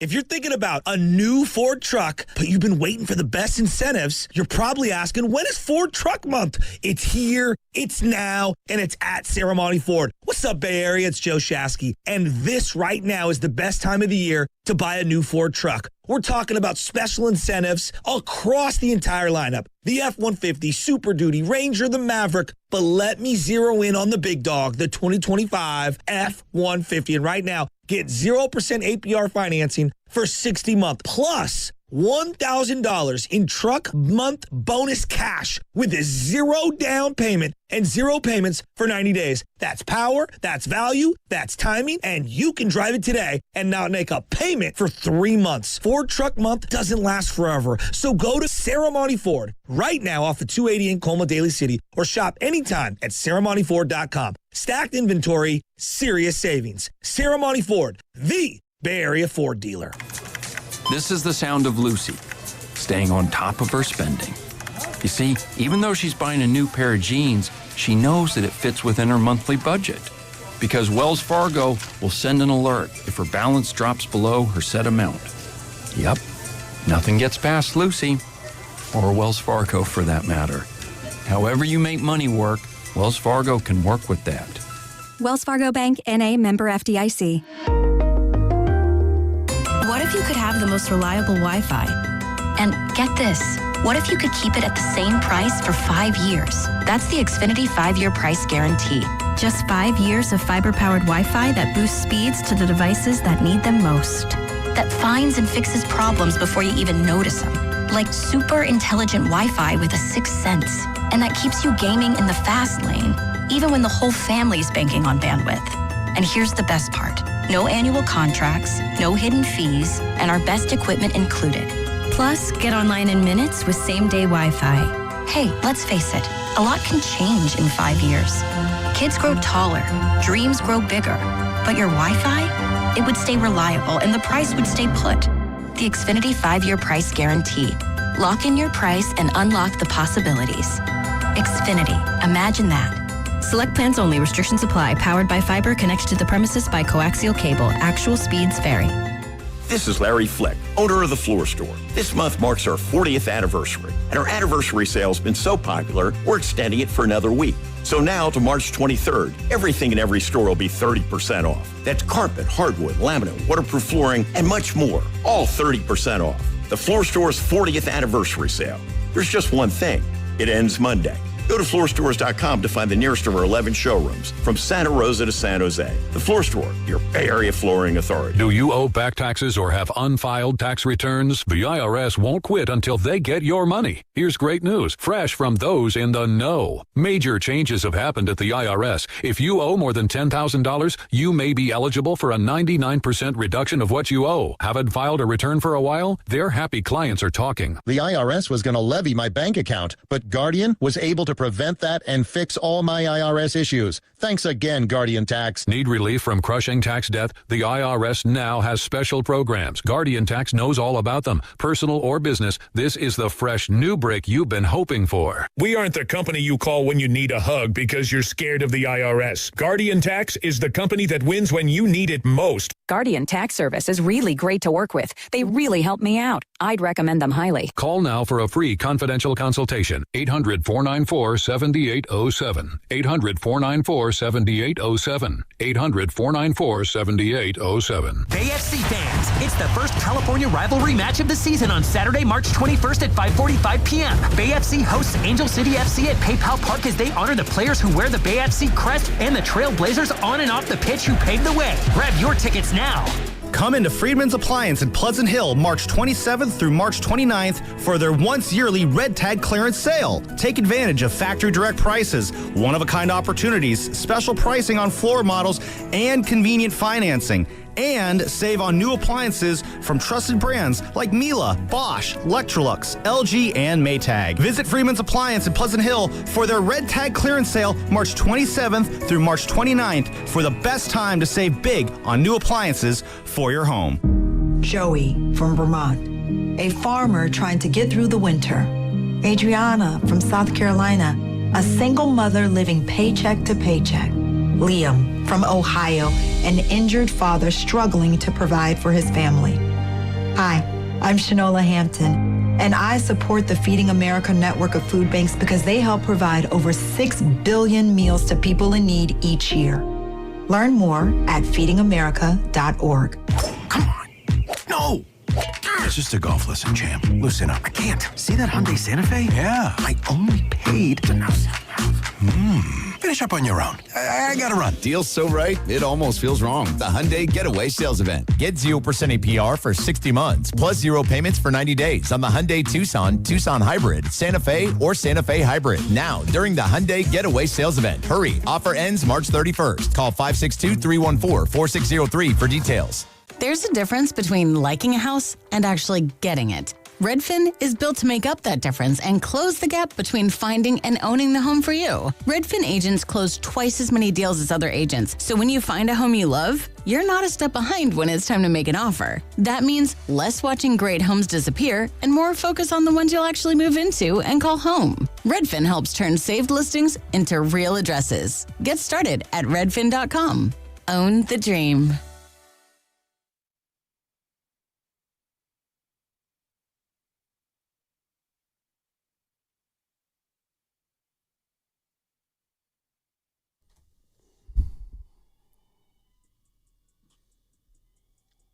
Dub Nation, this is Moses Moody, coming to you live from the Laughing Monk Studios. You're listening to Steiny and Guru on 95.7 The Game. Thanks, Moses. Hopefully we'll see you soon out there. Steiny's in Puerto Rico, though. Can we get an ETA on my guy, Moody? Dude, that thing looks like... There's no timetable. It ain't a fracture. It's a sprained wrist. You ever had that? Sprained wrist? I have not. No, I had problems with my elbow, my forearm, and my shoulder. That sounds like UCL surgery. Well, fortunately, it was always on the top. Oh, man. I mean, you have pain in the bottom part of your elbow. I used to throw pitch. A lot. Yeah. You ever have pain in the bottom of your elbow? And you didn't pitch enough.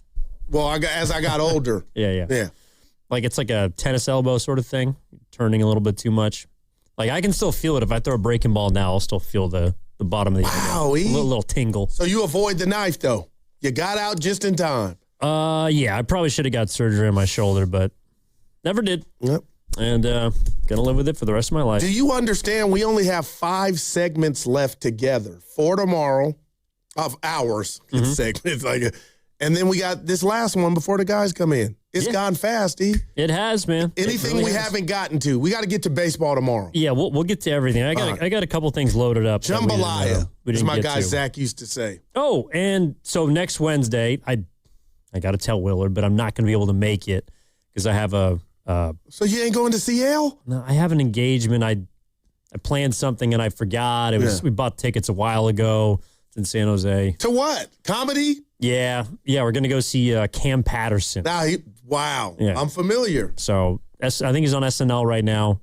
It was a Kill Tony. He's pretty funny. Hey, when you went to see Mr. Robinson at Cobb's, Robinson, yeah. Did he have somebody come out before him? Because my last comedy show, I look forward to the nobodies that warm you up. Did he, or he just came to the mic and did it? Well, there was somebodies, but I just hadn't heard of them. You know, they're like Sometimes seasoned comedians. Okay. Yeah, they'll announce, this person's been on such and such show, and it's been on the late night, blah, blah, blah, blah, blah. I've never seen them, but you know that they know what they're doing. Yeah, because I went to see Ryan Davis. That his name? The brother? I don't know. Dark skin, the big eyes. And he does the... You mean Faison? No, I went to see him. He's a big guy. Yeah, not big like that. What's the name? Davis. Anyway, I went to see him at Cobb's. He's memorable. Yeah, and he didn't have any. He just came on the mic and took over. I was like, I was looking for the warm-up. Well, usually they'll have an opener or two sometimes. At least for the big boys. Yeah. I'm sure your guy was pretty funny though. All right, let's go back to the calls. 888-957-9570. What we threw up before the break.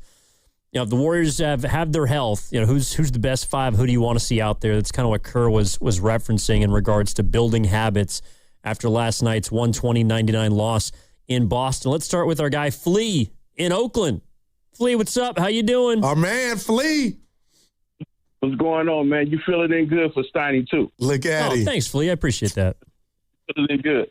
This is what I want to say to Goop. They threw the ball mid-post to Santos. You know what he did, right? When Stackhouse and all the coaches put their head down, and Stackhouse yelled at him first. I remember what play you're talking about, too. Yeah, go ahead. He threw the ball way across the thing, and the ball went out of bounds. All the coaches was mad. My thing is, this is what I want to ask you guys. What's up with winners?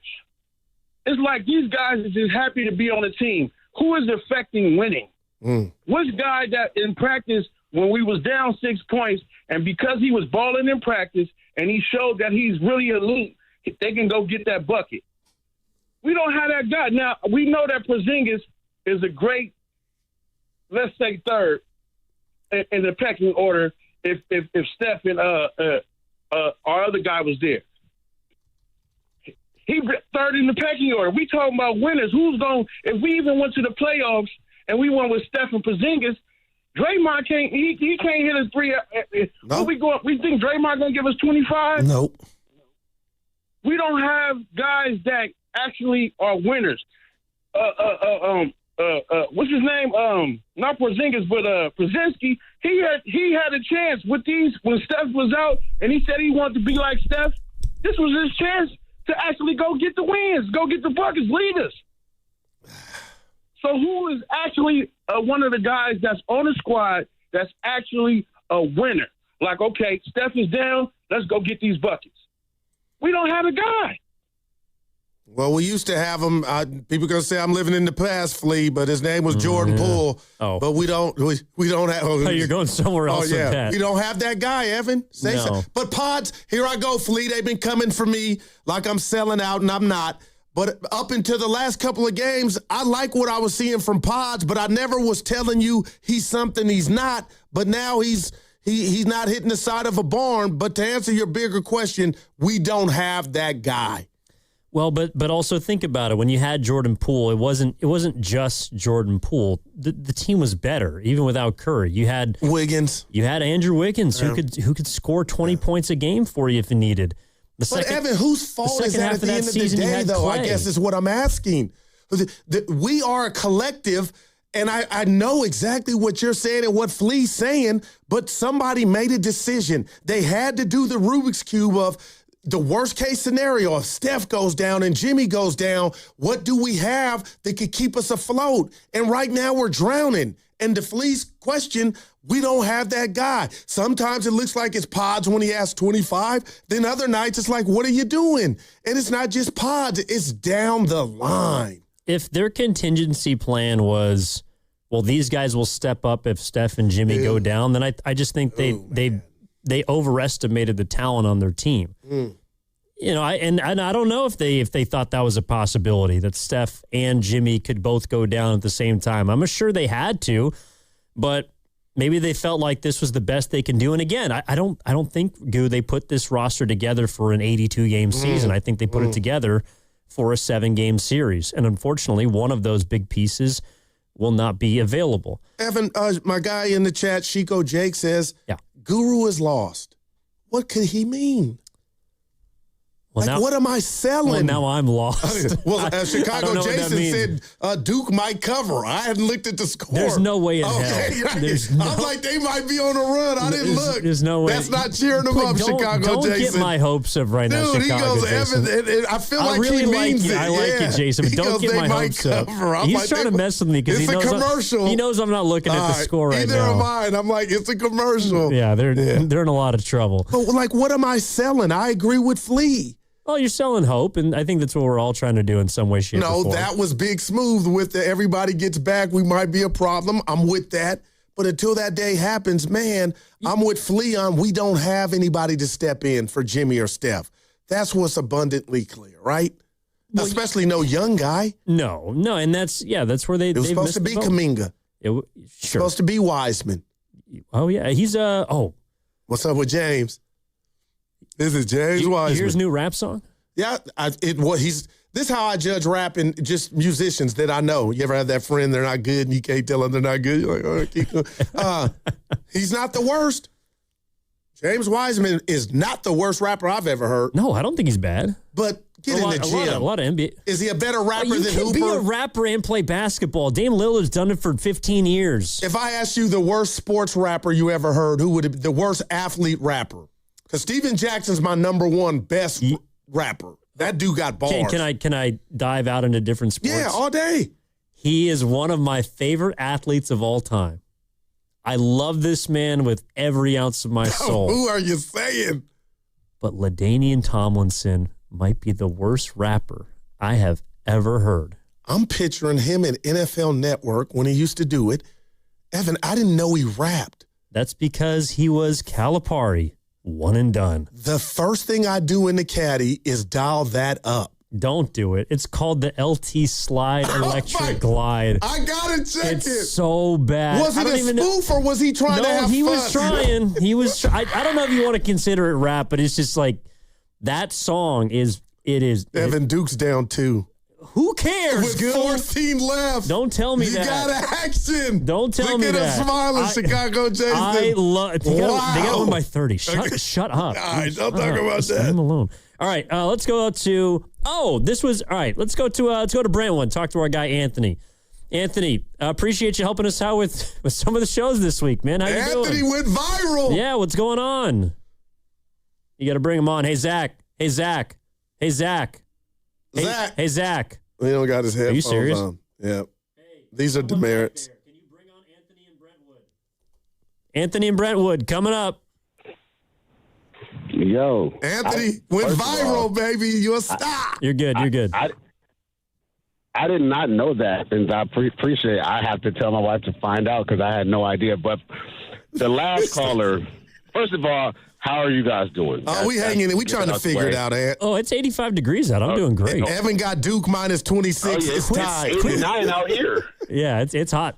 So Evan Almighty is holding it down, and so this is what I got. The last caller said we don't have this and we don't have that, and Guru's response was, "Whose fault is that?"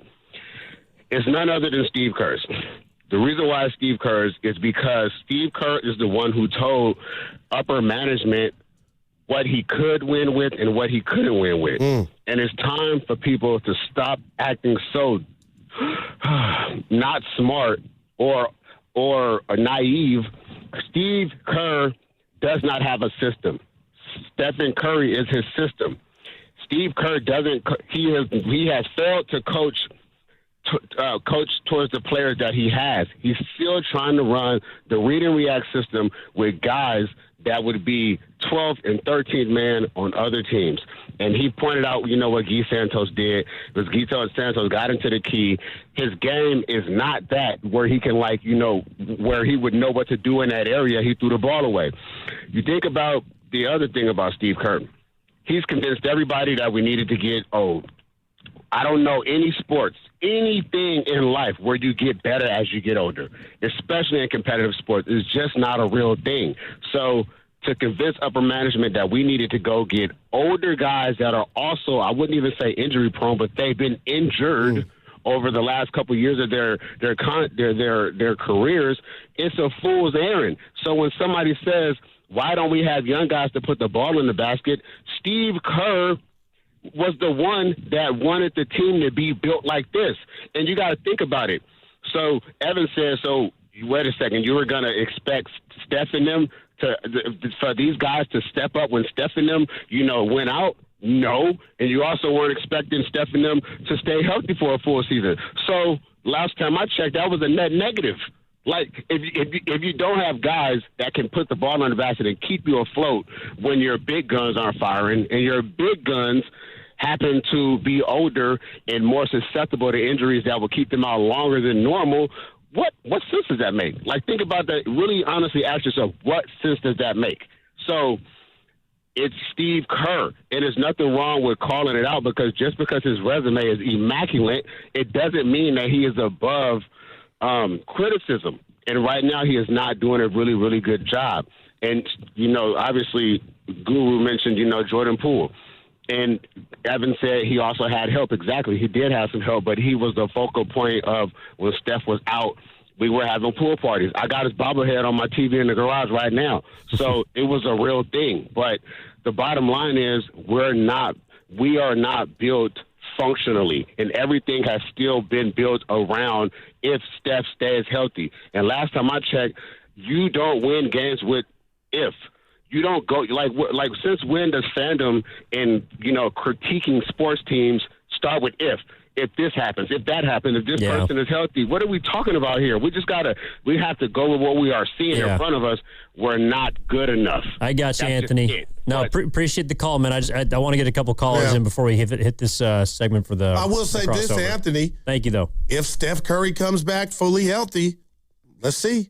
So you can't rob us of that, and I love you. Well, but if I get that, I think his point is that's really the only strategy that they have. Like left. hope's not a strategy. Well, it's not, but that's unfortunately what they have, because they can't fall enough to get into the lottery or get what you would hope to be a good pick. Yeah. And they built this season on trying to contend at a highest level as possible, and right now that level is quite literally the last team that gets into the play-in. These knees helped me out. I was lost because I was still bringing up Poole. Go ahead. Oh, I see. That was he's got the bobblehead, Anthony, and Poole. Yeah, I think my brother also has that bobblehead. It's a nice bobblehead. All right, let's go to Joe in San Jose if we can. Joe, thanks for hanging on, man. What's going on? Hey man, thanks for taking my call. That last caller hit it right on the nose. I have to say the Warriors games have been kind of competitive. I enjoy watching them, but the stage is just too big for them. And you can see it, and I think that's the most frustrating thing about Steve Kerr, because he's been on championship. He knows what it takes to get to the next level, and he just knows deep down inside that these players the stage is just too big. And they're very competitive. They give it their all. I'm not going to say they don't give it their all, but you got the lead is got some really good players, really good teams. And I think Steve Kerr, the frustrating thing about Steve Kerr, he has no control over he's ineffective on how this is going to play out. And I think that's the biggest point of the biggest frustration about Steve Kerr, is that he's not ineffective, especially coming off of championship teams. And I just think Steve Kerr has no control over the situation. He's just going to let it play out. And I just think it's time for him to just move on, because he has no control of whether you need a high-paying coach for these players that the stage is too big for them. What do you guys think? I never looked at it from that vantage point, but I mean, we're talking about a guy that was oversaw a dynasty. Those days are over. I still, again, Evan, can we have a conversation, or I share with you my opinion to where this is not what I want or believe, but I think. And I think Steve Kerr can coach the Warriors as long, I don't care what iteration of them they are, as long as he wants to coach, he has a lifetime pass to coach the Warriors. And that's what 4 championships over a decade get you, I believe.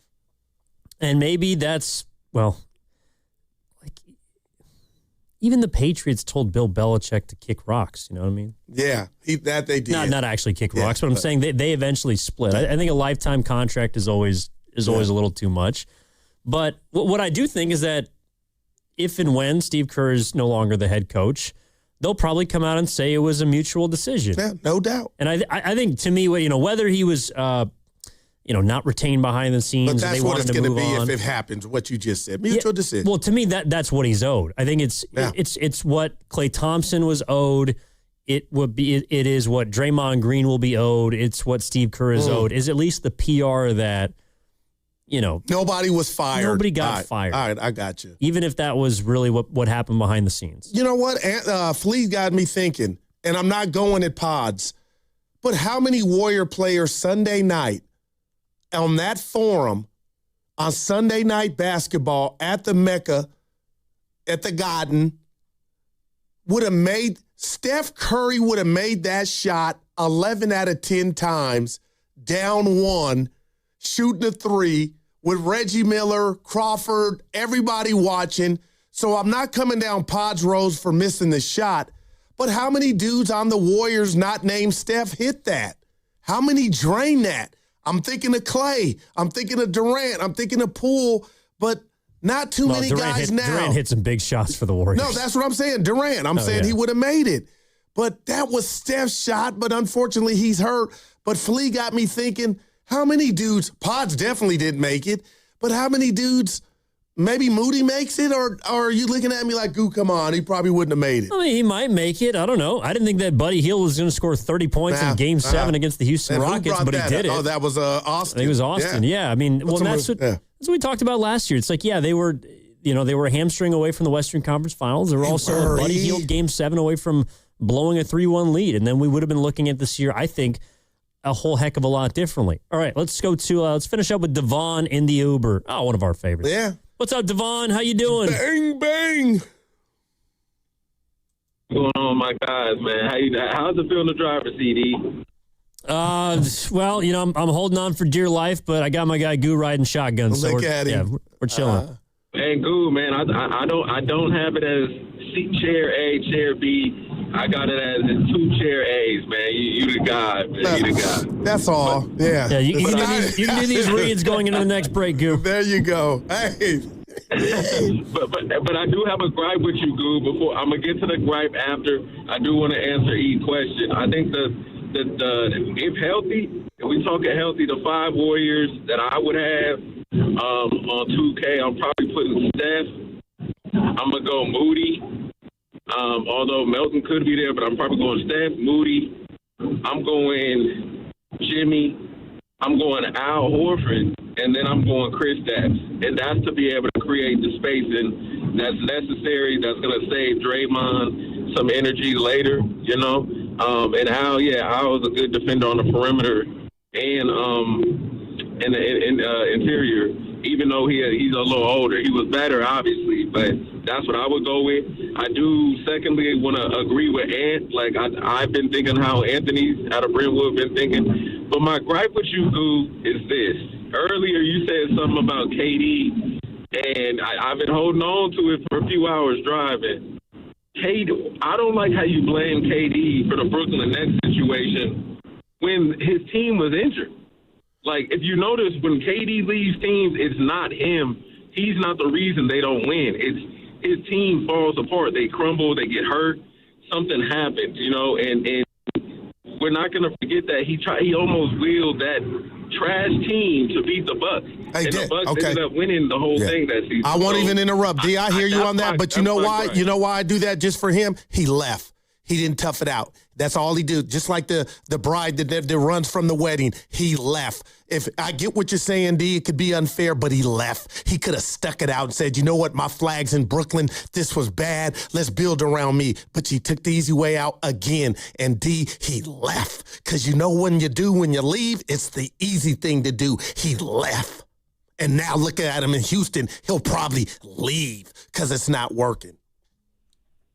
That's not fair, Goo. That's not fair. But I do love you guys, man. Salute to Back at you. Living life in Puerto Rico. Yeah. I hope y'all have a good one, man. Yeah. Thanks, Devon. And why did D take that so personal? Well, he left, Evan. I kind of Stick it out. I kind of You're agree just a with him. runaway bride right now. What would have been the easier choice, staying with the Golden State Warriors or going to try and get your own team? No, I get that. Then what happened when you did that? Like, why didn't he stay in Brooklyn if he was that dude? Okay, yeah, it didn't work out. Okay, I'll see you later, James. Kyrie out. Okay, I'm staying here because I'm gonna make it happen in Brooklyn. Nah, greener pastures. Then Brooklyn wanted to rebuild. Yeah. And that's why they wanted. What happened in Phoenix? He got the coach fired. I think 2 actually. I think he actually got 2 coaches fired. I mean, he got multiple coaches fired. When does it stop, man? No, but D, don't take it personal, man. I know KD's a bad savant at the game. I don't miss that at all, but his personality. You're he didn't want to be with the Warriors. Now you see that chair's rubbing. Which actually would have been the easier choice because they would have still been competing for titles. You would have had one more. You wouldn't have given it to him because he doesn't have any real championships. But I swear it would have been the easier deal. It's pretty good material. It's not that easy. Yeah, it's not he brought that up. Yeah, no, maybe we can run it by the boys coming up in a second here on the crossover. Again, on the other side, your chance to win a spot in Knockout on Monday, April 6th.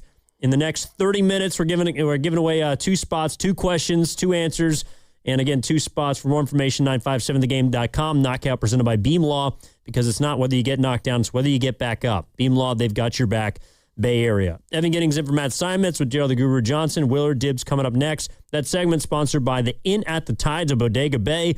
Picture yourself in a cozy room by the fire, enjoying breathtaking views of Bodega Bay. This time of year, it's magical at Inn at the Tides. They got special midweek rates available, $199 per night. So book your escape now, innatthetides.com. We've all been there, sleepless nights, wondering if your business's security service is really protecting what matters. At Bay Alarm, we can put your security insecurities to bed. Our advanced technology and personalized support ensure you can rest easy knowing we're here for you. BayAlarm.com. And now an ode to play, brought to you by Scratchers and the California Lottery Philharmonic. Take a time out from your busy day for a quick moment of play. Get some scratchers, then get scratching. You deserve it, won't you say? Scratch, scratch, scratch, scratchy, scratchy, scratchy, scratch, scratch. Feel the play and up your game. Scratchers from the California Lottery. A little play can make your day. Please play responsibly. Must be 18 years or older to purchase, play, or claim. High five! Up top! Dave's company just got the 5-year price lock guarantee from Comcast Business. Yeah! It's 5 years of gig speed internet, advanced security, and a great rate that won't change. All from the company with 99.9% network reliability. Yeah! He hasn't given this many high fives since Deborah brought in her famous banana bread. Yes! The Comcast Business 5-year price lock guarantee. Powering 5 years of savings, powering possibilities. And it's hurting, but I am not stopping. Woo! For a limited time, now through March 29th, switch to Comcast Business to lock in your rate for 5 years and get a $500 prepaid card on a qualifying gig bundle. Or ask how to get started with 150 megabit internet and Security Edge for $59.99 a month for 12 months with a 2-year agreement. Don't wait. Call today. Restrictions apply. New customers only. 1-year contract required for guaranteed rate. Paperless billing and automatic payments with bank account required. 5-year pricing applies to monthly service charge, excluding taxes and fees. Doors and loading dock equipment are a crucial part of your business, and one you probably don't think much about until they break. A broken door or dock leveler can be a real security threat, along with disturbing the flow of goods in your business. Luckily, RNS is here for all your commercial door, dock, and gate needs. From overhead doors and security shutters to fire-rated and personnel doors, RNS can provide your business with safety and security. Call 800-FIX-A-DOOR to schedule a free estimate or visit rsdoors.com. RNS Doors. Look for the red truck. Tune in to 95.7 The Game for exclusive and exciting live play-by-play Warriors action brought to you by Toyota. Class-leading MPG and more hybrid models than any other brand. Toyota, let's go places. Wesley is a truck driver. I drive a truck, and I love what I do. A truck driver with IRS troubles. They told me I owed them $43,000. It got really bad. Quite a few letters in the mail. They were talking about wage garnishment, coming after my house, my car. Yeah, they don't play around. I seriously thought that I was going to lose everything. One sleepless night, Wesley finally made a call to Optima Tax Relief at 2 a.m. Kind of figured I'd get a machine, but I didn't. I actually got to talk to an actual person in the middle of the night. He found just what he was looking for. Oh, they were great people. You need a team of people that know what they're doing. Optima Tax, they know what they're doing. Optima Tax Relief came through with flying colors. I saved an incredible amount of money. Happy don't even come close. I was absolutely overjoyed. Take Wesley's advice. If you're in any kind of trouble with the IRS, call Optima Tax Relief. Don't trust anybody else. Call Optima for a free consultation. Call 800-708-5977. 800-708-5977. 800-708-5977. Optima Tax Relief. Some restrictions apply. For complete details, please visit OptimaTaxRelief.com. It's here. At T-Mobile, get the new Samsung Galaxy S26 Ultra with Galaxy AI. Okay, we don't need the trumpets. We know it's awesome. You even get a 5-year price guarantee. And the best benefits in wireless. A kazoo? Get the new Galaxy S26 Ultra. Really? Nothing? Did I mention at T-Mobile there's no trade-in needed? Better. Guarantee excludes taxes and fees. Applies to monthly price of on-network talk, text, and 5G data on the Beyond plan. Benefits vary by plan. May require activation and are based on included perks. Exclusions and details at T-Mobile.com. Straight Talk Wireless presents Pickup Truck Wisdom. If you're only good to your new friends, you're not going to have any old ones. Straight Talk gets it. That's why new and existing customers get free 5G phones on Verizon's 5G network. Pretty simple, really. You keep good people by being good people. Find us at straighttalk.com and Walmart. Straight Talk Wireless. Straightforward. Always. Taxes and fees apply. Plan purchase required for free phone offers. Copyright 2026 Verizon. Ever notice how your floors still look dirty, even after you mop? Yeah, what's up with that? Swiffer Power Mop gives you a deeper clean you can actually see. I'm listening. Unlike string mops, Swiffer Power Mop absorbs more dirt and locks it away, even in those hard-to-reach spots. Like behind the toilet? Exactly. The new micro scrubbers deliver thousands of tiny deep cleaning actions, so your floors look, smell, and feel clean. Bye-bye, dirty floors. Hello, Swiffer Power Mop. Try the Swiffer Power Mop. Love it or your money back. Baseball is back. Opening night is one exclusive game, and it's live on Netflix. On Wednesday, March 25th, the New York Yankees, led by 7-time All-Star Aaron Judge, head to the Bay Area to face Rafael Devers and the San Francisco Giants. A brand new way to watch Major League Baseball, and it all starts here. MLB opening night, Yankees vs. Giants, live on Netflix, Wednesday, March 25th at 8 p.m. Eastern, 5 p.m. Pacific.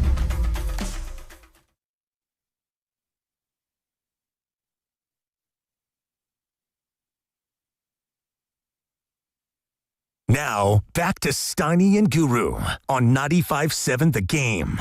All right, it is time for the crossover, brought to you by Bay Alarm. Rest easy, we got you covered. Today, tomorrow, we're giving away 2 spots in our knockout tournament presented by Beam Law, because it's not whether you get knocked down, it's whether you get back up. Beam Law, they've got your back. Bay Area. So 1 before 2, 1 after 2. First caller contest line, you know the rest. Getting it for Steiny, Guru, Willard, Dibs. Happy Thursday, guys. Yeah. Oh, yes. Thirsty Thursday.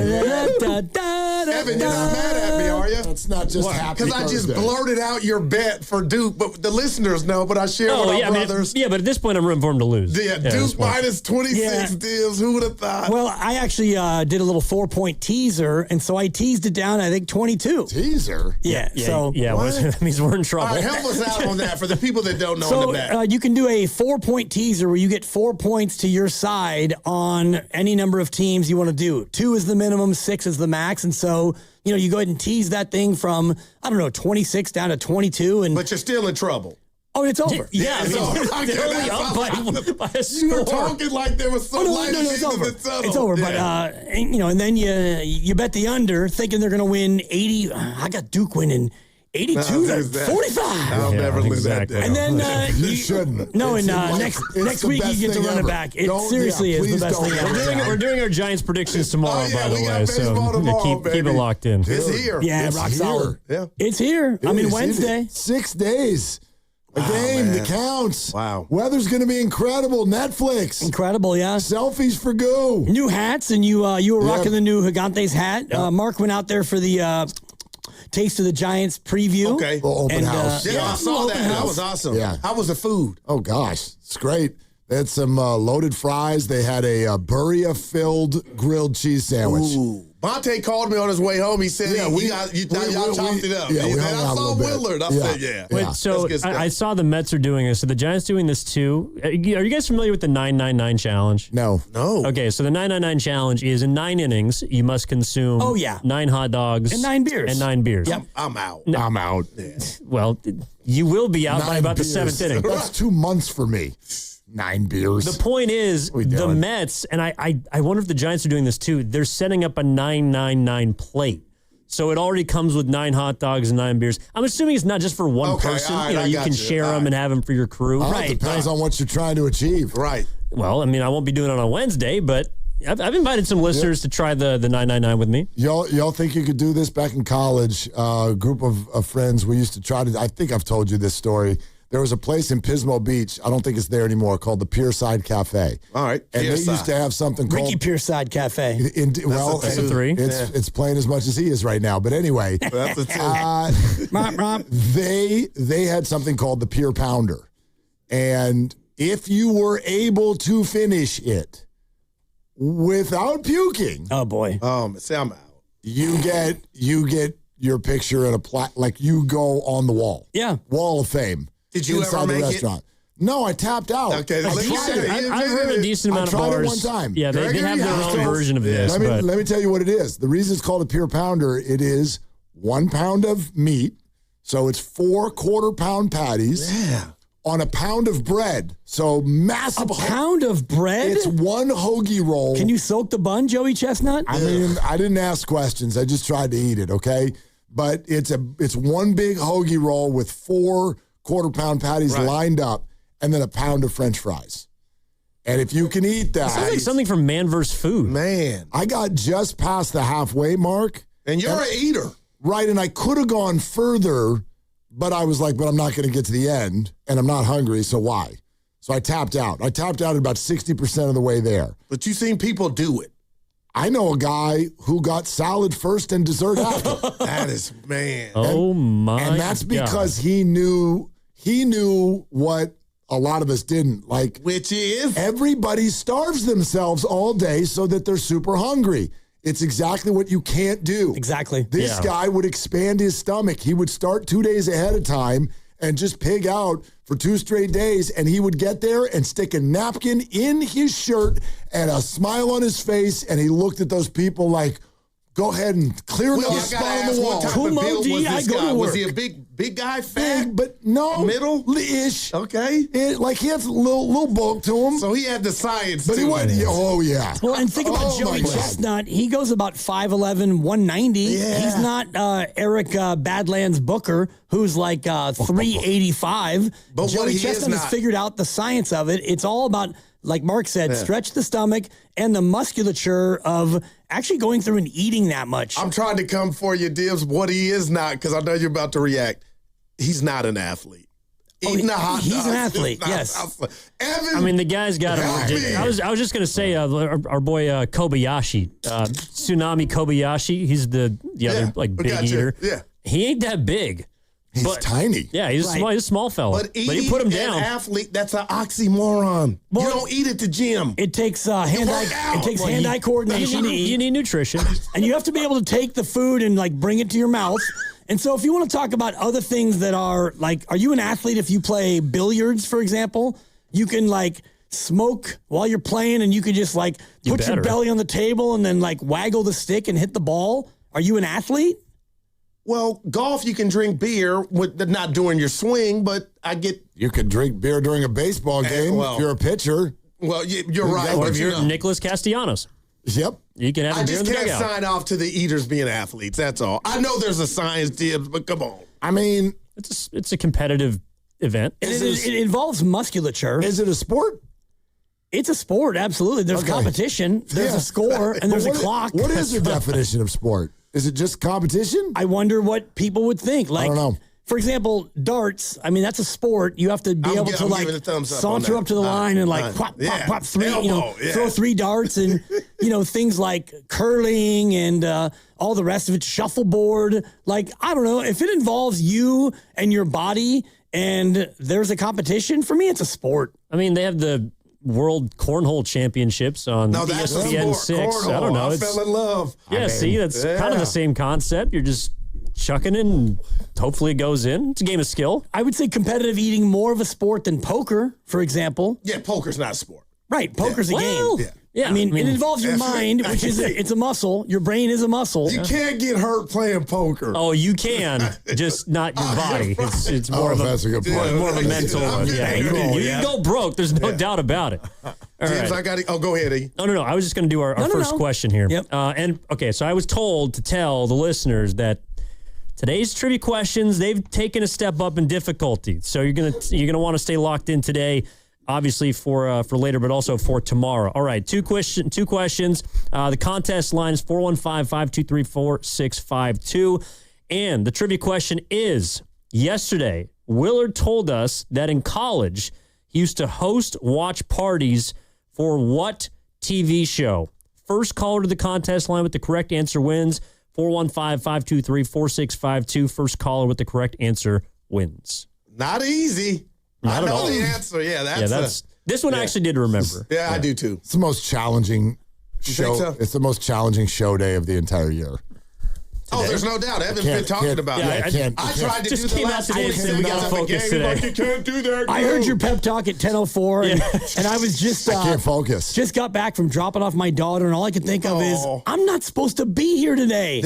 I'm never here today. That's what you said. I lived vicariously through you on that, and there's your guy. I'm supposed to be calling in 3 hours. Absolutely 17 sheets. Grandy should be on. This is the 1-year anniversary of Grandy and I doing a show over at Splash, and Dibs calling in the 5 o'clock hour and not having any idea who he was That's in calling. the Radio Hall of Fame. That was a great call. I mean, I still.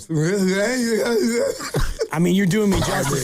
Speaking of doing I was going to say impressions. Oh, yeah. I got a text from Ernie Chavez, who He's the man. He's a great listener. I gave him my number a long time He's ago. like the stenographer for 95.7 So The at about Game. 10:22, he texted me, "Man, Evan does a great dibbly. Hope you heard it." And I was like, "Wait, what?" No, that wasn't me. This is incredible. Oh, this is incredible. I got it set for you. I can't wait. It's pasta.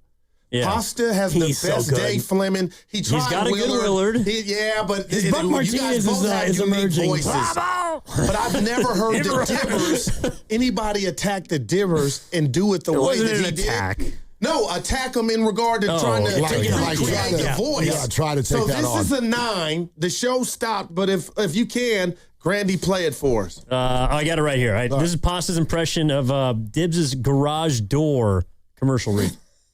That I'm going to ask, if you can, politely share with the listeners your Dan Dibley that shook me because it was so good. Well, the garage door opener by LiftMaster. That's incredible. I was in need of a closer. Pasta quietly is running up the rankings. I need a text from D. I can't wait. Oh, I feel like if we gave him I ruined it. I feel like if we gave him another week, he could perfect it. It's really good. I so wanted to hate that just because that's kind of my bit, but oh my goodness. Evan, one more time. Can you No, because during the commercial, they were playing your read. And Pasta... garage door opener from LiftMaster. Exactly. Even the cadence, oh my God. So he gets in our ears as we're coming back from commercial break and starts doing it in our ears. And this is all I can think about. Here it is again. That I'm going to ask, if you can, politely share with the listeners your Dan Dibley that shook me because it was so good. Well, the garage door opener by LiftMaster. That's incredible. I was in need of a closer. Pasta quietly is running up the rankings. I need a text from D. I can't wait. He's got the pitch. He's got the tempo. He's got the scratch. It's very good. And you have to understand, my pasta impersonation expectations are incredibly high. He's good. He's really good. Because of his Dave Fleming. Wow. Which is up there with the best impersonations that I've heard anyone do of anyone ever. Quite frankly. The comedian, anybody will. So his Dibley is good. Yeah, that's a solid A- B plus. And I know that he works on his Fleming enough. If he spent more time on Dibs, I think he could. Man, perfect. He could perfect it. No it's doubt, really good. But it's like my voice is in a place in a range that most people don't normally traffic. Like you've got your great deep voice, and Evan's got his thing, and Goo, you've got your tone, and whatever I've got. It's definitely further out there. It's not something you normally would try to duplicate, but man. Pasta, that was phenomenal. Yeah, no doubt. Yeah, so shout out to you, Pasta. There you go. Well done. Well done. All right, you're listening to 95.7 The Game, KGMZ FM and HD1 San Francisco and Odyssey Sports Station, always live on the free Odyssey app and now broadcasting from the Laughing Monk Studios. Second question coming up in a few minutes, but shout out to Star and San Mateo, our first winner for the answer to which show Willard used to host watch parties for. And it's a San Francisco icon. Twin Peaks? Yeah. Might have even been before college. I'm trying to think of what year Twin Peaks was out. This is in the way. Might have been high school. Might have been high school. So when we say I hosted it, my parents cleared out. Let's put it that way. Look at you. Parents cleared out and said yes. Twin Peaks. What a weird show. Yeah, that was one of the first weird shows. Totally. You got to watch it. That show's out there. And then Lost had that for a while, and then Lost kind of got lost. And that was over. It wasn't really about Twin Peaks for me, by the way. I think I had a crush on a girl or something. Yeah, that's all it takes. She was part of the party that came over. Yep. So all right. So I heard you guys discussing this yesterday, and we kind of took it off of yesterday's game. Warriors get blasted by Boston. Porzingis plays, I think, his fifth in 6 games, 23 points. I think he was the only plus in the starting lineup last night. But you guys were throwing around, what do you need to see, or would you bring him back for next season? Is that kind of correct? I mean, that was absolutely part. That was part of the conversation. That was our poll question and whatnot. I think, what do we say? About 70% of the people who voted on it said yes. So you have your answer now, personally? Not what would you, but have you already seen enough? Yeah. Okay. Have you already seen enough? I would say yes, but it's not because it's been overwhelmingly perfect yet. You're always going to be sitting here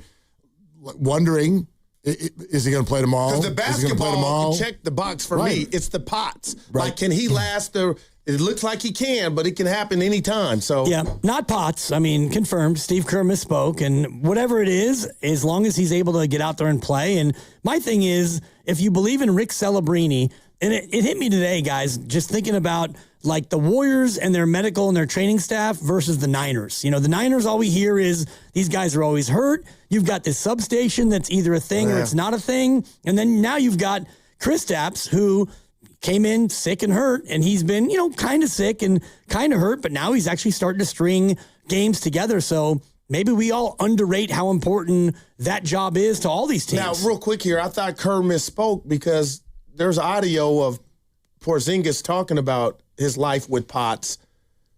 And I know Kerr kind of stepped in. Kerr misspoke when he said it wasn't Potts. Okay, and that's what I got. Okay, I thought Which Dibs I think was he saying then circled back and that it is. Right. And quite frankly, I don't even know if any of us actually even know what Potts is. You can go, we can go read about it and all that. And Evan, I've done 4 hours with you. I should know your answer. Have you seen enough? Because we've been talking about it all day. Yeah. I need to see, just on the health, a little more. Well, you'd like to see more games, but this is the other part about next season, too, if it is going to be the year, like Anthony Slater said, I think, last week. What's your other option? 1 for 25. Well, if you can bring him back on a 1-year deal, I would absolutely be interested in that because I'm not really sure there's a ton of other players out there that you'd be able to acquire without having to give up some form of draft compensation. They may decide they want to do that anyways. But if you already got this guy in-house, it's a 1-year deal. Is he going to get hurt or not play a ton of games? Probably. But I already think the Warriors, and this is my biggest gripe with them, I guess, this season, is it feels like they've built this team for a 7-game series and not an 82-game season.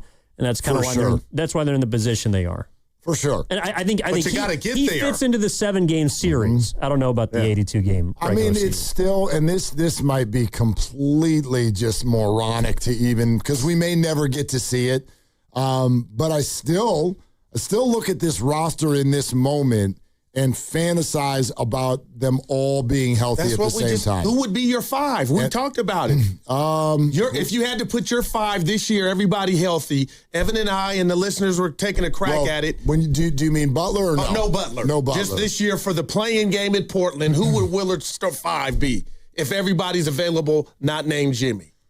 Gosh, you're probably... Oof. You want a second? Yeah. Well, okay. So Steph, Kristaps, and Draymond to me are starting. Horford's coming off of the bench. He's your big man off of the bench. Who's your 2 and your 3? I mean, I guess Pods and Moody come to mind. No Melton. I go with Melton. Okay. Melton. Well, and see, I'm just so used to like the way they load manage all these guys. Yeah, probably. Yeah, Melton and Moody. Oh. But Dre would be in the start lineup, huh? Yeah, I didn't have him in mind. All right. Our second trivia question right now. Guru yesterday told us that he's getting into golf. He also told that to us today. But yesterday, he said he's going to treat himself to a set of clubs for his birthday. That's coming up, I believe, in early May. What dollar limit did he place on himself when buying the club? So again, Guru's getting into golf. What dollar limit did he place on himself when buying the clubs?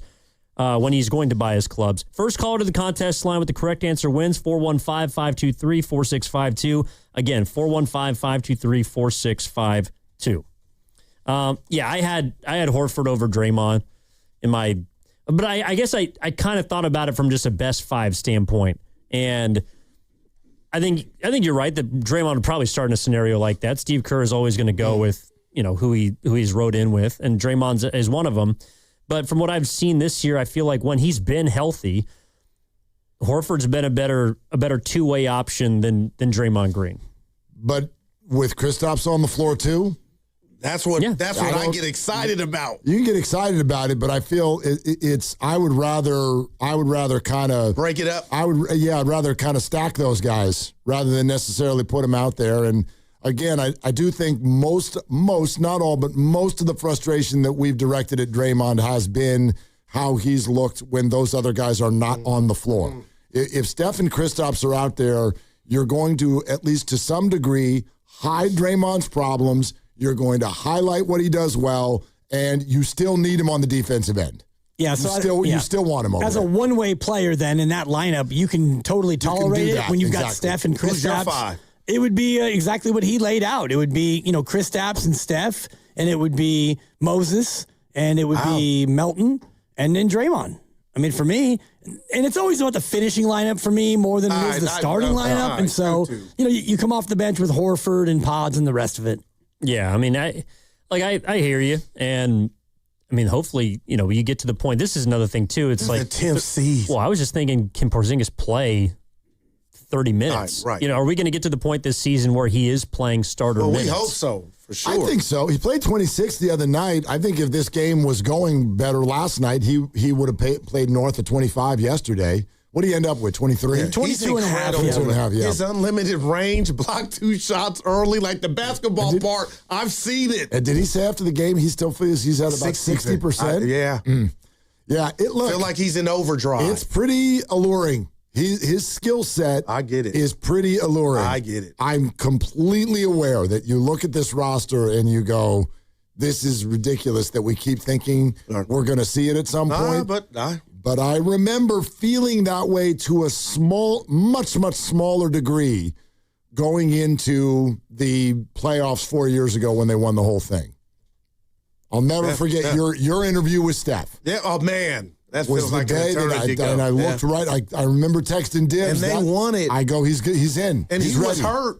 But but he's talking to Steiny and Goose, so he's ready. Wow. Oh, he looked a lot younger. Man. He was a lot younger. He looked a lot younger. Yeah. That's a big 4 years. Wow. Yeah. That's 34. a big 4 years, He had just turned 34. Damn.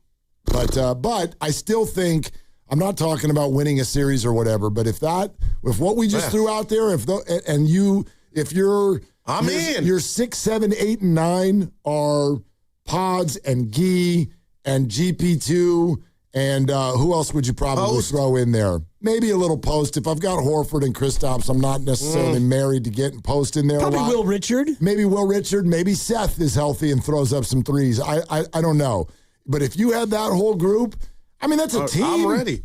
That's a team. That's a threat. And I would rather, if they somehow beat Portland, we talked about it, as much as I think the Spurs are equipped to win it all, I know they're inexperienced. That's who I would hope the Warriors would face, the inexperienced team. But in order to play them, you would have to be in the 7-8. Yeah. I mean, that's you have also to ruin it. No. Yeah. I get it. You're only a game behind the 8. You're a game back. And Steph might be back in a week. And we got Detroit tomorrow with no Cade. Yeah. Better hope but they've the Clippers been scoring without of them. There you go. And they are. They've lost 3 in a row. Yeah. The 8 is not gone. It's not gone. I mean, Steph might be back. And you lose the tiebreaker, right, with the Clippers as of now. Yeah. You do. You still play them one more time, You also if don't I'm have not the mistaken? tiebreaker with Portland. I think that's correct. In fact, yeah. I think it's the last game of the season, or regular season. Ooh, again. Yep. Much like last year. Man, Last year was for the 6th Which seed. Evan Now brought it's up gonna a be for the point 8. that almost helped them last year by losing that game. Do you think they beat Denver in the first round last year? I mean, maybe, but I do think that the San Antonio factor this year is the one you got to keep your eye on because they don't have that experience. Like Houston last year, they had never been in that spot as a 2 seed trying to go through it. But the thing about last year is, and Mark and I talked about this, the difference between 2 and 8 was like 4 or 5 games. It wasn't much. And so this year, it's a little bit different where the 2 is a 51-win team and the 9 is at 34. So the gulf, shout out the Straits of Hormuz, it's a much bigger gulf right now than it was last year. The Clippers have lost to the Kings and the Pelicans this week. That happened. Pelicans are playing good basketball, though. But still, I get your point. All right. Yeah. They're fighting for their life. Yeah, all I'm saying, because the Clippers... Also, I think Kawhi got hurt in the Kings game. Yeah, he came back yesterday, and they got off to a great start, but then Pelicans ran him down. He got hurt in the Kings game after he scored 31, so he didn't get hurt early, and he played yesterday. Their schedule's not great, but if you do kind of get past the next week and a half, they play Portland twice, they play the Spurs, they play Oklahoma City, and then they play the Warriors in the last game of the year. 8's not gone.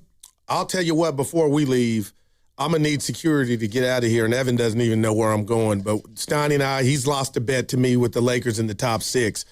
But if LeBron somehow were to get his hands on another title at this age with Luka and Reeves, they got action is all I'm saying. Watch out for the Lakers. I'm just that's my basketball take for the week. It's Dubs on mine all for day. the whole year. You got to stand on that. But, man, Dibs, how do they look? I mean, they look good. He's taking a third role. Like, if you need me, I'm here, and I'm going to be on. Like, those, man. And they're playing defense. And that's yeah. And they're healthy.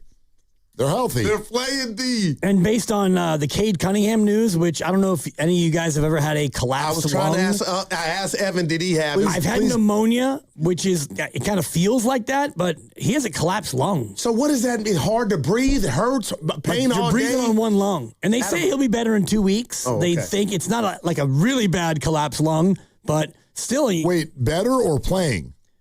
I mean, probably better. I don't know about playing, but. All I saw Sham say was, quote, an extended period. Right. I mean, I don't know how long I that thought is. I saw a couple of weeks of, you know. He took a knee to the side or back, and that did that? They haven't been playing well anyway. When you realize that your lungs are basically like plastic bags that you used to get at the grocery store, which you can't get anymore. I hate it. It's like a plastic bag that is tied off at the top and full of oxygen. And if you like collapse one of them and it won't like open back up, now you're breathing on one lung. Man. Tough to have the ha-ha when you got one lung. Who the hell is coming out of the East? I got Boston. What a weird conference this year. Well, you got 4 teams. Yeah, you got them all. Yeah. No, you got whoever. That chair is rubbing off. He is messing with that chair. We went through this exercise. You've got whoever ends up coming out of it. That's who you got. That's not who I am. That's who you got. You guys are great. No, we did this exercise earlier. Also, shout out to Chris in Napa, who won our second trivia knockout spot of the day. The trivia question was, what dollar limit did Guru place on himself for buying golf clubs? The answer, $1,000. all right. A lot of money. All right, we'll have 2 more chances for you tomorrow. Remember, tomorrow's trivia questions are based on what happened today. Also, the morning roast giving away a spot at 8 a.m., so lock into the boys in the morning. No, we did this exercise where I say, hey, who do you think could win a title? Oh, yeah, you got to do Detroit, this. Boston, New York, Cleveland, OKC, San Antonio, Lakers, Minnesota, Houston, Denver. Did I miss any? I didn't have the Knicks in there. Remember, I'm down on them. No, you had that's right. You had 3 teams in the East and 6 teams in the West. Yep. Who's your third team in the East? I had Cleveland. I really, and Strus is back. I like Cleveland, Donovan Mitchell. Oh, and the whole thing? I got Cleveland to come out the East. James Harden? They're pretty good. Dude. A ring? No, he said come out the East. Oh. Yeah. We were talking about title contention. Oh, that chair. No, I swear to God. That's why when you said 6 teams in the West, I'm like, you gotta have a... Well, you said come out the East. I mean, I think the Knicks could come out of the East. I don't know if they could win a championship. I think something's going on there with Mike Brown. I like him. I love him, but it ain't the team because they've shown me it's something he's doing that and I was mad at Tibbs, but I don't know. Maybe they can come out. I don't know. And Tibbs will always grind your team into dust. He takes the 82 all too serious, and then you get to the playoffs. It's like, dude, we're exhausted. You played us all 38 minutes. What was it? What was the second contest question again? The second contest question was how much money Goo put on his golf clubs. Okay. Did we already have the winner? $1,000. Yeah. Okay. Yeah. You read the answer. Zach brought me a hybrid. I saw that. Yeah. I saw that on social media. Yeah. Too hot to go to the range today, though. No, it's not. Yeah, but not too hot to get down to the cafeteria. Find a double-decker range. Yeah. Just go lower deck, shade. Montclair and Oakland. You're fine. Up there in the hills. They've got the top deck in the sun, the lower deck in the shade. And let me know if you want my set of clubs. I've got 8 clubs, all uniform and all from the same. Point, it shouldn't I want that putter over right? there. I want that putter. It should totally suffice. Just get some clubs and start hitting golf balls. All right. And you'll realize if you bring those dibs, I would gladly accept them. And seriously. you'll realize also either need that gap I like this and I can do this, or this is the dumbest thing ever. I'm not into it. I see that word. Let's do it. Not everybody loves golf when they try to do it because the learning curve is it's weird because you're going to get a lot better quickly. But then to go from you can't do it to you're just bad, to go from you're just bad to you're pretty good, that's where it gets steep. Yeah, I want to go to where Stoddy's like, "Good, what you doing tomorrow? Come out golfing." I know I got to probably a year of that before I can get there. It might take longer than that. I mean, or less. It depends. Yeah, or less. All right, I like that. I mean, how often are you playing? Yeah, if you're doing this BS of it's too hot to go to the range stuff, it's going to take you 3 years. Evan and I are going to our own range. Yeah, exactly. I mean, we got a date coming up here. It's actually pretty. I got you. I hope you get lucky. Our presence is needed. What do you guys got coming up? They got a real show today. Show. Oh, boy. We got full the 4 show. hours? Actual 4 hours. Okay. Spears, Friedel, and we'll see if we can pay attention to each other. Higher or lower coming up today. I do love it's higher a great lower. game. It's an original game, too. Thank you. The inventor, Dan Dibley, everybody. All right. Lift Master Garage Doors. Am I right? That they won. Keep it locked right here. They also pushed on 95.7 The Game. Are they the smartest show in the Bay Area? You guys are an intellectual feast for the smart sports fan in the Bay Area. Wow. You're pretty much the smartest guys on the radio. I agree. Good Lord, how big is your ego? Are they the funniest show in the Bay Area? Give it a laugh. Come on. You're a funny guy. Come on. Give me a laugh. You are funny, dude. Hit that S again. Are they the coolest show in the Bay Area? And no white boys. They're cool. That's what people are saying. You guys are phenomenal. This is one of the most perfect ways that I could end my day, getting a chance to talk to Mr. Mark and Dan, We'll let you be the judge. Oh. All I know is it's a couple of Bay Area boys talking sports. I know nothing. Thanks. It's Willard and Dibs on 95.7 The Game. All right. Yeah, this is going to be a challenge. This is going to be a challenge today. You think? I'm up for it, but this is going to be a challenge today. You are physically here? I guess. I mean, kind of. I forgot about the secondary part of this. I knew that you would be distracted because there's college basketball on all the TVs that we're surrounded by. And so that's challenging enough. I forgot about the fact that I think this is the first time since you and I did a show together that you're here on this day. Yeah. You're never here on this day. Never. You're always drunk on this day. Are you sober right now?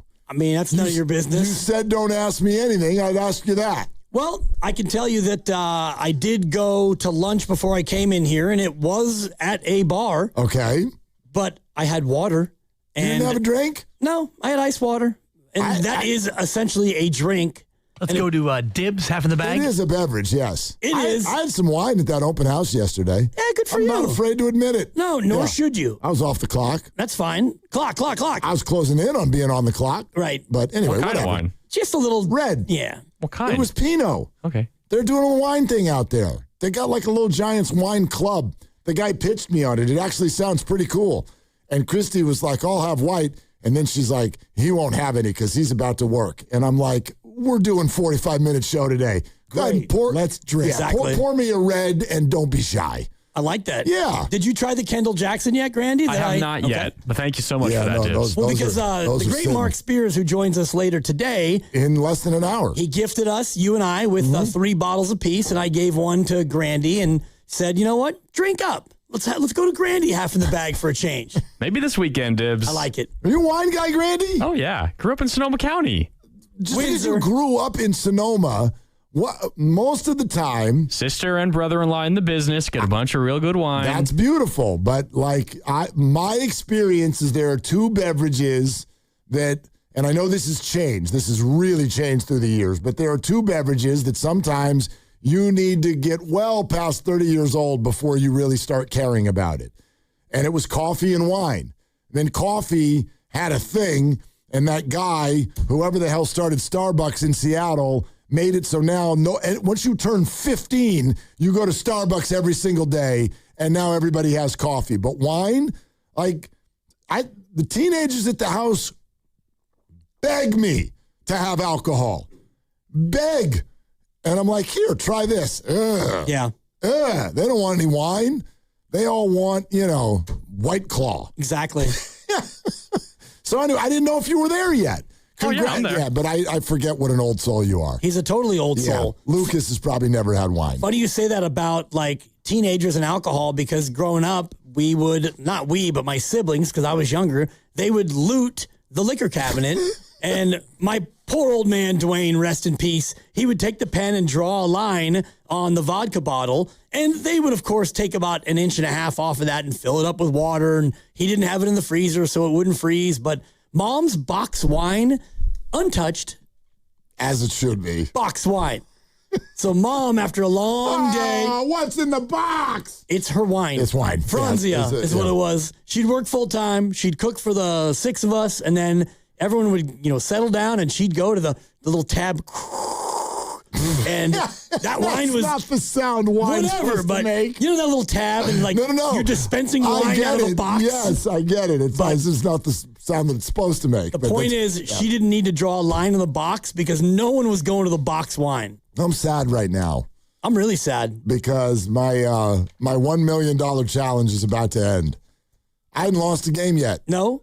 I had High Point. Attaboy. I hadn't lost a game yet, but McNeese State is about to go down. Yeah. That's the first blemish for your boy. And it's tough because that is one of my pet teams. Like if McNeese? Yes. Yeah. High Point, McNeese. Did you have High Point too? In some of my brackets. How many brackets you got? 4. Oh. I did Lucas's. I did one for my buddy Eric Berghoff in Sacramento. I did one for my buddy Ron in San Diego. But different for each one? A couple wrinkles. Oh, okay. There's some wrinkles. Yeah, see, I usually just submit the same bracket in all the spaces and places. I usually would too, but like the McNeese game is a good example where Vanderbilt, they're really good, and I think that they're undervalued. I love McNeese, and I love a 12-5 upset, but I think at least in 2 of them I took Vandy, and the other 2 I might have taken McNeese. I'm also bummed because America doesn't hate Duke the way they used to.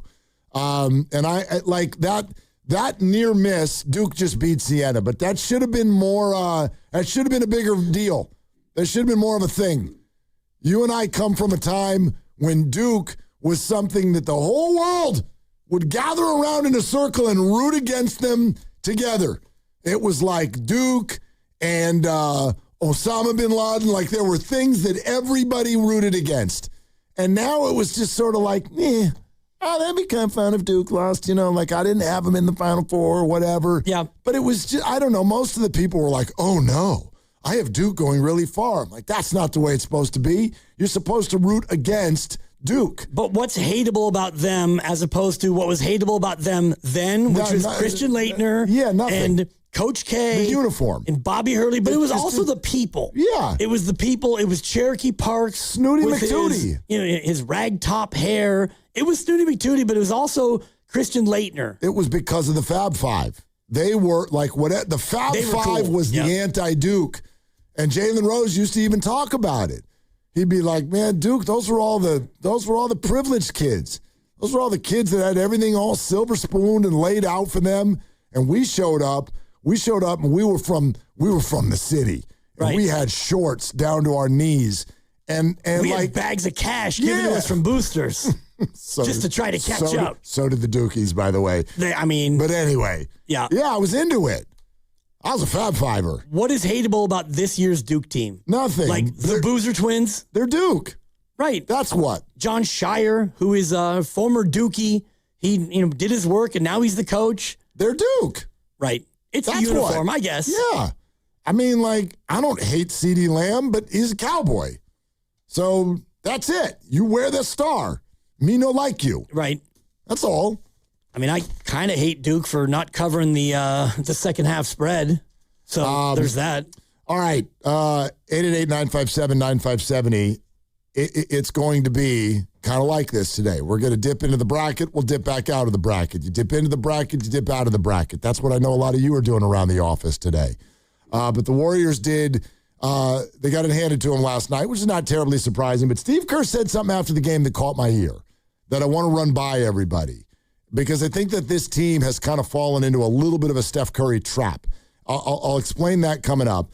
Remember, more chances to win your way into the knockout tournament are coming tomorrow. Listen around 8 a.m. tomorrow with the roast.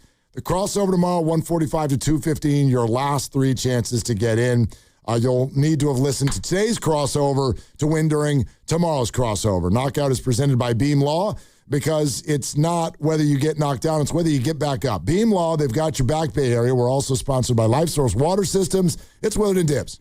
LifeSource Water is celebrating their 42nd anniversary sale. Save up to $1,500 off the purchase of your new system. Call their local factory at 1-800-WATER-99 or visit lifesourcewater.com. Ends March 31st. Warranty limitations apply. Hey, it's Willard for Underdog. Okay, you get it. The tournament is here. The upsets, inevitable, though not many have happened yet. But Underdog is the best place for you to get in on this action, whether it's the favorites or the underdogs. You can make picks right now and win money in California. Playing on Underdog is very easy. Very user-friendly app. Download the app, go in there. You'll see all the players and their stats pop up. You pick which ones you like, going higher or lower, and then you pair them together. If you get them all right, you can win up to 5,000 times your cash. Speaking of your cash, I've got some for you. Just listen in just a moment. But this week on Underdog, especially like early on, I'm kind of going lower with some of the star players because we should have some blowouts today and tomorrow. A little bit later on in the tournament, that will flip. Download the app today. Use my promo code, Willard, and you will score $50 in bonus entries when you play your first $5. The promo code is my last name, Willard. Must be 18 or over and present in California. Terms apply. See assets.underdogfantasy.com/web/play and get terms _DFS_.html for details. If you're concerned with your play, call 1-800-MY-RESET or go to ncpgambling.org. Bay FC fans, it's the first California rivalry match of the season on Saturday, March 21st at 5:45 p.m. Bay FC hosts Angel City FC at PayPal Park as they honor the players who wear the Bay FC crest and the Trailblazers on and off the pitch who paved the way. Grab your tickets now. If you've been thinking about a new Ford truck, but you're waiting for the right moment, this is it. What's up, Bay Area? Bonte Hill here, and it's Ford Truck Month at Ceremony Ford. This is the best time of the year to buy a new Ford truck. We're talking special incentives across the entire lineup. F-150, Super Duty, Ranger, and Maverick. And here's the headliner, the 2025 F-150. Right now, get 0% APR for 60 months, plus $1,000 in truck month bonus cash. With 0 down payment and 0 payments for 90 days, that means you can drive it home today and not make a payment for 3 months. That's value, that's power, that's smart buying. Ford Truck Month doesn't last forever, and neither do these offers. Don't wait, folks. Get to Ceremony Ford right off 280 in Coleman and Daly City, or shop anytime at ceremonyford.com. Ceremony Ford, the Bay's Ford store. This is Larry Fleck, owner of the Floor Store. This month marks our 40th anniversary, and our anniversary sale has been so popular, we're extending it for another week. So now to March 23rd, everything in every store will be 30% off. That's carpet, hardwood, laminate, waterproof flooring, and much more, all 30% off. The Floor Store's 40th anniversary sale. There's just one thing. It ends Monday. Go to floorstores.com to find the nearest of our 11 showrooms, from Santa Rosa to San Jose. The Floor Store, your Bay Area flooring authority. In sports, success is about team effort, and the same is true for your hair. At Great Clips, we save your haircut details in clip notes, so every member of the highly skilled team knows exactly how to create your signature look. And with our easy-to-use app, you can check in from anywhere and get a ready next text when you're up next for a cut. It's the confidence of a great haircut delivered by a team you trust. Download our app today.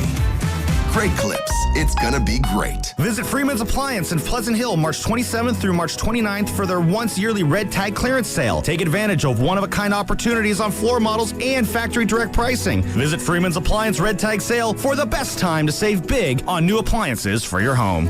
$5,000. That's the average amount of money people in the U.S. are now spending on gas in a year. $5,000. That's crazy. If you drive, you have to download Upside, the free app that gives you cash back every time you get gas. That's right. You can earn real cash back with Upside just by buying the gas you're already buying. You can literally start earning cash back today. I use Upside every time I fill up, and I've already made around $300. You're putting gas in your car anyway. Why not get real cash back? If you like free money, download Upside. I'm saving the cash I earn from using Upside to help pay for a vacation later this year. Download the free Upside app now to earn cash back every time you buy gas. Use promo code FRESH to get an extra 35 cents per gallon on your first tank. You can cash out anytime right to your bank, PayPal, or a gift card for Amazon and other brands. Just download the free Upside app and use promo code FRESH for a 35 cents per gallon bonus on your first tank. That's code FRESH for a 35 cents per gallon bonus. If you're carrying a lot of credit card or personal loan debt,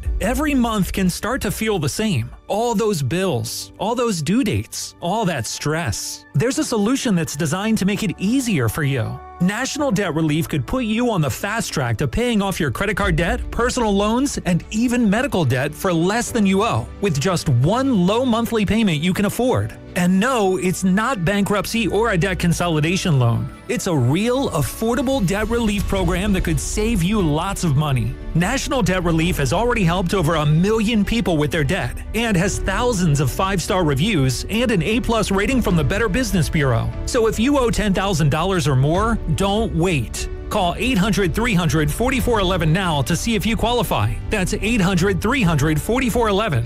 One call could help reduce what you owe and simplify your monthly payments. Call 800-300-4411 now to find out how much you could save.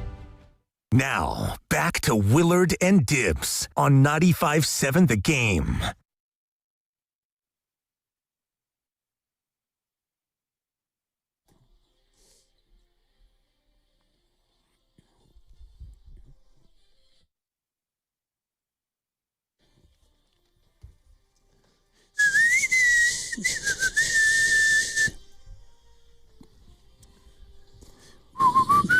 Oh, Grandy, I'm well aware that I can start talking at any time.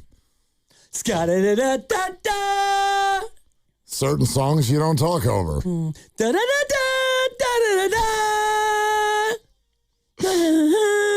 I wish everybody got the opportunity that I get right now, which is to see you in this moment. Joy. Well, but it's both. It's the happiest of happy and the saddest of sad, because you love this. This day is everything. It's the day of days. I just don't think you want to be here right now. I mean, I do. You do. I do. I'm not saying that you don't love your job.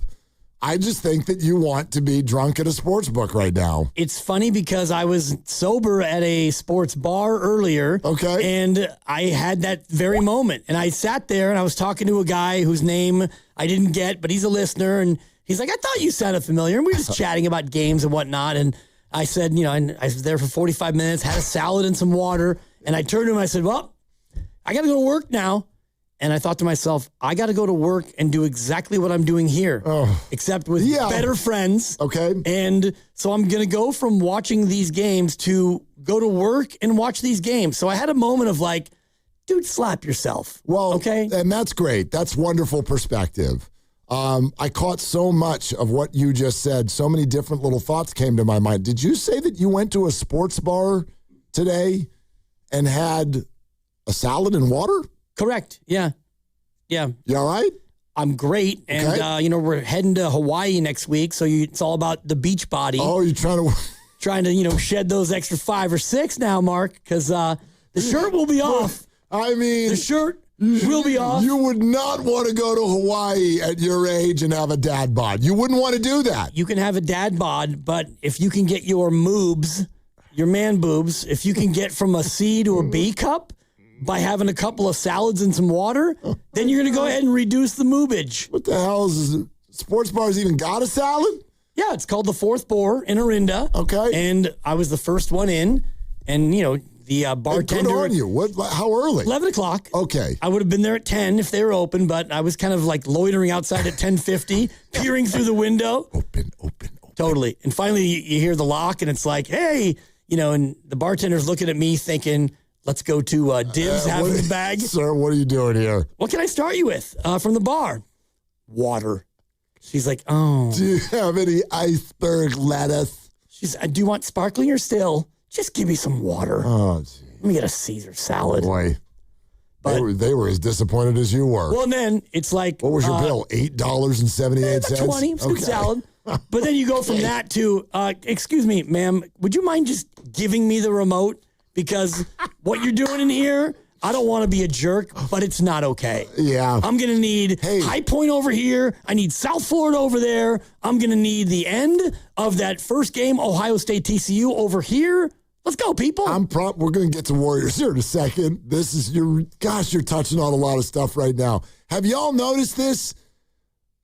Bars and restaurants have completely lost their way with regard to what's supposed to be on the TVs. Y'all, are you listening to me? If you work at one of these establishments, will you lock in, please? Thank you. Lock in. This is what you're doing. You're a sports establishment. Right. And I'm telling you, 92% of the employees, they don't even know what's on that day. That's part of your job. Stop making us come in and find the remote and then talk you through what channel it's on. This is really on the bosses. The bosses of these establishments. Will you call your pregame meeting and get your employees to lock the hell in? I am so sick of having to just hail people down because the Warrior game started here in the Bay Area and you've got lumberjacking on from the afternoon replay. Like, will you please get it together? This is who you are. Look, if you're a nice restaurant, you got one little TV in the corner, whatever. Fine. But, dude, if you're a tavern, what are you doing? Right. Get it together. If you've got more than 5 TVs in your bar, then you're sending me a signal that you're into it. You're into sports. And so, I felt like I was one of those barkers at an auction house. I'm going to need 242 over here, 245, I know 247. I need Channel 5 over here. I'm going to need a True TV, a TBS, a TNT, CBS. And she's like, I'm still working on your water. And I love the Fourth Boar. Great people. Lovely spot. Convenient parking. Tell them Dib sent you. Just do me a favor. Slap some lettuce on a plate and give me the remote. Lock in. Thank you. Oh, and if I find another employee that doesn't know how to change the channel. I'm not going to say that that's what happened, but I'm not coming anymore. My fellow patron friend, he's like, we're going to want CBS here. We're going to want 242, 245, 247.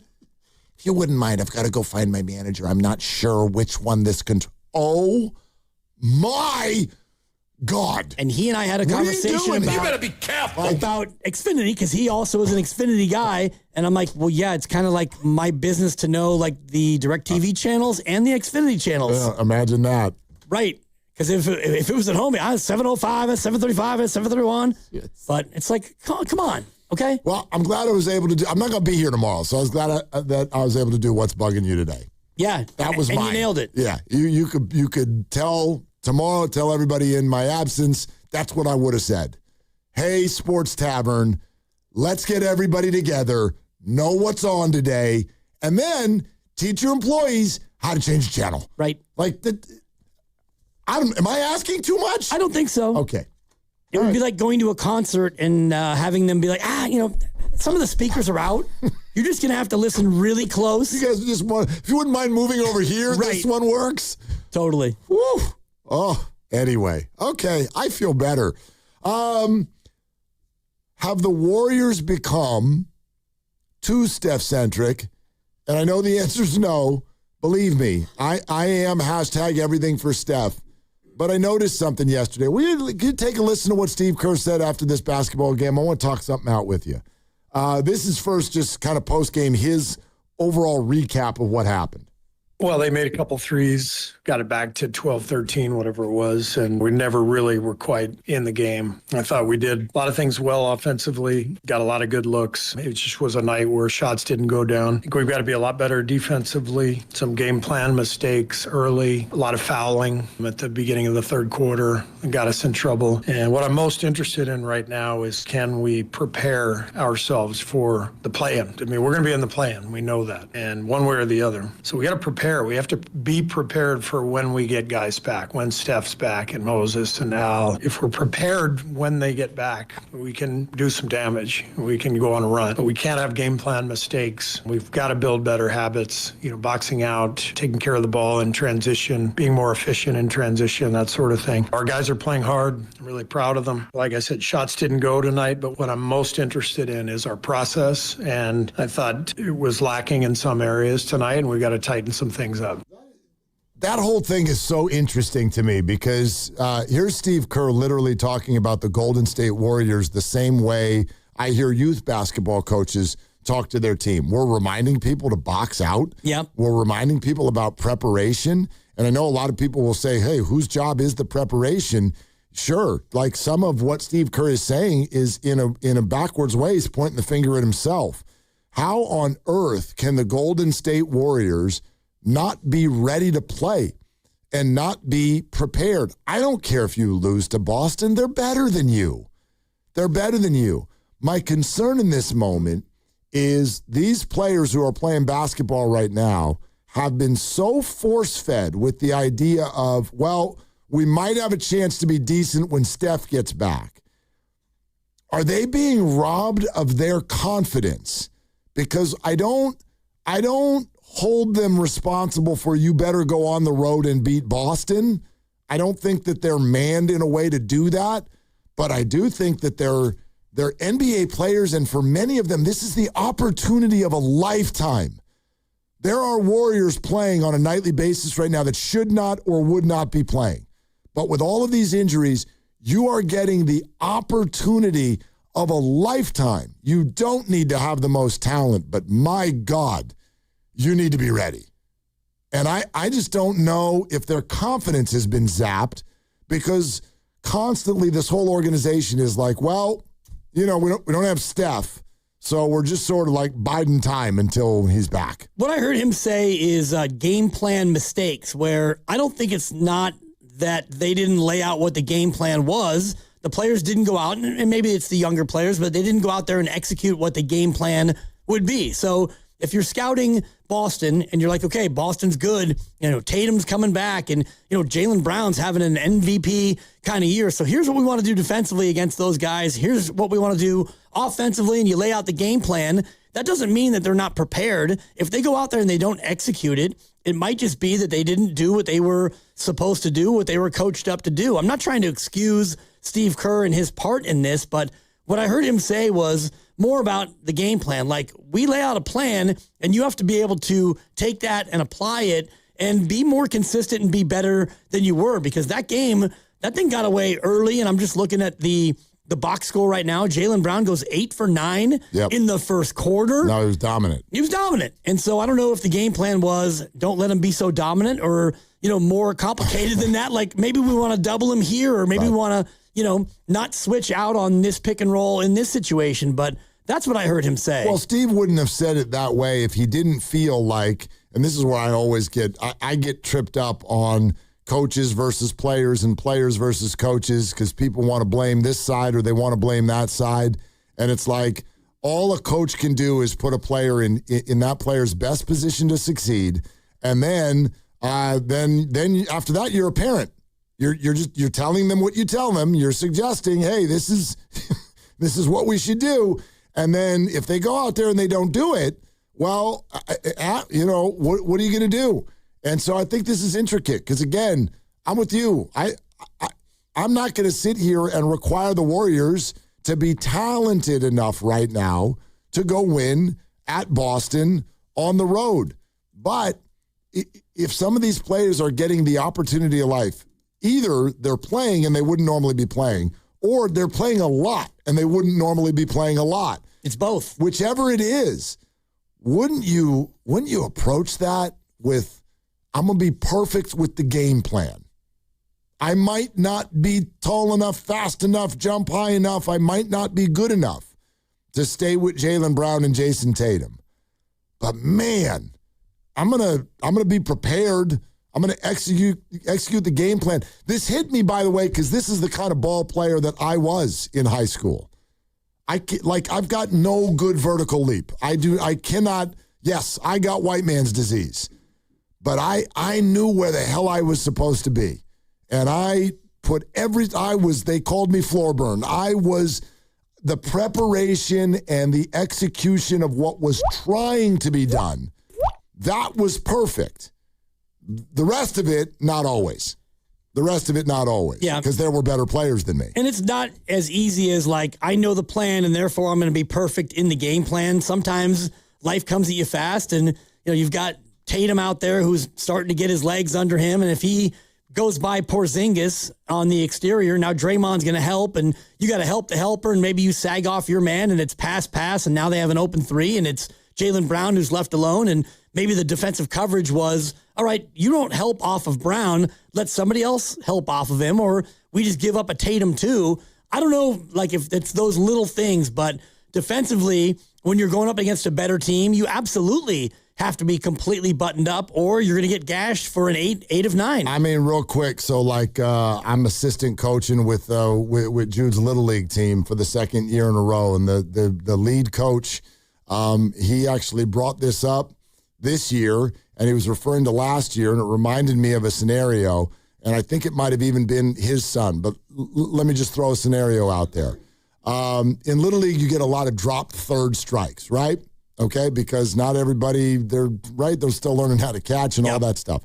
So you get a lot of dropped third strikes. Well, I think there was a situation where his son was the catcher and there was a dropped third strike and he did everything right. He went and got the ball, he turned, he was on it, he threw to first, he threw high. Ball goes into right field. And he would, he had one of those trigger moments.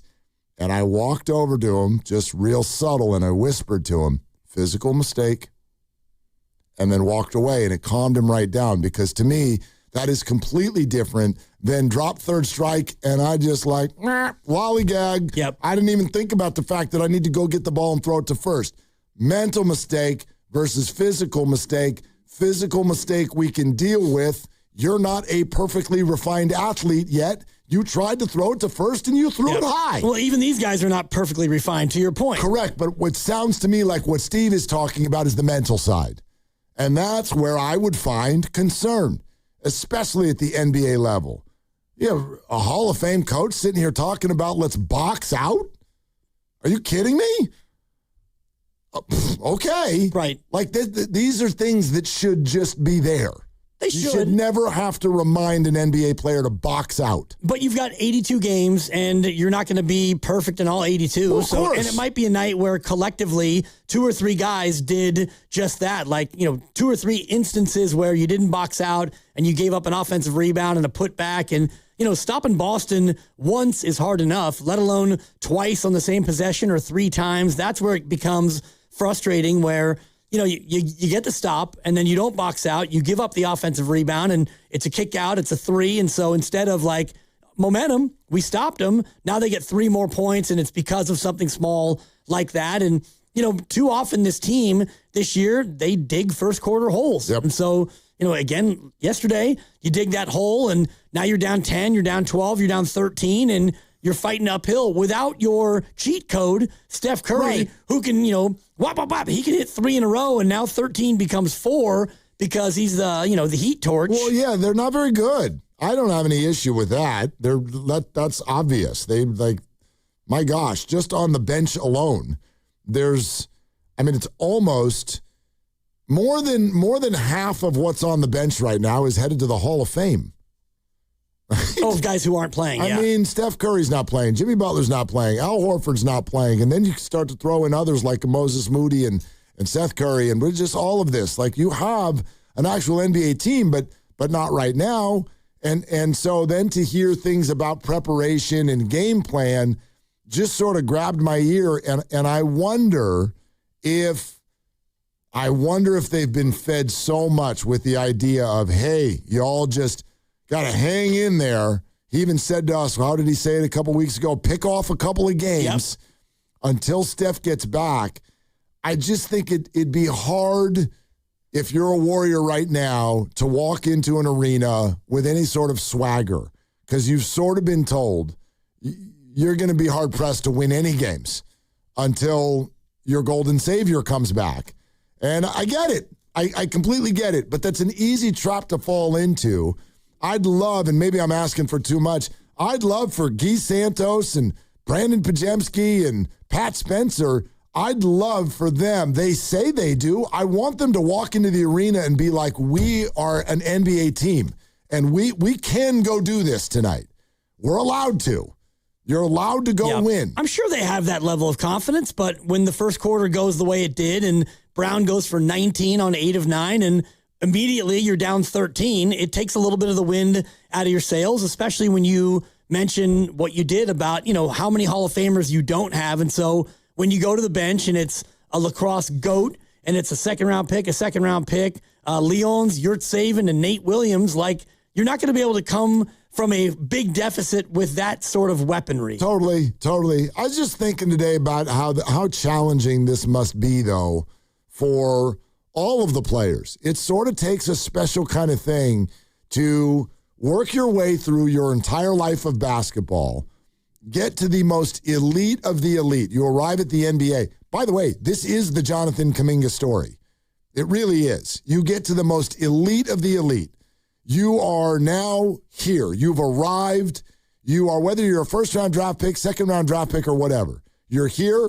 There's millions of dollars on the line. No doubt you have the utmost confidence in yourself. You're an NBA player, and you arrive, and the whole tone of the organization is, okay, great, now you're here. Now all we want you to do is help that guy right over there. Don't ever think about you. It's not like none of that. See that guy right there? Yeah. He's the center of the universe, and the whole game plan is just do stuff to help him. And then he's gone. And I'm not even saying that that's wrong. I'm just saying that's hard. That's got to be hard. Well, what makes it even harder is, okay, he's gone. We don't know how long. It's 10 days. Okay, it's going to be 10 more, and it might be 10 more after that. So we don't know if he's going to be back now or in the immediate future. So while he's gone, forget what I said. Go up to the chalkboard and erase everything. Right. Now it's, Guy, don't help him, help yourself. And Pat Spencer, you're playing 25 minutes a night. And Pods, we want you to go out there and cook. P.S. A lot of fans don't, but we want you to. And he was 1 for 8 last night. It didn't really work out. But the bigger point is everything you said is true. But when 30 is not on the floor, go ahead and crumple all that up. And now you guys all have to be those dudes. Like GP2, we need you to actually score more than a couple of dunks a game. I mean, who on the roster during this Steph and Jimmy are gone period has really helped himself? The first and easiest answer is Guy Santos. He got a contract. Yep. Right? He now has a multi-million-dollar contract. The second and toughest answer, and we should probably block out the phone lines when I say this, but it's Brendan Pajemski. Is it? I think so. Like last night, it's not a great example because he didn't score the basketball, but you look at what he did. He went 1 for 8 from the floor, but still got 10 free throws, 6 rebounds, 5 assists, a couple of turnovers, no big whoop. But I think that even though he didn't score, he was not like atrocious. He can do things when he doesn't score that can still help you compete. I agree with that, but I put it this way. I think I feel about Brandon Podziemski the same way I did before Steph got hurt. He's still all of those things, yet he is still very inconsistent. Yep. And he is capable of a 25-point night, and he is capable of a stink bomb. He got a ball last night where there wasn't anybody within 7 feet of him, and he missed everything. Yep. He missed everything. Well, his misses are. He hit nothing. We've talked about this where. Well, that shouldn't be in the NBA. You shouldn't, I don't know NBA players who they're like, okay, everybody's gone. Shoot the ball. You missed everything? It's a make or miss league. Who was the Niner kicker who kicked it so far left it went into the tunnel? Was that Jose Cortez? Oh, wasn't that Chase McLaughlin? Was it? I think it was Chase. It was windy, and it was a snap hook, and that thing almost hit Jennifer Lee Chan. Jennifer Lee Chan is who it was. In the tunnel. Like, it still counts as no points, but... Like, why did you kick it over there? There's a certain lasting image to stuff like that, and I think Pods is a victim of that. All right, Mark Spears in 20 minutes. We keep talking this out. 888-957-9570. We're brought to you by Fremont Bank. Here for you, here for good. It's Willard and Dibs. Also, it's Willard for Habas Law. The world feels uncertain right now, but when a serious injury hits, uncertainty is over. You're in the fight for your life. Bills start, pressure builds. That's when you call Habas Law. Battle-tested, relentlessly victorious. Omar Habas, Tarek Habas, ruthless when insurance companies try to wear you down. For 40 years, Habas Law has built the legal muscle that wins again and again, delivering justice where it belongs, with you. When your world gets rocked, bring in the force built for the fight. Habas Law. Visit habaslaw.com. Omar Habas is a California licensed attorney. Offices in Northern California, including San Jose. Past results do not guarantee future outcomes. And now an ode to play, brought to you by Scratchers and the California Lottery Philharmonic. Take a time out from your busy day for a quick moment to play. Get some scratchers, then get scratchy. You deserve it, won't you say? Scratch, scratch, scratch, scratchy, scratchy, scratchy, scratch, scratch. Feel the play and up your game. Scratchers from the California Lottery. A little play can make your day. Please play responsibly. Must be 18 years or older to purchase, play, or claim. T-Mobile has an exclusive bundle for customers 55 and up. I'm Sarah Bowl. Yeah, I'm Frank Bowl. A reliable network is key for us. And with T-Mobile, it's been wonderful. And going to the 55 plus plan saved us so much money. A lot. And that's important. Trying to keep costs down. The home internet's been perfect. It's fast, it's quick. The setup was so easy, it took less than 15 minutes. It was like, ta-da! If you want simplicity, coverage, reliability, you want the whole package, T-Mobile has it. Right now, T-Mobile customers 55 and up can get 2 phone lines on America's best network, plus America's fastest 5G home internet for just $30 each. $30 per month each line with autopay plus taxes and fees. Minimum age 55. Pricing for home internet rely on 2 lines of Essentials Choice 55. $35 connection charge per line required. Best mobile network and fastest 5G home internet based on analysis by Oak Cliff Speed Test Intelligence data 2H 2025. All rights reserved. To 15-year-old Harper, buying an $80 vintage rock t-shirt is a great investment. To Harper's mom, this logic has a few holes in it. So she helped Harper open a Wells Fargo Clear Access banking account. With no overdraft fees and tools to track spending, Harper's learning, one heavy metal tee at a time. However you make money work, Wells Fargo can work with that. Terms apply. Visit wellsfargo.com/deposit disclosures for fees and details. It's the Good Guys 42nd All-American Get-Together. Thousands of the coolest cars and trucks. Swap meet, Fender, Midway, free family fun zone, live music, and more. March 28th and 29th in Pleasanton. Details at good-guys.com. 1877 Cars for Kids. KARS Cars for Kids. 1877 Cars for Kids. Donate your car today. 1877 Cars for Kids. KARS Cars for Kids. 1877 Cars for Kids. Donate your car today. Ready to get rid of that old car? Donate it to Cars for Kids. Call 877-CARS-4-KIDS to speak to a friendly live agent. Donation is super easy, and your car can be picked up as soon as tomorrow. Go to carsforkids.org now or call 877-CARS-4-KIDS to donate your car today. 1877 Cars for Kids.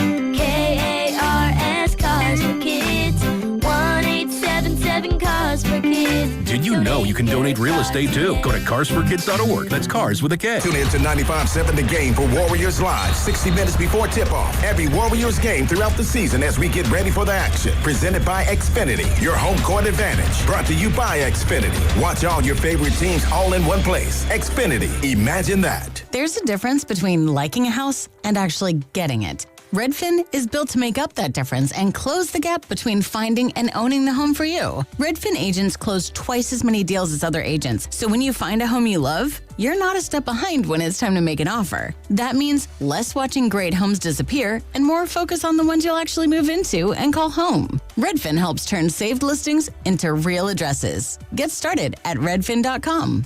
Own the dream. My name is Whitney Allen, and I'm a widow. My husband, Ryan, died. We never thought we'd ever have to use life insurance, but the unexpected happened. With Ethos, signing up was fast and 100% online. You can get a quote in seconds, apply in minutes, and get same-day coverage. No medical exams, and you can get up to $3 million worth of coverage. I am grateful we were prepared. Get your free quote at ethos.com/radio. That's ethos.com/radio. Paid spokesperson. Time spent on application may vary. Online health questions required. It's here. At T-Mobile, get the new Samsung Galaxy S26 Ultra with Galaxy AI. Okay, we don't need the trumpets. We know it's awesome. You even get a 5-year price guarantee. And the best benefits in wireless. A kazoo? Get the new Galaxy S26 Ultra. Really? Nothing? Did I mention at T-Mobile there's no trade-in needed? Better.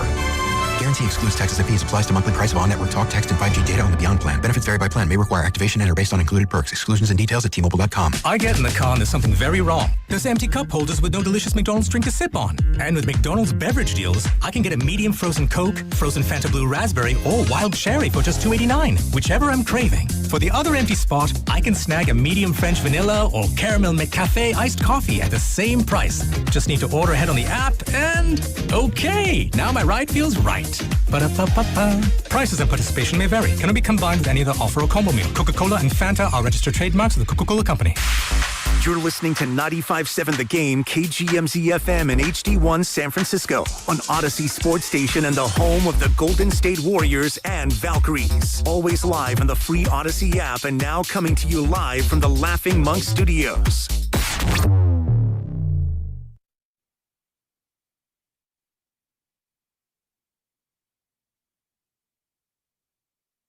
Dub Nation, it's Steve Kerr. You're listening to Willard and Dibbs on 95.7 The Game. Coming to you live from the Laughing Monk Studios. I do want to throw this out there as well. Okay. From the files of, I'm sorry that I won't let this go. What was it? Was it Anthony? In Brentwood. Brentwood. Yeah. Was it Anthony? I believe it was Anthony in Brentwood. Yes, it was Anthony. Which is hard by Oakley and out there by Discovery Bay. Which is warm this week. Yeah. Yeah. At le's you have the Delta, though. You can jump in and get a little splash. Yeah, jump in the lake. Dude, I'm going to Arizona tomorrow. It's 1,000 degrees. My father-in-law just came back from there yesterday, and apparently they had really good seats, like third row. And he's like, yeah, I mean, they actually canceled the game yesterday because of the heat. The Giants game? Against the Dodgers. I think they bagged it in the 8th. Oh, did they? Yeah, I don't. That makes sense. It was too hot. I get it. Got to run for shelter. Check this out. You got to run for shade. Cool in the gang. I had you. I know. So for the kids. This morning, I'm driving Jude to school, and that's what I'm going to spring training tomorrow. I'm taking my youngest son to spring training. We're going to do the Friday game and the Saturday game. The Saturday game's at noon. I don't know, dude. I don't know. I don't know if it's going to happen or not. My father-in-law said everyone was scurrying for like the few spots where there's actually shade. 105 is the forecast. Yeah. So Jude just got a new Giants hoodie for his birthday from my parents, from his grandparents. A hoodie. And his whole plan was to wear the hoodie at spring training. And he says to me, Dad, I'm so excited about this trip, but I'm not going to get to wear my hoodie.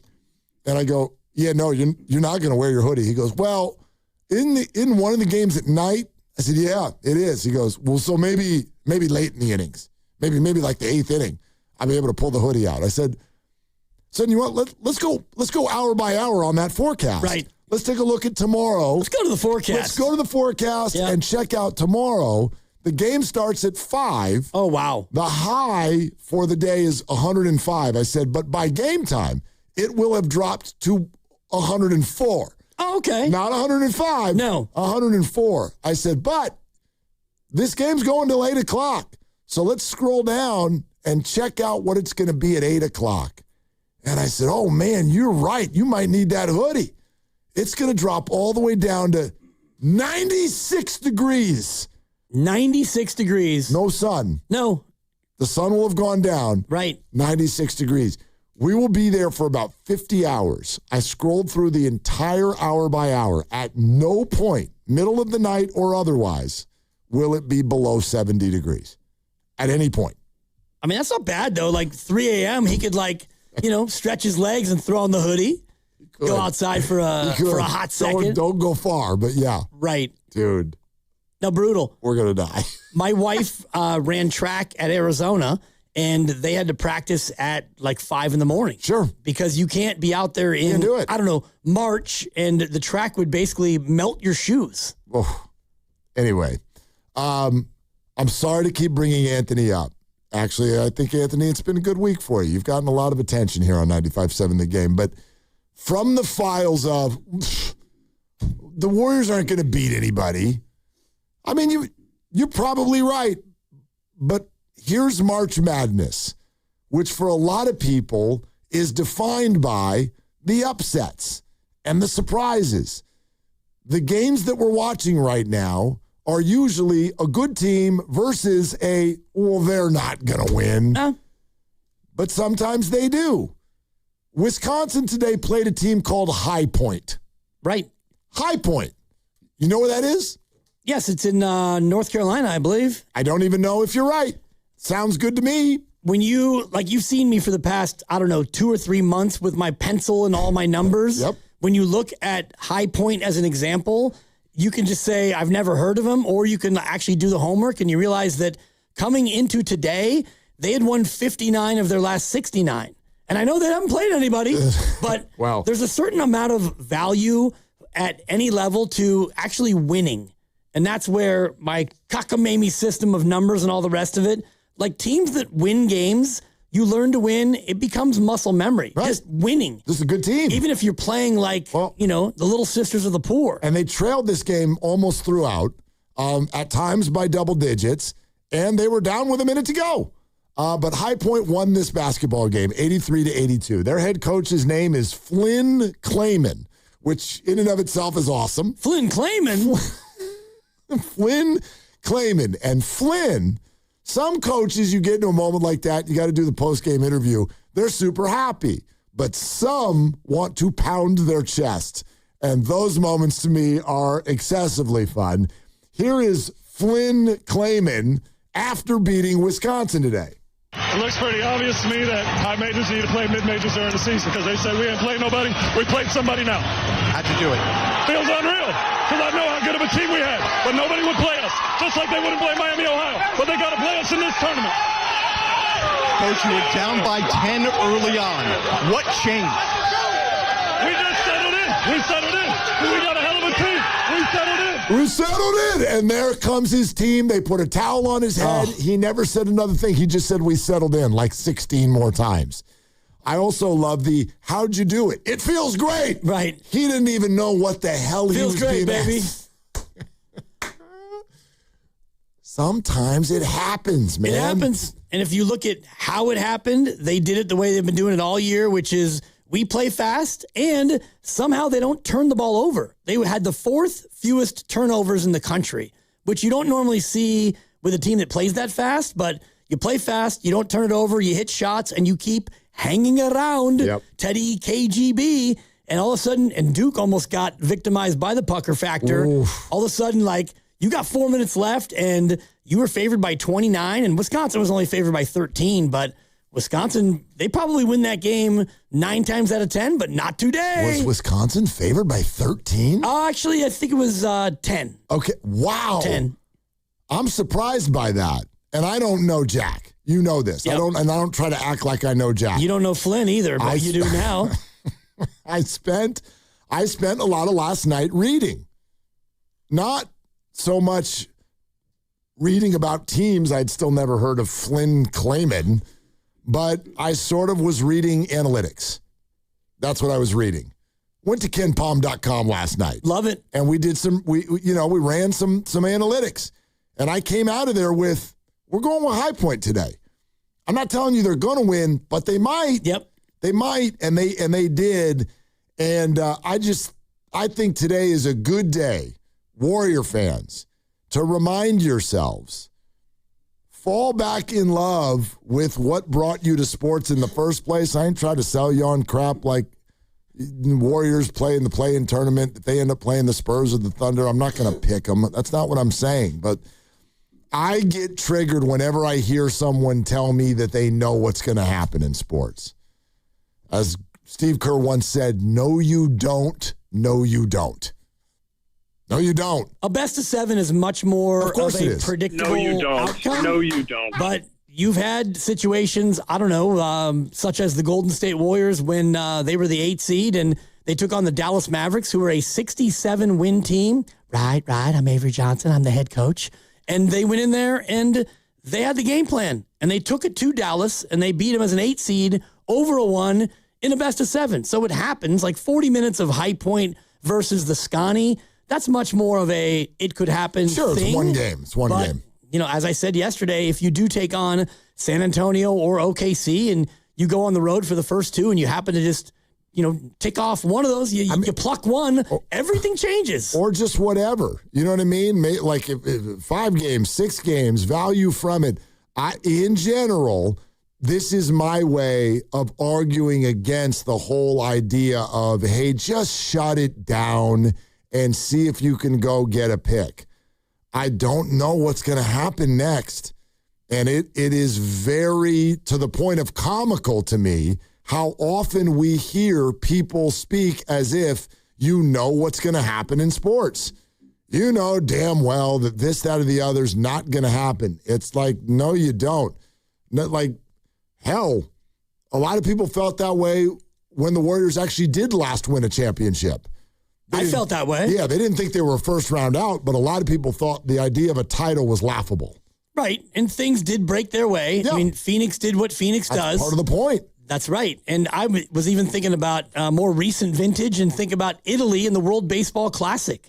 Italy was a team that, Italy in baseball, and, Italy was able to knock out Mexico in the group stage, and they made it all the way deep into the tournament. So nobody would have had that as a pre-tournament prediction. So, yeah, what you're saying is absolutely true. Mark Spears is about to join us. Nick Friedel is going to join us next hour. Later on in the show, we're doing higher or lower today. We're doing it on a Thursday for multiple reasons. I really appreciate it because I won't be here tomorrow, by the way. And, by the way, the Warriors have another East Coast early game tomorrow, so it is a little bit of a truncation sensation. It's a shorty. Yeah, so we're going to do that later today. Cha-ching! Thank you, Grandy. Appreciate that. But coming up next, Mark Spears dives in from the inside. What's going on with Steph?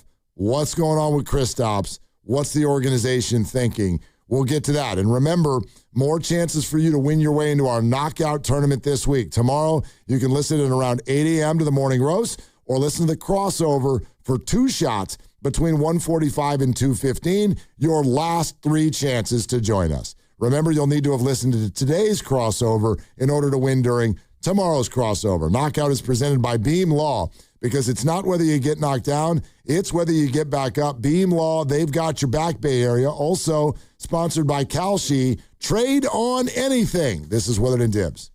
March matchups are here and now. You can trade on the tournament in all 50 states on Kalshi. Trade game outcomes, spreads, and more on top seeds and potential Cinderella stories. For a limited time, download the Kalshi app and use code FAN to get $10 when you trade 10. Kalshi. Kalshi. Trade on anything. It's here. At T-Mobile, get the new Samsung Galaxy S26 Ultra with Galaxy AI. Okay, we don't need the trumpets. We know it's awesome. You even get a 5-year price guarantee. And the best benefits in wireless. A kazoo? Get the new Galaxy S26 Ultra. Really? Nothing? Did I mention at T-Mobile there's no trade-in needed? Better.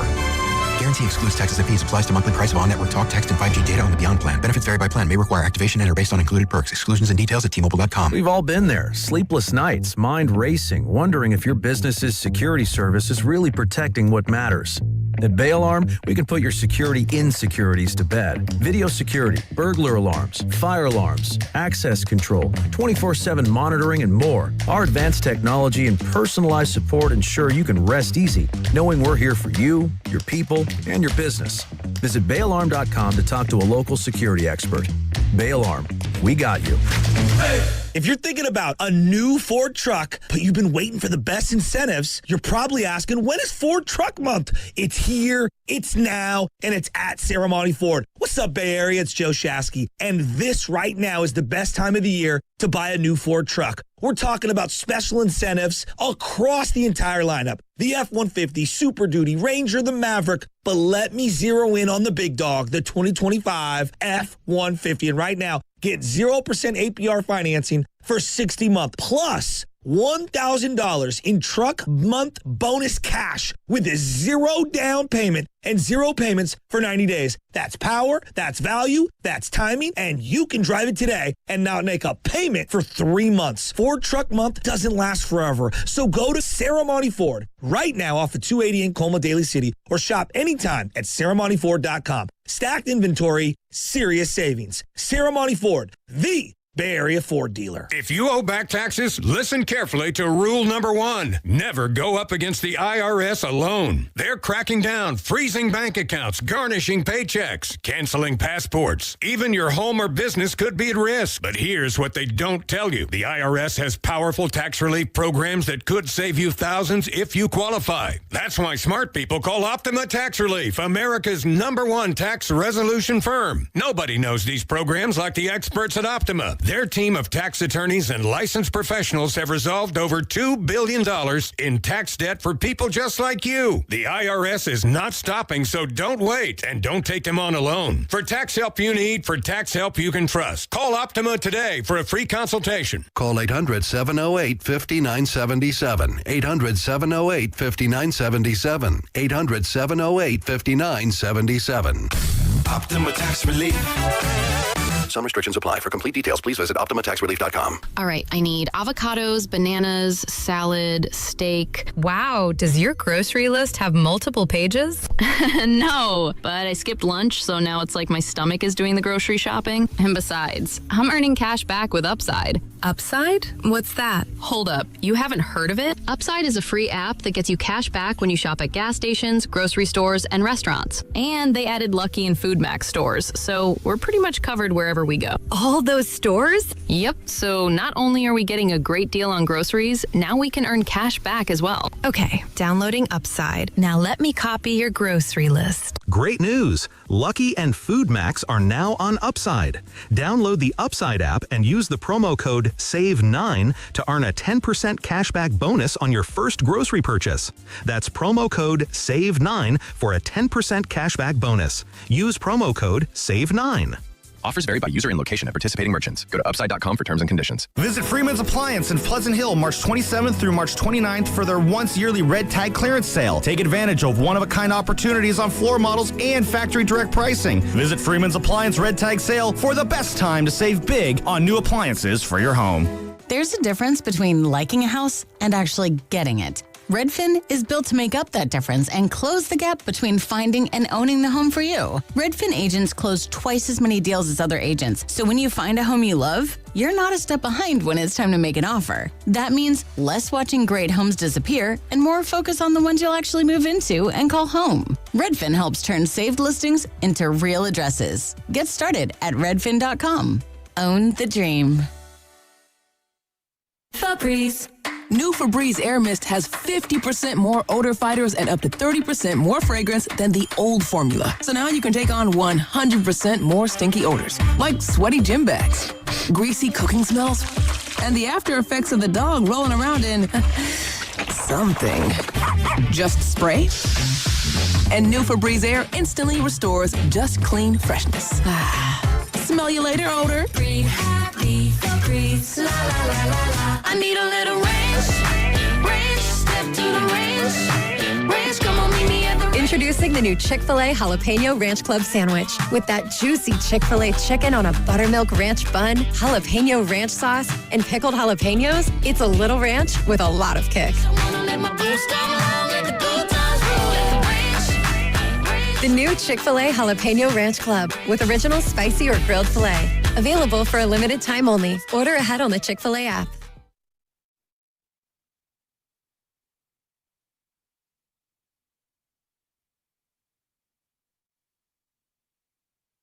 Now, back to Dillard and Wibbs on 95.7 The Game. As of 1 hour ago, 3.3% of all brackets remained perfect. No. 96.7% of you have at least one loss. Right. So what's the point anymore? Rip it up. Rip. There would have been some people ripping it up if Duke had lost. Duke got scared. They were down, man. They were down with 5 minutes to go.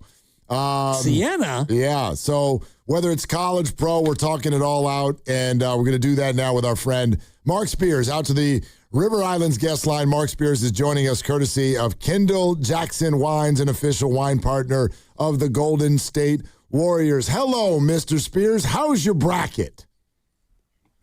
Well, I mean, I figure that 4% you're talking about all graduated from High Point, right? So probably. I have High Point, Mark. The way I kind of figured it is like, and I have several brackets. I have like 3. But like, how many of your boys picked High Point, right? Like, we all lost. So I don't really like worry about that in my bracket when there's a major upset like that. What you got to look at is, how does it go down the line? Like, I picked Wisconsin, I think, to make it to the Elite 8.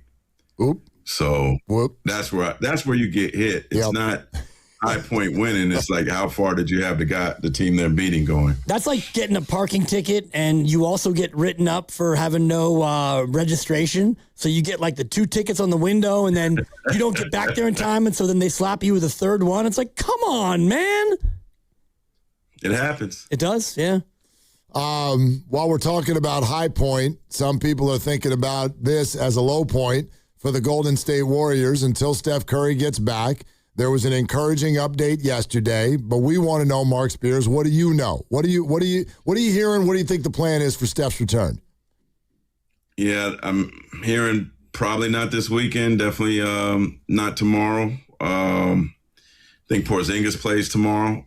But, if you want to see Stephen Curry tonight, check out the Charlotte Hornets. He'll be there with his brother, supporting his dad, who's getting his number 30 jersey retired tonight. Got a big story on it on Anscape. Check it out. And one thing I thought was interesting, I asked Del Curry, I'm like, how did you come up with the number 30? Because if you think about it, like 30 is a worldwide number now, obviously because of his son, Steph. And he said he made varsity as a freshman playing high school basketball in Virginia. And his coach just gave it to him. So it was.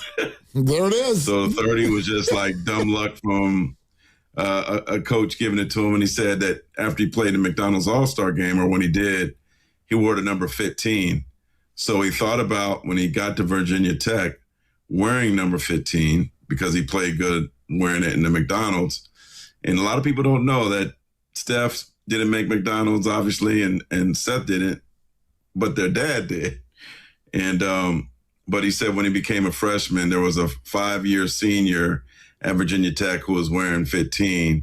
So he didn't feel right, even though the coach said you could have that number since you're our new big star. So he went back to 30. So that's how Steph is wearing 30. And to answer your question, is, it sounds like it's like day-to-day with Steph, but perhaps not this weekend. Yeah, hopefully at some point before the play-in. And I guess that is the direction I'll go, Mark, is how important is it to, quote, rush him back now as opposed to take a little bit of extra time. He's going to work with Kristaps. Just get him healthy for the last 5 before the play-in. Yeah, I think the Warriors, and you guys tell me if I'm wrong, they have a reputation for erring on the side of caution. Yep. I mean, if there's one player you're not going to rush back, you're not going to rush back Steph Curry. And certainly not for this situation. When I talked to him a couple of weeks ago, his whole thing was playing. His mentality was there. He knew that it wasn't going to be 6. I think he was hoping for 7 or 8, right? And his loss certainly is not helping that. But his whole thing was like, I want to play in the postseason to help the young guys get experience, but I don't have Jimmy to do it with me. So I think Steph and the Warriors are very realistic about what this is. At best, maybe it gets them a first-round berth, but the worst case scenario might be the best case scenario, because right now they have the 11th pick in the draft before the draft lottery. And to me, that's like better odds than what Dallas had when they got Cooper Flagg. Like you said earlier, I heard you don't know sports. You don't know what's going to happen. That's the beauty of sports, is the unknown. And so you go to the draft lottery and you just see what happens. And so to me, that's more important for the Warriors than whether Steph could play against Portland on the road in a playing game. With ESPN, the great Mark Spears is with us here on Willard and Dibs, courtesy of Kendall Jackson Wines. Hey, Mark, I don't know if they are there yet, but I wonder what you know. What do you think the Warriors' thought is right now? He's starting to stack some games. What do you think their thought is on Kristaps Porzingis next year? I think there's some good optimism because they're very confident in their medical staff. The Warriors feel like their medical staff is as good, not better than anybody's in the league. And right now, you're getting the opportunity to see Kristaps every day. You're getting the opportunity to get under the hood. He's played a couple games in a row. He looks to be much healthier. He's expected to play against Detroit. And so I think that's a great thing for Dunleavy when he, gets to evaluate what, his future is in Golden State. And I could see Kristaps liking it here, wanting to be here. The question is like, what number? It's kind of tough because, you don't want to lose Kuminga for nothing, right? And Kristaps is showing to be the player that I think the Warriors need. Rim protectors, three-point shooter, can block shots, and perhaps more time with this franchise. With each passing day, I think they're learning more and more about the puzzle that could potentially keep him healthy and determining on whether he's worth re-signing or not. Do you think that no matter where he winds up, that it's most likely a one-year deal for Porzingis? Probably. And if you're him, it probably behooves you to have a one-year deal, right? Like, because if he does come back healthy, I don't think you could question him as a player, right? I mean, if let's say he plays with the Warriors next year and he plays 60 games, right? Would you be surprised if he averaged 17 and 7?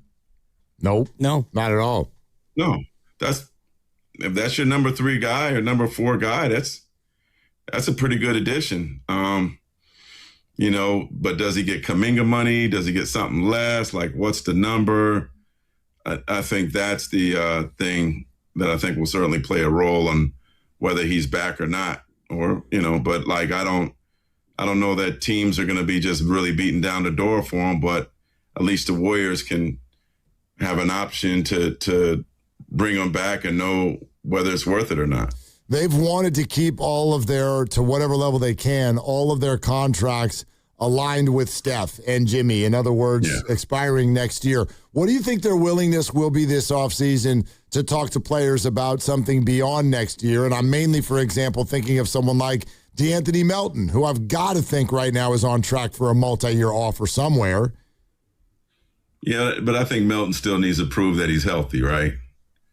I mean, how many games has he played this year? So I think that's the knock on him. That's the knock on Kristaps. Like we saw from that dunk from Melton the other day, that nasty, ferocious dunk, that he certainly is healthy and back, but you still need to see it for, a bigger a period of time. So he's both of those guys are intriguing because ultimately in free agency, it takes one team to really love you and throw some money in front of you. So that's certainly the risk for the Warriors. But if the Warriors are smart, I think that you kind of start the negotiating now. I've seen Chris Stapp's agent, at the arena a little bit. So if he's around, that means I'm sure there's been some conversations. So, but with either guy, it doesn't make or break the organization if they leave, right? But I do think if they can both prove they're healthy, it certainly would make sense to bring them back. And, who knows if they could garner something longer than a year anyways. Yeah, we had D'Anthony Melton on a couple of days ago, and he talked about the training staff and the medical staff. How much of that do you think is a factor for some of these NBA players, especially those who've had, previous issues with health and injury? Yeah, I'm trying to think of, golly, help me out. My guy that plays for Minnesota right now, shooting guard, came from New York, played for the Warriors. DiVincenzo, yes. Yeah, Dante. And I've talked to Dante about how basically the Warriors told him to bet on himself on a 1-year deal.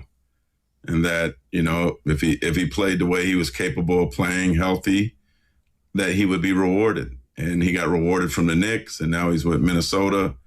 So I think if I'm Melton and if I'm Porzingis, I think doing a shorter deal, betting on yourself, hopefully healthy, will probably be more lucrative than signing a 2-year deal plus now. Mark Spears, ESPN, with us here on Willard and Dibs, 95.7 The Game. It was a few weeks ago, Mark, that you sat with us and you said this draft may go 15 deep. And so, it will. Okay. Skip the mic. Okay, so let's hear. I know because I know you got an article also out about the boozers. Let's hear what have you seen and what are those prospects for the Warriors and beyond? Yeah, there are several guys. I wish I had a list in front of me, but I do think that this to me is a draft where you'll see how really good your scouts are, right? Because to me, there's now obvious top 5. And, that's A.J. Debinca, that's Peterson, Wilson from North Carolina, Boozer, and Acuff. And if everything falls right, I think we could see Acuff and Debinca in San Jose next week. So fans, keep an eye on that. I'm really, really excited about seeing that tournament in my hometown next week. Acuff and Arkansas has to get by High Point first, right? BYU has to win against Texas and win against likely Gonzaga.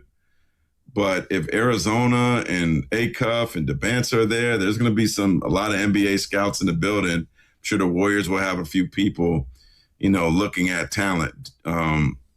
So I'm excited. The one guy I like who could be sitting around right there is Kareem Lopez, I'm sorry.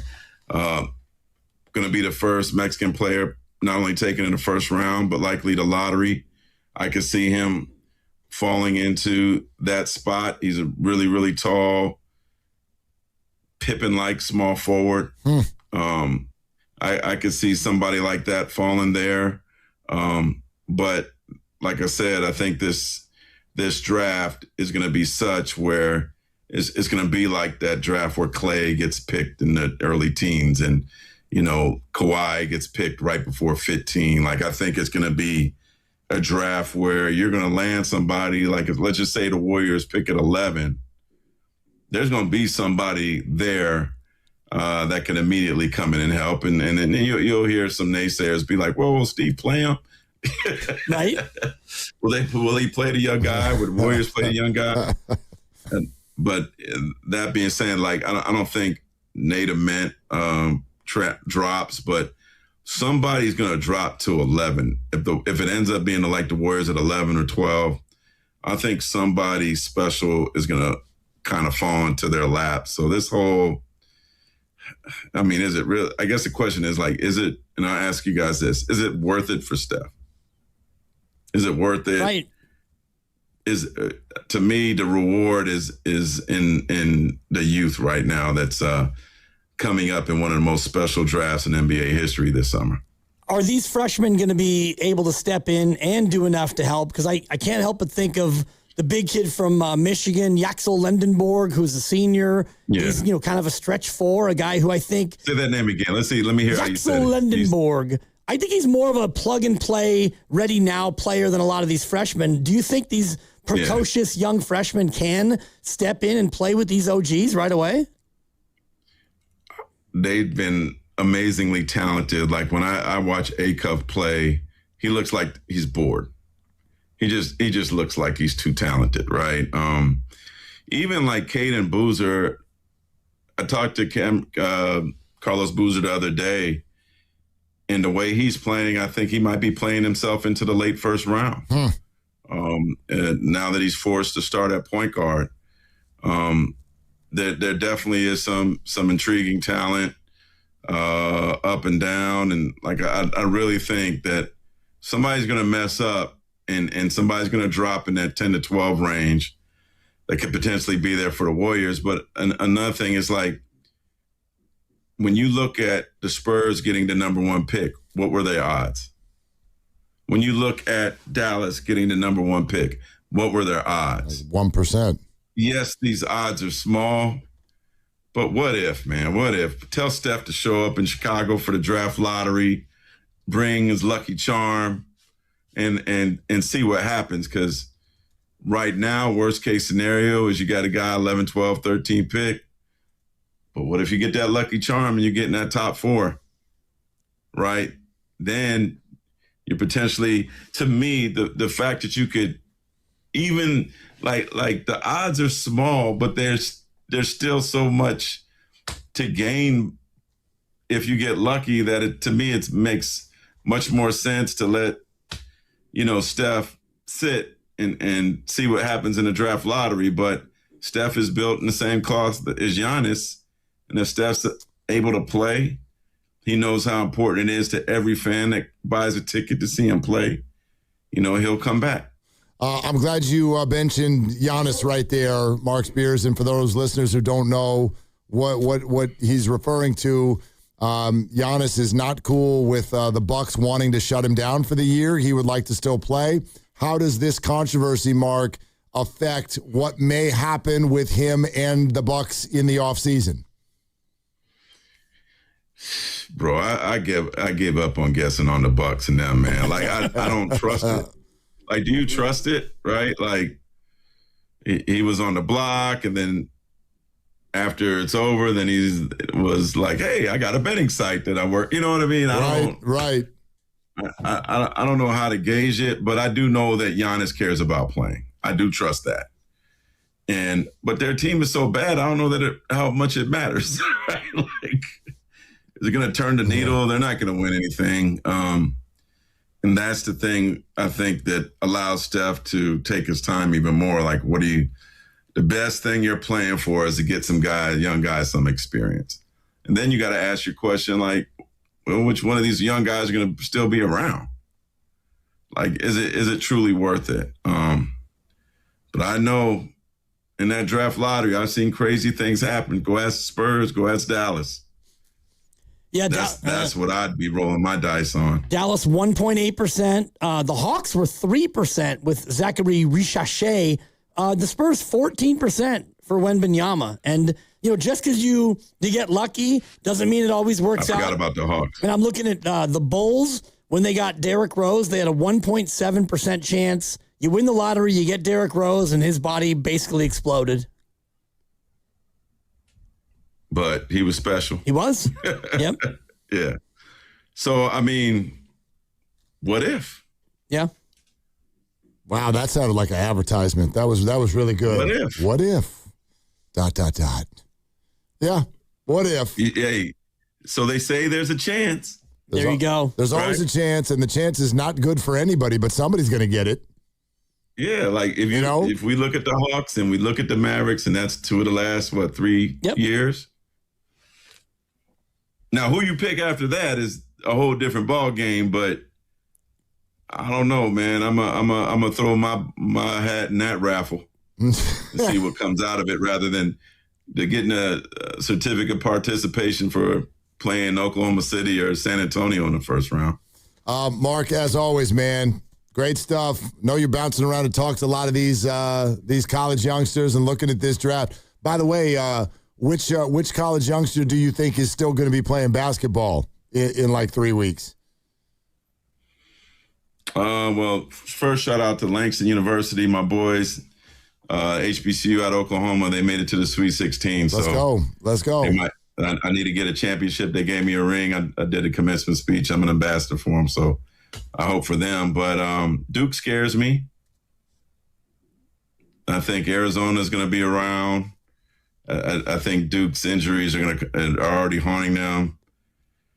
I think I would say this. Watch a lot now because this is when the healthy teams and the veteran teams take over. But if Acuff makes it to San Jose and AJ DeBansa make it to San Jose, I think you should, if you really love hoop, you need to make it to San Jose to watch those two guys play in person. Okay. Acuff, they just put almost 100 in that first round, and they're facing High Point. Go ahead and bet the over, folks. From me to you. Bet it early, bet it often. High Point coming in with some swag, boy. I mean, first to 100 might win that game. That's going to be a high-scoring affair there, Mark. Mm-hmm. Yeah, ain't no pressure on High Point. They're just, That's true. Let's see Calipari. Let's see his coaching again. Mark, great to have you, man. We'll talk to you next week. All right, pleasure, brother. Okay. Get some KJ wine, please. Yeah, we've got it. We got it. And that was Mark Spears, courtesy of Kendall Jackson Wines, an official wine partner of the Golden State Warriors. Mark Spears, ESPN, joining us every single week right here on Willard and Dips. And while we're shouting out lesser than D1 schools, Cal State East Bay remains undefeated. Yes. They're in the quarterfinals. They play Wednesday, 11:30 against Oklahoma Baptist. Not until Wednesday. Right. Okay. Right. It's kind of like this where you play Thursday, Saturday, or Friday, Sunday, then you get a week off. And so their schedule's just a little bit on different days. So Wednesday, 11:30, a chance to advance to the semifinals. Okay, we got a lot going on, obviously. We got the tournament, the sort of the late session games are just about to get underway. We're going to, keep you up to date on that. Your Warrior phone calls are always welcome. Nick Friedel in a half hour, and then also higher or lower later on in the show. I do want to dive off and ask a Bryce Eldridge-related question and have a conversation coming up next. Would you or would you not? And I got some data that you absolutely have to hear before you can make an informed decision. That's a stat. There are some stats. In fact, there's multiple stats. Nice. All right, so we're brought to you by Fremont Bank. Here for you, here for good. This is Willard and Dibbs. Also, Willard for Habas Law. Saturday, March 28th, Habas Law is covering the adoption fees for every dog and cat at the San Jose Animal Care Center. Right now, wonderful dogs and cats are waiting, some for weeks, some for months, for someone just like you. If you've been thinking about bringing a pet into your life, this is your moment. Join Habas Law and the San Jose Animal Care Center from 10 to 4 at 2750 Monterey Road in San Jose. Come meet your new best friend. Give a loving animal the second chance it deserves. For details, visit the San Jose Animal Care Center website. It's here. At T-Mobile, get the new Samsung Galaxy S26 Ultra with Galaxy AI. Okay, we don't need the trumpets. We know it's awesome. You even get a 5-year price guarantee. And the best benefits in wireless. A kazoo? Get the new Galaxy S26 Ultra. Really? Nothing? Did I mention at T-Mobile there's no trade-in needed? Better.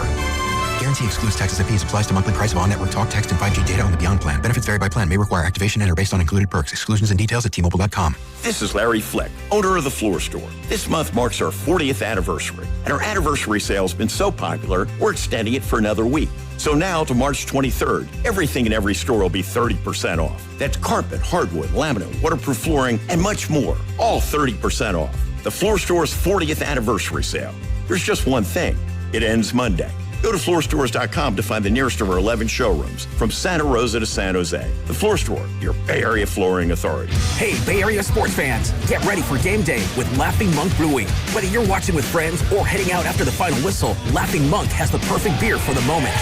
With locations in Sunnyvale, Scotts Valley, and Bayview in San Francisco, there's always a monk nearby. And now, check out their newest San Francisco location in Nopa. From crisp lagers to bold IPAs, every beer is righteously brewed in San Francisco. Grab a pint, grab your crew, and make game day better at Laughing Monk Brewing.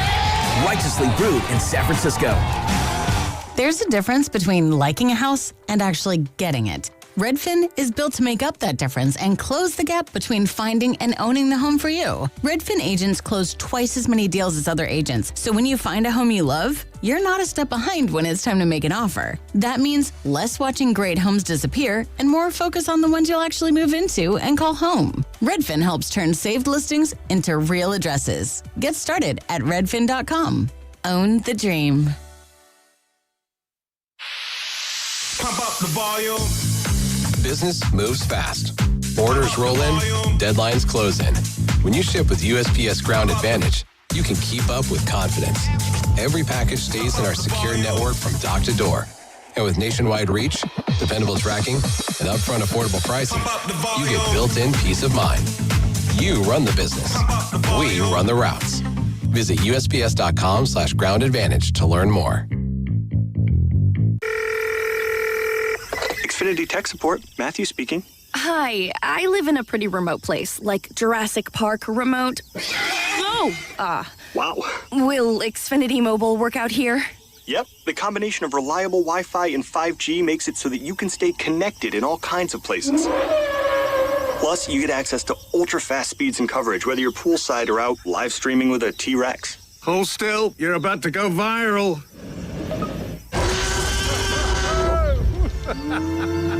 Welcome to a new era of Wi-Fi boosted mobile.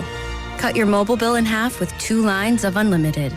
Learn more at xfinitymobile.com. Xfinity. Imagine that. Watch Jurassic Park with Xfinity. Restrictions apply. Xfinity Internet required. Savings comparison based on promotional rate for 2 lines of Xfinity Mobile Unlimited versus 2 lines of T-Mobile Experience More, Verizon Unlimited Plus, and AT&T Starter as of February 10th, 2026. Taxes, fees, extra. The chase starts here. To make moments you'll never forget. Chase Center is rocking. Historic ones. For 4,000 for Stephen Curry. Joyful ones. My joy back, as some would say.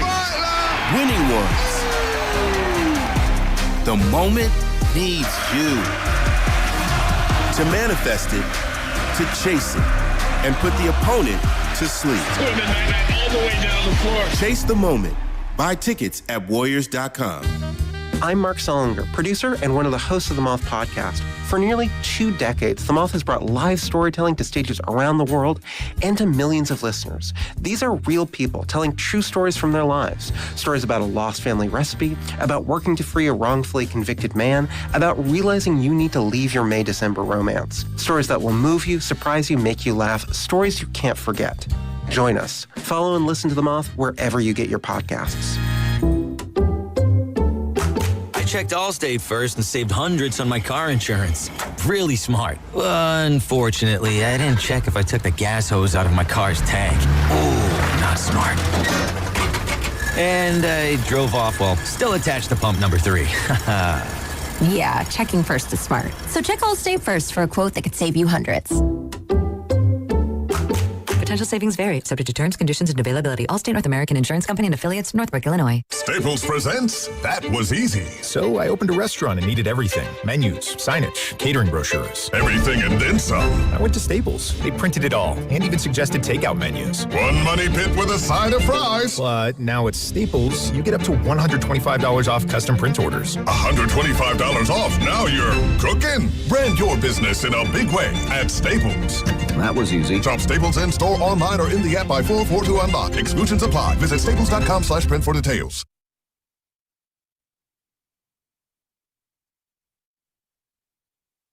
Now, back to Willard and Dibs. Yeah, that's a great question because I think that, it's a great question and a hard question to answer. On 95.7 The Game.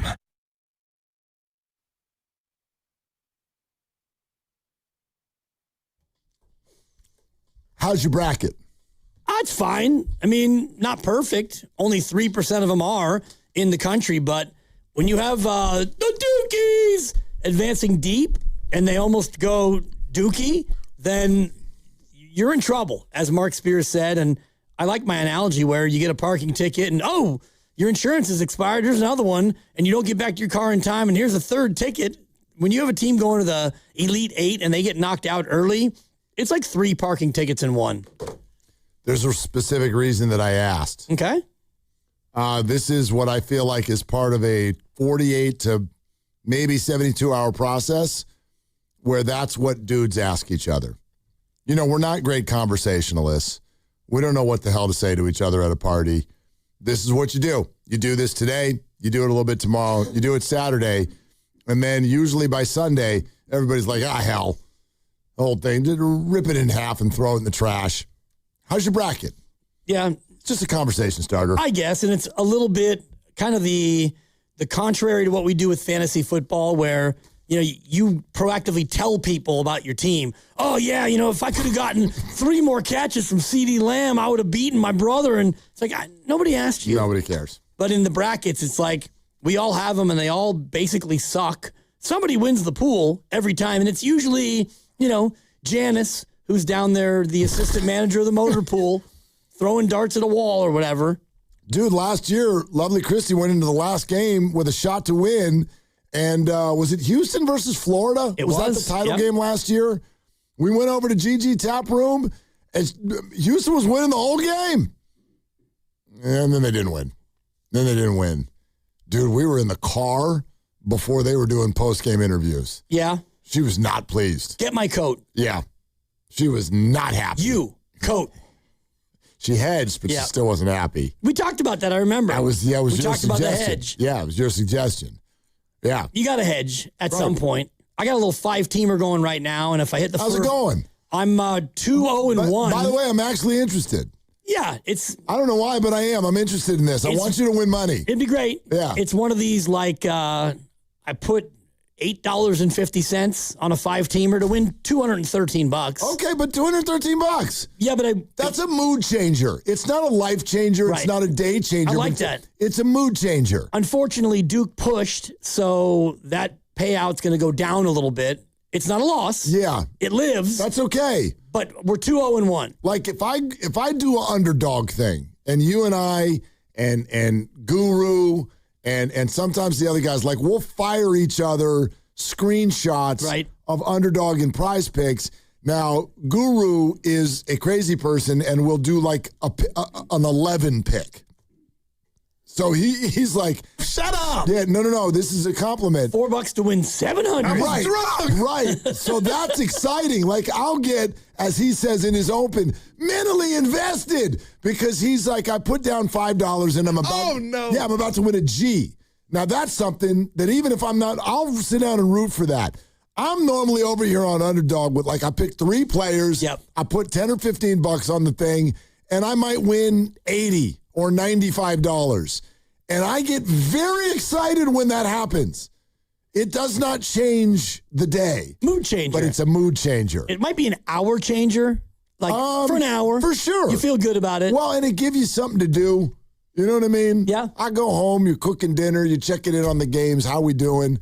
I'll admit it. We got out of here early yesterday because of the Warrior game, and Jude had a Little League game. So I went straight to the field and coached that game. But in between innings, check the phone and check it. See how Chris Stapps is doing. Chris Stapps, he didn't do the damn thing last night. Sports, man. Yeah, that's the way. Draymond did, and that was yes. Congrats in my PRA on your pick. Yeah, which I think that's a good tell for the rest of the regular season. When you're playing against a good team, Draymond will try. Draymond is a more than. When you're playing a team that doesn't have a star, then you take it the other way. Well, he also hit some threes. I told you, if he hits 2 or 3 threes, you're golden. And he did right away. And then he decides he's a 3-point shooter. So then he keeps firing them. And that's when I'm like, okay, now stop. You made 2. Now stop because the rest of them are not going to go in, but you're going to shoot 8 because now you think you're a 3-point shooter. Yeah. Well, at that point, when you've got no staff and you're in a situation where, you don't have Al Horford to shoot 3, somebody's got to shoot the 3s, and 3 for 7. From beyond the line, you'll take that from Draymond every time. Absolutely. But I think it was 2 for 2, and then it was 1 for 5. Yep. The rest of the way. And we'll do this later in the show, but give him credit. Triples for autism, baby. Oh, Barely, right? Nail biter, they got 10. They got 10. Yep. Ugh. Stop it. What are they doing? They missed on one, and then they got it on the number yesterday? Yep. Get it together, guys. In the fourth quarter, they attempted 9 threes. How many did they make? One. You know who made it, right? No. Day-Day. Day-Day. 1 for 9. Great. Bay Area is Draymond Green. Thank you, Draymond. Yeah. No, like I said, I was at a Little League game, and I was following it, and they're getting their butts kicked. So I'm like, all right, I'm out. Yeah. I'm out. Always tough. Yeah. So, hey, can I dive off for just a second? What does this do to you? I feel like everybody has been running around just assuming, and I've seen this mock lineup 100 times. Bryce Eldridge, opening day DH, San Francisco Giants. Is he? And I feel like there's a chasm right now. There's a divide between those of us who follow the Giants and what we think are going to happen versus what scouts think.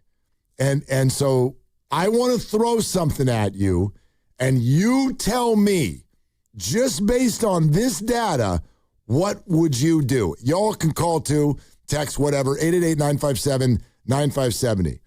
Is Bryce Eldridge actually going to make the opening day roster for the San Francisco Giants? His spring OPS is 830. That sounds fine, right? Yeah. Spring OPS, 830. All right. In his last 17 at-bats, and I would argue the further you go into spring, the more likely you're facing, actual big leaguers. Go look at a box score from 3 weeks ago at a Giants game and tell me if you've heard of any of the pitchers. Right. You'll see all the last names. I can give you $20 if you can give me all their first names. But you can't. I can't. Because they're AA Richmond now.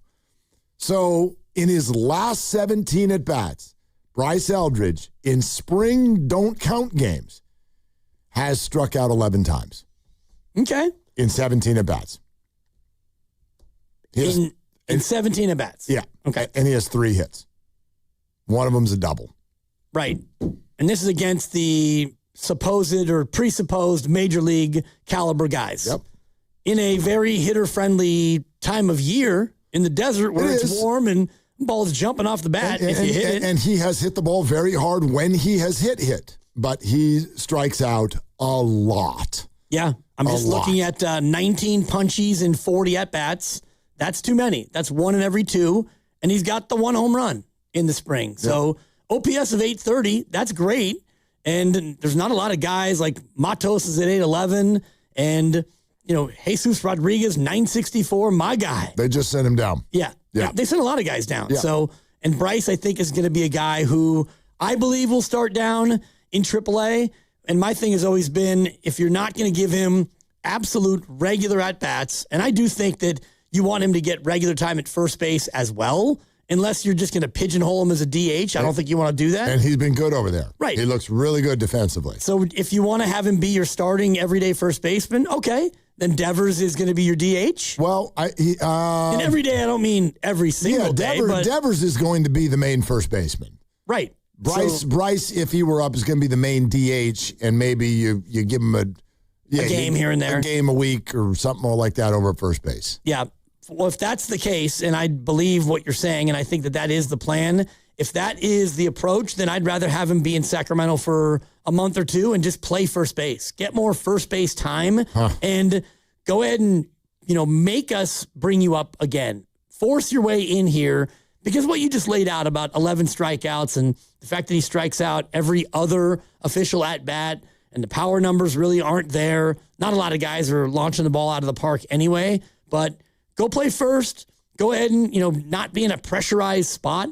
Can you imagine, and I know Aaron Judge and he have already talked, but, he's over there at first base and Judge gets a walk and now you got 6'7" next to 6'7", and it's like, our Giant and your Giant. I think there's a lot of pressure if he breaks with the big club. I just think that it's been so quiet, and there are some gymnastics that need to happen, and I don't know if everybody's watching this. You just kind of look at it, and maybe some of you I know it's spring, so either you're not kind of dialed in yet. I don't know, maybe some people don't really give a rip about the bottom of the roster, but there are gymnastics happening, and I feel like fans think that 30 people are going to make the Giants when they break camp. They break camp on Saturday. After the game, they break camp. That's it. Gone. They're coming to San Francisco. And they've got to figure this out. Matos and Encarnacion have no options left. Okay? They're on the club. Don't be so sure. Okay. I mean, you can DFA them or? Well, or, like, are they on the phone right now trying to make a trade? Because Matos and Encarnacion, at least one of them is going to be on the roster, but yeah, I don't think you're sneaking both of them through waivers. Okay. If you do want Drew Gilbert gyrating in the dugout, there's that. There's Will Brennan. There's Barracoto. There's these other outfielders who have been impressive. Gilbert's got options, right? Gilbert's got plenty of options. These guys, Barracoto, they've got options. But if Bryce Eldridge doesn't make the team, you have, count them up, 0 left-handed bats on the bench. None. Yep. Okay? So that's where Will Brennan could come into play. And then you have Christian Koss and Casey Schmidt, who are essentially the exact same person. And Tyler Fitzgerald, did he get sent, or he's not going to make it. Okay, but he's kind of in that same boat, but like a utility guy. Koss and Schmidt can play all the positions. Schmidt can play anywhere in the whole infield. Koss can be, they're both super utility, short, second, third. They can do all of that. They're right-handed hitters. A little bit of pop, not a lot, but okay. But can you carry two of them? It's the exact same guy.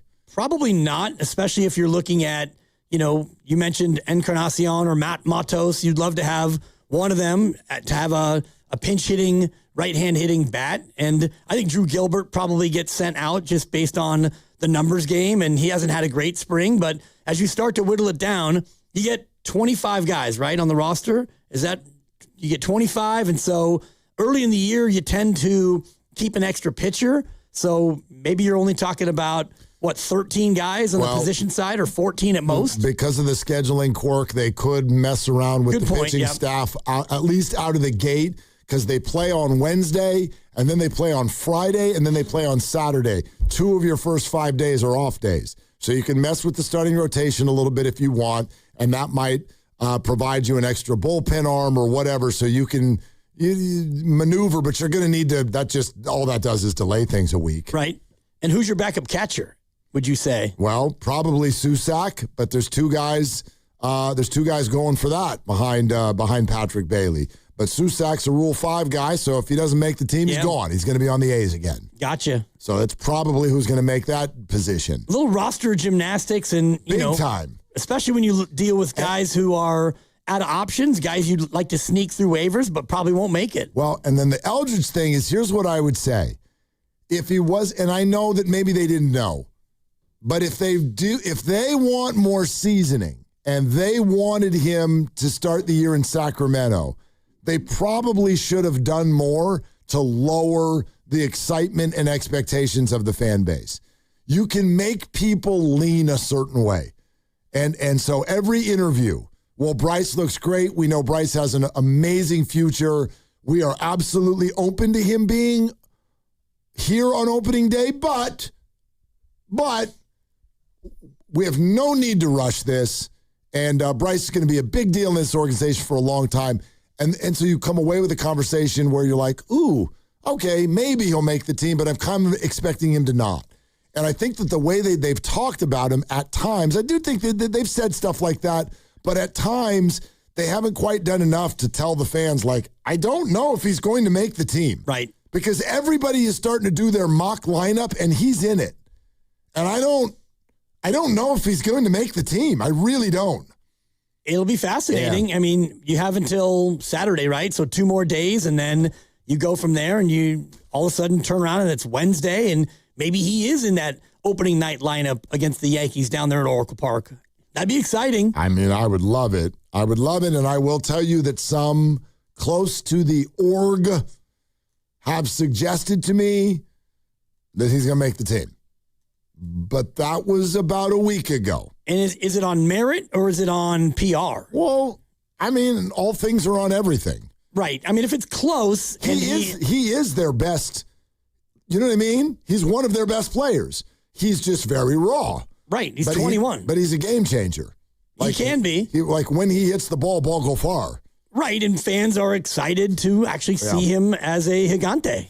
You're listening to 95.7 The Game, KGMZ FM and HD1 San Francisco and Odyssey Sports Station, and the home of the Golden State Warriors and Valkyries, always live on the free Odyssey app, coming to you live from the Laughing Monk Studios. Nick Friedel is going to join us in 10 minutes. Let's shout back out to the phones, 888-957-9570. Scott in the city. Hi, Scott. What are you doing? Hey, I'm driving down Market Street. Oh, you're right outside. Hi, Scott. What up?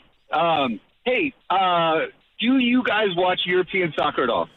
Yes. Yes. Not as much as my partner and definitely not as much as our producers, but yes. I lived out there a few times for work, and I got into it in a psychotic way. But I want to I want to talk about. I'm a Sacramento born and bred guy. Does not mean I'm a deep Kings fan, but they have this concept of relegation in soccer that would be really freaking good for the NBA.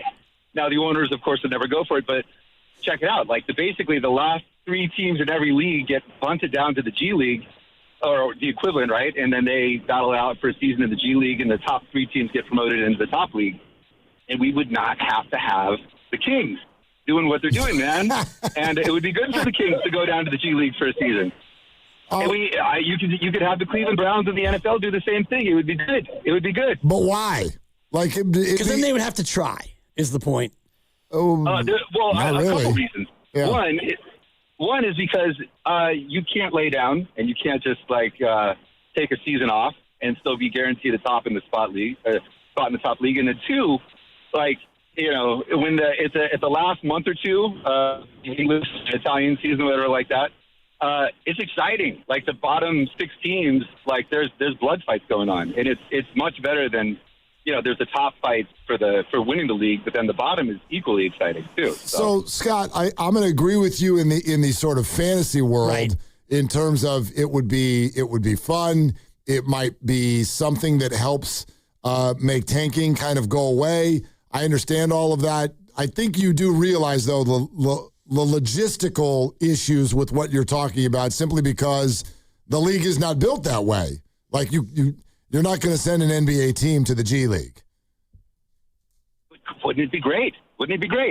Well, no. In theory, yes. Yeah, in theory, in yes. The ether, absolutely. But logistically, no. Like it's not. The Lakers not happen to have a bad year, and so now they get relegated, and LeBron James is going to go and take on the Santa Cruz Warriors. And I love the Santa Cruz Warriors, but they play in essentially an inflated bubble in front of about 2,000 people. So all of a sudden, the big time revenue producers, if you happen to have a bad year, like the Warriors when they lost Steph and they went 15-50, relegated. Sorry about that, Steph. You're going to go take on the Rio Grande Vipers. I mean, we're talking. I know if you're like, the European soccer players are paid incredible amounts of money. They're big stars. That's all true. But at the same time, like, we would need some sort of a ramp up to this. You would have to rework logistically how both leagues work, quite frankly. And I love your point maybe better than all of them. How on earth, when one of your high-level brands and your high-level players accidentally end up on a team that just really, really sucks, what do you do about that? And it's not even just LeBron. I mean, you're going to have DeMar DeRozan and Russell Westbrook go play in the G League, and they won't say anything. I'm sure they'll be fine with it. If we want to keep the charade up in terms of European soccer, the way that it works over there is if you're a good player, a highly paid player on a team that gets relegated, you have clauses in your contract that say if this team gets relegated, you have an out in your contract and you can go elsewhere. Okay, so is everybody cool with that? Well, and also part of the European soccer model is there's no draft. So, for example, if you are Arsenal, their beloved team, you can spend $500 million. Right. There's no salary cap and no draft. So that's what I'm saying. Like, logistically, you would have to rework everything in both of these leagues in order to do something like this. Hey, Russ, you got a game tonight against Westchester. No, I don't. All right. You're taking on Valley tonight. And how many teams are getting relegated? How many teams are we doing this to? 3. Just 3. That's usually the way you do it. And the neat thing about the English Premier League is... I mean, in our fakakta idea here. 3. Three from both conferences? No, 3 total. 3 total. Right. So now one conference loses 1 and the other one loses 2? You would have to have some sort of a playoff or a balanced schedule. In the English Premier League, the championship division, which is the one that gets promoted, I think it's the first 2 teams go automatic, and then 3 through 6, they have like a playoff for the last spot. That's pretty awesome. Okay. 'Cause some of these smaller clubs, like, this is your chance at mega millions, maybe for just a year, but you can get promoted up into the Premier League, and that means a lot of money for you and your club. One of the biggest stories right now in the world of sports is Wrexham, who's trying to get promoted for the 4th consecutive year all the way up to the Premier League. Is that Ryan Reynolds? Yeah. And Rob McElhenney. And what about the other way around, though? So who now in this current structure, and everybody who bought into the NBA under the current structure, who's going to go tell the owners of those teams, oh, by the way, see you later to your gate. It's over. Oh, and your best players are gone, too. Well, and the interesting one is the team that was runner-up last year, they would be relegated, the Indiana Pacers. So you're one Achilles tendon away from winning the whole kit and caboodle. He gets hurt. Now you're dead last. Now you're a G League team. I'm sorry. We're what? We're 6 years removed from when this would be the Warriors. Right. Oh, yeah. But they would have won the G League. They would have been right back. Okay. You right back up. But that's like, you have to be okay with that, too. He took a shot at the Kings, and boy, am I here for that. Well, they're actually not even in the relegation zone right now. That's exactly right, too. They're 4th from the bottom. Boy, that happened fast. What'd they do?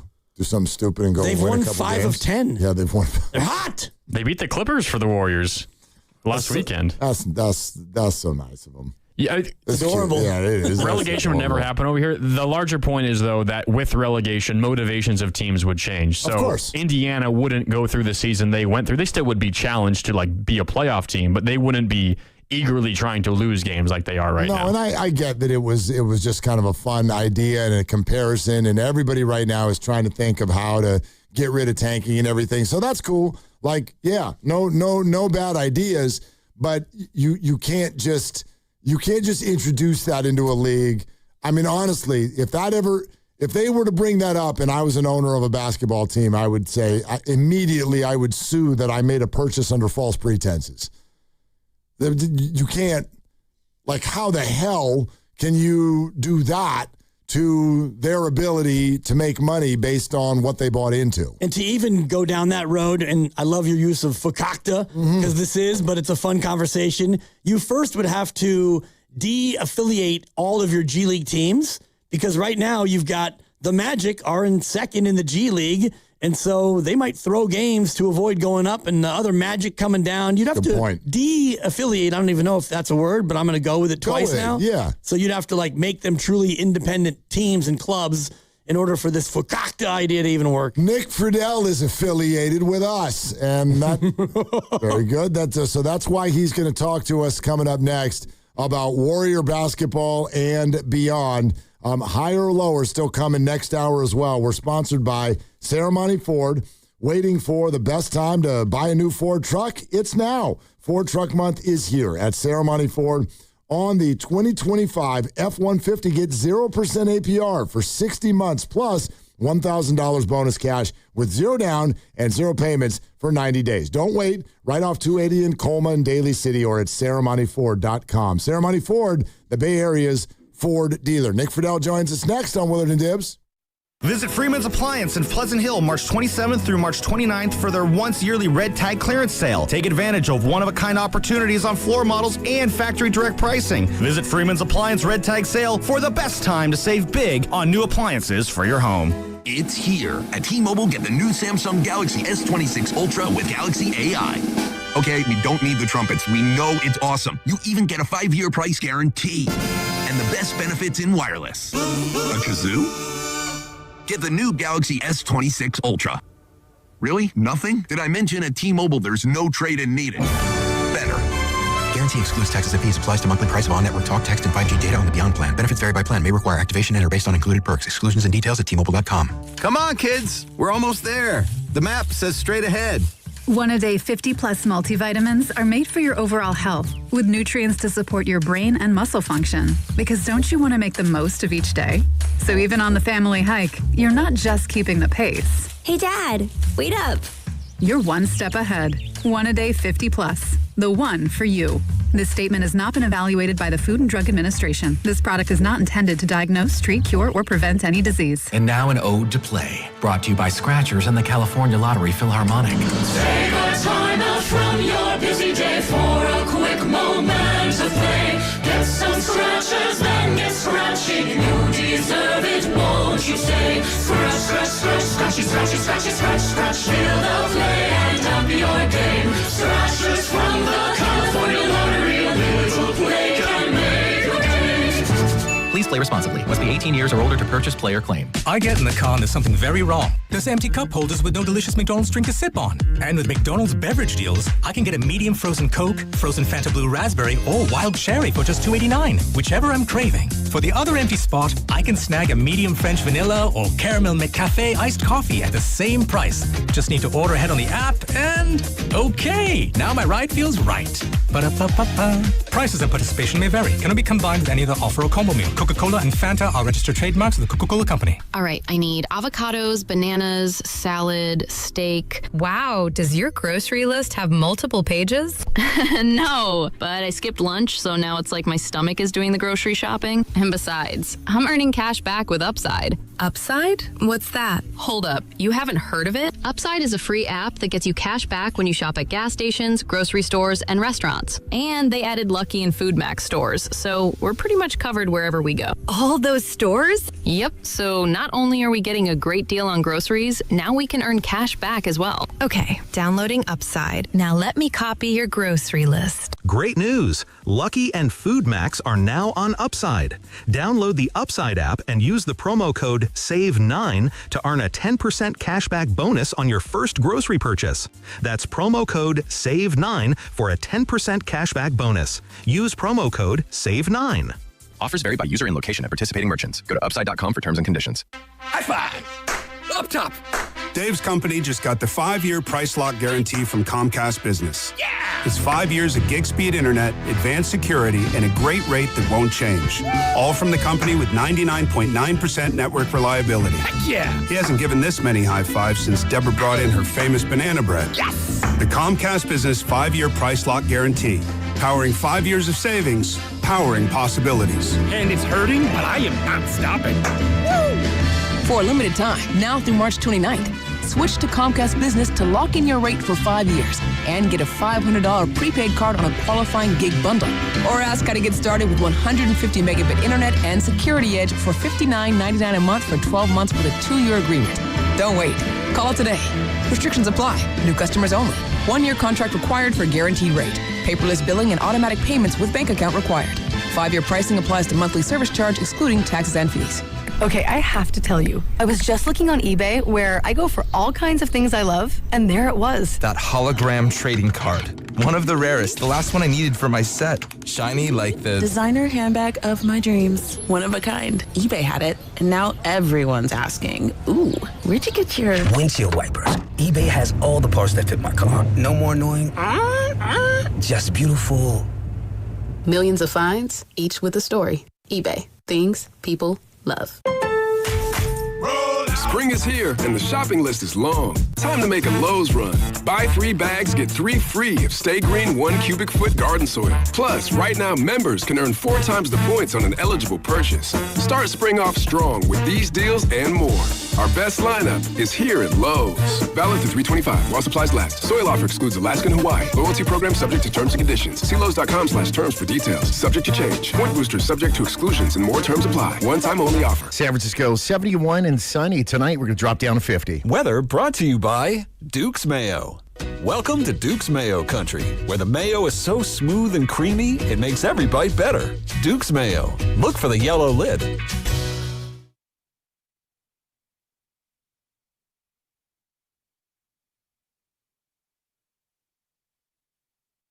Now, back to Willard and Dibs. I mean, Mark, it's so good to hear y'all's voices. And Mr. Dibbs, I mean, it's just been way too damn long. So it puts a smile on my face. On 95.7 The Game. Well, it must be March Madness. It has to be March Madness. Because only during this week would it make sense if we were about to have a conversation with a friend. Yeah. And it was a video conversation, and the video would pop up, and Jim Boeheim's face would just be like sitting there on a T-shirt, looking at us, and I would be like, yeah, that makes sense. Unfortunately for those who are fans of the Orange, it's March Sadness. Yeah. Yeah, Nick Friedel, River Island's guest line. Odyssey Sports NBA insider Nick Friedel. Insider calls brought to you by Hyundai and the all-new Hyundai Palisade Hybrid. Where's Syracuse? I filled my bracket out last night. I didn't see him. My tournament bracket and all my pools for like 5 years running is Syracuse should be here. and they are not there because they are not good enough. They don't have enough money. They can't find the right coach. It is bad. But as I just told Grandy and Lucas in the break, these are the moments where you have to wear the Boeheim shirt because you have to remind everybody that, yes, they still do exist. And yes, they're going to get back there at some point. So I just got back from practice like an hour ago in Detroit, and I saw Steve Kerr. I was like, Steve, you want one of these? And he just laughed. It was like, we need a little 2-3 zone action diagram maybe. But yeah, Syracuse is a rough time right now. Yeah, Steve's team is in the tournament. I don't know if you noticed that there, Nick. Steve's team is in. That's right. He knows it, too. He knows it. I can never pick Syracuse again. I was one of those people that had them in the Final Four when they lost to the Richmond Spiders that long ago, Nick. And I'm not over it yet. I was still a kid. I got into a pool. The whole pool back then, all you did was just pick the Final Four. That's it. You didn't have to do anything else. Pick the Final Four. And then the tournament director kind of sent a message to everybody, but it was after the tournament had already started. And I'll never forget his line. He goes, so here's everything that we're going to do with the tournament pool. But by the way, those of you who pick Syracuse, you're basically already out. So like on the opening message from this guy was, you lost. Yeah, that'll stick with you. If you have a bad pool run, I remember I picked Ole Miss forever ago, and they lost.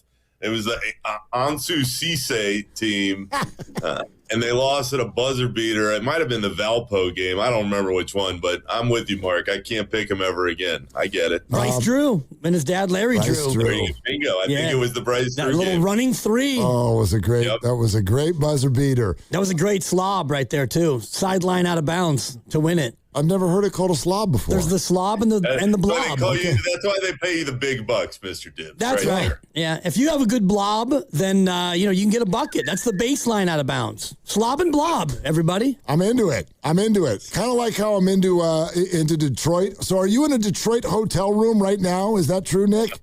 I am. Yes, sir. Okay. I had a hotel room in Detroit get robbed one time during the Super Bowl. So first and foremost, are you okay? Yeah, I can only tell you that an old colleague of mine from Chicago, there was a hotel in Detroit right by the airport, and he would specifically reference that one because he would say, that's where dreams go to die. You check into that place. So Detroit, hey, downtown's a hell of a lot better than it's been in a long time. I'll give it that. I haven't been in a few years, but it's on the way back up. Okay, what a good transition, because you sat down with Steph for a conversation recently. What exactly is he dreaming about right now? What's in his mind? Mark, he's coming back.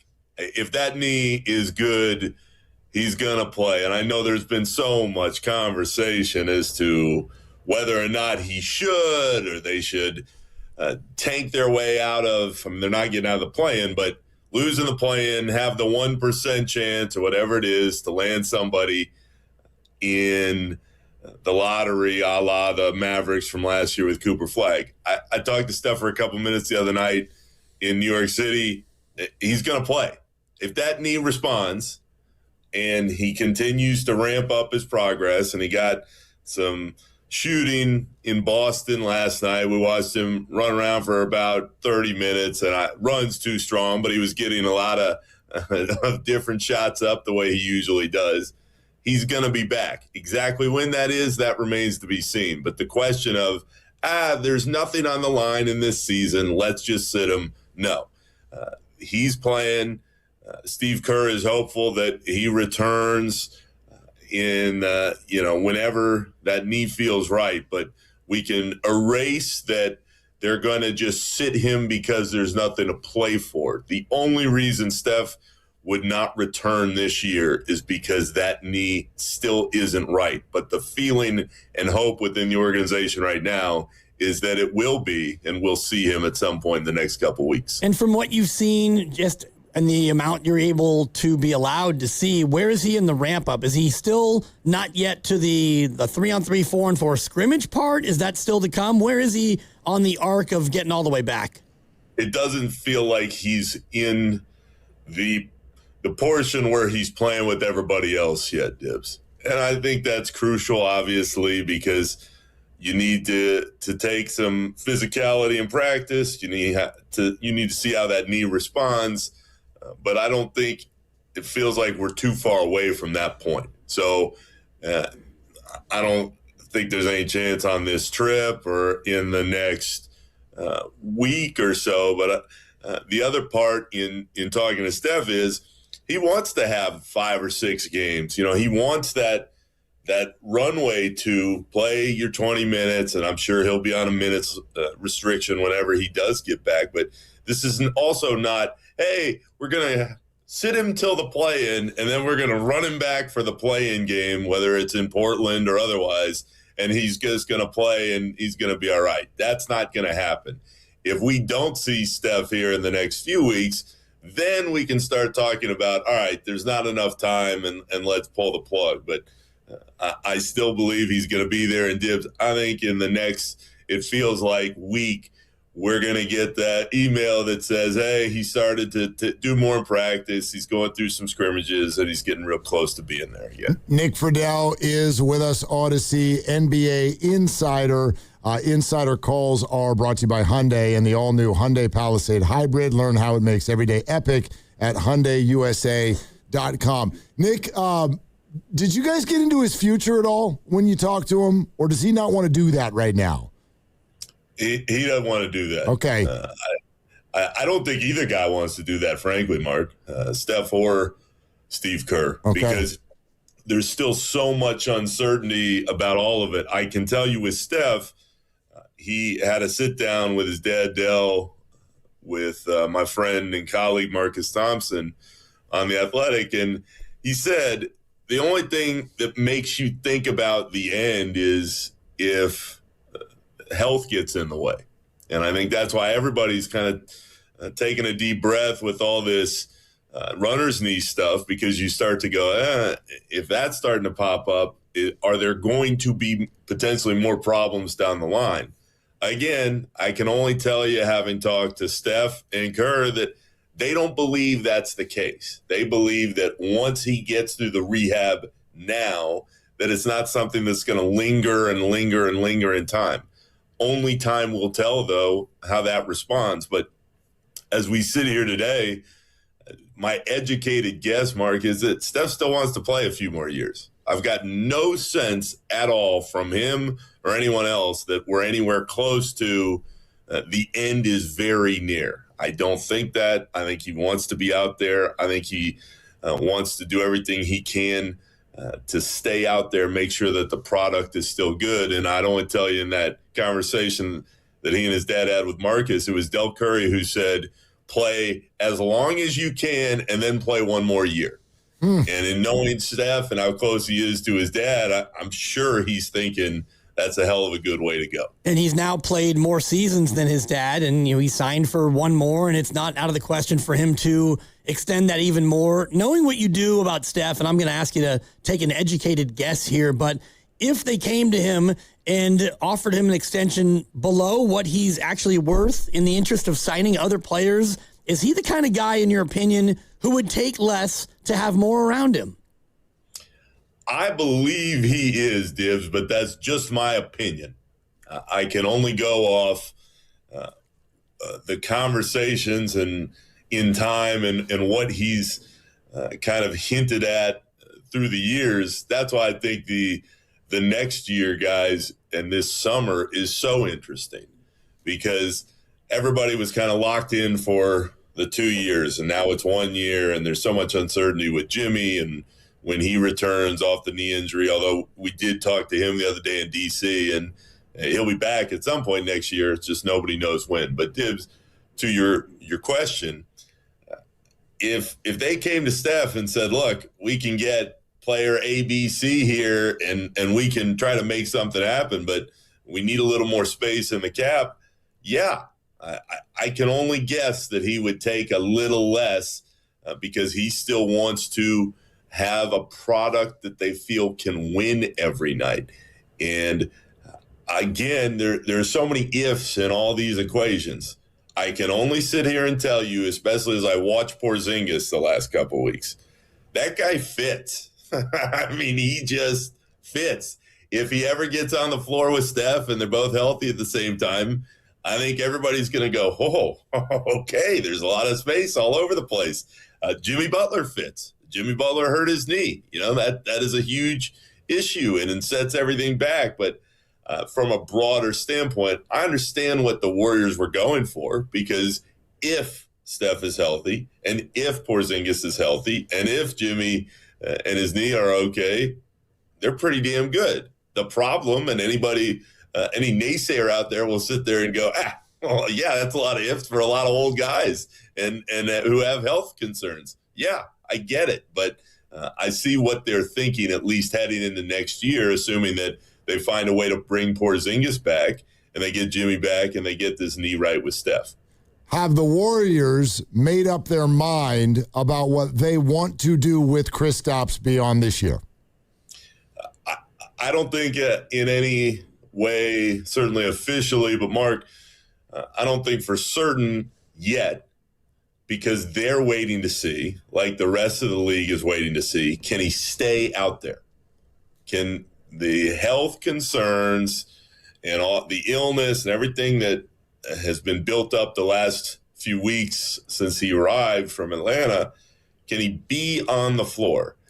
If we're sitting here at the end of the regular season and they've gone through the play-in and they're starting for next year and Porzingis has played a large chunk of these games, then yeah, I think the answer is bring him back.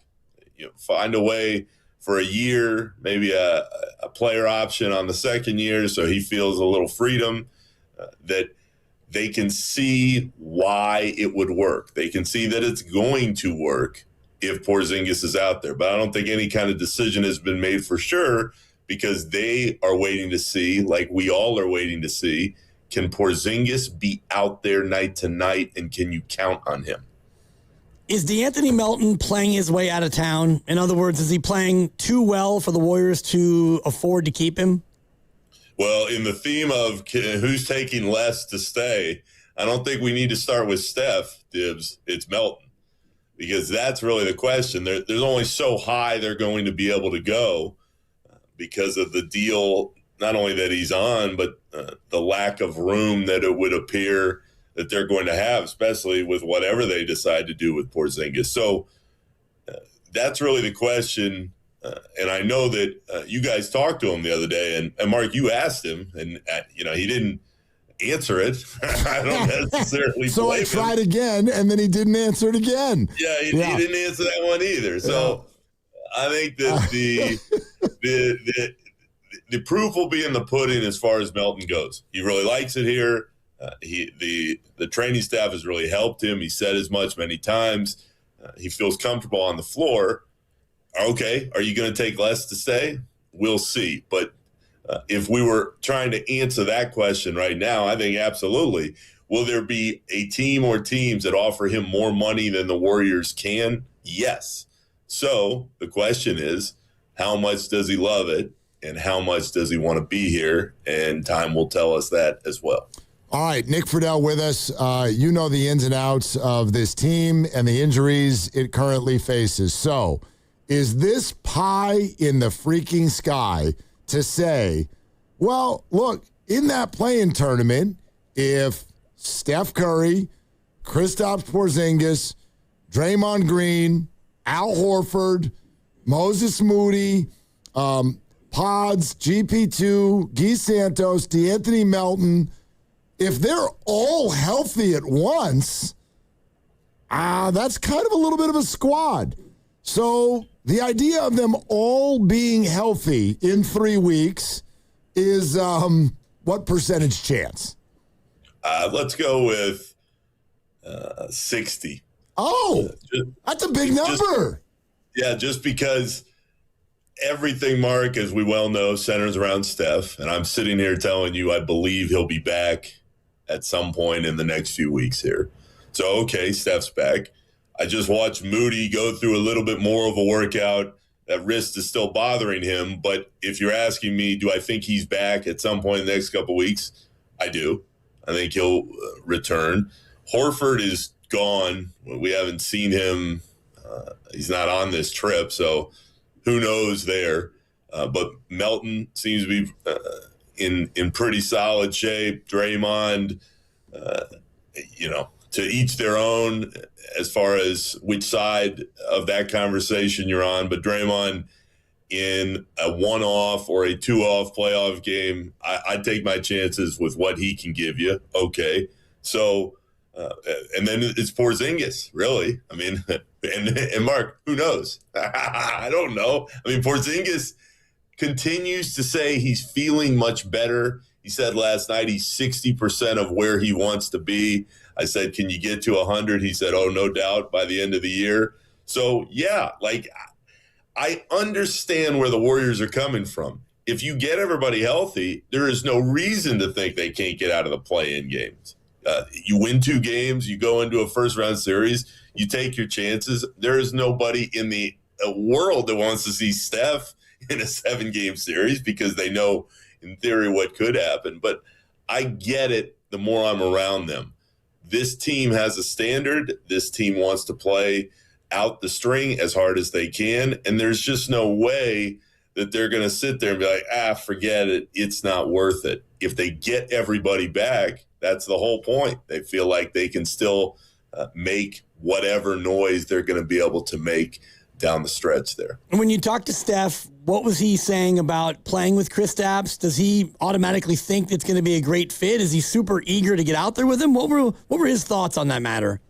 Dibs, I think the key is that it's one of the reasons he's pushing so hard to get back on the floor, period. Steph wants to play basketball.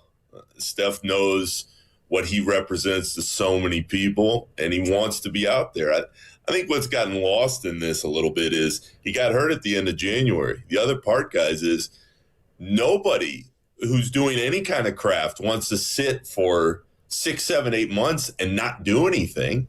I mean, if you're healthy, and that was Steph's whole point, if I'm healthy, I'm playing.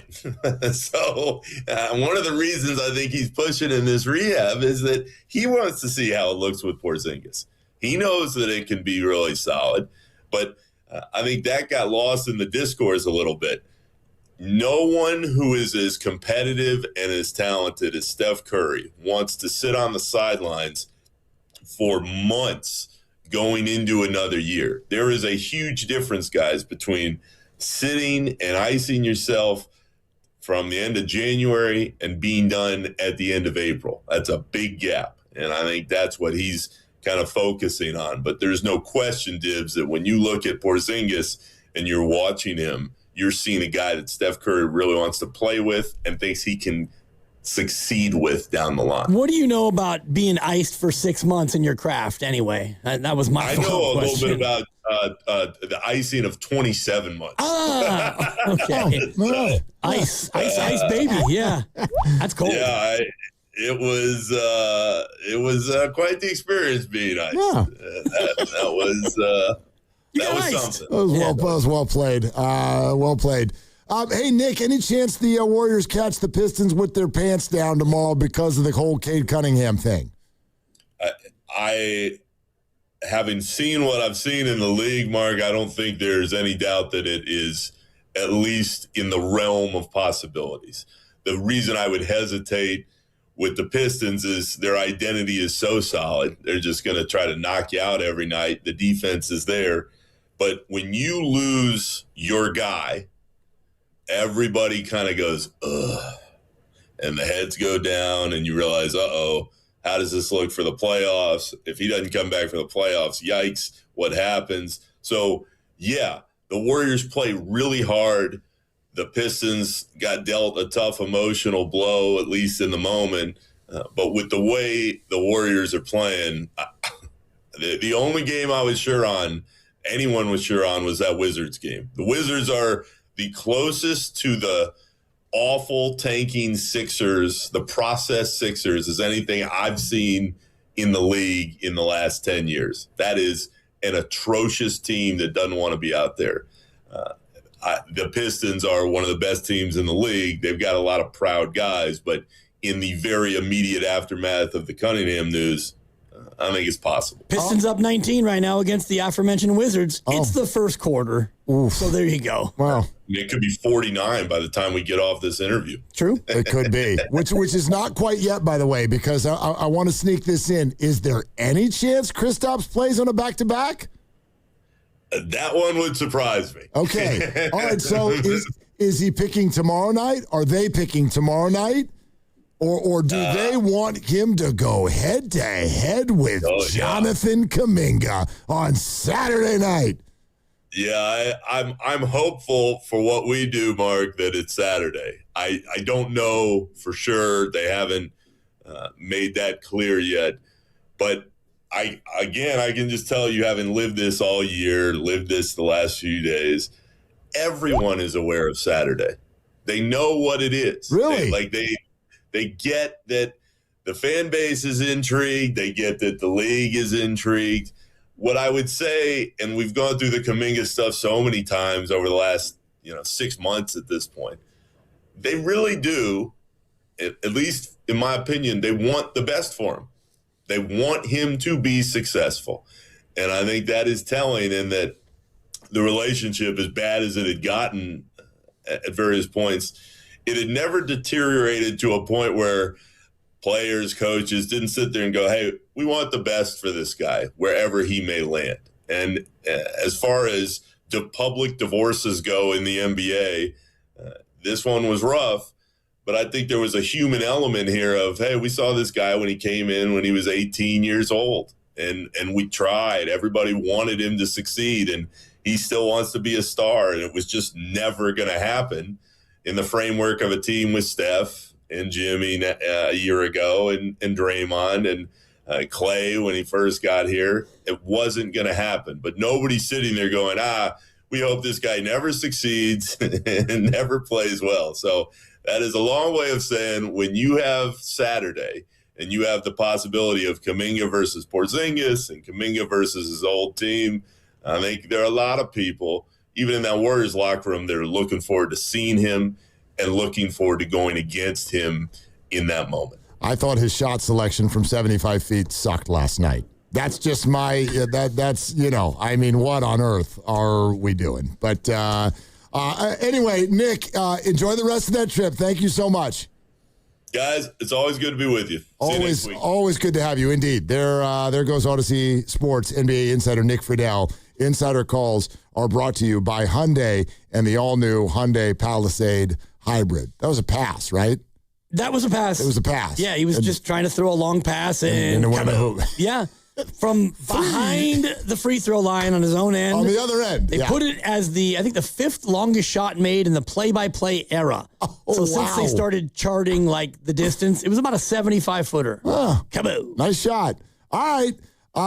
We're brought to you by Fremont Bank. Here for you, here for good. Heading into the 5 o'clock hour, which is going to have higher or lower, all kinds of March Madness hijinks. We got more Warriors and beyond. Your phone calls welcome, 888-957-9570. This is Willard and Dibs, and it's Willard for Underdog. The tournament is here. Here we go. The upsets, the high points are inevitable. But no matter if the favorite wins or the underdog wins, Underdog is the best place for you to get in on this action, make picks, and win money right now here in California. Playing on the app is very easy. After downloading the app, you'll see all the players pop up, and you just pick whether your favorite ones are going higher or lower on any given stat. Points, rebounds, whatever it may be.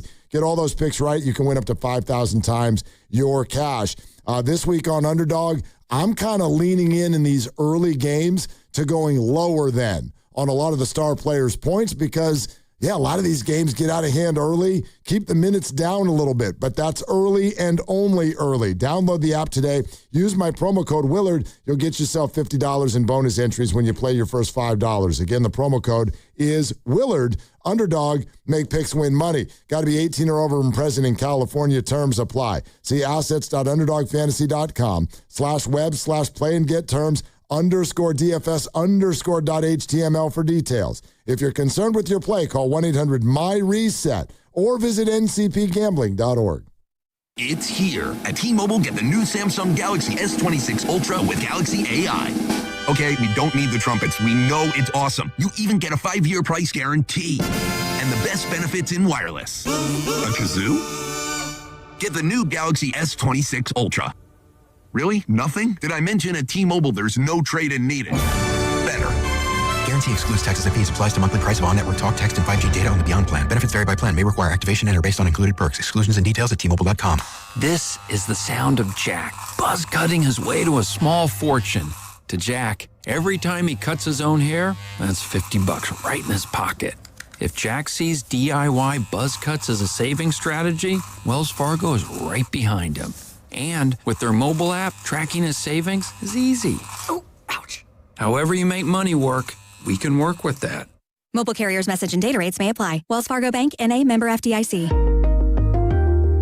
This is Larry Fleck, owner of The Floor Store. This month marks our 40th anniversary. We're celebrating with the biggest sale ever. Every product store-wide will be 30% off. Go to floorstores.com for directions. The Floor Store, your Bay Area flooring authority. Ready to get rid of that old car? Donate it today to carsforkids.org. Call 1-877-CARS-FOR-KIDS. Donation is super easy, and your car can be picked up as soon as tomorrow. Call 1-877-CARS-FOR-KIDS to donate your car today. That's CARS with a K. What if you could have the most reliable Wi-Fi? And get this, what if you could keep it at the same price for 5 years? That's the Xfinity 5-year price guarantee. Just 5 years of fiber-powered Wi-Fi that boosts speeds to the devices that need them most. That finds and fixes problems before you even notice them. Like super intelligent Wi-Fi with a 6th sense. And that keeps you gaming in the fast lane, even when the whole family's banking on bandwidth. And here's the best part. No annual contracts, no hidden fees, and our best equipment included. Plus, get online in minutes with same-day Wi-Fi. Hey, let's face it, a lot can change in 5 years. Kids grow taller, dreams grow bigger, but your Wi-Fi, it would stay reliable and the price would stay put. The Xfinity 5-year price guarantee. Lock in your price and unlock the possibilities. Xfinity, imagine that. Select plans only. Restrictions apply. Powered by fiber. Connects to the premises by coaxial cable. Actual speeds vary. Come into Friedman's Appliance in Pleasant Hill March 27th through March 29th for their once-yearly Red Tag clearance sale. Take advantage of factory direct prices, one-of-a-kind opportunities, special pricing on floor models, and convenient financing. And save on new appliances from trusted brands like Miele, Bosch, Electrolux, LG, and Maytag. Visit Freeman's Appliance in Pleasant Hill for their Red Tag clearance sale March 27th through March 29th for the best time to save big on new appliances for your home. There's a difference between liking a house and actually getting it. Redfin is built to make up that difference and close the gap between finding and owning the home for you. Redfin agents close twice as many deals as other agents, so when you find a home you love, you're not a step behind when it's time to make an offer. That means less watching great homes disappear and more focus on the ones you'll actually move into and call home. Redfin helps turn saved listings into real addresses. Get started at redfin.com. Own the dream. Baseball is back. Opening night is one exclusive game, and it's live on Netflix. On Wednesday, March 25th, the New York Yankees, led by 7-time All-Star Aaron Judge, head to the Bay Area to face Rafael Devers and the San Francisco Giants. A brand new way to watch Major League Baseball, and it all starts here. MLB opening night, Yankees vs. Giants, live on Netflix Wednesday, March 25th at 8 p.m. Eastern, 5 p.m. Pacific. T-Mobile has an exclusive bundle for customers 55 and up. I'm Sarah Bowl. Yeah, I'm Frank Bowl. A reliable network is key for us. And with T-Mobile, it's been wonderful. And going to the 55 plus plan saved us so much money. A lot. And that's important. Trying to keep costs down. The home internet's been perfect. It's fast, it's quick. The setup was so easy, it took less than 15 minutes. It was like, ta-da! If you want simplicity, coverage, reliability, you want the whole package, T-Mobile has it. Right now, T-Mobile customers 55 and up can get 2 phone lines on America's best network, plus America's fastest 5G home internet for just $30 each. $30 per month each line with auto pay plus taxes and fees. Minimum age 55. Pricing for home internet rely on 2 lines of Essentials Choice 55. $35 connection charge per line required. Best mobile network and fastest 5G home internet based on analysis by Ookla of Speed Test Intelligence data 2H 2025. All rights reserved.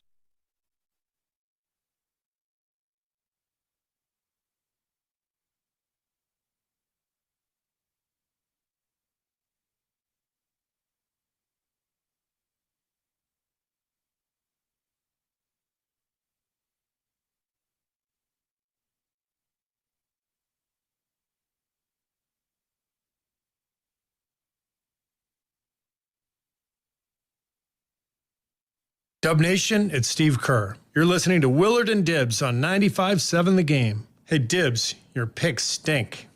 Yeah, do they? Do your picks stink? I'll get back to you. I've already had something happen on my phone that I'm not proud of, which is I got one buddy who hit me with, "Hey, I had High Point and I'm in second place." And instead of doing what I should have done, I should have just been like, whatever, dude. Like, we're 6 games into, there's 63 games. Thank you. And we're like 6 games in. No, I couldn't be mature. I couldn't do it. Because I also had High Point, and he's tied for second place. Who's he tied with? Probably you. Yeah. Exactly. And instead of being mature, I'm like, hey, buddy, what's that name? 2 slots below your name. Who's that? I'm trash talking. We're halfway through one day. Right. 8 down, 55 to go. I'm furious with myself. If you're even checking standings at this point, I'm then, furious with myself. I mean, maybe you want to just screen cap it. That way, when you finish up in 44th, you can at least say, hey, for a minute there, I was right there. I was in the money. I was in second place 4 seconds into a 10-day race. Right. I mean, I'm annoyed with me. I guess. Yeah. It's kind of like if you're, in baseball and you're 15 games in, you're 11-4. It's like, yeah, we're going to be champions. We're leading the Dodgers by a game and a half. Weren't the Warriors like 3-1 or something this year? That sounds about right. Something like that. And we all came in and we're like, we got action. Oh, yeah. We got action. We don't have action. Well, it's because that damn schedule and, all those travel spots and, and boy, older team gets injured. Couldn't have seen that one coming. It's like so weird. Anyway, so I got. It's all right. It happens. Part of it is we got a little separate thing going on because the guy who hit me is one of the guys. Like a bunch of us are going to spring training tomorrow. By the way, I can't wait to report back. No, I'm not going to call the show because I'll have a heat stroke right in the middle of the whole thing. The game starts at 5 o'clock tomorrow night. We're going to be long gone by then anyway. Exactly. The Warriors play tomorrow night in Detroit, and so all of that. But we all set up like we're all going to be together, and we're all in this pool together. So everyone was like, let's set something up to where $20 a guy, whoever's ahead in the pool by Saturday, when we all leave each other, or Sunday. Yeah. As of Sunday morning, when we go to bed Saturday night, that's 3 days in, whoever's in first place in the pool gets the money. So we've actually created a mini pool that's not that long. Nice. Yeah. A little side action. A little action. That's always fun. You know, first round, you can do first round. You're doing first round and half of the second as well. So whoever's got the most correct or the most points, you get a little side piece. I like side pools. I was in Vegas the one year where my kind of alma mater, Cal State Northridge, they played Kansas, and a bunch of Kansas fans in the sports book, a bunch of my boys from Northridge. So I put together a squares pool. Just a little fun thing. Good. Totally illegal, by the way. Oh, wonderful. Illegal gambling in a casino. So buck a square, and we get to halftime, and the winner is the Dibber. I'm like, oh, that's kind of cool. Oh. $40, and then final score, winner gets 60, and the winner is the Dibber. The Dibber. So these Kansas fans. You took the whole pot? Every last penny. Furious. Wow. Rock chalk, I got to go. There was almost a revolution. And whatever, it's $1, but that was a clean hundo. And I remember looking at the squares going, Northridge is down by 19 or whatever. I'm like, hey, if Johnny Walk-On hits a 3, it's me again. Kaboo. So, action. I love running those things until you realize, you're not allowed to win, or else everyone gets really mad. That's why I got to go. Yeah. Exit stage left. And I did. I brought a bunch of like Bay Area sports souvenir stuff to, I just did this is the year that Garoppolo was in the Super Bowl with the Niners. And I had like a few families over and then my kids. And I always like to do just a really weird Super Bowl pool. It's not squares. It's not any of the traditional stuff that and I think maybe I had it the year you came over to Christie's. All those questions. Yeah. What's the first commercial? What color will the halftime act be wearing? Just weirdo questions like that. Well, I brought all this gear over to the house, and I'm like, this is what you'll all win. I got hoodies, I got hats, and all of this stuff. And you tally the whole thing up at the end, and who wins? Me. Yeah. What are we doing? So you won all your own crap. I'm like, why did I even fill one out? That was stupid. And then everyone gets ticked, and then I just end up giving them the hoodies anyway. Right. But at least you got the W. Yeah. 30 seconds on a fun Super Bowl. Take as much time as you want. We did it one year called Pass the Hat. You have everybody show up to your party with a lot of dollar bills, and it starts with whoever in line, and you put $1 in, and if somebody scores on that play, you get whatever's in the hat. First and 10, it's a 3-yard run. You put your $1 in, you pass the hat, and it just goes around and around and around, and eventually someone's going to score. There might be, $13 in there. It could be, longer than that. It could be a 11-play drive and a missed field goal. It could be 8 plays the other way and an interception. So the hat quietly gets more and more full of money, and any scoring play, boom, if you have the hat, you get to keep the money. It's just kind of a fun, different way to do it. We'll be playing mountain ball tomorrow night. Speaking of pass the hat. Yeah. We'll be playing mountain ball tomorrow night. So when they roll the ball, when the ump throws the ball out there, does it stay on the mound? Is that what that is? That's the deal. And it's just like you put whatever you put in at the start of the game, and then it rotates. It's like it's my inning, and then it's the next guy, and it's the next guy, and obviously 2 per inning because it's every half inning. And the pot just keeps getting bigger until the ball sticks on the mound. And then whoever has the hat, they get to take all the money out of the hat. Nice. Mound ball. Start over and do it again. Mound ball. I don't know if we'll be able to see straight, though, because it's going to be so hot. They might only play 2 innings. Yeah, true. But anyway, that's happening tomorrow. Of course it's going to be fun. There's always side action somewhere. We might have to temper all of this. Like, in my mind, I'm going to spring training with all my best buddies, but everyone's bringing their sons. Right, but you're not. I don't know your whole crew. There's going to be little kids present. I don't think that your crew doesn't strike me as a raucous one. I don't know any of them. I mean, John Bloom is probably going to be there. We'll have a drink. Right, a drink. Or more. But it's not like you're going to go to, the Arizona equivalent of Magic City. Oh, no. I mean, even if the kids weren't with you. No, we won't do that. We'll probably end up in a hotel pool. Yeah, that's about as far as that'll go. Right. Anyway, whatever. 888-957-9570. When do you want to do higher or lower? About what, 10, 15 minutes? Yeah, we'll do it in about 5-10. That sounds good. All right, sounds good. So higher or lower is coming up. And I'm starting to hear more and more from people both in the building and out the building. They're like, I like that higher or lower thing that you guys do. Good. Yeah. It's pretty straightforward, and it's not really rocket science. And a lot of the stuff, it's just a guess. And all of them are just a guess. Some of them you know. Some of them I don't even know what you're saying to me.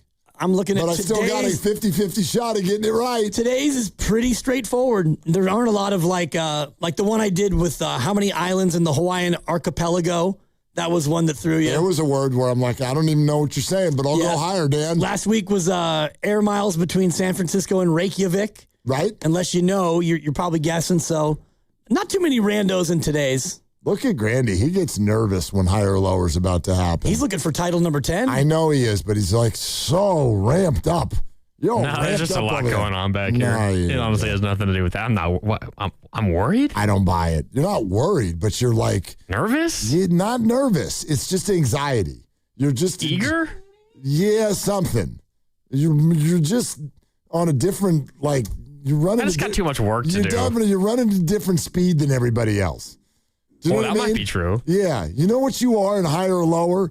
I'll never forget this because it ticked me off so much. Freshman year, I get to college, and it was one of the beautiful day on a Saturday. A lot of people that are just getting to know each other, and just a playground football game gets started. We're able to get like 20 dudes out there. All right, let's play some football. I think I told you this story one time before.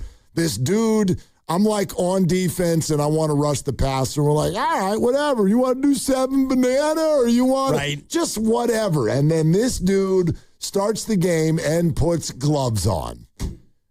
And the ball gets snapped, and he starts blocking me in my face. Right in the face? Poof. That's it, like the first move. Poof. You didn't even get to 1 banana. I'm like looking at him and then you get stuck because you're the little wimp. That's football. I'm like, it's not stop. You're not Ed Bundy. Stop trying to relive whatever. Stop trying to relive what happened in high school 3 years ago, buddy. We're in the park. Will you relax, please? He might have been Ted Bundy. Possibly. Is Grandy the one with the gloves? Yes. I'm like, don't go at a different speed than everyone else. Good drop in, Lucas. Yeah, we're just here. It's just fun. You don't need to just same thing at knockout, dude. Like you'd probably be smart to not win a third. Because then you're truly gonna be evil. You're truly going to be Sounds like a threat. I mean, just think about it. Beat me, then. I tried. There's a title for guys like him, Captain Tryhard. And that's kind of who you're describing. Right, like just slow down.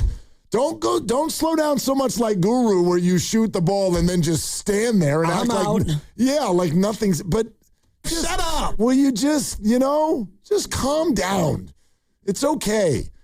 You need to like ask the girl out and then propose to her after an hour. Just like wow. Just sneak the ring in the dessert first date.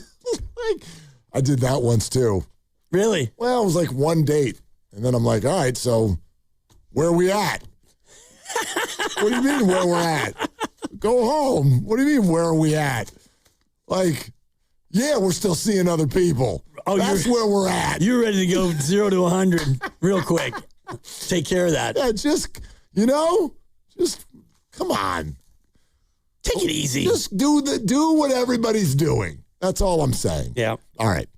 You're listening to 95.7 The Game, KGMZ FM and HD1 San Francisco. It's an Odyssey Sports Station, the home of the Golden State Warriors and Valkyries, always live on the free Odyssey app, coming to you live from the Laughing Monk Studios.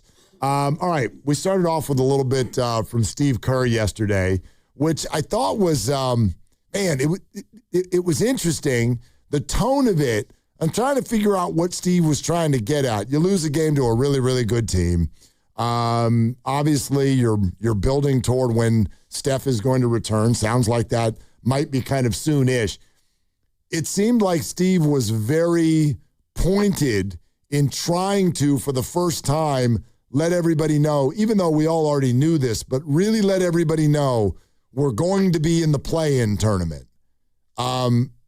And as of last night, said that they're not ready for it yet. Yeah, I mean, we've had our eyes on 6 for a while, and that's out of the question now. I mean, we're not getting there. And so if we can string together some wins, try to get to 8, that'd be ideal. Get 2 cracks at it, but we're not getting to 7. We know that. So I've been talking about this not in such precise words like I just used, but over the last few weeks, I've been telling the guys, we have to build our habits and be ready for when we get guys healthy again. And because then we can just, really have the firepower that can be complemented by a foundation of good habits, good fundamentals. And like I said, I think there's a lot of stuff we can improve upon. But at the base of all that is your spirit, energy, confidence. You got to work on that too. Okay, spirit, energy, and confidence. they play for the Warriors. We don't. I'm interested in that sort of thought process through the eyes of the fan.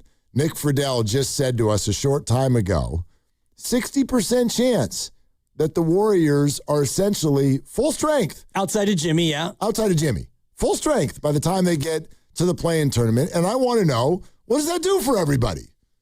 Like, do you roll your eyes like, that's not going to be good enough? Do you roll your eyes and go, yeah, right, I'll believe it when I see it, everybody healthy? Or do you kind of think to yourself, and this is where I'm at, well, that would be pretty interesting, because if you do, and age be damned, because now you're talking about a one-game scenario, I think that group at full strength, especially now with Kristaps Porzingis on the team, is interesting. I'm not talking about winning a series against Oklahoma City or whatever. Right.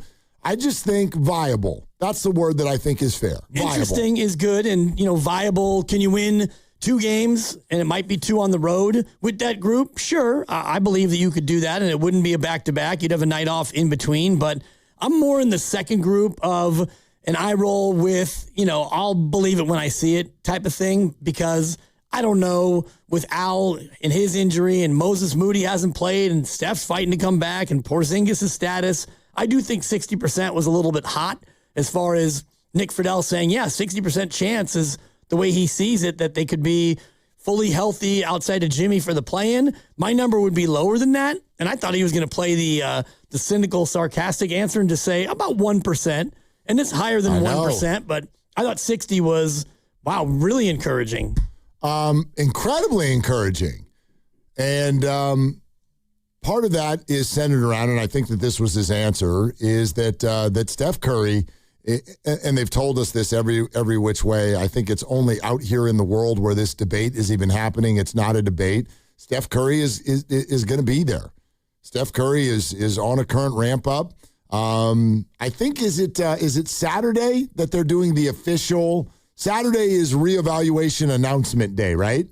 They last announced the reevaluation on the 11th, and they said the next evaluation will come in 10 days. So based on that, then Saturday the 21st. Saturday the 21st. Okay. So, that's where you're going to get the next update. And he was running around today, and they play Detroit tomorrow, and then on the 21st, they're in Atlanta. So I don't know if he'll get a chance to have a workout before that game, or if it'll just be based on what they see tomorrow before the game, if he's able to go out there as well. I mean, I can remember when the last time there was a 10-day sort of reevaluation thing thrown out there, Steiny and Goo were sort of guessing that maybe the Brooklyn game next Wednesday.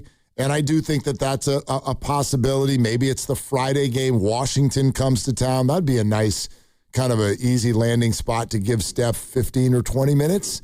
A home game against Washington a week from tomorrow night. That's not that but I think that, because then they hit the road again on Sunday to go to Denver. I don't think that I would have a player play his first game at high altitude on the road at Denver. I don't know. Right now, just me, kind of the way I feel and what I'm listening to, I think it's one of those 2 games.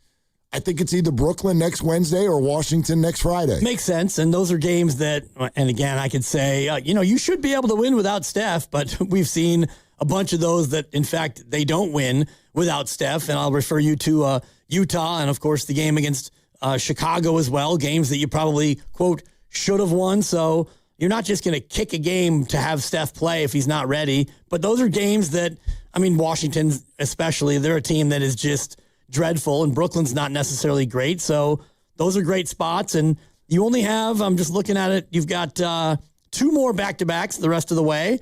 So that would give him a good ramp up. And if he plays in Brooklyn, that's 10 games to go. You'd have 10 to go if he plays in the Brooklyn game. Yep. And assuming that Kristaps can play in, 5 or 6 of those, it gives you a look at both of them together before the play-in. And this road trip they're on right now, tomorrow night, Saturday night, Monday night in Dallas. After that, when they come home for that Brooklyn game on Wednesday, you said 10 games left. I also want to mention you'll leave California once. Yep. One time. That's it. That's the travel schedule the rest of the way. You will have 7 of the last 10 at home. You have a trip to Denver. Your last 2 games of the year are at Sacramento and at the Clippers. So that also, I think, kind of feeds into this. I'm not trying to paint some sort of a picture for you, but from the standpoint of what the Warriors have talked a lot about this year, which is older team struggling with the travel, the back-to-backs. Remember all the talk at the beginning of the year with regard to, boy, this is the worst setup that any NBA team has ever had for as long as I've been watching all that stuff. As they head toward the play-in tournament, the Warriors should have an opportunity to have their legs based on that travel schedule. No doubt, and based on the fact that they may be locked in to the 9, they may be stuck at the 10, and you may have a game or two where you can just kind of, kick it and rest guys in the Sacramento game, the penultimate game, or the Clipper game, the last one of the year. You may be landlocked at a seed, and so you could buy even additional rest in those games. And you mentioned earlier, the Warriors started 3-1. They started 4-1. And we all were so excited. They had action. They beat the Clippers. They held them to 79 points in Game 5. They were 4-1, and we all were, action. They got a lot of action. And since then, they've gone 29-35. Circumstances. Sure. Circumstances. Yeah. I mean, and boy, that travel schedule and then, the injury. And what was their record the night that Jimmy got hurt? What was their record that as of that game? Did he get hurt in Atlanta? What game was that? No, it was after that. He got hurt against Miami. Toronto or Miami? It was the game before Toronto. Okay, they were 25-19. They beat Miami, yeah. 25-19. Yeah. And so since then, 8 wins and 17 losses. Yeah. And a lot of that's been since Steph got hurt. Sure. That's been the real slog is in the Curryless minutes, as we like to call them. Yeah. Yeah. The Jimmy thing almost gets lost in conversation, to be honest with you. So many people talk about, well, what can the expectations be without Steph? And what's the record since Steph went out? And the Jimmy thing is what's thread through all of this. Like the Jimmy Butler injury, that was the day that true playoff run possibility died, I think. Yeah, for the most part. And it made it so that you had to figure out other ways to go about it. And remember, that was also when you didn't have Kuminga, and then he did get healthy eventually, and you needed him, and he didn't play, and all the rest of it. So other things went sideways. Of course, the Curry runner's knee situation was something that, even if you had Jimmy, you could probably withstand that more. But no Jimmy and then no Steph now for more than a month. There was no real way to recover from that. We're going to do a higher or lower in just a minute, but I want to go to JT in San Jose first. Hi, JT. Thank you for the call. What's up? Hey, gentlemen. How's it going? Yeah, Great. We know the pain's still here. Honestly, sit them down. I don't want to see them on the floor again. It is what it is. Paying customers, that probably hurts the most, but we already know what we have. We're not contenders. Sit back, and you're probably going to lose some few games, and maybe we get a better draft pick. It doesn't look good for us. We don't have a lot of youth, and we need to start working on the future. In other words, I'd be talking football all day long, making myself smile. But, sit them down, please. Well, and JT, I don't know how closely you listen to the show. Were you that exact thought in different words was thrown at Steve Kerr when we talked to him on was that Tuesday, right? Yeah. Did you hear that? Did you hear Steve respond to that idea? No, actually, I didn't get a chance to hear that. Okay, he not a fan of it. I'll just Grandy, do you have it? Yeah, give me a sec. Yeah, JT. He basically his answer is if we're gonna just close up shop, then why are we even still doing this? Why are we putting uniforms on? Why are we getting on plane flights? Why are we doing this? Yeah, but let's see what the youth has. Let's see if these guys are worth keeping. They need more playing time, anyways. Isn't that what we're seeing? Maybe finally start developing some players. We're seeing that right now, aren't we, JT? Like that's what they're already getting. No, I mean, hey, sometimes they're better off without. You never know until you play them. No, like maybe they would answer the same way by saying you never know if we're going to go on a playoff run until you put Steph out there and see. Playoffs. I do not. We don't want any more pain. We've been through it. I mean, I think everybody knows that we're not competitive. We're out there playing, but when it comes to the real-time games, it's just not there. We got to be somewhat realistic through it all. Okay. My thing is, hey, honestly, let's get a better draft pick. We need some younger players. We paid too much money for these guys that we have that are too old already. JT, I totally get it, but I would love to. Can I challenge you on something that's mathematically related here? Oh, okay. We're talking football then. Cool. Well, no. So if you're going to say it's not realistic for the Warriors to go on any sort of a playoff run, I would agree with you. I think that's a fair word. Do you think it's realistic that they get a good draft pick? No, I mean, it's not like we have had any good ones lately in how long? It's been quite a while. Yeah. You know, it's just, I think we need to change up. Maybe it might be a coaching. It could be a lot of things right now, but obviously we've been riding with the. And now it's just that time where, hey, the car is not working as good as it used to. Let's go to the market and see if we can find something better, and the same core is not the same. They don't play the same, and sometimes they don't play very well with other people either, as well as we see. Kuminga is a hell of an athlete, but does he fit our system? Probably not Kerr's system, but it's all about coaching and developing too. We get these draft picks, and these guys haven't. You tell me these number one picks that we've had, and they haven't panned out. What number one picks? I don't want to. What number one picks? We've had quite a. I mean, first round picks, yeah. Yeah. Our first round picks haven't hit, and it's sad to see because let's take a pick for this guy. And like, no, what did he do? It was a tall kid. That when we picked, he was supposed to be really good. James Wiseman. Young. James Wiseman. Oh God, that hurts so bad. Yeah. So it doesn't mean that they can't get it right next time. Yeah, thanks, JT. If you want to just talk raw math, I get the sentiment. Where they are right now to get a top 4 pick in the lottery. Yes, it's top 4. Top 4. 9.4%. Okay. To make the playoffs, and this is according to the good people at FanDuel, the implied odds are 36.8% that they'll make the playoffs. All right, but then, and Warrior fans right now, they're not. It's like, yay. Right. Make the playoffs. Yeah. And that's what the caller was kind of intimating. But the thing that you have to always go back to is they don't think that. They don't think like that. And Steve Kerr even got mad at, responding. He didn't get mad, but he responded to that with a certain amount of vehemence about the fact that, like, what are we doing? Here's that response from Kerr.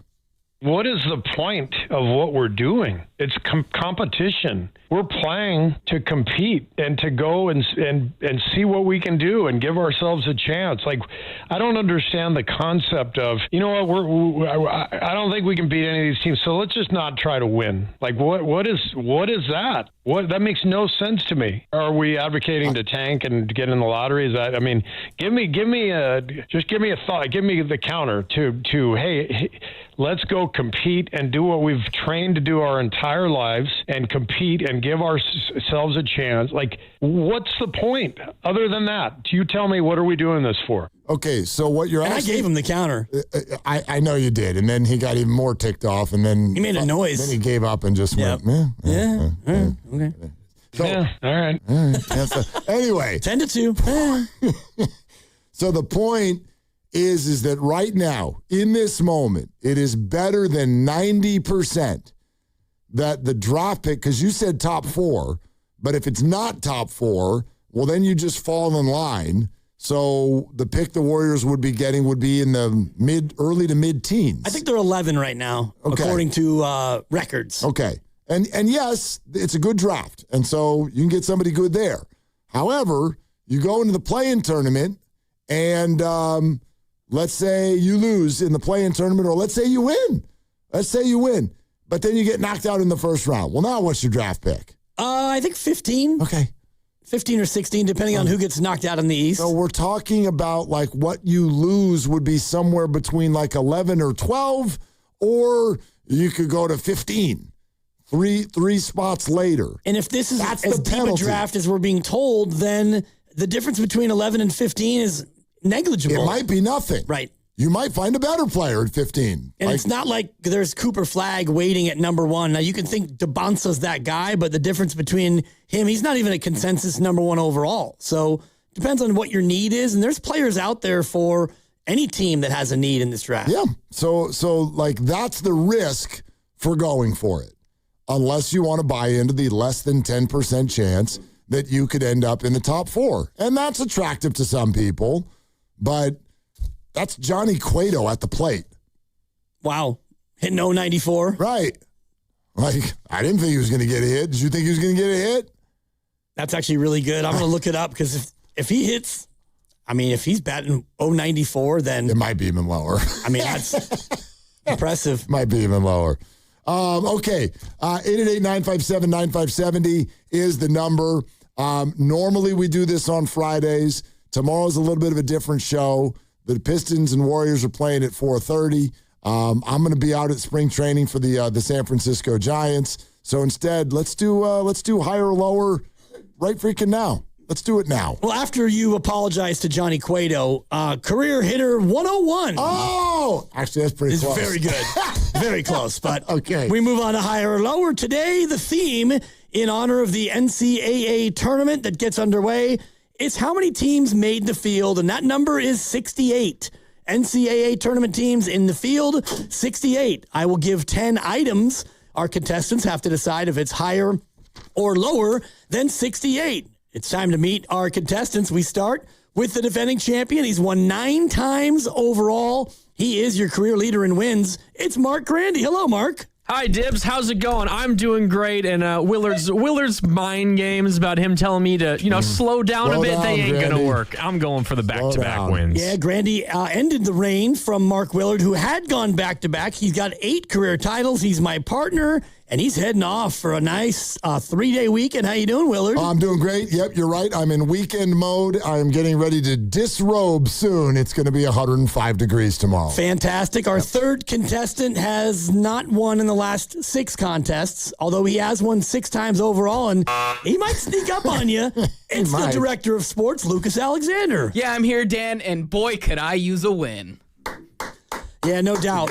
No doubt. If Lucas wins, he gets to 7. He still would be third on the leaderboard. But so wait. He's last. So he might be last, or he might be last. Correct. Okay, that's what's on the line, Lucas. You could be 2 wins behind the Grandy man if Grandy's able to get it done. I could be tied for first. You could. It's time to play. Higher or lower, and again, NCAA tournament teams in the field, 68. That is your magic number. We'll start with the defending champion, Mark Grandy. Grandy, higher or lower, number of times a major league hitter has hit 50 or more home runs in a single regular season? Higher or lower than 68? I'm going to go higher, Dibs. Willard? Yeah, I'm going higher. Lucas? Lower. And a point for Lucas. It's a differentiation sensation. 54 is the answer. Okay.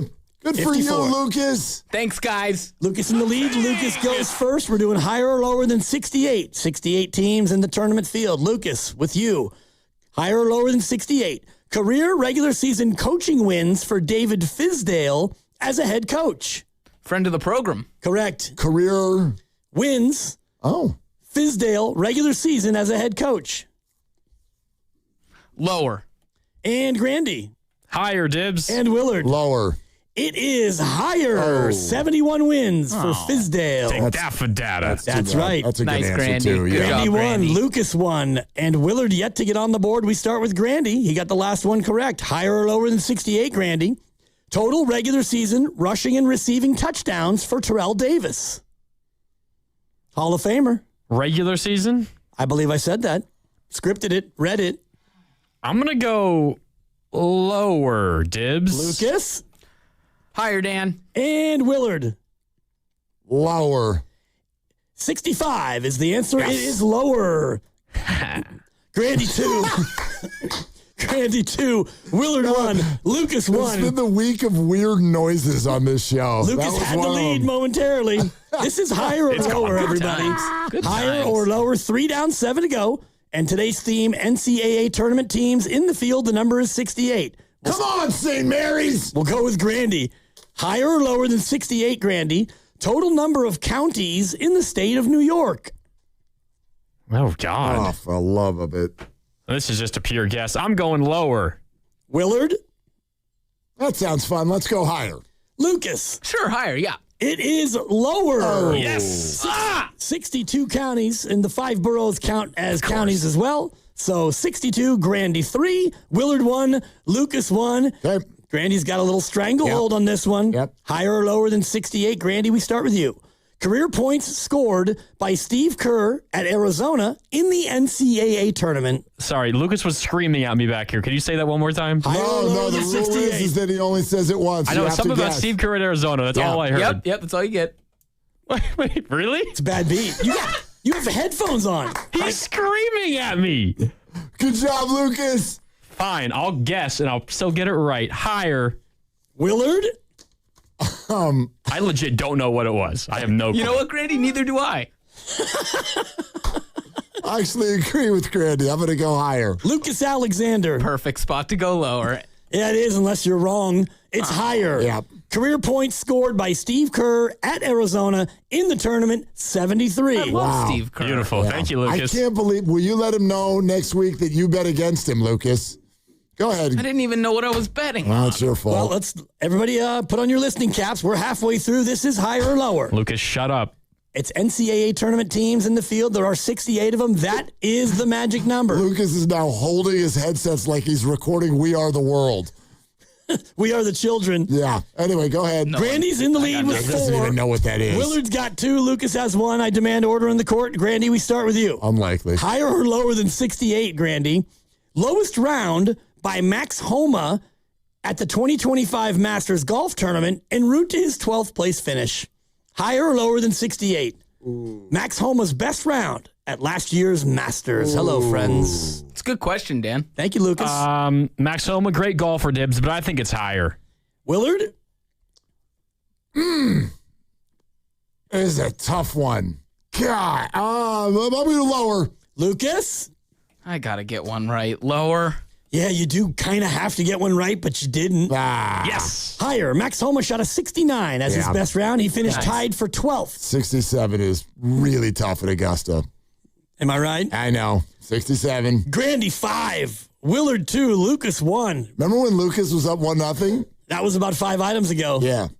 Only 4 to go, so it's getting a little bit late here for you guys. Grandy's going to win this one. Higher or lower? NCAA tournament teams in the field, there are 68. Grandy, we start with you. You're in the lead. Regular season and playoff games coached by Jim Harbaugh as the Niner head coach. Regular season and postseason. It's fun how his mouth moves when he's trying to think about it. 1, 2, 3, 4, Good 5. visual. I think it's higher, Dibs. Willard? I do too, but I might as well go lower to give myself a shot. And Lucas? What was that? He made a noise. Lower. It does higher. Yeah, like go whatever. ahead. Yeah, it's higher. Yeah, I know it is. Yeah. 17 times 4 plus the playoff games. But he didn't make it through the entire last year. That's the the catch. But I still got it right. 72 is the answer. Grandy 6, and he will be the champion. But we're going to play it out. I worked too hard on this. Grandy, we start with you. Did you really work hard? Actually, yeah. Okay. This one I had to do today. It was a little bit of a last-minute job. Grandy, higher or lower than 68? Total number of years John McEnroe has been alive. Oh. I couldn't just say how old is he. I had to spice it up. I think he's quietly up there. I'm going higher. Willard?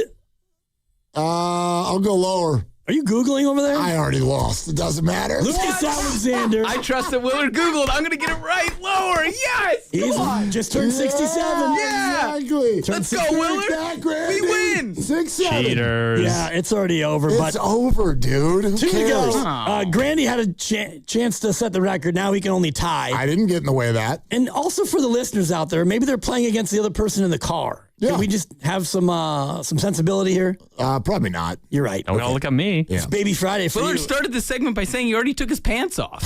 That's factual. It's true.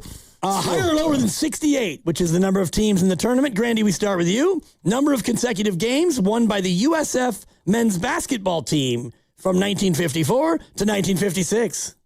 Led by the great Bill Russell? Correct. Going higher, Dibs. Willard? Yeah, that's higher. And Lucas? Lower. You are correct, Lucas. 60. Second longest win streak in NCAA history. Grandy's already won, but for those of you playing at home, one more to go. Higher or lower than 68. Grandy. Number of career regular season triples hit by Ricky Henderson. Higher or lower than 68. I'm going to go lower, Dibs. And Lucas? Yeah, that's a bad answer by Grandy. I'm going higher. And Willard? I'm going higher. Yeah, it's lower. Yeah. 66 triples for Ricky Henderson. Grandy, 7. Willard and Lucas will share the silver. Mark Grandy has won for the 10th time in higher or lower. Thanks for coming, guys. Yeah. Today's tiebreaker it's our job. So boring when Grandy wins. It is. I mean, no one's happy. Like I said, he runs. I'm happy. He runs too fast. For Casey Schmitz and Giggles, today's tiebreaker was how many regular season triples did Barry Bonds hit in his career? Ooh, more early than late. Closest to the guest would have won the tiebreaker had we needed one. I go 31.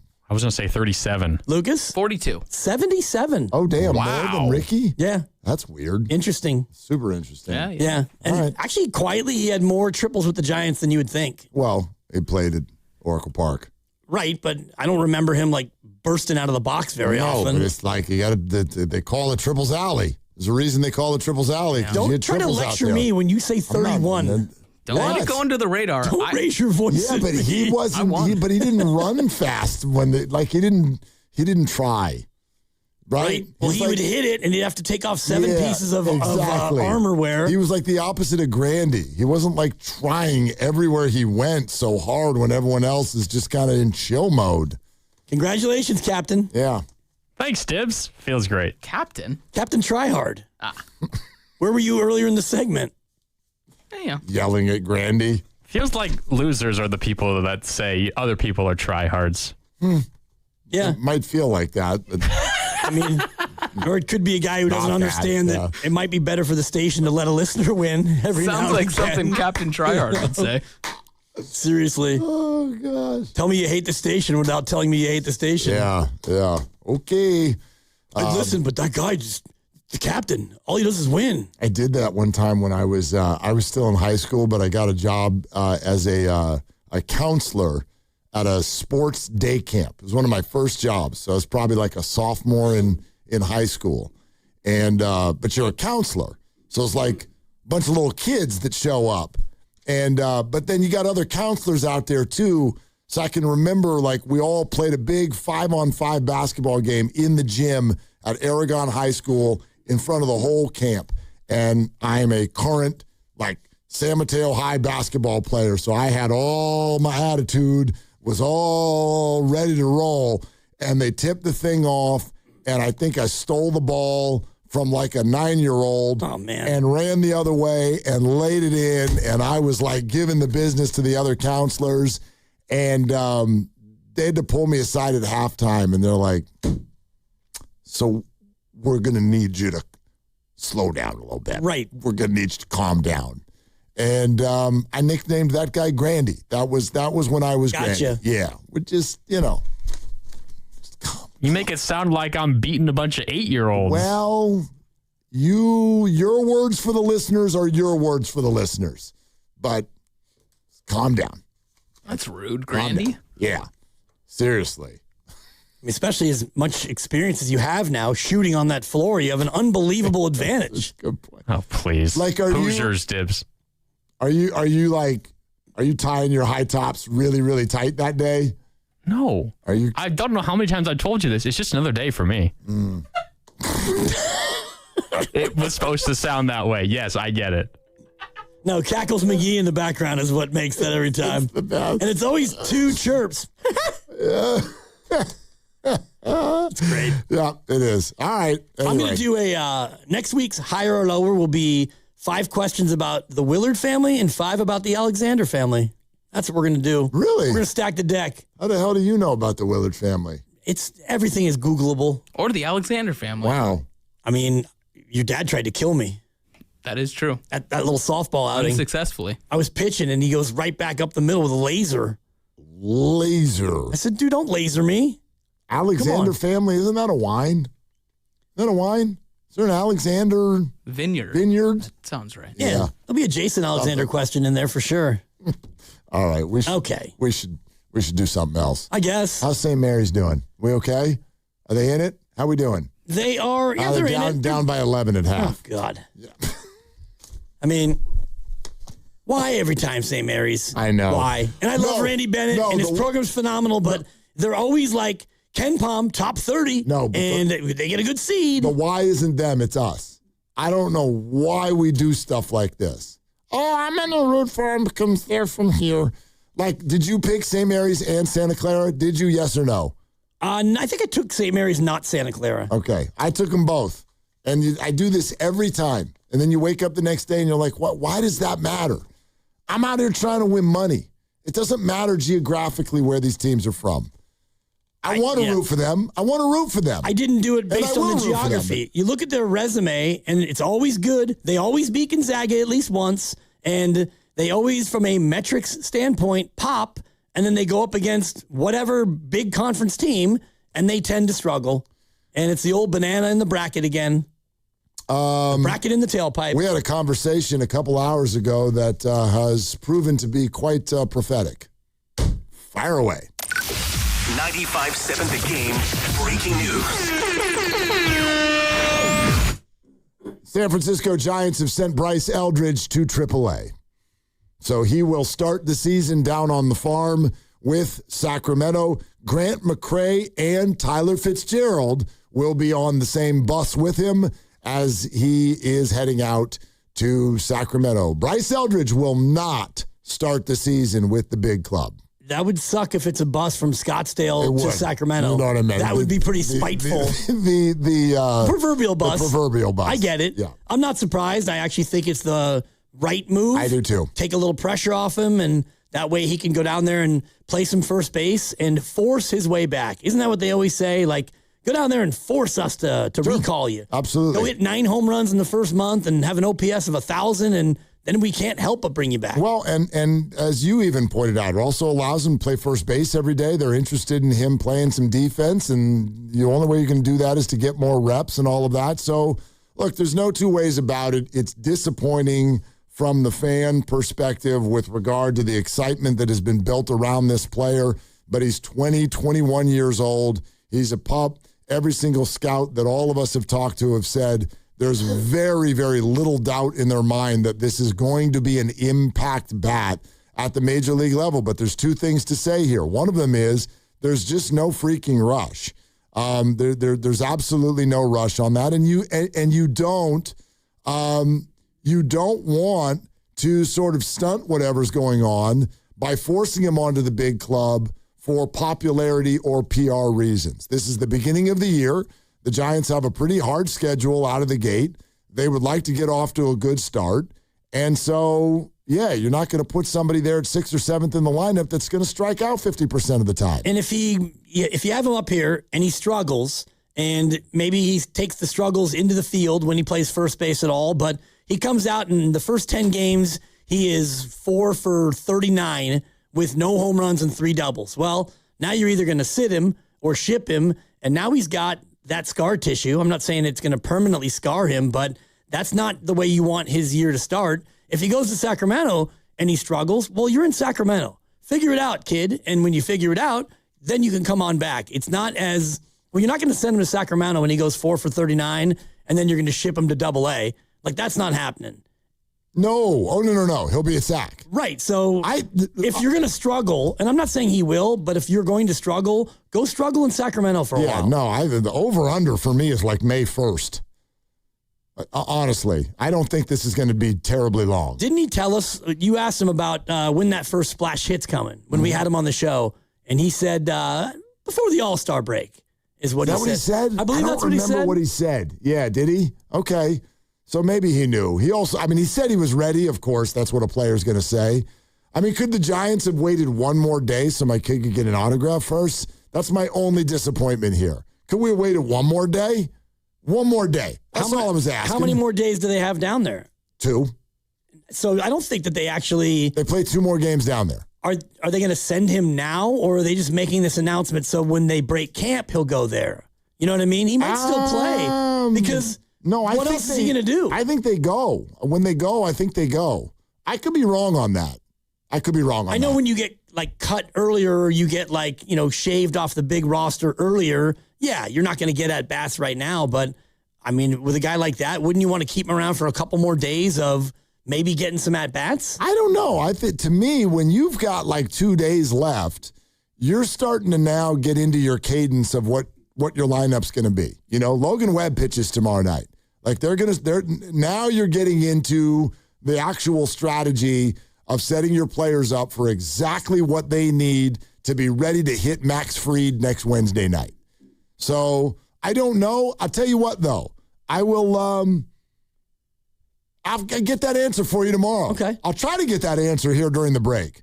But I'll get that answer for you by tomorrow, and I'll let you know if Bryce and Grant McCray and Tyler Fitzgerald are still there, even though they're being optioned out. My perception is that once they go, they go. Yeah. But anyway. Well, I'm just looking at the schedule, and today they've got the Reds prospects against the Giants prospects in a game, and then they take on the Rockies at the same time. So two Split games squad. today. Yeah. And then tomorrow, another split squad. You've got the Royals, and then you've got the Rangers. Right. And then the Guardians, and then, Yeah, and I think it's the game against the Royals that's the home game, and I'm assuming that that's the one that Logan Webb is going to pitch. Right. But all of that unconfirmed. But and then you've got anyway. you take on the River Cats on Sunday. Yep. So Bryce Edwards will play in that game. Right. And I guess that game would be in Sacramento, I'm assuming? Yeah, no, they leave camp on Saturday after the game.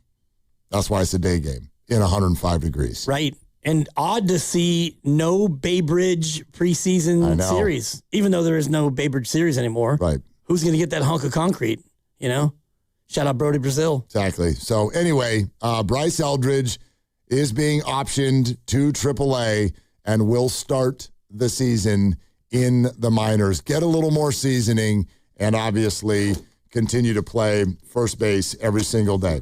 All right, we are sponsored by Ceremony Ford. Waiting for the best time to buy a new Ford truck? It's now. Ford Truck Month is here at Ceremony Ford. On the 2025 F-150, get 0% APR for 60 months plus $1,000 bonus cash with zero down and zero payments for 90 days. Don't wait. Right off 280 in Colma and Daly City or at ceremonyford.com. Ceremony Ford, the Bay Area's Ford dealer. 888-957-9570 is the number. This is Willard and Dibbs. And Dan Dibley over here to talk about Fremont Bank celebrating 60 years in business. They set out to build not just a bank, but a local ecosystem built on relationships that benefit the Bay Area communities. And I've been banking with Fremont Bank for more than 5 years, and I made the change for one very simple reason. It's because Fremont Bank knows me. They know my family, and I'm not just a number at a big box bank. I'm a customer at a good, solid local bank with 21 branches throughout the greater Bay Area. Customer service is important to me, and if it is to you, then Fremont Bank is for you because their customer service is customized. They put the customized into their customer service. They're responsive, and they take time to evaluate exactly what I need from my banking needs. And oh, by the way, no ATM fees. I'll say it slower. No ATM fees. Big box bank charges you one. Fremont Bank reimburses you that fee, and they don't charge one on their own. Get to be a part of a good local bank. It feels good to support local people. It's Fremont Bank, putting the community in community banking. It's here. At T-Mobile, get the new Samsung Galaxy S26 Ultra with Galaxy AI. Okay, we don't need the trumpets. We know it's awesome. You even get a 5-year price guarantee. And the best benefits in wireless. A kazoo? Get the new Galaxy S26 Ultra. Really? Nothing? Did I mention at T-Mobile there's no trade-in needed? Better. Guarantee excludes taxes and fees. Applies to monthly price of on-network talk, text, and 5G data on the Beyond plan. Benefits vary by plan. May require activation and are based on included perks. Exclusions and details at T-Mobile.com. And now an ode to play. Brought to you by Scratchers and the California Lottery Philharmonic. Take a time out from your busy day for a quick moment to play. Get some scratchers, then get scratching. You deserve it, won't you say? Scratch, scratch, scratch, scratchy, scratchy, scratchy, scratch, scratch. Feel the play and up your game. Scratchers from the California Lottery. A little play can make your day. Please play responsibly. Must be 18 years or older to purchase, play, or claim. Get ready, Bay Area. It's the first California rivalry match of the season. Bay FC takes on Angel City FC on Saturday, March 21st at 5:45 p.m. for the Women's Empowerment match at PayPal Park. It's more than a match. It's a celebration of the powerful women leading Bay FC today and the trailblazers who paved the way. Expect fast-paced action, unforgettable moments, and energy you can feel in every corner of the stadium. You don't want to sit this one out. Buy your tickets now and be a part of the first big showdown of the season.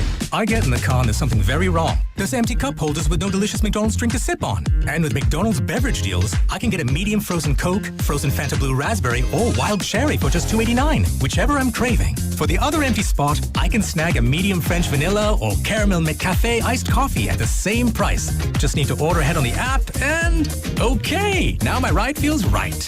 Ba-da-ba-ba-ba. Prices and participation may vary. Cannot be combined with any other offer or combo meal. Coca-Cola and Fanta are registered trademarks of the Coca-Cola Company. High five! Up top! Dave's company just got the 5-year price lock guarantee from Comcast Business. Yeah! It's 5 years of gig speed internet, advanced security, and a great rate that won't change. All from the company with 99.9% network reliability. Heck yeah! He hasn't given this many high fives since Deborah brought in her famous banana bread. Yes! The Comcast Business 5-year price lock guarantee. Powering 5 years of savings, powering possibilities. And it's hurting, but I am not stopping. Woo!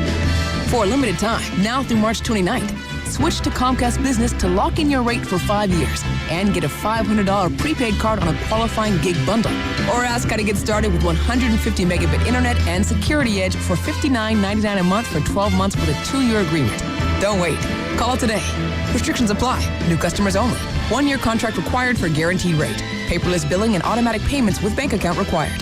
5-year pricing applies to monthly service charge excluding taxes and fees. Did you know about 1 in 3 people with plaque psoriasis may also develop psoriatic arthritis, which causes joint pain, stiffness, and swelling? Does this sound like you? Listen to what it sounds like to be a million miles away. Tremfya guselkumab, taken by injection, is a prescription medicine for adults with moderate to severe plaque psoriasis who may benefit from taking injections or pills or phototherapy, and for adults with active psoriatic arthritis. Serious allergic reactions and increased risk of infections and liver problems may occur. Before treatment, your doctor should check you for infections and tuberculosis. Tell your doctor if you have an infection, flu-like symptoms, or if you need a vaccine. Imagine being a million miles away. Explore what's possible. Ask your doctor about Tremfya. Visit Tremfya.com or call 1-800-526-7736.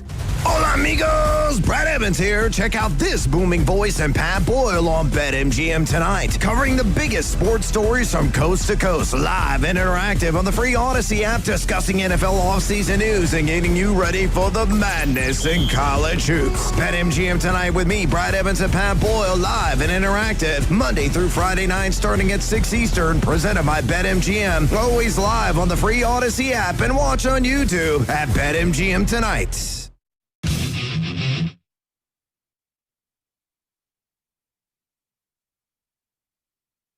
Now, back to Willard and Dibbs. That's a great question. That's a great question. It's a great question. That's a great question. On 95.7 The Game. Yeah, I think it's a party at the Encarnacion house tonight. You think? I think he just made the team. There's your opening day DH. Gerard Encarnacion. Left-handed pitcher for the Yankees next Wednesday night. That's your DH on opening night. Bryce Eldridge has been sent to AAA. If you're just joining us, and that would be my guess as to who is in the DH spot. Bailey behind, you know the rest. Yep. Devers at first, and Arise, and obviously Chappie, and all of that at the left side of the infield. Adames, and then Jung-Hoo Lee, Harrison Bader, Elliot Ramos, Logan Webb. There's your lineup next Wednesday. Okay. I'm getting excited now. We're sitting here just 6 days away from the real one, the opener. Man. Life comes at you fast. Yeah, it sure does.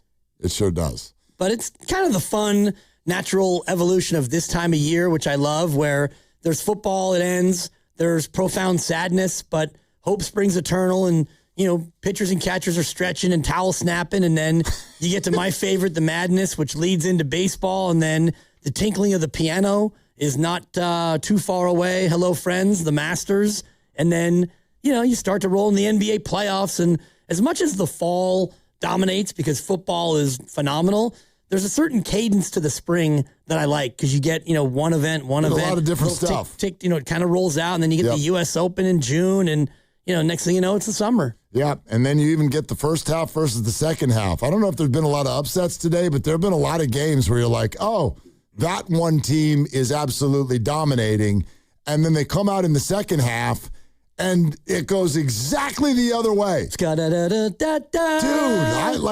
I fall into the trap every year. Got going earlier today, got a workout with the lovely Christy, and I got back, and then what was the game? Oh, TCU is up by 15 at halftime against Ohio State.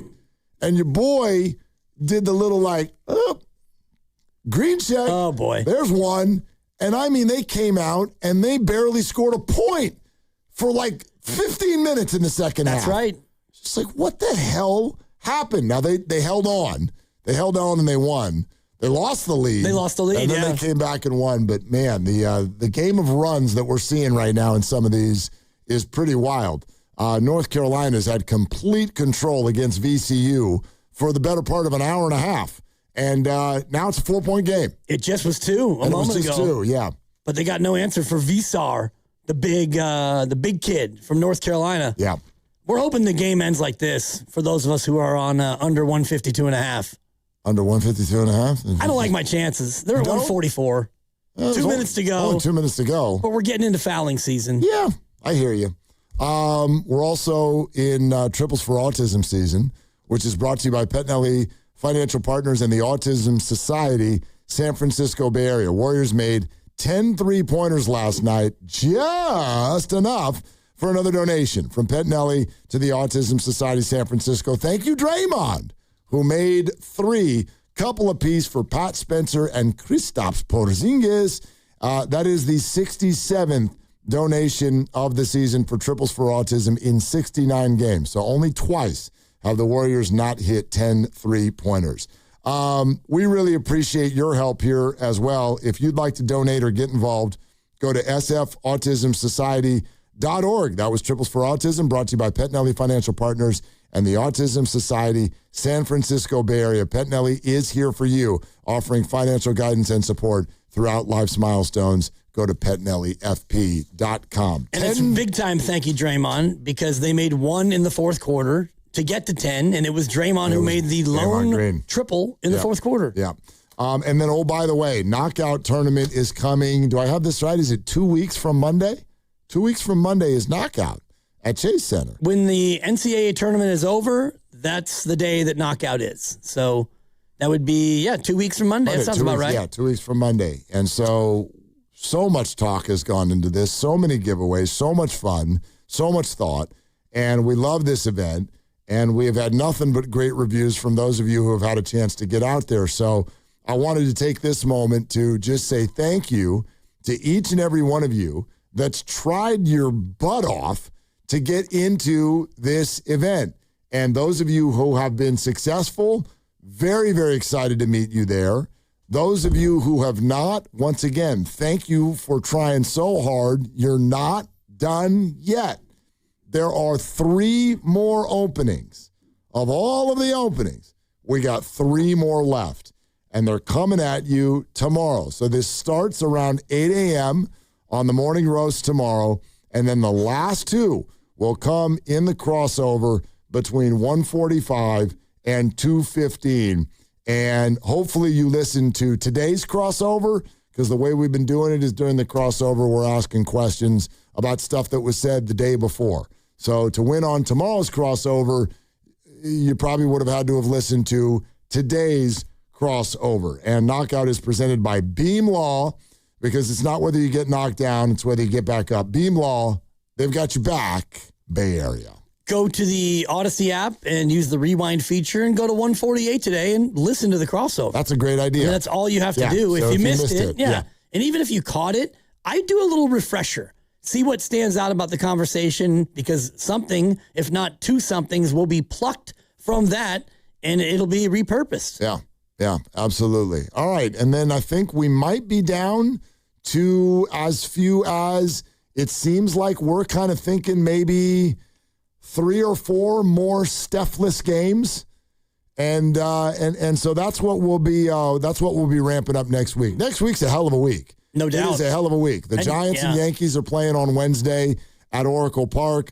The Warriors will return home with 10 games to go, 7 of them being at home, and I would expect one of those to be the game where Steph Curry returns. They got 3 more on this road trip, right? Yes, and then that's correct. They come home, and the hope is that he'll be able to play in one of the first 2 once they get here. And next week's going to be a hell of a week, but tomorrow, I can't believe we haven't mentioned this, and it hit me about an hour ago. Tomorrow's going to be a hell of a day. You know what tomorrow is, right? Well, the Warriors play the Pistons. Yeah. Day 2 of March Madness. You're doing great. Cha-ching! It's Trent Williams' option bonus day. Right. I've completely forgotten about I Trent. did too, and then I looked at it. The 20th option bonus, he gets $10 million. And I don't know if it's at the end of business tomorrow or if it's at midnight tonight, but we might have some Trent Williams news. We might. We should. I mean, if I'm the Niners, it behooves. Deadline spur action. But then again, I don't think they're moving him. So right, but I don't know if you want to pay him $10 million and then set about trying to work out a contract with him. You'd want that to be, a part of the overall deal. I agree with you. Yeah. So they might be Parag might be in for a late night.